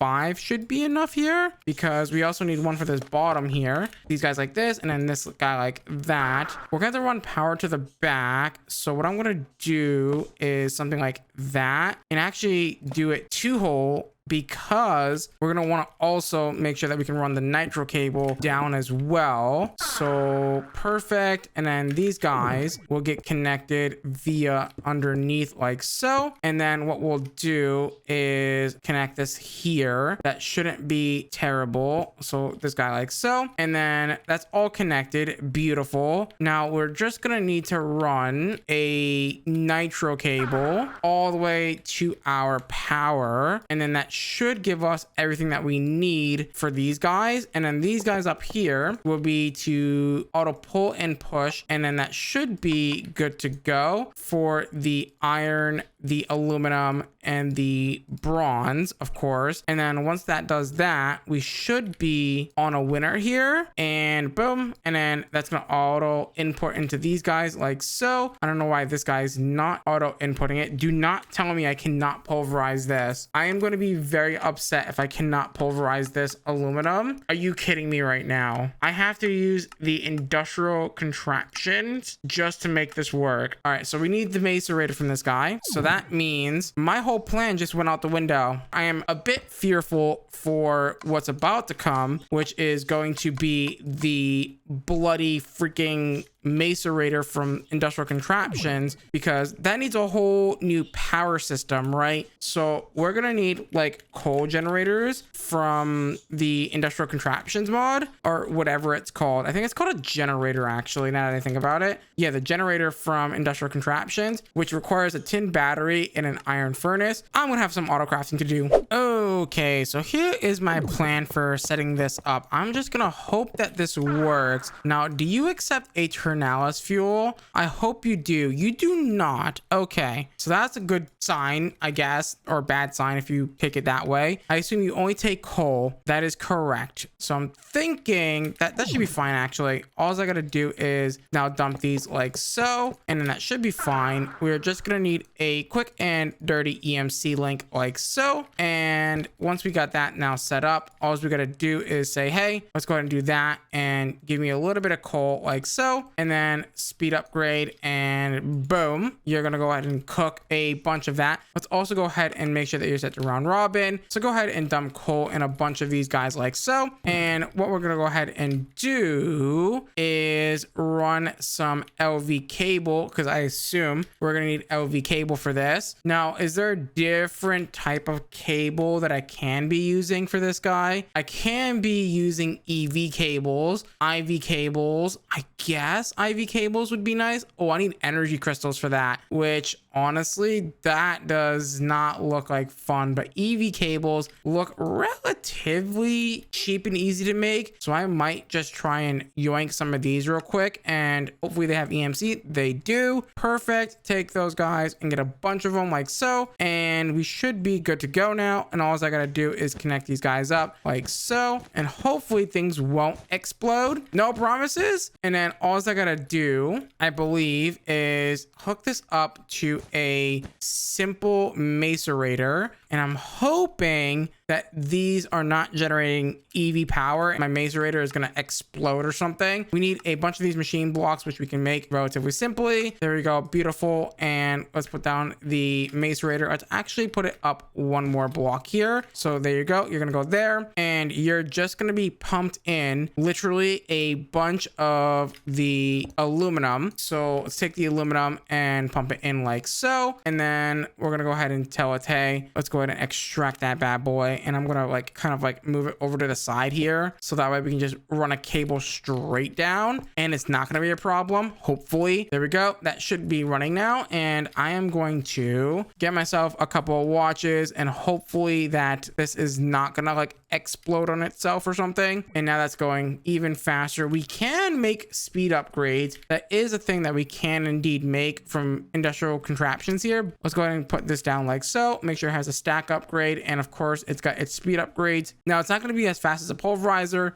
and now that we've got that, what I'm going to go ahead and do is program this to be the dust that we need. So if we look in our system and we type in the word dust, we should have all the things that we need. So we're going to need the bronze dust, which doesn't seem like it's been working because I didn't have it hooked up the whole time. That's the spare. Now with all three dusts obtained, what we're going to go ahead and do is set this up. So it's going to go iron dust on the top like so. It's then going to go ahead and go bronze in the middle, and then aluminum on the bottom like so. And then that should go ahead and import all of that and start to go ahead and export all of that beautiful mixed metal dust. With that mixed metal dust, we're now going to take that and we're going to go ahead and hopefully turn it into what we need. So we're going to need to take it and turn it into the ingot, which we're going to need to do by smelting it. So I guess the best way to do that is probably going to be the redstone furnace. And thankfully, I actually have a thing right there, right? So I can just quickly and easily set this up without having to worry. So fear no more, actually. This is amazing. So if I grab some bricks really quickly, which we don't seem to have bricks taught, that's interesting. So bricks, and make sure that they're taught to our EMC table like so. And we can go ahead and take that and now make all the bricks that we would ever want like so. And we should be good to go. There we go. 2 of those. And let's make the redstone furnace, which should be relatively simple. Again, just missing some copper gears. Relatively simple. Bam and bam. I'm out of iron nuggies. Well, that's a shocker. There we go. And there we go. Quickly make one of these bad boys, and boom, redstone furnace. Let's go ahead and teach this to our table like so. Go ahead and do that. And of course, go ahead and set the input and output to the top like so. And then of course, put a interface down like so, and put a stack and some speed upgrades in that bad boy like so. And then all we gotta do is grab ourselves some mixed metal mixture, and that should be ready to go. We already have 9 of those bad boys. What is the hold up? Bronze is the hold up. Touche.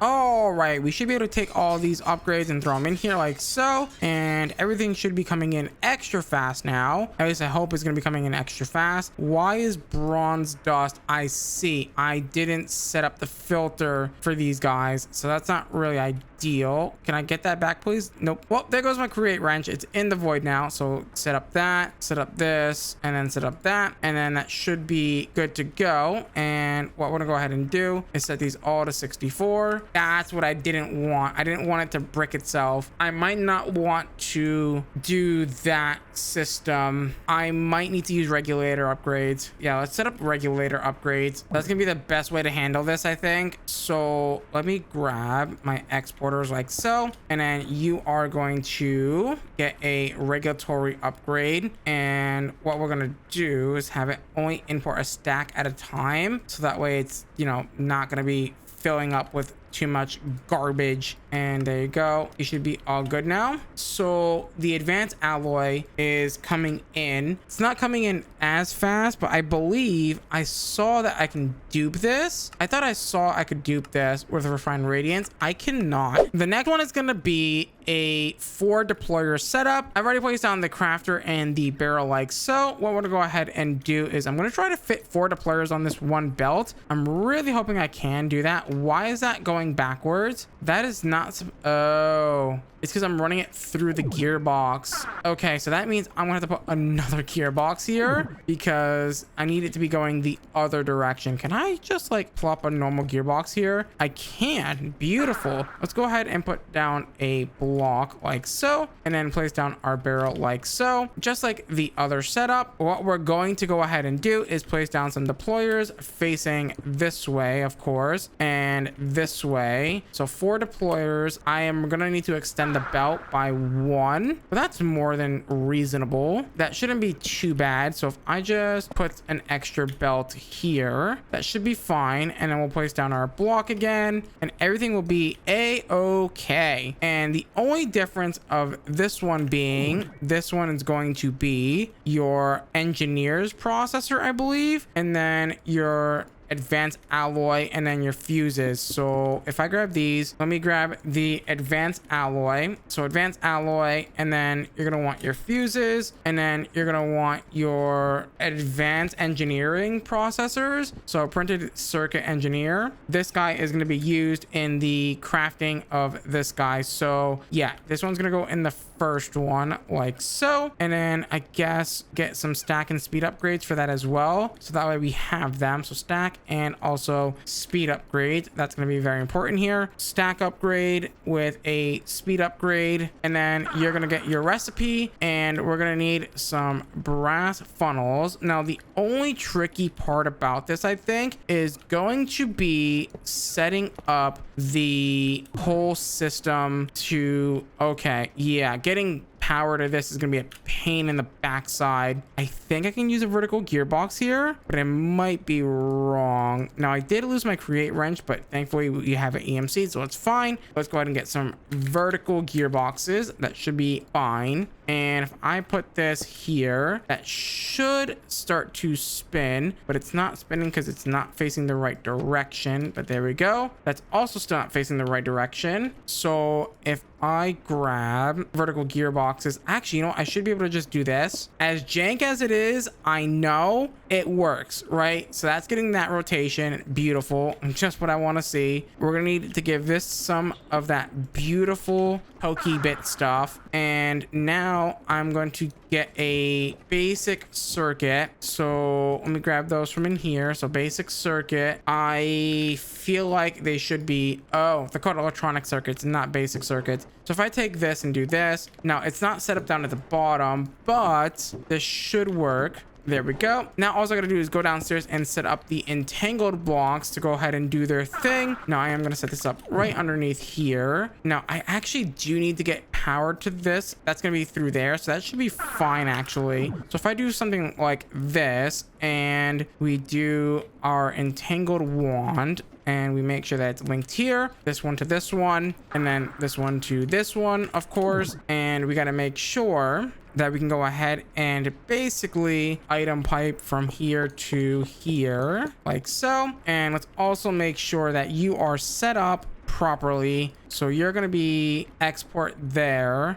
Ooh, never mind. I can just set up another entangled block and that should be fine. That shouldn't be too much of a problem. So if I do this, make sure that this is set to blacklist and set this to the nearest first, and then set the advanced circuit like so. That should be good enough. Now I'm going to set up another entangled block, let's say like right here. And this guy is going to get the importer that we need for importing the advanced circuits. Oh my god, this is so complicated. So there we go. Let's make sure that's actually set to the right one. It is. And then you're going to be set to, you guessed it, whitelist the advanced circuits. Beautiful. And it's going to come over here and be placed in here like so with a cable connected, and we should now be able to make advanced circuits relatively easily. In today's episode of Project Sacrifice, we get iridium circuits, but more importantly, we get antimatter set up. With that being said, let's get into today's chaotic episode. In the last episode, we started working towards making the iridium circuits. However, we ran out of time, and today we're going to finish that and hopefully maybe get into a little bit of the spatialness of applied energistics 2, because we're going to need that to go ahead and make the singularities, and then so on and so forth to make the antimatter from FTB contraptions as well, to go ahead and start getting into some of the crazy things from Draconic Evolution. We're going to start having to go this way as well, because we're going to need to start making scrap boxes, and scrap boxes are going to be used in the making of draconium ingots. Before we can do all of that though, we have to go ahead and continue on making the iridium circuits. Let's start with making the carbon plates, and then the carbon plates require us to make these carbon fiber meshes, which requires us to make this carbon fiber. Carbon fiber is going to be made with, you guessed it, coal sand and or coal dust from industrial contraptions. Now industrial contraptions we already have set up. We're just going to need to go ahead and set up another macerator. Now I can't remember if we set up overclockers, which it doesn't look like we set up overclockers last episode. I believe overclockers are relatively simple to set up and shouldn't be too difficult. So if I look over here at overclockers, I know that we mentioned it last episode, but we didn't end up going for it. But I think this time around we should probably go for making the overclockers, because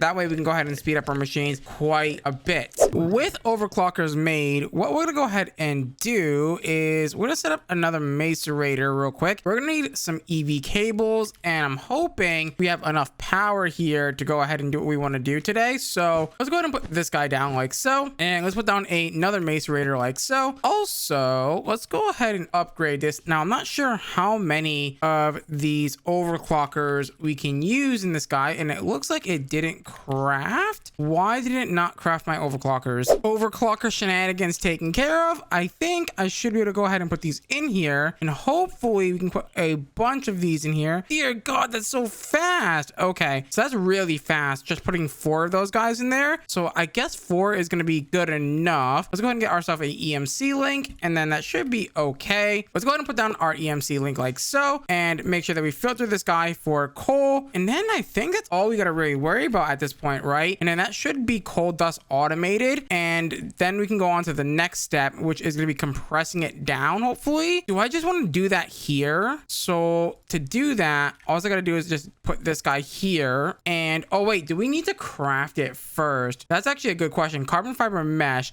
it has to be crafted first, so that definitely changes the plan a little bit. So yeah, maybe we do have this go into a interface instead, because we're gonna have to craft it down, and we can actually use a crafting card, funny enough, for that, and I don't think that's gonna be too bad of a problem at all to have. Let's also make sure that we put stack and speed upgrades in this guy, and give this a bit of refined storage power, which we should be able to run from back here nice and simply like so. And that's gonna be online now. Perfect. And then you just need a little bit of coal, and of course we already put the upgrades in there. Beautiful. And give this guy a little twirl, and we should be good to go. So I was thinking of a better way to go ahead and make the carbon fiber strands. And I was thinking, will the mechanical crafter work? Because if that works, that could be a really cool way of automating this, right? So if I do something like this and we plop down another interface, like right about here, that should be good. And we basically link these guys together to be all one unit. We should, in theory, be able to use just one of the exporters. Oh, I gotta do this. Okay, no, we don't have to do it before. Perfect. Something like that should work. And then all we gotta do is grab ourselves a exporter, which we don't have in the system, but we should have in here. So a ultra exporter like so, and then place that guy right there. We don't have to really use the ultra one, but I want to use it just for fun. We're gonna grab the coal dust like so. We already have 1.4k. That's insane, by the way. So coal dust like so. That should do that relatively quickly. And then all we gotta do, I believe, is give this some stress units, which is probably gonna be much harder than we think here. I have found some way to actually make this somewhat reasonable. There we go. That should not be crafting. It is indeed crafting. Beautiful. It is now making the carbon fiber strands. You know, what if I had that just craft it into the other thing? But nah. Do I actually need to do that, or can I just compress it? No, I have to do this. Okay, that's fine, because what I could do is put another interface, like, I don't know, like a block up like so, and then put that here. And what we can do is grab more of those annoying little pesky crafters. And thankfully, since we're already doing this, we don't have to really give it more power, because we're just going to use the other one here, right, to go ahead and kind of feed that power through it like so, right? And it should be relatively simple once I go ahead and configure this to go this way. That should, in theory, make that go again. And what we're going to do is connect these guys like so, so, and so, and then that should be good to go. And you're going to go ahead and export again these carbon fiber strands that we need for the carbon fiber mesh. Let's go ahead and run a cable like so, and let's go ahead and get the carbon fiber things, which are not hooked up yet. So let's get those bad boys hooked up like so, and then we're going to make sure that you get all of your stack upgrades and your speed upgrades, because those are very important to keep the system going and flowing. And you are now going to get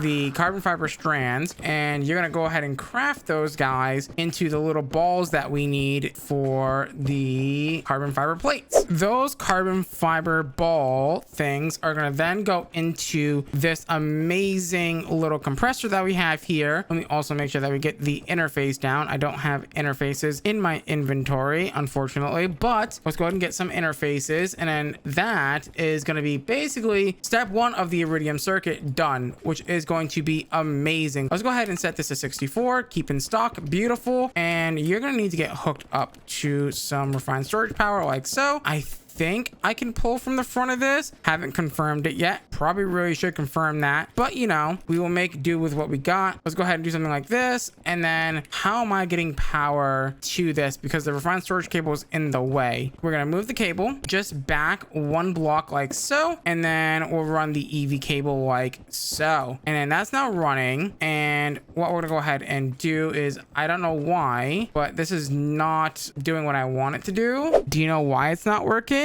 If I was paying attention, I would have realized I got to do one more crafter. I need to turn them into this carbon fiber mesh, and then I can compress that into the carbon fiber plates. I'm a bit silly, so just another one of these setups. Shenanigans aside, let's go ahead and set this up now. There we go. Set that to 64, and then that should now be compressing. Beautiful. We should be able to put 4 overclockers like so, and then I want to see if I can extract from the front. If not, then it's not a big deal because we have entangled blocks, but it does seem like that does work, which is beautiful. That's now that done. Okay, so carbon plates is completely done. And then in between episodes, I did a lot of crafting, so we can go ahead and make this iridium essence, which shouldn't be too bad. There we go. I need to just quickly make iridium essence like so. I am just missing some slime steel. I didn't make slime steel, which is going to be steel essence and slime essence. Okay, I only need 4, so it's not terrible. And luckily I made needed a bunch of steel essence in between episodes. Now, do we have slime essence? Oh, we've got plenty. And just like that, we should now be able to make iridium like so. 2 of those bad boys. Make 1 of those. Make some raw iridium chunks like so. Teach that to the EMC table. Does it have EMC? It does not. Okay, so they want us to set up like a whole processing chain, but like part of me is like really lazy and doesn't want to do that. So I'm just gonna take the iridium, cook it up, and then what we can do is not cook it apparently. So what can I do with it? I can macerate it, and then for maceration we have to arc furnace it. Okay, so that's how we do that. And just like that, we now have iridium ingots. That was so simple. And what I think I'm gonna do is I'm gonna turn on my netherite crafter again. You know what? I don't really think I need to. So what I'm just gonna do actually quickly is something really simple and easy is grab a cogwheel and then a crafter and basically make it over here and call it a day. This shouldn't be that bad. It's just gonna be the same setup over there, but over here. So we're gonna put down a crafter, and then we're gonna put down, you know, the whole shebang. The next step for the iridium circuit is going to be the rolling mill here. So let's go ahead and put this guy down. I guess like right here would be perfect. And all we're gonna do is grab some cable like so, and I guess we're gonna put down another interface like so, and you are going to be filled with iridium ingots, of course. Filled with iridium ingots. We only have 900. Wow, that setup is really slow. There we go. Put that in there like so, and then make sure that gets hooked up to refined storage like so, and then that should be good to go. All we gotta do is basically get a item pipe like so. Make sure that's all good. Do something like that. Also, oh my god, I just broke everything. Hiya, disparage, and let me reconnect you, and hopefully you don't need anything crazy special, but there we go. And then you're gonna do the plate, and then you're going to get extracted like so into the system, and then that's now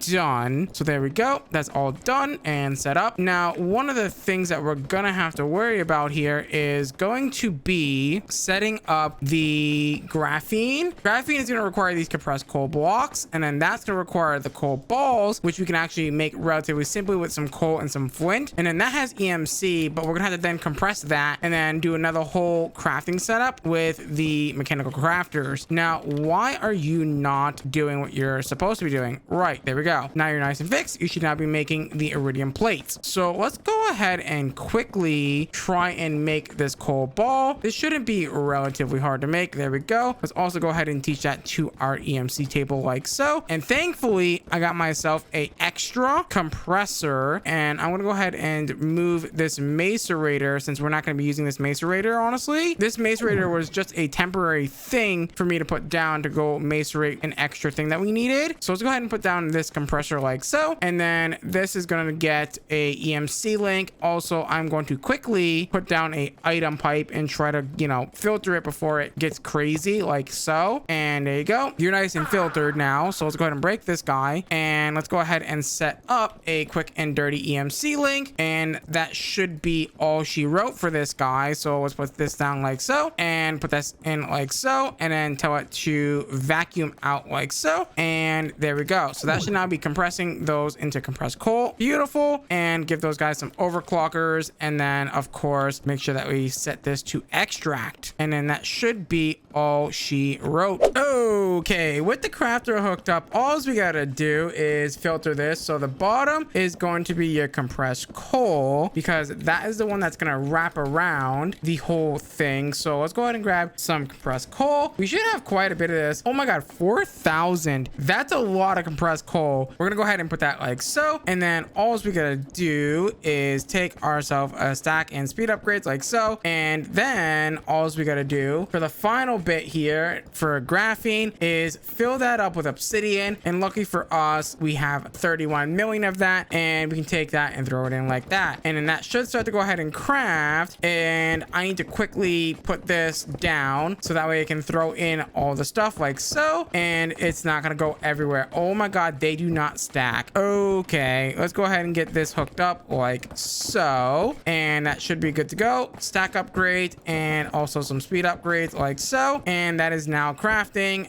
the graphene. Beautiful. Okay, so we're one step closer to making the iridium circuits. With everything acquired, what we're gonna go ahead and do is grab ourselves some shafts really quickly and then bring this out like so. And then I guess what we can do is take a belt like so. Actually, you know what? Is this going to be long enough? I think this should be long enough, assuming that we put everything like up here or something. So if I come over here, I'm going to fly over this really quickly. And what we're going to go ahead and do is place down 5 deployers like so. So there is our 5 deployers. No, I'm going to have to expand the belt out by 1. That's fine, honestly. That shouldn't be too bad. So if I do something like that, that should be a-okay. And we're gonna want to put a block there of some kind. So let's go ahead and grab ourselves some rounded calcite and put that right here like so. And then here we'll go a diamond crafter. I was thinking about a way where we can actually not even have to worry about the crafter. We can use like the exporter with the detectors or something and have it work that way. But I think honestly, it's just gonna be better if we just request it. Honestly, it's gonna be far easier anyway, that is. And all we gotta do is grab some refined storage cable and run it like so, and then our pattern's gonna go in there. Now the only thing that I'm a bit worried about is again getting rotational stress to this, which shouldn't be hopefully too hard. Again, we're just probably gonna run 2 vertical gearboxes. Something like that should be a-okay. And then maybe we flip this so it faces this way like so, and then we give it a shaft, and that should be good to go. Now that's not spinning properly, so that's not ideal. I see these are not vertical gearboxes, these are just normal gearboxes. Let me go ahead and get those vertical gearboxes. So one's gonna go there and one is gonna go there like so. Beautiful. And then we got to go ahead and get our exporters on top like so, and we're gonna go ahead and get all of the things for it. So we need printed circuits, so printed calculation boys like so. So this guy here, and I'm gonna go ahead and do that. That should be good to go now. I need inventory room. That's what I need. And the fuses are going to be at the back here like so, and then followed by graphene and iridium plates, and the, I believe, carbon plate was the one up front. So if I grab that and we grab the carbono plate like so, and we place them in like so, and then the iridium like so, and then of course this guy like so. I just realized I put the printed circuit boards in there, and yep, that is the case. And then all we gotta do is get ourselves a barrel, which shouldn't be too hard at all. And what we're gonna go ahead and do is do that, and then we're gonna need a brass funnel on both sides here. So we're gonna put a brass funnel there and a brass funnel there like so, and underneath this guy will go our little system, which we've designated here. So the entangled block like so, and then on the other side will go another entangled block that's going to be filtered together, and then that's all she wrote, right? And then once we get this, we're gonna go ahead and configure this guy like so. This should be relatively simple. Do this on both sides like so and so, and let's go ahead and get our very first craft of it, so we can go ahead and filter out what we don't want to happen here. So we're gonna want to go ahead and set up a little filter for this. So let me go ahead and grab a advanced circuit. We should have a few of these made like so, and I'm gonna go ahead and toss that in here like so. That's gonna do its poking like so, and then I gotta come down here, and of course we gotta loop this bad boy. So to do that, what we're gonna go ahead and do is do something like this, and go ahead and tell you to go ahead and extract like so, and you should be good to go, and give you one of those bad boys. And we should, in theory, just try to grab this like so. There is our iridium circuit. Come in here and blacklist this guy like so, and then all we gotta do is quickly get ourselves another little entangled block, of course. So another little entangled block like so, and this time with a importer over here, and this guy is going to be whitelisted for the iridium circuit like so. And then that's all she wrote, and all we gotta do is come over here and quickly select this barrel like so, and go ahead and click this like so. And now we should now be able to go ahead and auto craft the iridium circuit with ease. Ah, I see. We have run out of iridium ingots because we've turned them all into plate. Well, that's a problem. How are we going to solve that? Now, I know that raw iridium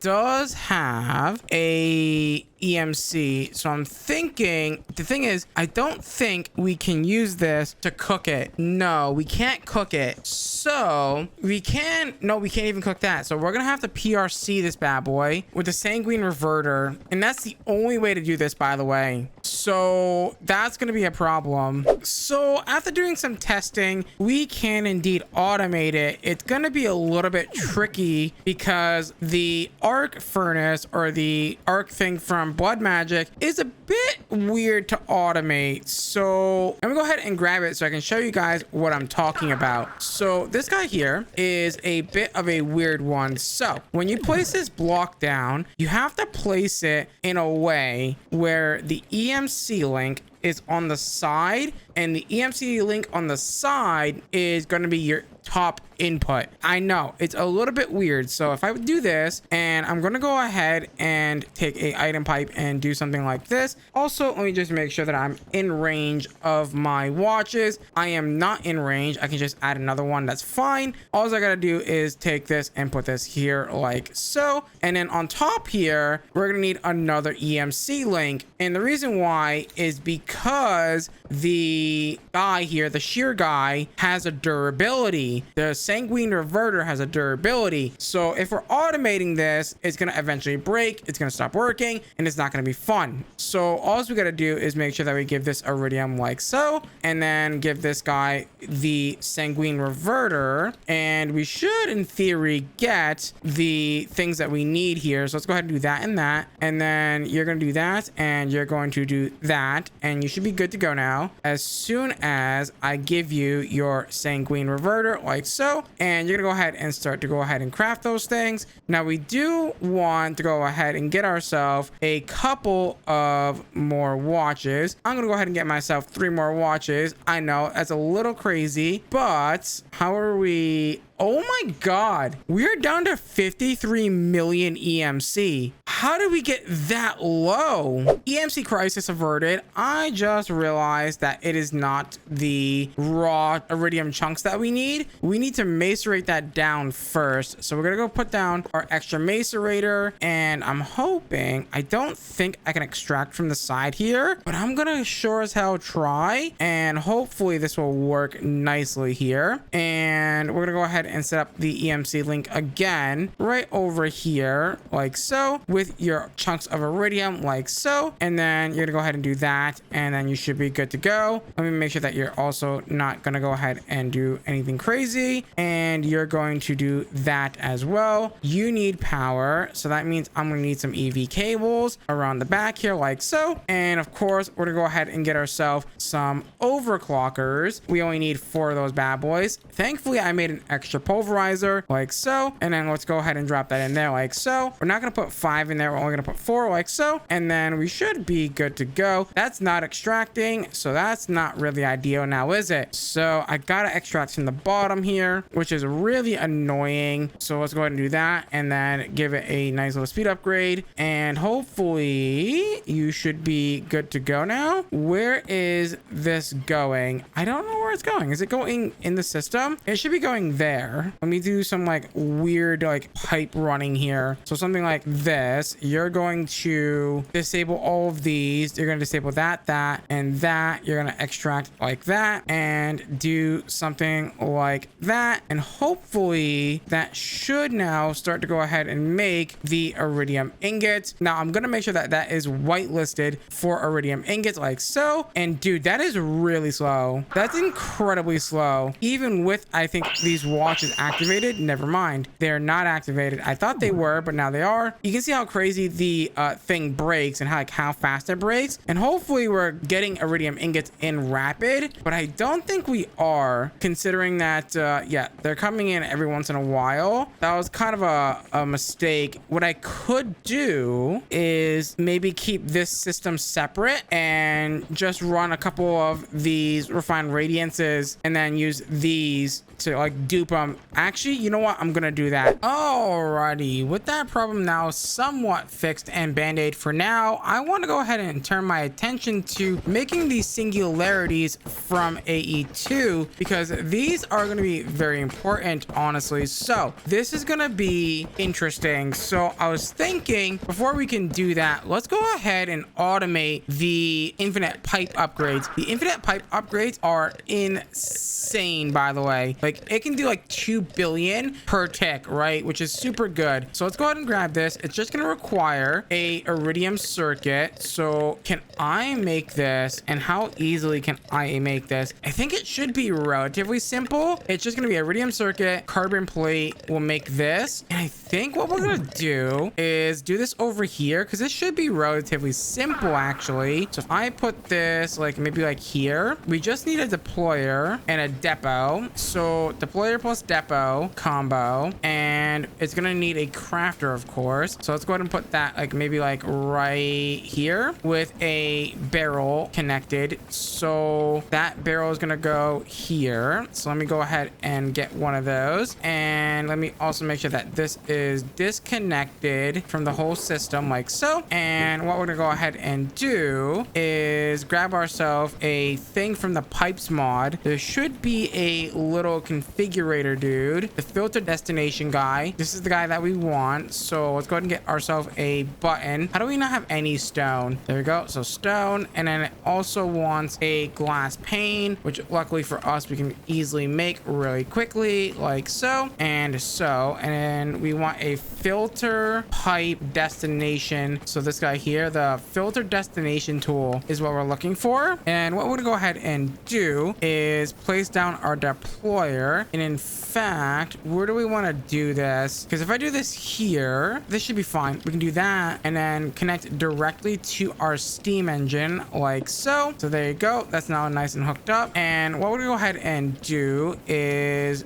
get the filter destination tool like so. We're gonna go ahead and shift right click the depot like so. And you, my friend, are going to then get yourself some item pipes like so. You're going to get the advanced pipe filter, of course, and or any other tier. So the ultimate. And you are going to get iridium circuits. No, sorry, you're not going to get iridium circuits. You are going to get the carbon plate. So we're going to open this up. We're going to put the carbon plate in like so. Go ahead and left click it like so. And then we're going to go ahead and tell this guy to put the filter destination there, submit, and then this guy up here. So we're going to grab that filter destination tool again like so. We're going to click on the deployer, and you are going to get the iridium circuit like so. Again, click on the iridium circuit and then hit edit and place the filter destination tool in the destination location like so. And then boom, that should now be fully automated like so. And then all we got to do is wrap this around like so. Make sure that this is disabled. So extract you like so, and then make sure that you're reconnected there, and then have this guy disconnected there, and then you're gonna pull out like so. And then we're gonna put that pattern in like so. And now we should, in theory, be able to make the infinite pipe upgrades. This is such a crazy upgrade. So it's telling me that I'm missing iridium circuits, which I should have iridium circuits. There we go. Take that and now do that. I should put that in there like so. It did that, but where did it put the carbon plates? Ah, that's where I messed up. So I messed up because this is extracting, but it's not filtered out to not allow the carbon to stay inside the thing. So it immediately sucked out the carbon. So let's make sure that we blacklist this guy and give this guy a roar again and see what happens here. This should in theory work. So if I do that, that should smack it and then give us the infinite pipe upgrade. Beautiful. So that is how you automate the infinite pipe upgrades. This guy is going to be insane. Let's go ahead and make the matter condenser really quickly from a applied energistics. This thing can do some insane things. So this guy, the matter condenser, ooh, look at how expensive that is. I need 128 spatial thingy. I need heat vents from this mod. Oh my god. Let me do some auto crafting pattern teaching real quick and we'll be right back. Alrighty, so we should now be able to make the matter concentrator like so. We're just missing iridium circuits and a bunch of fluix dust, and also we're gonna need a 64k storage component like so. So let's get that crafted. Now we are missing a bunch of fluix dust. Now I'm wondering why that is. Can I easily craft fluix dust? Not really. I can get it from fluix essence, which is Certus essence and amethyst, but I don't think I can grind the fluix down into the fluix dust. That is kind of annoying. So I wonder, yeah, I think I can just get Certus essence, and I forget what else we need for the fluix. Certus essence and amethyst essence. That should be relatively simple, I hope. And then take this and throw it into here like so, and that should give us the fluix essence. And then all we gotta do is teach this how to take the fluix essence and craft it into fluix dust like so. And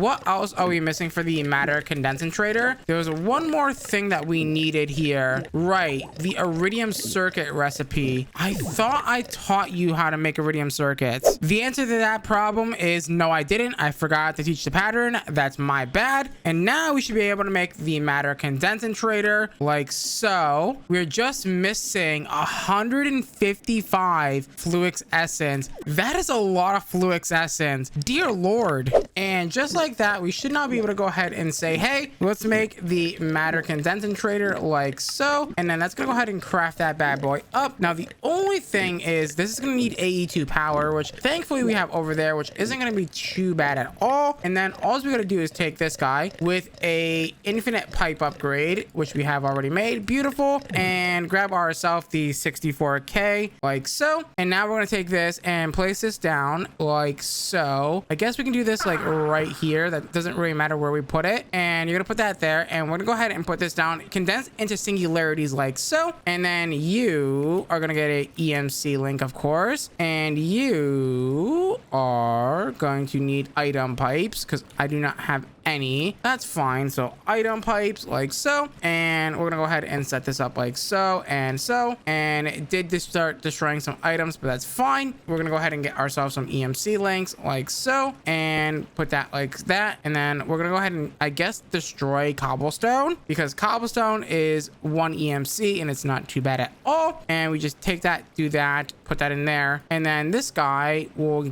pull out like so, and put the infinite pipe upgrades in there. As you can see, look at how fast that is pulling out the cobblestone and putting it into this guy like so. And then all we gotta do is take our pipe like so and do a little bit of fun time like so. And I guess we can put the ultimate pipe upgrade like so. We don't really need a infinite pipe upgrade. And now we have singularities fully automated. Now these singularities, I'm pretty sure, are going to be used in some sort of way to make the antimatter constructor, which is going to need IV power from the FTB industrial contraptions mod. And I believe this guy makes like antimatter or something. So let's go ahead and try to craft this really quickly. So antimatter constructor, we're going to need these advanced machine blocks, which luckily we can go ahead and craft. We are going to need more of these copper coils. So the copper coils are made out of iron rods, and they're also made out of copper wire. Now I did notice that it didn't teach my thing. Oh my god, we just drained all of our EMC. This infinite pipe upgrade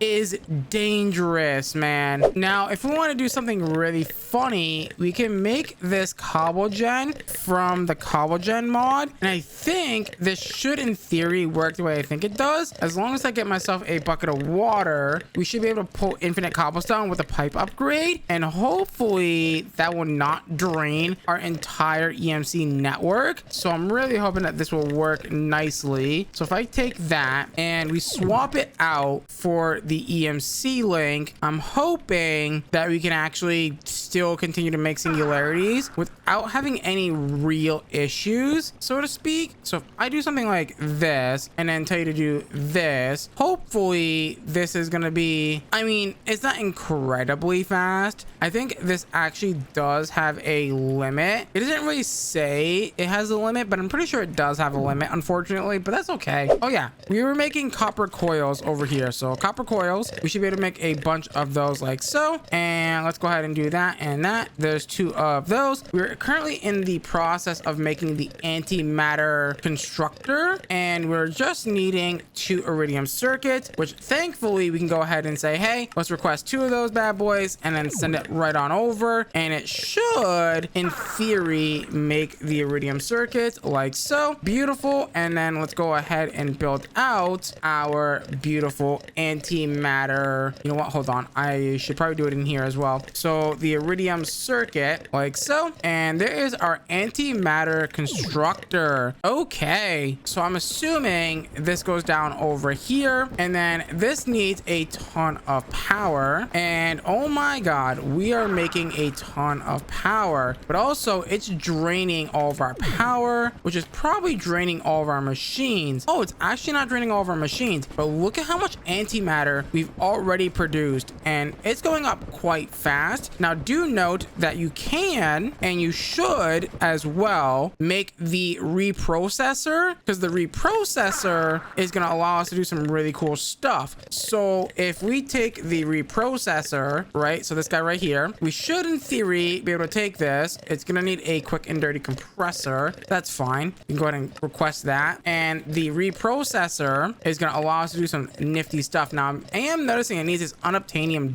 dust, which is interesting. Raw unobtainium is obtained through making a Fluix pearl and clicking it with a deployer and a nitro crystal. Okay, so a Fluix pearl is relatively simple, so let's go ahead and request one of those bad boys like so, and let's go ahead and get ourselves a nitro crystal like so, and a quick and dirty deployer, which we can come over here and grab a depot, and of course a shady little deployer. Of course, we're gonna go ahead and place that down, I guess like right here should be fine, and you're gonna do nothing for me, and I'm just gonna go ahead and place down. These endermen are really making me mad. Like literally, how dare he step right in front of my way here. There we go. Let's go ahead and put this guy down like so, and then go ahead and put down the deployer like so. Yeah, there we go. Perfect. You're gonna get a Fluix pearl like so, and you're gonna get a nitro crystal like so, and you're gonna give me the unobtainium ingot like so, and you're gonna be taught, of course. So let's go ahead and make sure that we teach you guys like so. So I'm gonna borrow this real quick and do that, so I can go ahead and quickly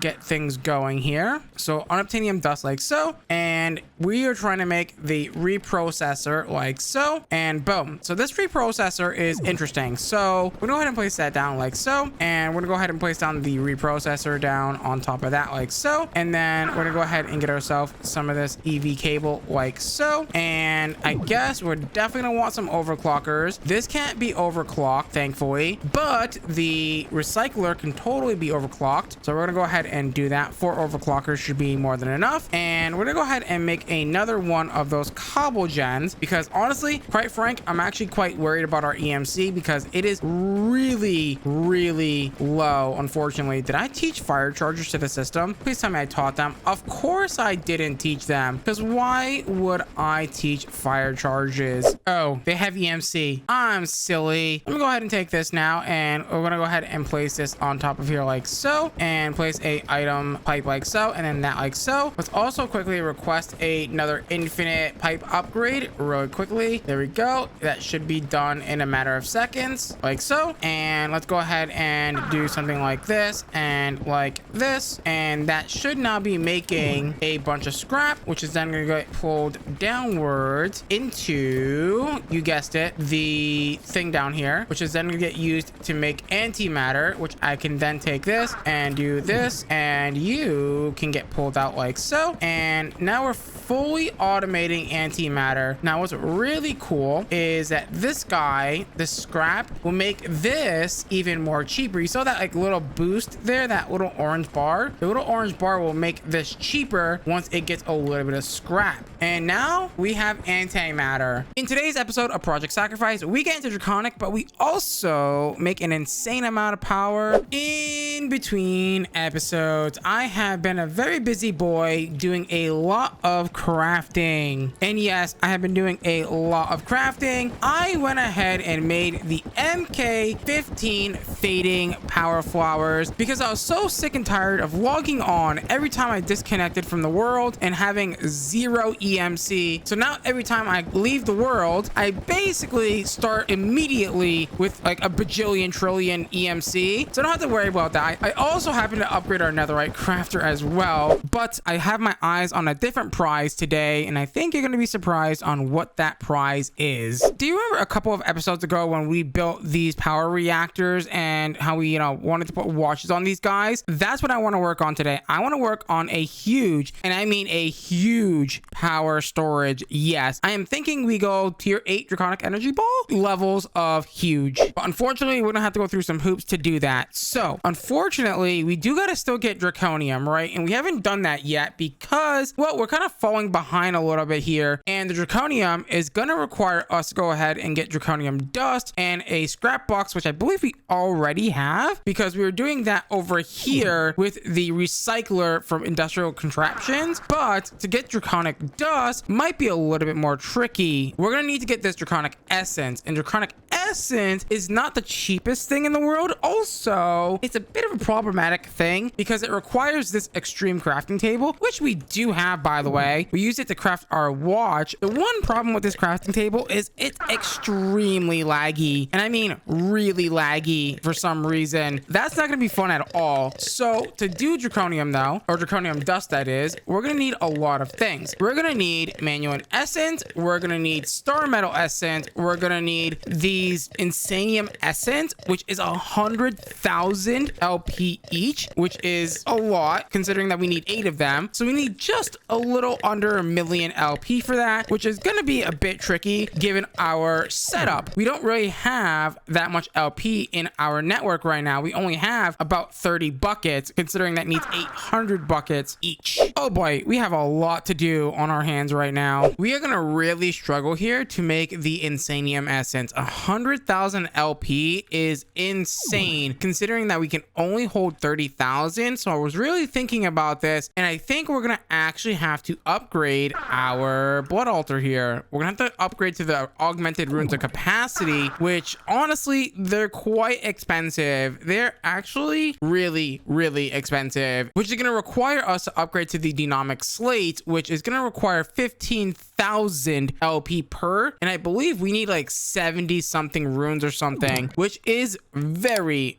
expensive. Okay, so we should be able to go ahead and craft our rune of capacities, except for the fact that we don't have any stone, which stone has EMC, right? And also we don't have enough buckets. So let's go ahead and teach our system how to make buckets, and then we should in theory be able to request 74 of the rune of augmented capacities, which is what we need to go ahead and upgrade our system. So 74 of these like so, and it's gonna complain that I don't have enough master ritual stones. Ooh, that's kind of annoying that it doesn't really like that, honestly. Looks like crafting it by hand was the way to go. Now all we gotta do is break all of these guys down like so, and we're gonna go ahead and upgrade all this to the rune of augmented capacity, and hopefully this is gonna give us 1 point something odd million essence, which is insane, by the way. And then that is going to allow us to go ahead and craft our insanium at a decent rate. As long as we can just throw in 8 and call it a day, we'll be good. We can go ahead and use our sigil here to now confirm that our blood altar can indeed hold about 2 million life points, which is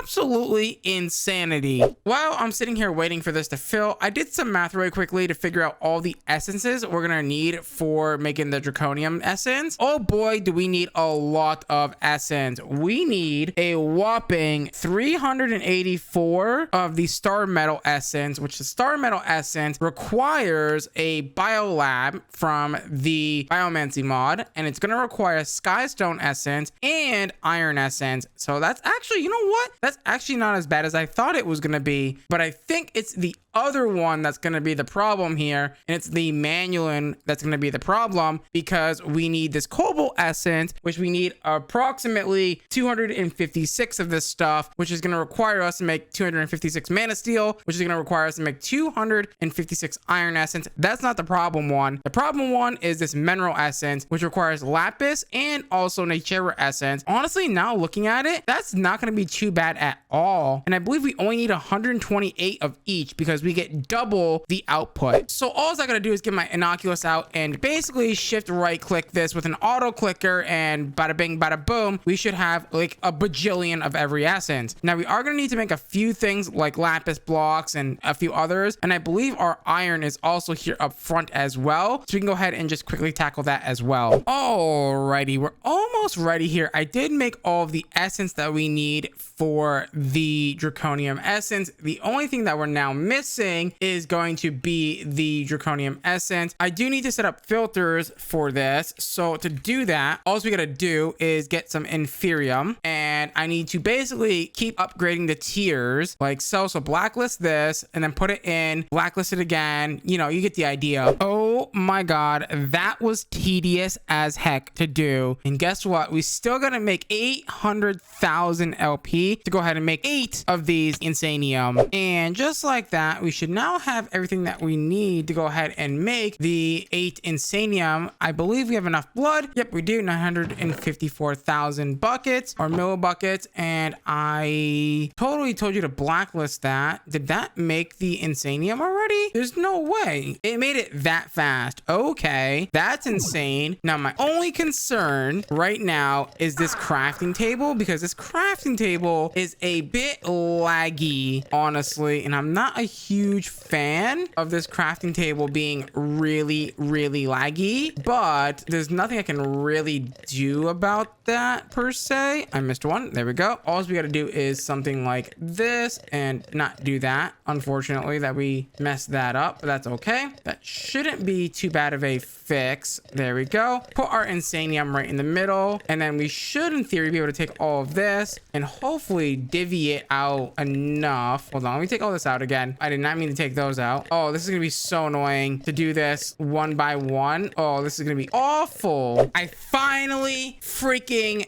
did it. 8 draconium essence. Boom, just like that. Now the crafting table is, like I said, a bit laggy. There we go. Beautiful. And now that we've got that, all we gotta do is craft that into the ingot like so. Right, no, we craft it into the dust, and then the dust gets used with a scrap box, which we have right here. And I believe the scrap box goes on the deployer and the dust goes on the whatchamacallit hand thing here. So if I take this and we put it on the depot like so with the draconium dust, that should make us our very first draconium ingot, which we can now take and EMC like so. Beautiful. Now, one thing that I was a bit concerned about is getting the awakened draconium, because awakened draconium implies, oh boy, I'm gonna need more draconium. Oh no, don't even tell me that right now. That is pure evil. There's got to be another way to make draconium essence, right? Not really, not that I can see. At least we can't make this, so we're gonna have to make more of this. Oh, that's really not ideal. And to make this, we need a dragon heart. So we have 2 options here. We either go fight the dragon, or we do this god-awful recipe, mixing recipe with the sapphire essence, draconium essence, and hypnotizing essence. Dear God, how much am I gonna need to make 1 ingot? Oh boy, and I assume I am not allowed to dupe these. Oh, wait, no. These have EMC. Oh my God, that's a saver. And just like that, we now have everything to go ahead and make the awakened draconium essence. Now, this hypnotizing was actually super simple, just requiring some copper, some nether quartz, and some cobalt essence, which wasn't too bad. And you get 3 as well, which is actually super nice. But we are gonna need a mixing basin for this. Do I have a spare mixing basin? I do not, but what I do have is a EMC table with some cogs, so we can easily build ourselves one relatively quickly. quickly, all we got to do is place down a cogwheel facing in the right direction, of course. So something like that. And then get ourselves a basin really quickly, like so, with a mixer. Now, this doesn't need any superheating, which is actually quite weird that this doesn't require any sort of like superheating at all. But what we can go ahead and do is take our draconium like so, our hepatizing like so, and our sapphire like so, and then that should mix into 8 awakened draconium essence like so, which we can then take that 8 awakened draconium essence and then craft that into awakened draconium nuggets. I could have sworn it's 9. Oh, well, that was silly of me. With it corrected, I believe I should now be able to go ahead and do this. And beautiful, they have EMC, which is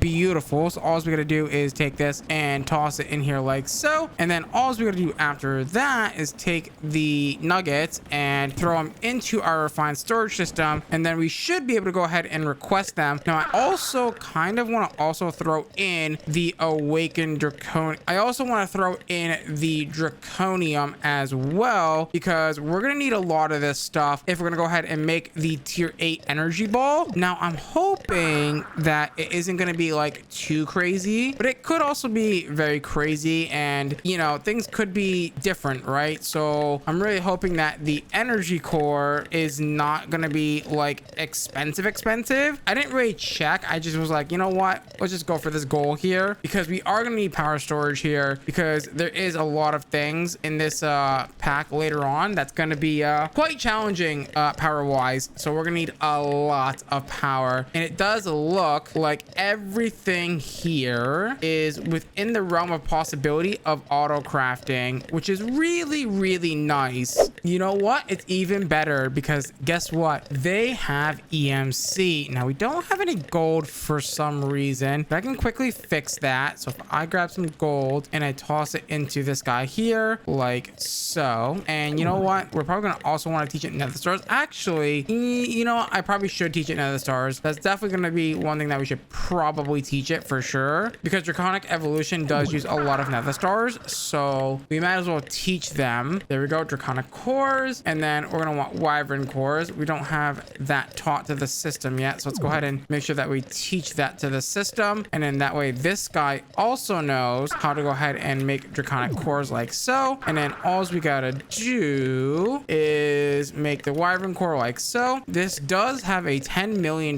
cost, but we've got plenty of EMC to spare, right? So we should now be able to go ahead and craft the energy pylons, which hopefully are not too bad, and everything else is going to be relatively simple, honestly. So energy pylons are now done, and let's go ahead and get the energy core. So the energy core is this guy here. The only thing that we don't have is these wyvern energies, which honestly are going to be relatively easy as soon as we teach the redstone blocks to the system. I might as well just teach them. There we go, redstone blocks, beautiful. And then all we gotta do is make the wyvern energy cores, and we should be good to go here. So there we go, teach that to the system like so, and then teach it over here as well, and we should be able to make the energy core now. So energy core, beautiful. There we go, boom, easy peasy lemon squeezy energy core. Now we are going to go ahead and need to get the energy core stabilizers, and hopefully these aren't too bad to make either. So the energy core stabilizers are going to be as follows. We're going to need a particle generator, which is a draconic core with some blaze rods and some redstone. That's not too bad at all. There we go. And then let's go ahead and teach it how to make the energy core stabilizers with a few diamonds, and then boom. And that's literally everything that we need for the tier 8 energy ball. Alrighty, to get this built, what we're gonna go ahead and do is grab ourselves some cobblestone. Now we can go up 15 blocks, but I think I want to go up 10. And what we're gonna go ahead and do is place this down like so, the energy core, and tier all the way up to tier 8. And then what we're gonna go ahead and do is toggle the build guide like so, and make sure that everything fits nice and well, which it does. Beautiful. And all we gotta do is grab a bunch of draconium like so, and all we gotta do is also grab a bunch of the awakened draconium. So we need about 2 inventories full of the draconium and a bunch of this. I am gonna need to get rid of this nutrient bar for a second. So the awakened draconium, we're gonna need 9 stacks of that bad boy, and thankfully we have so much EMC we can actually afford to do this, which is super nice. There we go. And now that that's done, what I'm gonna go ahead and do is temporal pouch the energy core like so, and then I'm gonna assemble core like so, and it's gonna go ahead and build that bad boy automatically for us. Now to continue this, what we're gonna have to go and do is grab some energy core stabilizers like so, and what we're gonna go ahead and do is build out 5 blocks on all 4 of the faces like so. Now that that's done, what we're gonna go ahead and do is build a little ring like so of a 3x3 with the energy core stabilizers, and it's gonna go ahead and build this beautiful little ring. You might be asking yourself, how do I turn it on if the blocks are in the way? Well, if you go ahead and click on this guy, we can go ahead and activate it like so. And there is our tier 8 energy ball. Now, to get power into this thing, it's actually relatively simple and easy. All we gotta do is come here, break this like so, and then place down a energy pylon like so. And then let's go ahead and make sure that we grab ourselves some glass really quickly. Make sure that you get the right glass. It's glass from Minecraft that we need. Go ahead and place that on top like so, and that's gonna now go ahead and turn into a input. So you can now see that we're making 8 million RF coming into this bad boy. And to get power out, all we gotta do is do ourselves a favor and place down our other pylon. And once we do that like so, we can go ahead and also place down another piece of glass on top like so, and then that is now outputting power, and we can go ahead and run power from anywhere. So yeah, this is basically good. And now unfortunately that means we're gonna have to rewire our entire base, because I want to use the pipes, energy pipes, because that thing can do 2 billion FE per tick with the infinite pipe upgrades. So that's what we're gonna go ahead and do here as well. We're gonna replace these with the energy pipes and then the infinity pipe upgrades. So I've put all the energy pipes in, and you won't believe how much power we are creating from these reactors. Oh my god, 1.1 billion RF a tick, and that's not even where the fun hasn't even begun yet, because we can take all of our watches now and basically speed these reactors up as fast as we want, right? So if I grab myself some pedestals and some watches, this can be really, I mean, it can also be really dangerous too doing this, because if we're not responsible, we can kind of like brick the game a little bit with doing this. So we do got to be a little bit careful, but I'm thinking that we can do like 6 per side or something. Like that shouldn't be too bad, honestly. I would love to do it this way as well, but like this is like really dangerous doing this many, I feel. But at the same time, I am a bit curious on how much power we can create. Right now we're not accelerating it, we're only creating 1 billion RF a tick, which is not bad, but I feel like we can go a little bit more crazy and make a lot more RF a tick than just 1.1 billion. Are you ready to see how much power we're making with 9 watches on each side? So 18 watches of flowing time. Oh boy, you can tell I'm really lagging based on the orbs and their little animation, but put your guesses down in the comments down below whether or not if we're gonna peak like 70 or 100 billion RF a tick. If you guessed 44 billion, then you are correct. 44 billion RF a tick. That's insane. 44 billion RF a tick. But how bad is my TPS? That's the main question, right? How bad is my TPS right now? It's actually playable. 16 is not that bad actually. And actually, if we really wanted to, we could make this go even faster by using like the dry ice instead of the blue ice. But unfortunately, dry ice doesn't have an EMC value, and it's not easily accessible without somehow like like doing like some weird wait a second. I have an idea on how to make this work. The regulator upgrade can make this work. I don't know if that's going to work that way, but I'm going to try here because if we can do that, that would be pretty good, honestly. So we need blue ice with a exporter, and I'm going to have to teach this to our system. I don't think the regulator upgrade is going to work the way I want it to, but I'm going to try anyways. So if I put the regulator upgrade in here like so, and then tell it to keep 2 in stock at all times, is this going to work the way I want it to? Because if it does, I'm going to be a one happy chappy. Oh my God, it actually works. This is poggers, and all we have to do is get ourselves an import bus like so, and then all we got to do from there is have it import and make sure that it only imports dry ice, and then we can do some speeding upgrades as well, and then we should be on to a winner here. The better question is, if I take this and I do something like this, will this speed it up or will this break it? You know what, hold on, I might be out of blue ice. Let me just double check to make sure that I'm not out of blue ice and make sure that this is actually working. There we go, blue ice, and I think this is good. Oh, look at how fast that's going. That's going incredibly fast. Now the only problem is we're gonna have to figure out how we're gonna get blue ice into this, but that should be relatively simple, right? It shouldn't be like the end of the world. Yeah, all we gotta do is put an interface down and filter it for the dry ice, and then that should be good. All right, the only thing that's left to do is take out all the packed ice or blue ice and exchange it for, you guessed it, the dry ice, and hopefully this will be good enough. Honestly, I hope this is fast enough to hopefully keep up with everything. It does look like we're already out of dry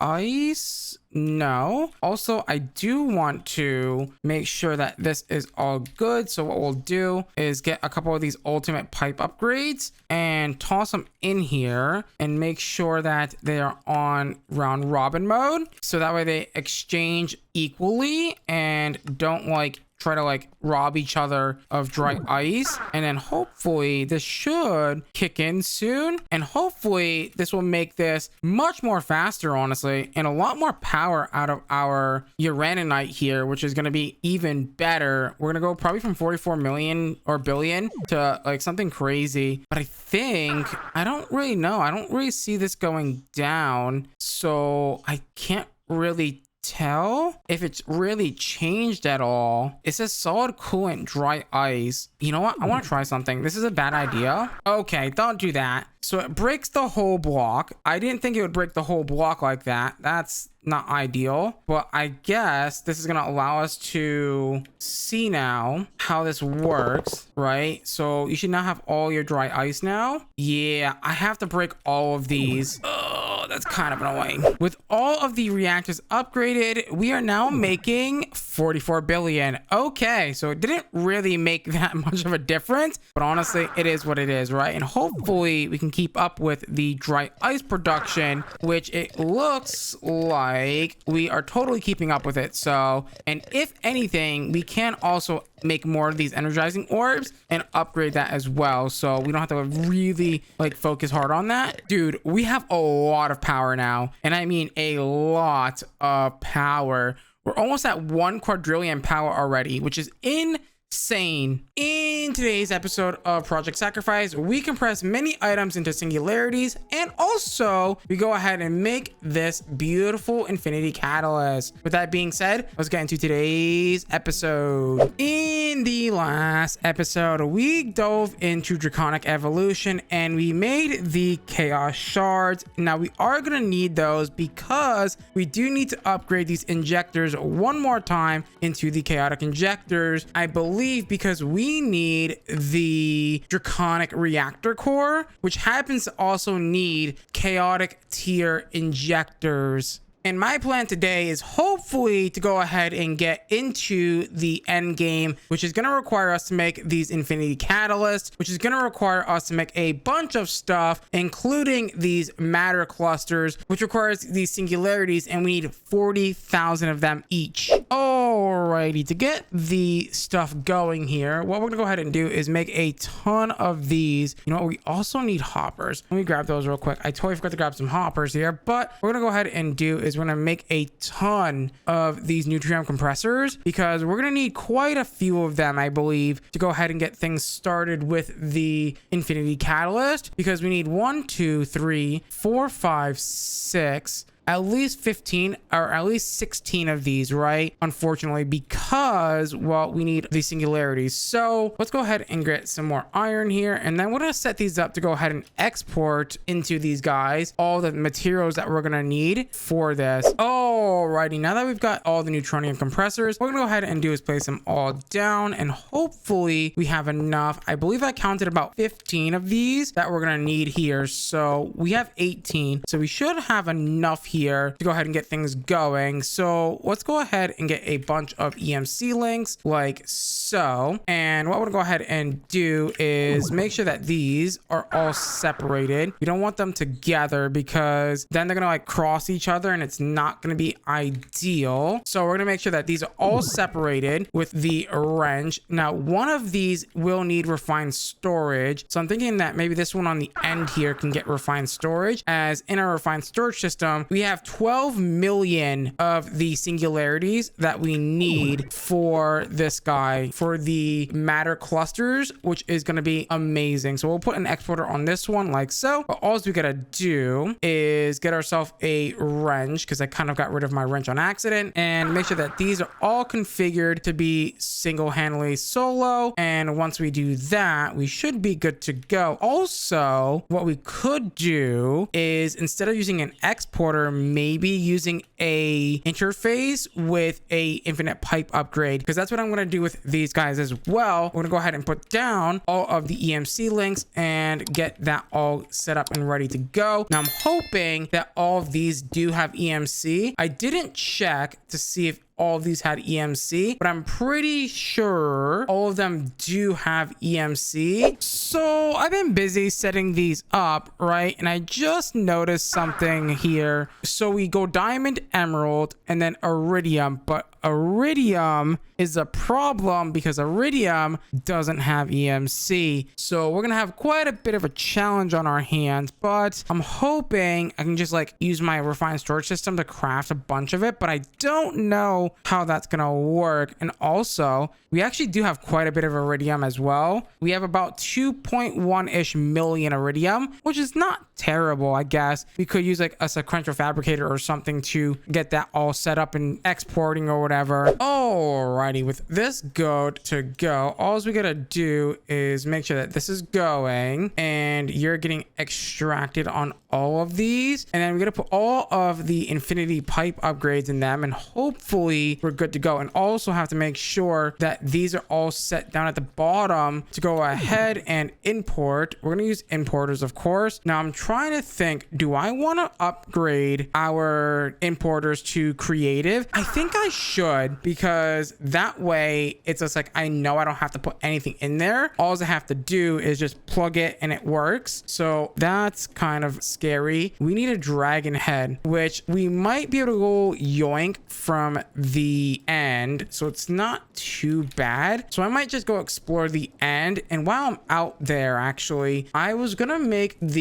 all the modium sword, but I need this end gobber. So let's just quickly make this real quick, because I do still need to fight all the dragons still, because we're gonna need quite a few more dragon hearts for the unobtainium hearts and stuff that we need. So we are just missing chorus fruit, and again that's also gonna need me to go ahead and go out to the end islands and grab that, because I don't think I've gone out there yet to grab stuff. I don't think so. Yeah, I don't have any chorus flower in my thing, so I want to go quickly out there and grab that. So unfortunately, I believe this recipe is broken, unfortunately, because it doesn't seem to work here and or over here in the crafter that I just put down. So what I think I'm gonna do here is I'm just going to say that I crafted it, but I'm just gonna end up cheating in the sword. I don't know why that recipe is broken, but you know, it is what it is, right? With everything collected, we can go ahead and now start to go ahead and make the creative importers like so. We're gonna need some dragon heads, and we're gonna need a few other things. So dragon head is relatively simple like so, and I don't know what the other item is. I thought I gathered it. So the creative importer is going to be here. Netherite blocks. Right. So let's go ahead and grab a stack of those like so, and do something like this and this, and boom, there is your creative importer. Grab a bunch of those and let's go ahead and hook these guys up, and hopefully these guys are going to be fast enough to go ahead and do what we need to do here on these compressors.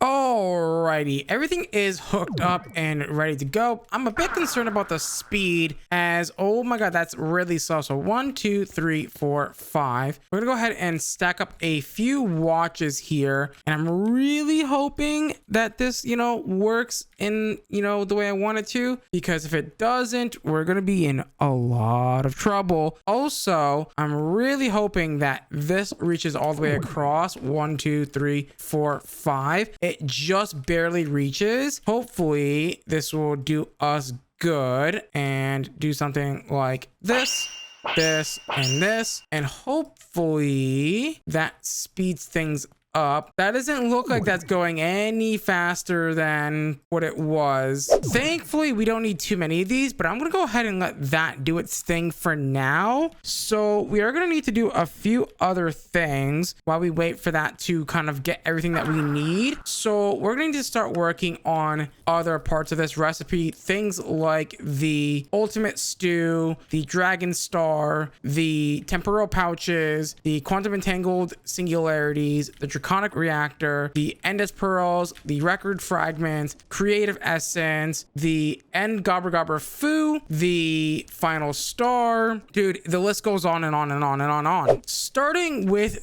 the final star, thankfully this should be really simple to do, as long as I think I crashed my game. So yeah, we're gonna have to switch to the arcane tablet, because if I open the no more transmutation tablet, it's going to explode. So I assume, because we're pulling so much EMC out and we're generating so much EMC, that tablet can't handle what we're doing right now. So I assume we're gonna have to stick with this kind of trashy, kind of good tablet. This is actually a really good one too, because say I want to craft the final star, we can now go through and bookmark all of these, and I can just quickly teach it and craft these really quickly, which is really nice. And I've already got that, so let's just start crafting these bad boys up. Right, it's just a literal crafting game at this point, right? This is the one thing that's really annoying about Project EX and its kind of extended exchange mod upgrade, is doing these guys kind of stinks. And just like that, we now should be able to go ahead and craft the final star. Boom, just like that, easy peasy lemon squeezy. That's now done. Let's actually grab that out. So wait, we're gonna need how many final stars for this? Is it just one? Please tell me it's just one. It's just one, and I believe we need 4 of these to make the infinity ingots, if I'm not mistaken. 1 2 3 4. So yeah, we're gonna need 4 total, which is not bad. So the end gobber gobber foo is probably gonna be the easiest thing here to make. Boom, that's now done. The creative essence is gonna need another one of these. Now, how many of these creative essences do I need for this? Again, just 4. So I'm gonna need at least 40 of the insanium, which that's a lot of insanium. I'm not gonna lie, that's actually quite a bit. Alrighty, thankfully we actually made extra of these nutrient compressors, because I should be able to take my insanium now like so and dump it into here, and that should make me creative essence. It's probably inside the system already. Yeah, 4 creative essence. Beautiful. So that's now done. The record fragments is going to require us to make a record disc of any kind, and then a blank record, which hopefully we can make. We just need a little bit more creeper essence, which I believe, if I'm not mistaken, if I just reclose this back up really quickly, we should be able to get some creepers, and then that should be everything that we need for that. Okay, so we should now be able to go ahead and make a blank record like so, and then that's gonna go ahead and make this. We just need a purple dye. Now, do I happen to have a purple dye, or am I gonna be shafted here and we're gonna have to make one and make the purple dye like so?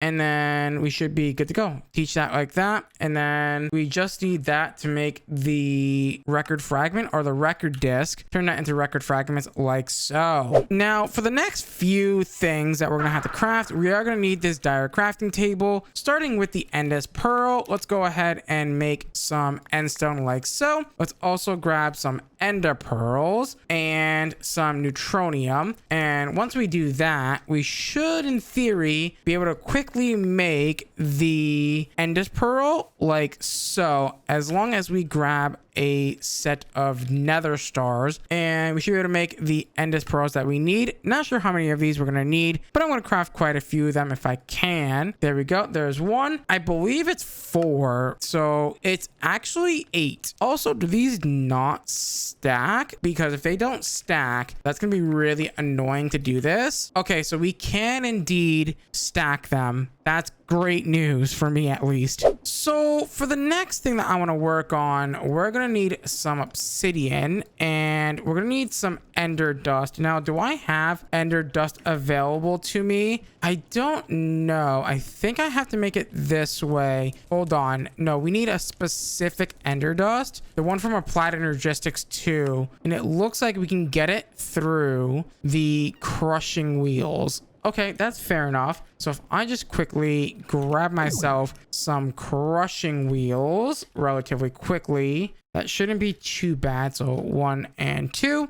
and drop all these guys like so. And the reason why we want this ender dust is because we want to go ahead and make these guys the quantum entangled singularities. And it says drop 1 singularity and 1 ender dust and cause an explosion within range of the items. And it will go ahead and make these guys. And I believe for this, we're going to need at least 4 of these, which is not too bad. Now, we are going to need to go ahead and make this dragon star, which is actually not even that expensive. Now that I think about it, I can just quickly craft that and be done with that. Now, we are going to need some temporal pouches, which is going to require some bone marrow, which I think we might have enough of. Now, we do got to be careful because I believe there's a bug with this mod and I don't want to risk it. You know what? I just thought about something. I believe my base is indeed claimed, so it should be fine in theory. But yeah, there we go. TNT. Make sure that we grab some of that. Unfortunately, tiny TNT won't work in this case. I've tried it multiple times and it just never works. So let me do this and this. Let's put down a stack of TNT like so, and maybe get ourselves a flint and steel, which we do not have, weirdly enough. So flint and steel should be relatively easy to craft. Bam, bam, boom. Let's go ahead and light this bad boy like so, and just hope that this works. And it does, and they only stack to 2, and most of them fell in the void. But that's now done, and we just now need 4 temporal pouches like so. We are out of leather in the system, which hopefully isn't going to be too bad. So leather, please, and we'll go ahead and grab that. And it does look like we've got quite a bit of EMC now, which makes me happy because I want to go ahead and make myself one of the final collectors, which this thing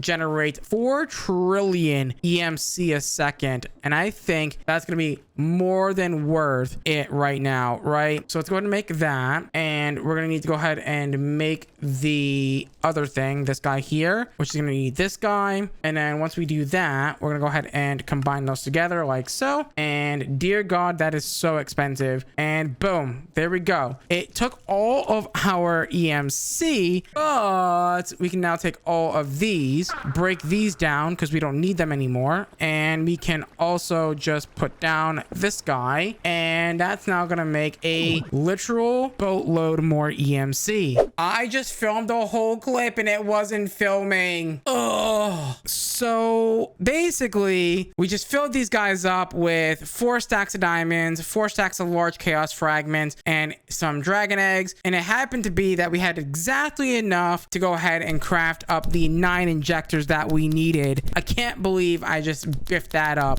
With the 9 draconic crafting injectors crafted, let's go ahead and craft up the reactor reactor cores. All we're gonna need is some of these large chaos fragments again, and let's go ahead and grab 2 stacks of those like so, and place them in here like so. I believe we're gonna need at least 4 stacks of awakened draconium as far as I've seen. So let's go ahead and grab 4 stacks of those, which we don't have the ingots taught. Let's go ahead and teach those ingots really quickly like so, and let's go ahead and grab 4 stacks of those bad boys like so, and toss them in there as I am having a skill issue. There we go. Let's go ahead and do that, and that. Get those large chaos shards back inside of there like so. And then all we need is 3 stacks of the draconium ingot. Luckily, that is super easy and cheap to make. And boom, boom, and boom, just like that. And we're going to need a stack of chaos shards inside of the reactor like so, and we should be able to go ahead and grab those like so, toss those in there like so, and we can go ahead and craft these bad boys up just as easy as that. Okay, with the draconic reactor cores done, we are just down to 1 item,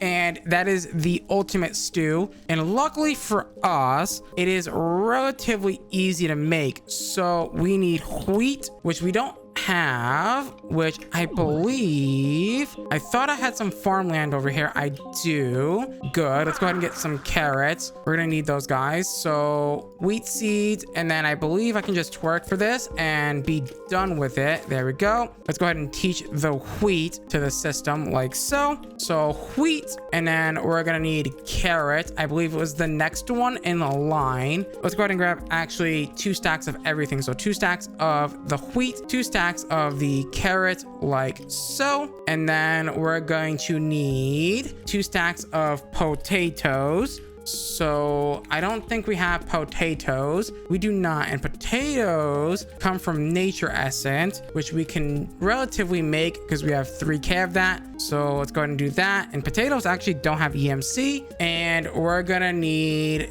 the beetroot, which I believe we do have. So beetroot is going to be easy. We do not have beetroot. So beetroot is going to be simple enough, thankfully. There we go. Teach that to the system. Grab 2 stacks of beetroot like so. And then we're going to need apples, which we might have. We might not have apples. We do. Grab 2 stacks of those bad boys like so. And then we're going to need 2 stacks of melons. I know for a fact we have melons taught to the system because we are using that for the nutrient bar automation.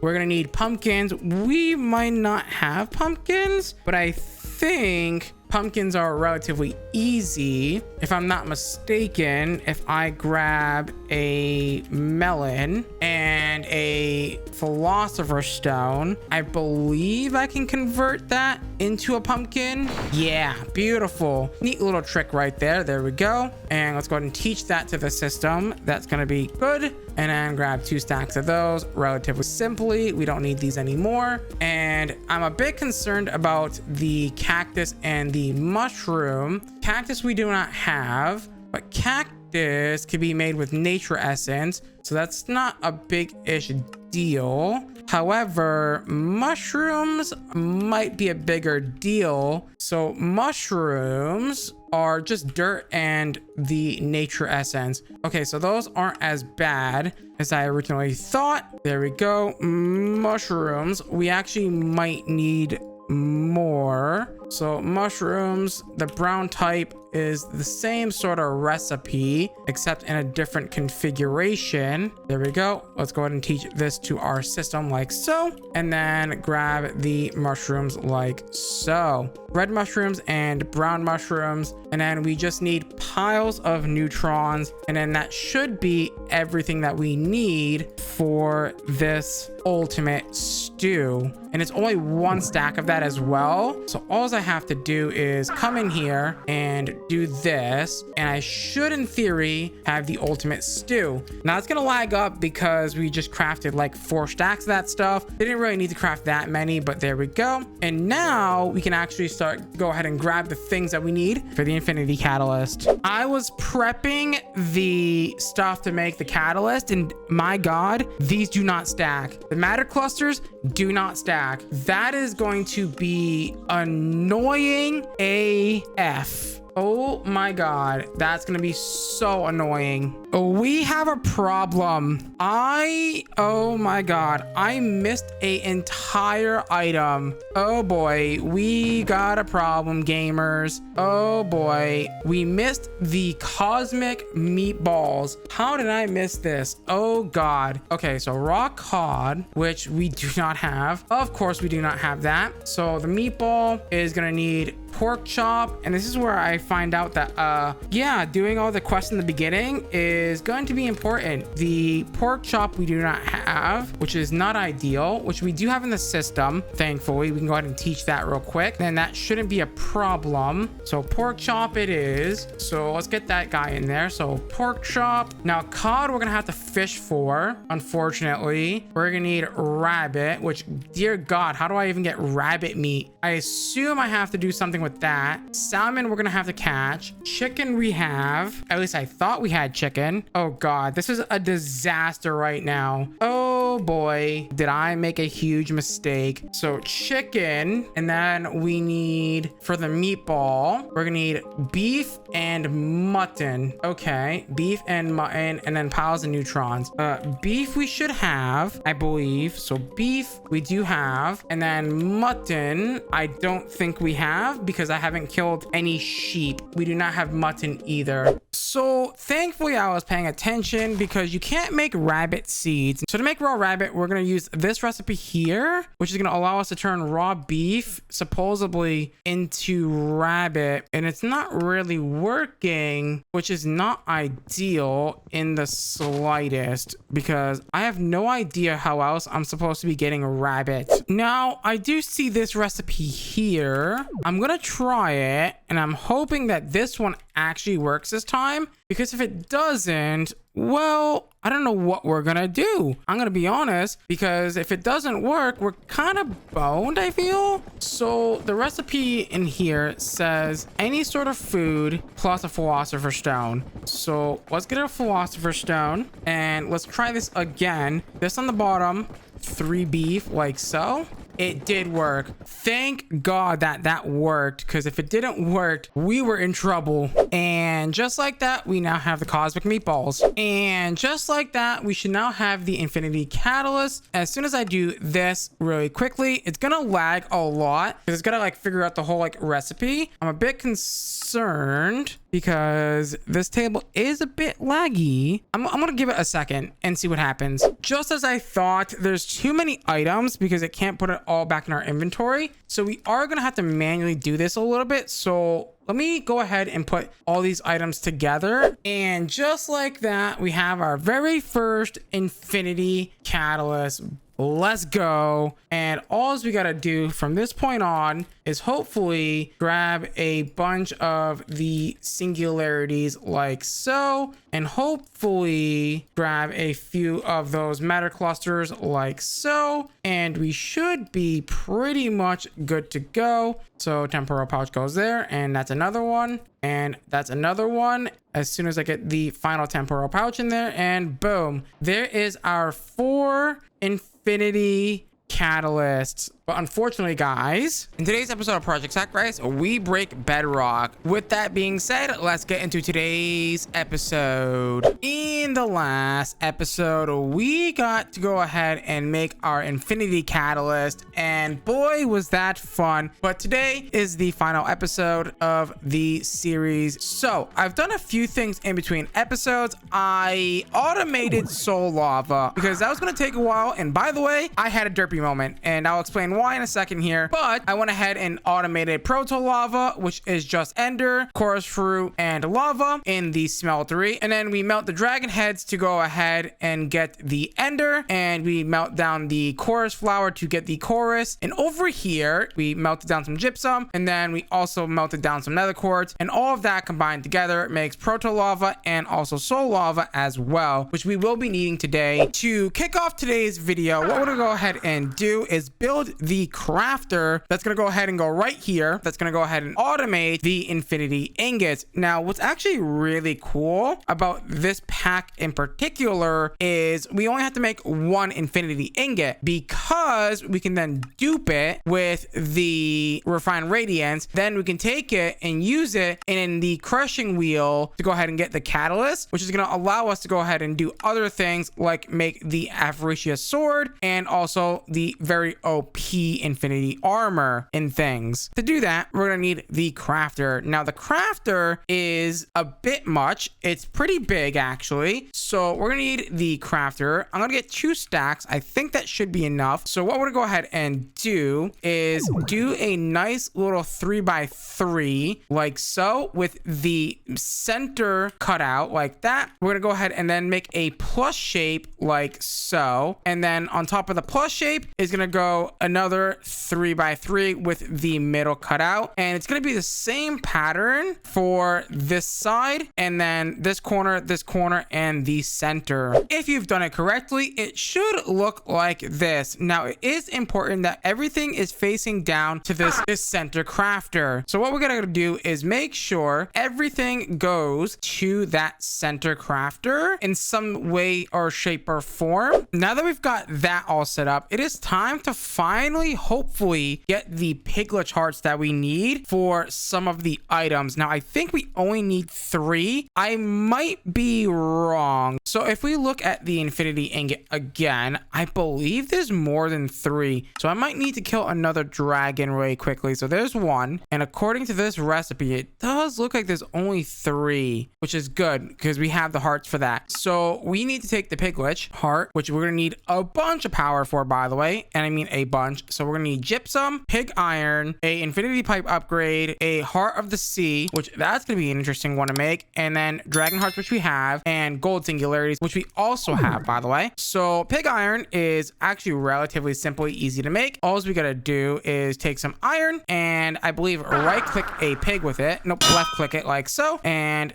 so. And can I do it with a baby pig? I can do it with I think I can do it with a baby pig. It seems like I can do it with a baby pig. Now, can I dupe this with the refined radiance? Negative. Okay. And I believe I also happen to get one between episodes because I've been having some trouble with the pack recently and recipes are starting to fail for some reason. Don't know what changed because literally nothing has changed. I don't know why Cube.js is starting to fail, but I had to just test that in between episodes. There we go. We have 3 of those. And again, we need a few gypsum, a few pipe upgrades, which I'm sure I already have because again, I was working with those guys over there, the smeltery stuff. So I'm pretty sure we have like a bajillion of these infinite pipe upgrades. We do. So we have 3 of those. And then we also have 4 dragon hearts. So we have just enough. I have an extra one just in case if we do need it. And then we need the heart of the sea, which is going to require a bunch of essences that we do not have, which is not ideal. Diamond essence is, I believe, easy. Prismarine essence is just going to be an Ioculus recipe. Diamond might not be as easy. Osmium and rock crystal, we'll have to see what that is. But also we need the Nautilus shell and the squid essence, which requires us to kill a squid with the Ioculus, which I don't know how I am meant to get a squid, but I'm sure we'll figure that out. Nautilus shell also needs fish essence and more prismarine. Prismarine is going to be just some prismarine shards. Now, is this going to work the way I think it's going to work? Or do I have to do like some other crazy thing? So the Ioculus here, and I place this guy down, like let's say like over here and give it a little bit of right click. There we go. So there is our prismarine shards. That is good. Now, how the heck am I going to get a squid to spawn? You know what? I just noticed something. We're in a deep lukewarm ocean. I might be able to place down a water bucket and like have them spawn. I should probably double confirm what biomes they spawn in. I couldn't get them to spawn inside of the Luke Ocean. So what I'm doing is coming out to the river biome that I just found, and hopefully they will spawn in this little box that I'm creating for them because I have no idea how I'm supposed to get squid then. Almost immediately after building this and moving up a bit, the squid have spawned. Beautiful. Let me go ahead and pop these guys a few times and hopefully we can get enough squid essence to kind of get things going. Also, I do want to note out that getting the fish essence is relatively simple. We just need a fishing rod or 2 fishing rods. It looks like a steel one and a normal one with some squid essence plus an insanium to make 4 fish essence. That's actually not that bad. Now that we're back home, what we can go ahead and do is remove this guy from here quickly and get ourselves a mixer boy from create, and we can mix up the things that we need, the fish essence. So if I grew, ooh, hold on, I can't do this here. I need a cogwheel.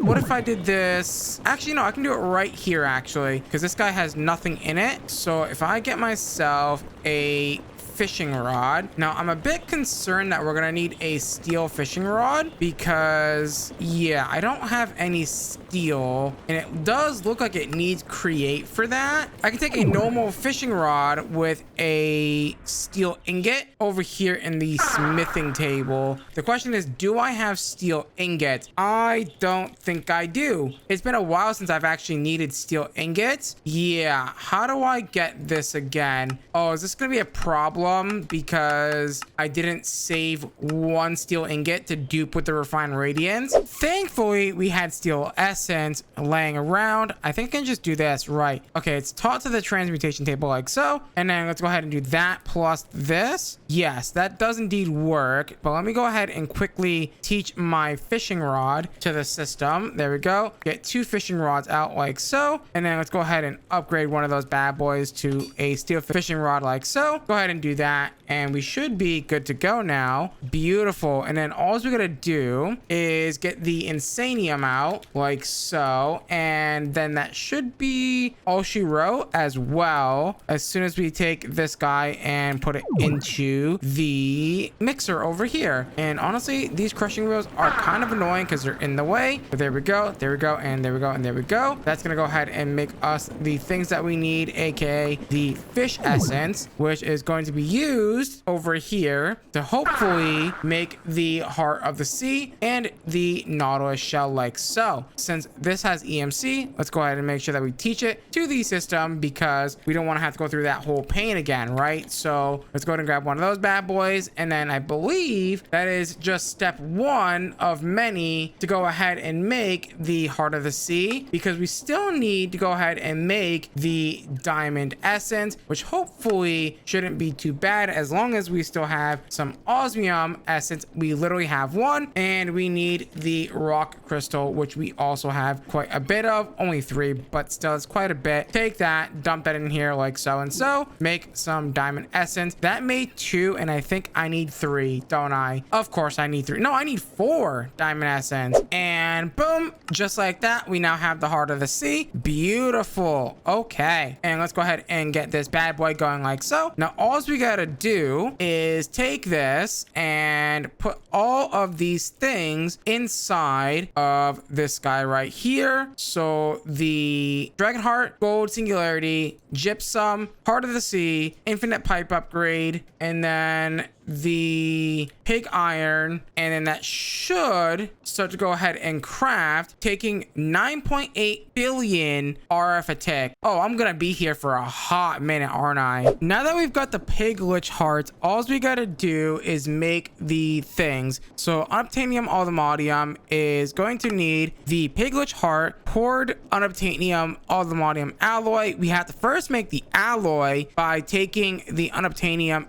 and the allthemodium. So to do that, we're gonna need soul lava, and thankfully in between episodes I did get that soul lava. So let's go ahead and set up that smeltery. That shouldn't be too bad, right? And just like that, we now have allthemodium alloy, and we're gonna go ahead and make all the other ones as well. I'm really hoping that these guys don't mix together, because that would be a really bad time for me. And then all I gotta do is take these now with a drain, which I didn't put in because I'm smart, and we should be able to go ahead and pour out all of these ingots onto this guy like so. And it does look like it takes a hot second to go ahead and cool down. Oh boy, we have a lot to get done though. So draconium we have. I am debating on how I want to do this because because do I just want to like put it into a chest in front of the crafter and then we can like pull from the things? I think I kind of want to do that, but here's the question. What kind of chest do we have? Do we have anything crazy? I mean, we have the big boys, but I mean, I don't want to use the big boys because it's like a multi-block. There's a lot of ingots here, to be fair. There's 56 ingots. You know what? That actually might fit in a double chest, actually. All right, getting things kicked off here. We can go ahead and start by getting draconium. Thankfully, we've already got that bad boy. Let's go ahead and toss that in there. Like so, draconium is done. Solium is going to be a bit of a tricky one, unless if the pack developer has added a way to get it. Prosperity with solium dust. Solium dust can be solium ore and or soul dust haunted, and then soul dust is soul smooth stone, and soul smooth stone is soul stone, which is soul cobblestone, which is blackstone haunted. That is so many steps unnecessarily for what? Unless if I've already got it. I haven't gotten it yet. We got to get blackstone, and we got to take that blackstone and we've got to haunt it. Take that and then cook it back and forth, back and forth, back and forth. There we go. We now have the solium. As soon as I get some more solium dust like so, and it does look like I'm gonna need some prosperity. Now I think we did get some from the end. I'm a bit concerned actually on that front. We are gonna need prosperity ingots, which we can make really quickly. Let's make 2 of those, toss one of those in there, and then make the solium once we get that solium dust. Didn't I not just grab that solium dust? What? Hello? There we go. Oh, that's soul dust? I swear I cooked that up, but there we go. Put that on there for now. While we're waiting for that to cook, we can start making some of the other stuff. Now, some of this is going to be really interesting because we have to make alloys for them. So, olivium or something like that. We can make this molten quivium by using rose gold and pig iron. I am going to need an extra pig iron, and I can't unfortunately dupe it. So, yes. Okay, so we're gonna have to wait for that guy to grow up, unfortunately. But that's fine. And all we gotta do is, I guess for now, take our pig iron that we have here and make this. So we're gonna need the rose gold, which is gold and copper. And I think I'm gonna do it over here. Do I have a extra one of those ingot cast mold things? Okay, let's go ahead and take this guy, throw that in here, and that should make us the quivium that we need, like so. Beautiful. We'd love to see that. There we go. That's now done, and we are gonna need that extra pig to grow up, so we're gonna kind of wait for that guy. And gobber ingot, which we do have, so let's go ahead and do that. And honestly, we don't have to do this in any particular order because I'm just gonna look at the recipe anyway, so we can do these in any order that we want here, and I'll probably end up reorganizing them anyway to be correct. So there we go. And gobber ore. Manulin is going to be an interesting one. So manulin is going to be a superheated blaze burner recipe. Eesh. I do have the blaze cake, so I can oh no, we're good. Oh my god, we're saved. We are actually saved. We can use the induction smelter. That is incredibly lucky, I feel. So scrap. The question is, do we have scrap? We do. Let's also make sure that we teach it, because if we don't have that taught, we're going to be in trouble here. So there's our scrap. The question is, does cobalt have EMC? It does not. And do we have cobalt? That's a better question. We have the essence, so that's not terrible. And I assume I can dupe this with refined radiance. I really hope so. Refined radiance doesn't dupe everything, but it dupes a lot of things, which is good. And we have like 1.4 million of it. Oh yeah, perfect. There we go. Take that, throw that in there. It's not 1-to-1 apparently. What is it, like 3-to-1 or something? Yeah, 3-to-1, because I guess ardite doesn't exist anymore, which is interesting. And let's get 2 extra of those like so, and boom. And let's also make sure that we just kind of like dupe it a couple of times. So there's your manulin like so. The queen slime ingot, if I had a guess, is going to be made through create with a superheated blaze burner. You know what, we're just gonna send it. Give me my blaze cake like so. And this guy here, you know what, let's just double check this. I don't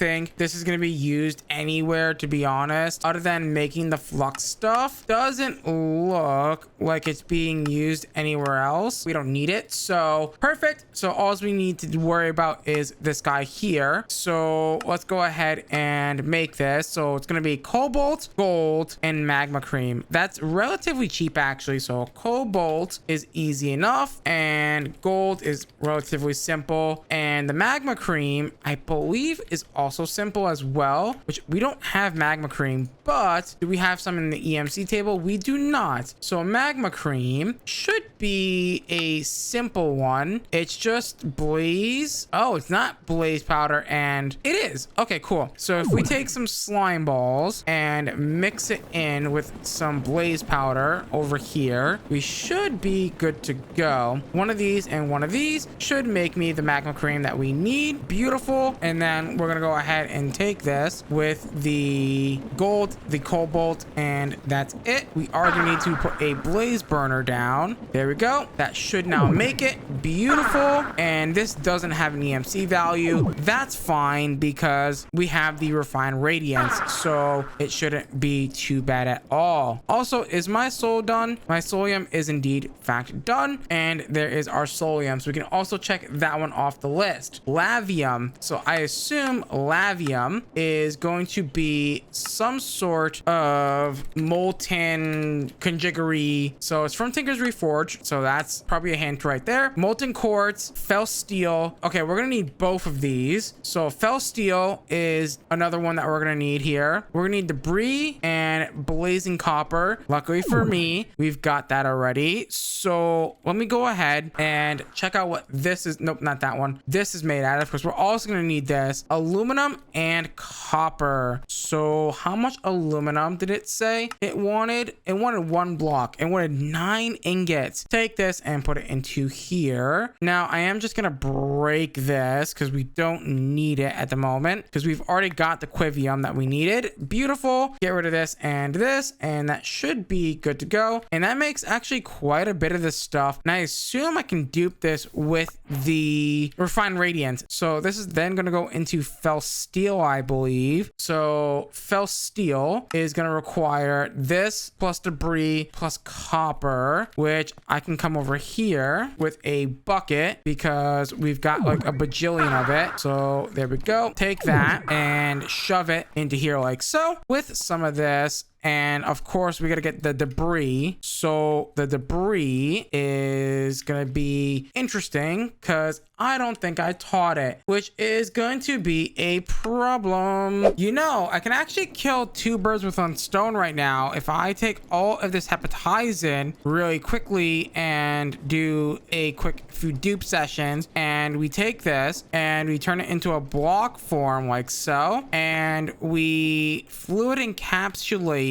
this guy like so, and we get a bucket of obsidian that should give us the debris that we need technically. So if I do something like this, and you know what, this is going to take a second, so what I can do actually is come over here to my soul lava setup and melt this down in like an instant. Okay, it's not an instant, but it's still relatively quick here. Take this and we get the debris that we need, which is amazing because I don't want to go through the entire of having to make it again. What we can do is we can take it and throw it into here, hopefully, and give it a quick meltdown, I guess. So turns out I'm just a idiot sandwich, and we had 2 netherite scrap sand, so there's that. So if I take this and then put this in here, hopefully 1's gonna be enough. Nope. Is 2 gonna be enough? 2 is gonna be enough. Beautiful. Let's go ahead and get that bad boy cooked up. Okay, so that's 1 extra ingot that we've got now. Beautiful. So take some fel steel and put it away, because that is going to be one of the ingots in this somewhere. It's in here somewhere, but yeah, this one's done. So let's go ahead and make sure that we check that off the list and put it in the chest like so. And then let's also check off the gold, because we can grab that relatively simply and easily. Gold is now done. We can go ahead and get electric copper, which can be made through alloy of some kind. But back to this, we're gonna need this guy. Do we actually need that guy for this though? I'm pretty sure we do. So for this guy,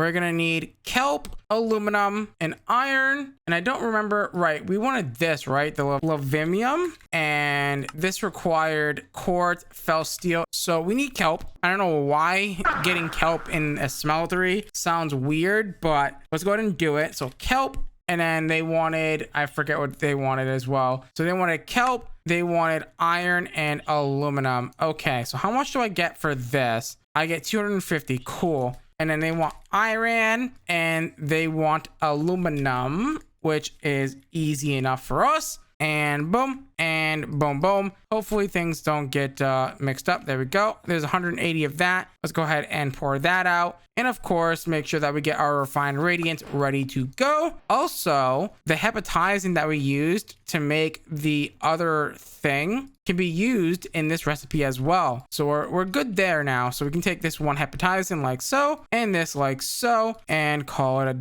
day. I also think I can get rid of the solium ingot now as well, because we already got that as well. So did we get the other thing that we need? No. So let's go ahead and get the other thing that we need. But this guy is going to need that plus fel steel plus the other thing, right? Okay, plus quartz, I mean, sorry. There we go. Beautiful. Take that and do that, of course, and let it dry out real quick, and boom. Let's take all this and put it away inside of our chest, ready to go. We can rock off this guy here. So copper and gold. Unfortunately, I did make it in the smeltery, but you couldn't pour it out. So we are gonna have to use the induction smelter for this one, but that's fine. It's relatively cheap and easy to make anyway, so I'm not too worried about it anyway. So there we go. And cobalt, I don't think I grabbed cobalt and put it in the chest, so let me just quickly grab a piece of cobalt. So we can just go ahead and do one of these and one of these. I did indeed not grab cobalt, so that's good that we grabbed that. And we can go ahead and now maybe grab that pig iron, considering the pig is now fully grown. So you can go ahead and again just whack him like so. That is done. And the nether gobber is gonna be easy. So there we go. Grab one of those bad boys like so. And I do apologize, this is gonna be a bit of a longer episode. The electric copper, so I'm assuming that this is going to be some sort of alloy that we have to make with redstone and blazing copper, which luckily for us, we've got a bit of spare blazing copper in the smeltery, and we just take some redstone and do something like that, melt it all up, and then that should hopefully make the things that we need. There we go. And electrical copper like so, and then that should be good to go. Electric copper is now done. Prosperity is done. Soul steel ingots requires wavy ingots, right? And wavy ingots is a whole thing. So to make this, oh, we can make molten. Oh,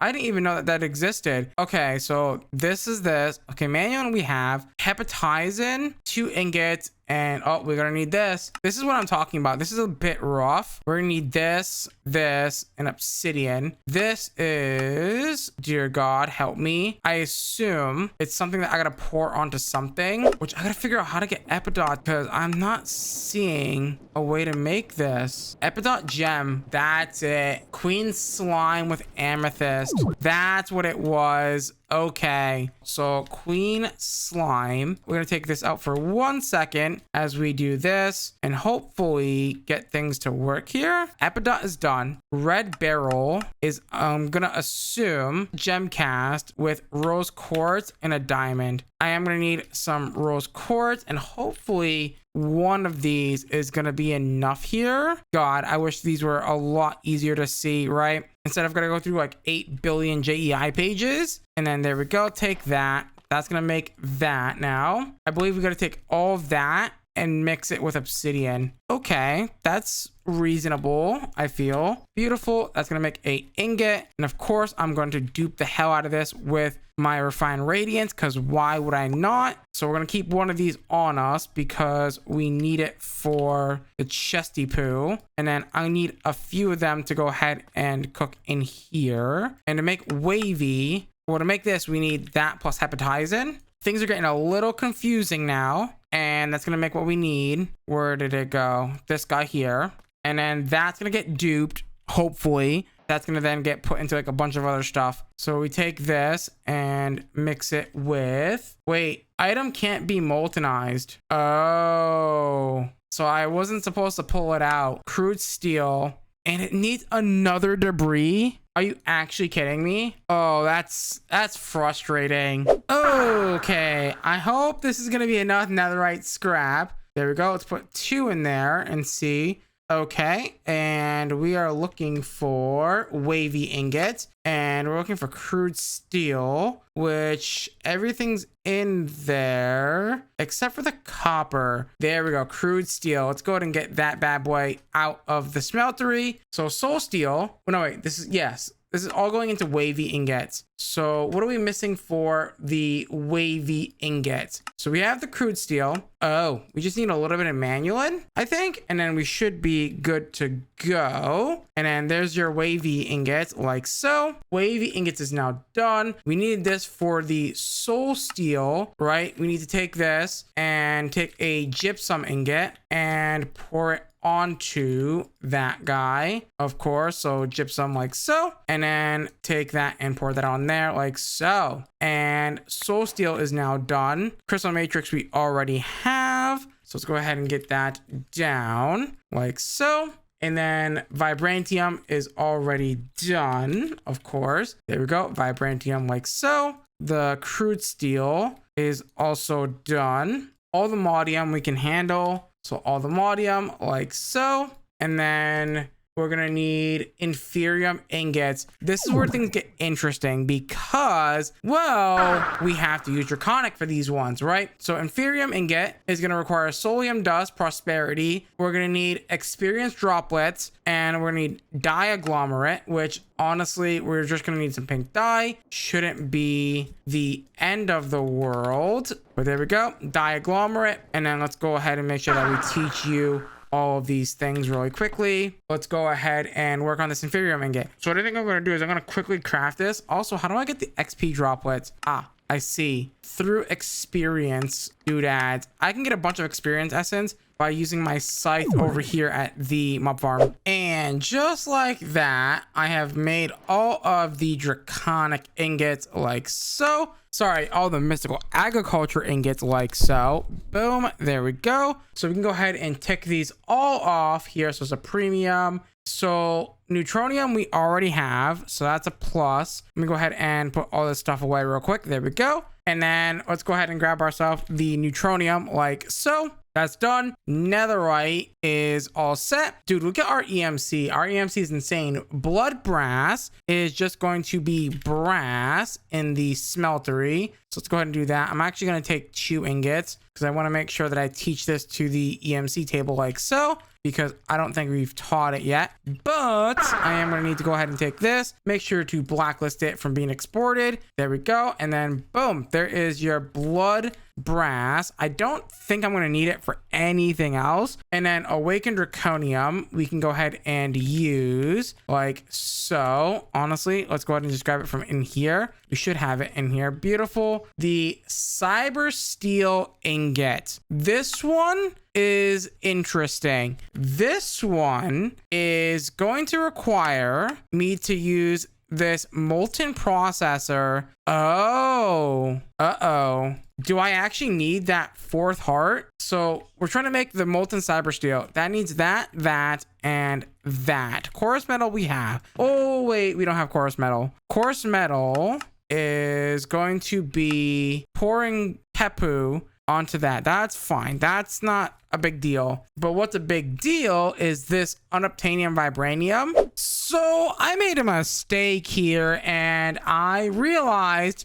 that this is not what I thought it was. It's just these 2 alloys. That's my bad. However, molten processor is going to require us to make 470 iridium circuits. Honestly, not bad considering that we can actually autocraft these quite quickly. So if I ask for 470, this shouldn't be that bad at all, honestly, right? It's just going to take a second to go ahead and get everything all through this little system here. So this is a problem. The thing is currently clogged, and I don't really know how I'm gonna fix this. This is not ideal. I probably shouldn't have requested all these at once because it's kind of clogged at the moment. I have fixed the problem. I think we're ready to go ahead and take all of our iridium circuits out of here. Beautiful. 470 iridium circuits are gonna go ahead and go into this guy right here, like so, and then I quickly melt down into a molten processor, which is gonna go ahead and give us the cyber steel. Beautiful. Let's go ahead and put this back down again with our whatchamacallit here, cast. There we go. Grab that, place that, and do that. So cyber steel is now done, and let's go ahead and take a look at what's next. Gela ingots. So Gela ingots is probably gonna be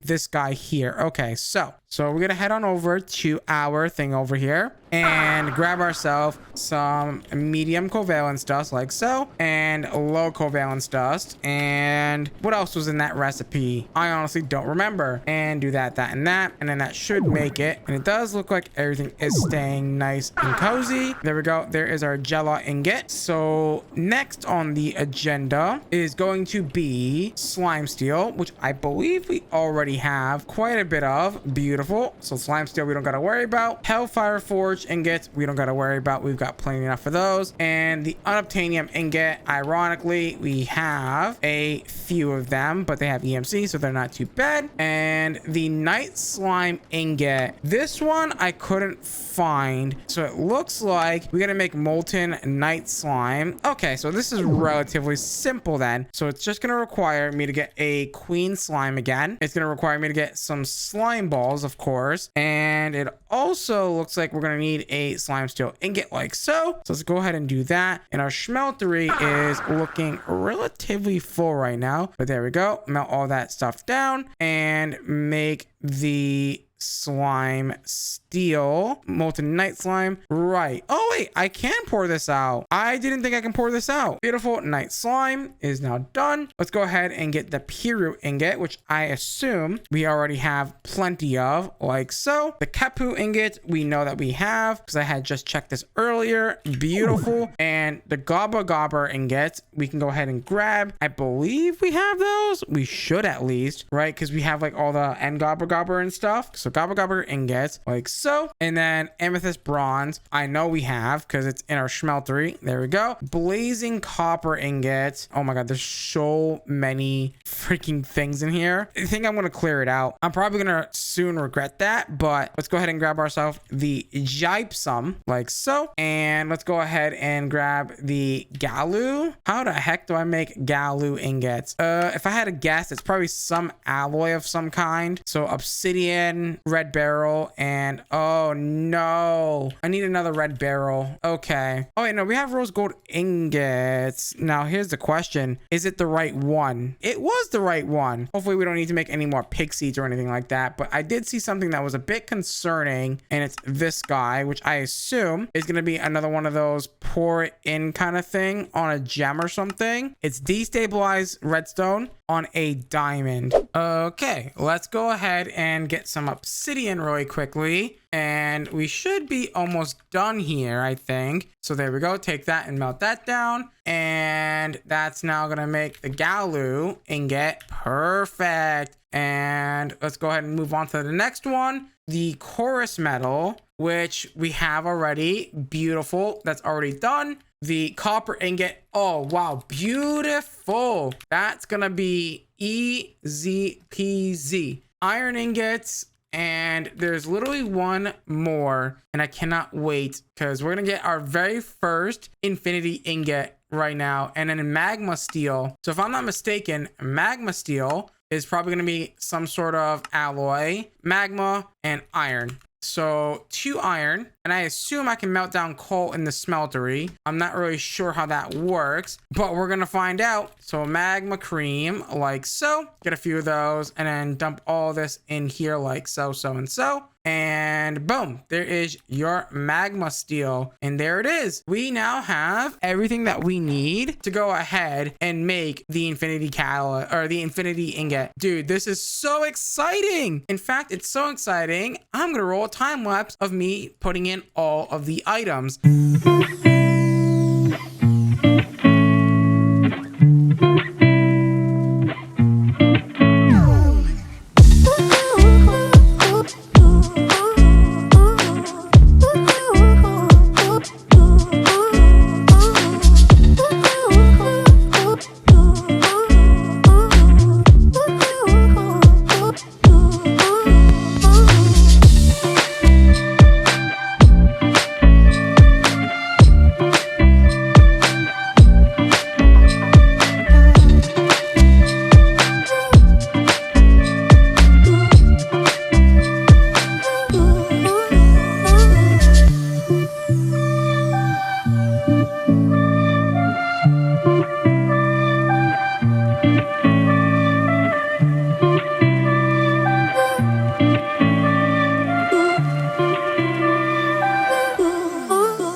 Alrighty, we are right there, ladies and gentlemen. I believe all we gotta do is get ourselves a gearbox. I don't think I need a vertical gearbox here. I think I just need a normal gearbox. So there we go. And you need to be facing the other direction, sir, not that one. So let's go ahead and do a little bit of flipperino like so. And that should now be spinning like so. And what we're gonna go ahead and do is actually rotate this guy to face this way. And then we're gonna go ahead and put down a Minecraft barrel, and hopefully I've configured everything right, because if I didn't, well, let's just say things are not gonna be so happy cherry skippity daddle. With the save backed up, let's go ahead and put down all of the items here. Boom, boom, and boom. And hopefully everything isn't going to explode on me. Oh god, it's happening. Oh, look at it. It's forming, and boom, there it is, the first and only infinity ingot. Oh, it's so beautiful. I am going to go ahead and take this and very carefully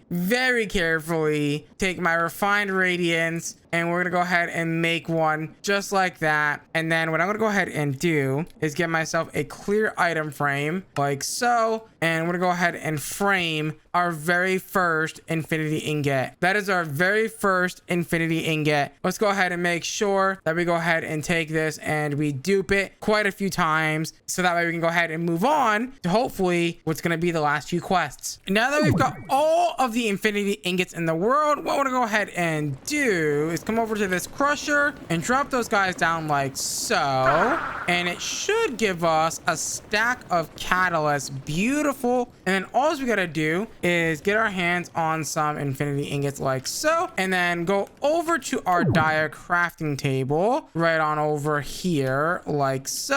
And then all we gotta do is take all this junk out. Actually, weirdly enough, that I forgot to take all this stuff out, but that's fine. So things that we're gonna want to make here, for starters, we're gonna want to make the world breaker. As soon as I get myself some crystal matrix ingots and a block of it, I believe, sorry, a crystal matrix block like so, and of course we're gonna need that beautiful neutronium ingots like so. And then let's go ahead and clear everything out like so, and let's go ahead and make our very first world breaker. Beautiful. Now let's go ahead and turn on my magnet, make sure it's on, and we should freaking finally be able to break the bedrock like so. That is technically the last quest in the quest book. I mean, not the technically last quest, but that is technically the pack beaten. However, there is a few things that I do want to get right, and that's gonna be to do this. So to do this quest, we're gonna need to do the creative vending upgrade, which is gonna need a magenta dye. It's gonna need a creative storage upgrade, which is gonna need an emerald upgrade. A creative ability is gonna need a creative essence and a bedrock, funny enough. So what we're gonna go ahead and do, oh, we need another, how many? We're gonna need another 10 of those insaniums, which I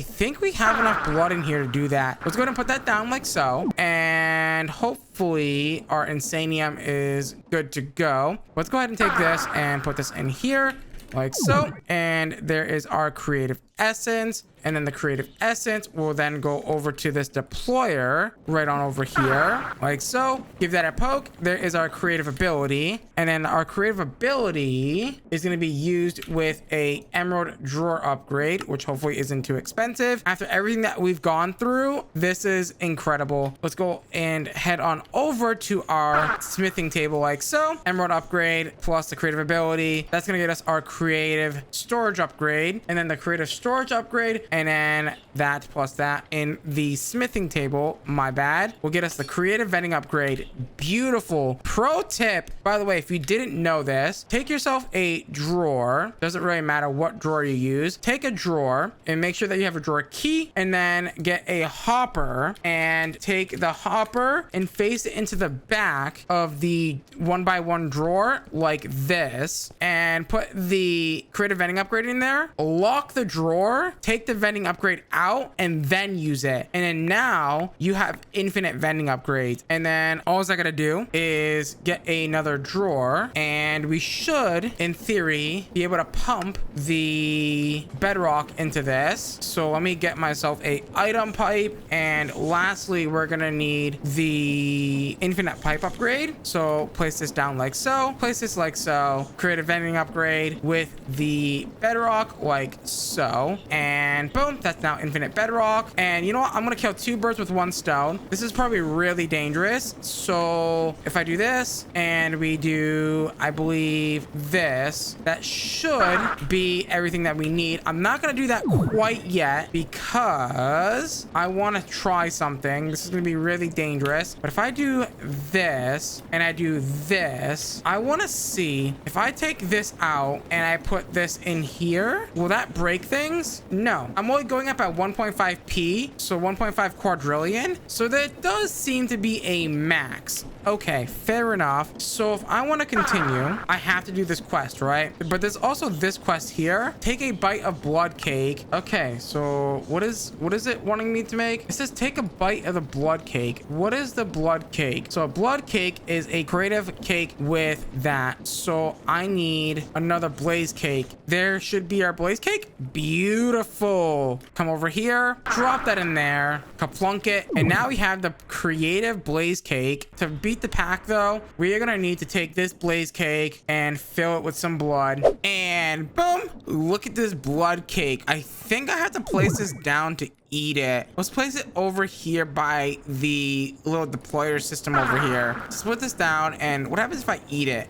Okay, reward has been completed. Beautiful. And just for the fun of it, boom, let's click on this guy like so, getting the bedrock out of its hand. Beautiful. Unfortunately, guys, it is time to wrap up today's episode. With that being said, if you guys did enjoy today's episode, please do me a huge favor, smash the like button, smash the subscribe button, ding down that notification bell, become a part of the Counter of Elder. We're gonna be checking out Volcanic Sandbox next. I'm super excited. Hope you guys are as well. Yeah, thanks for hanging out on this amazing series. I'm gonna love it. I'm gonna leave you, and I'm gonna see you guys next time in a volcano. Bye now.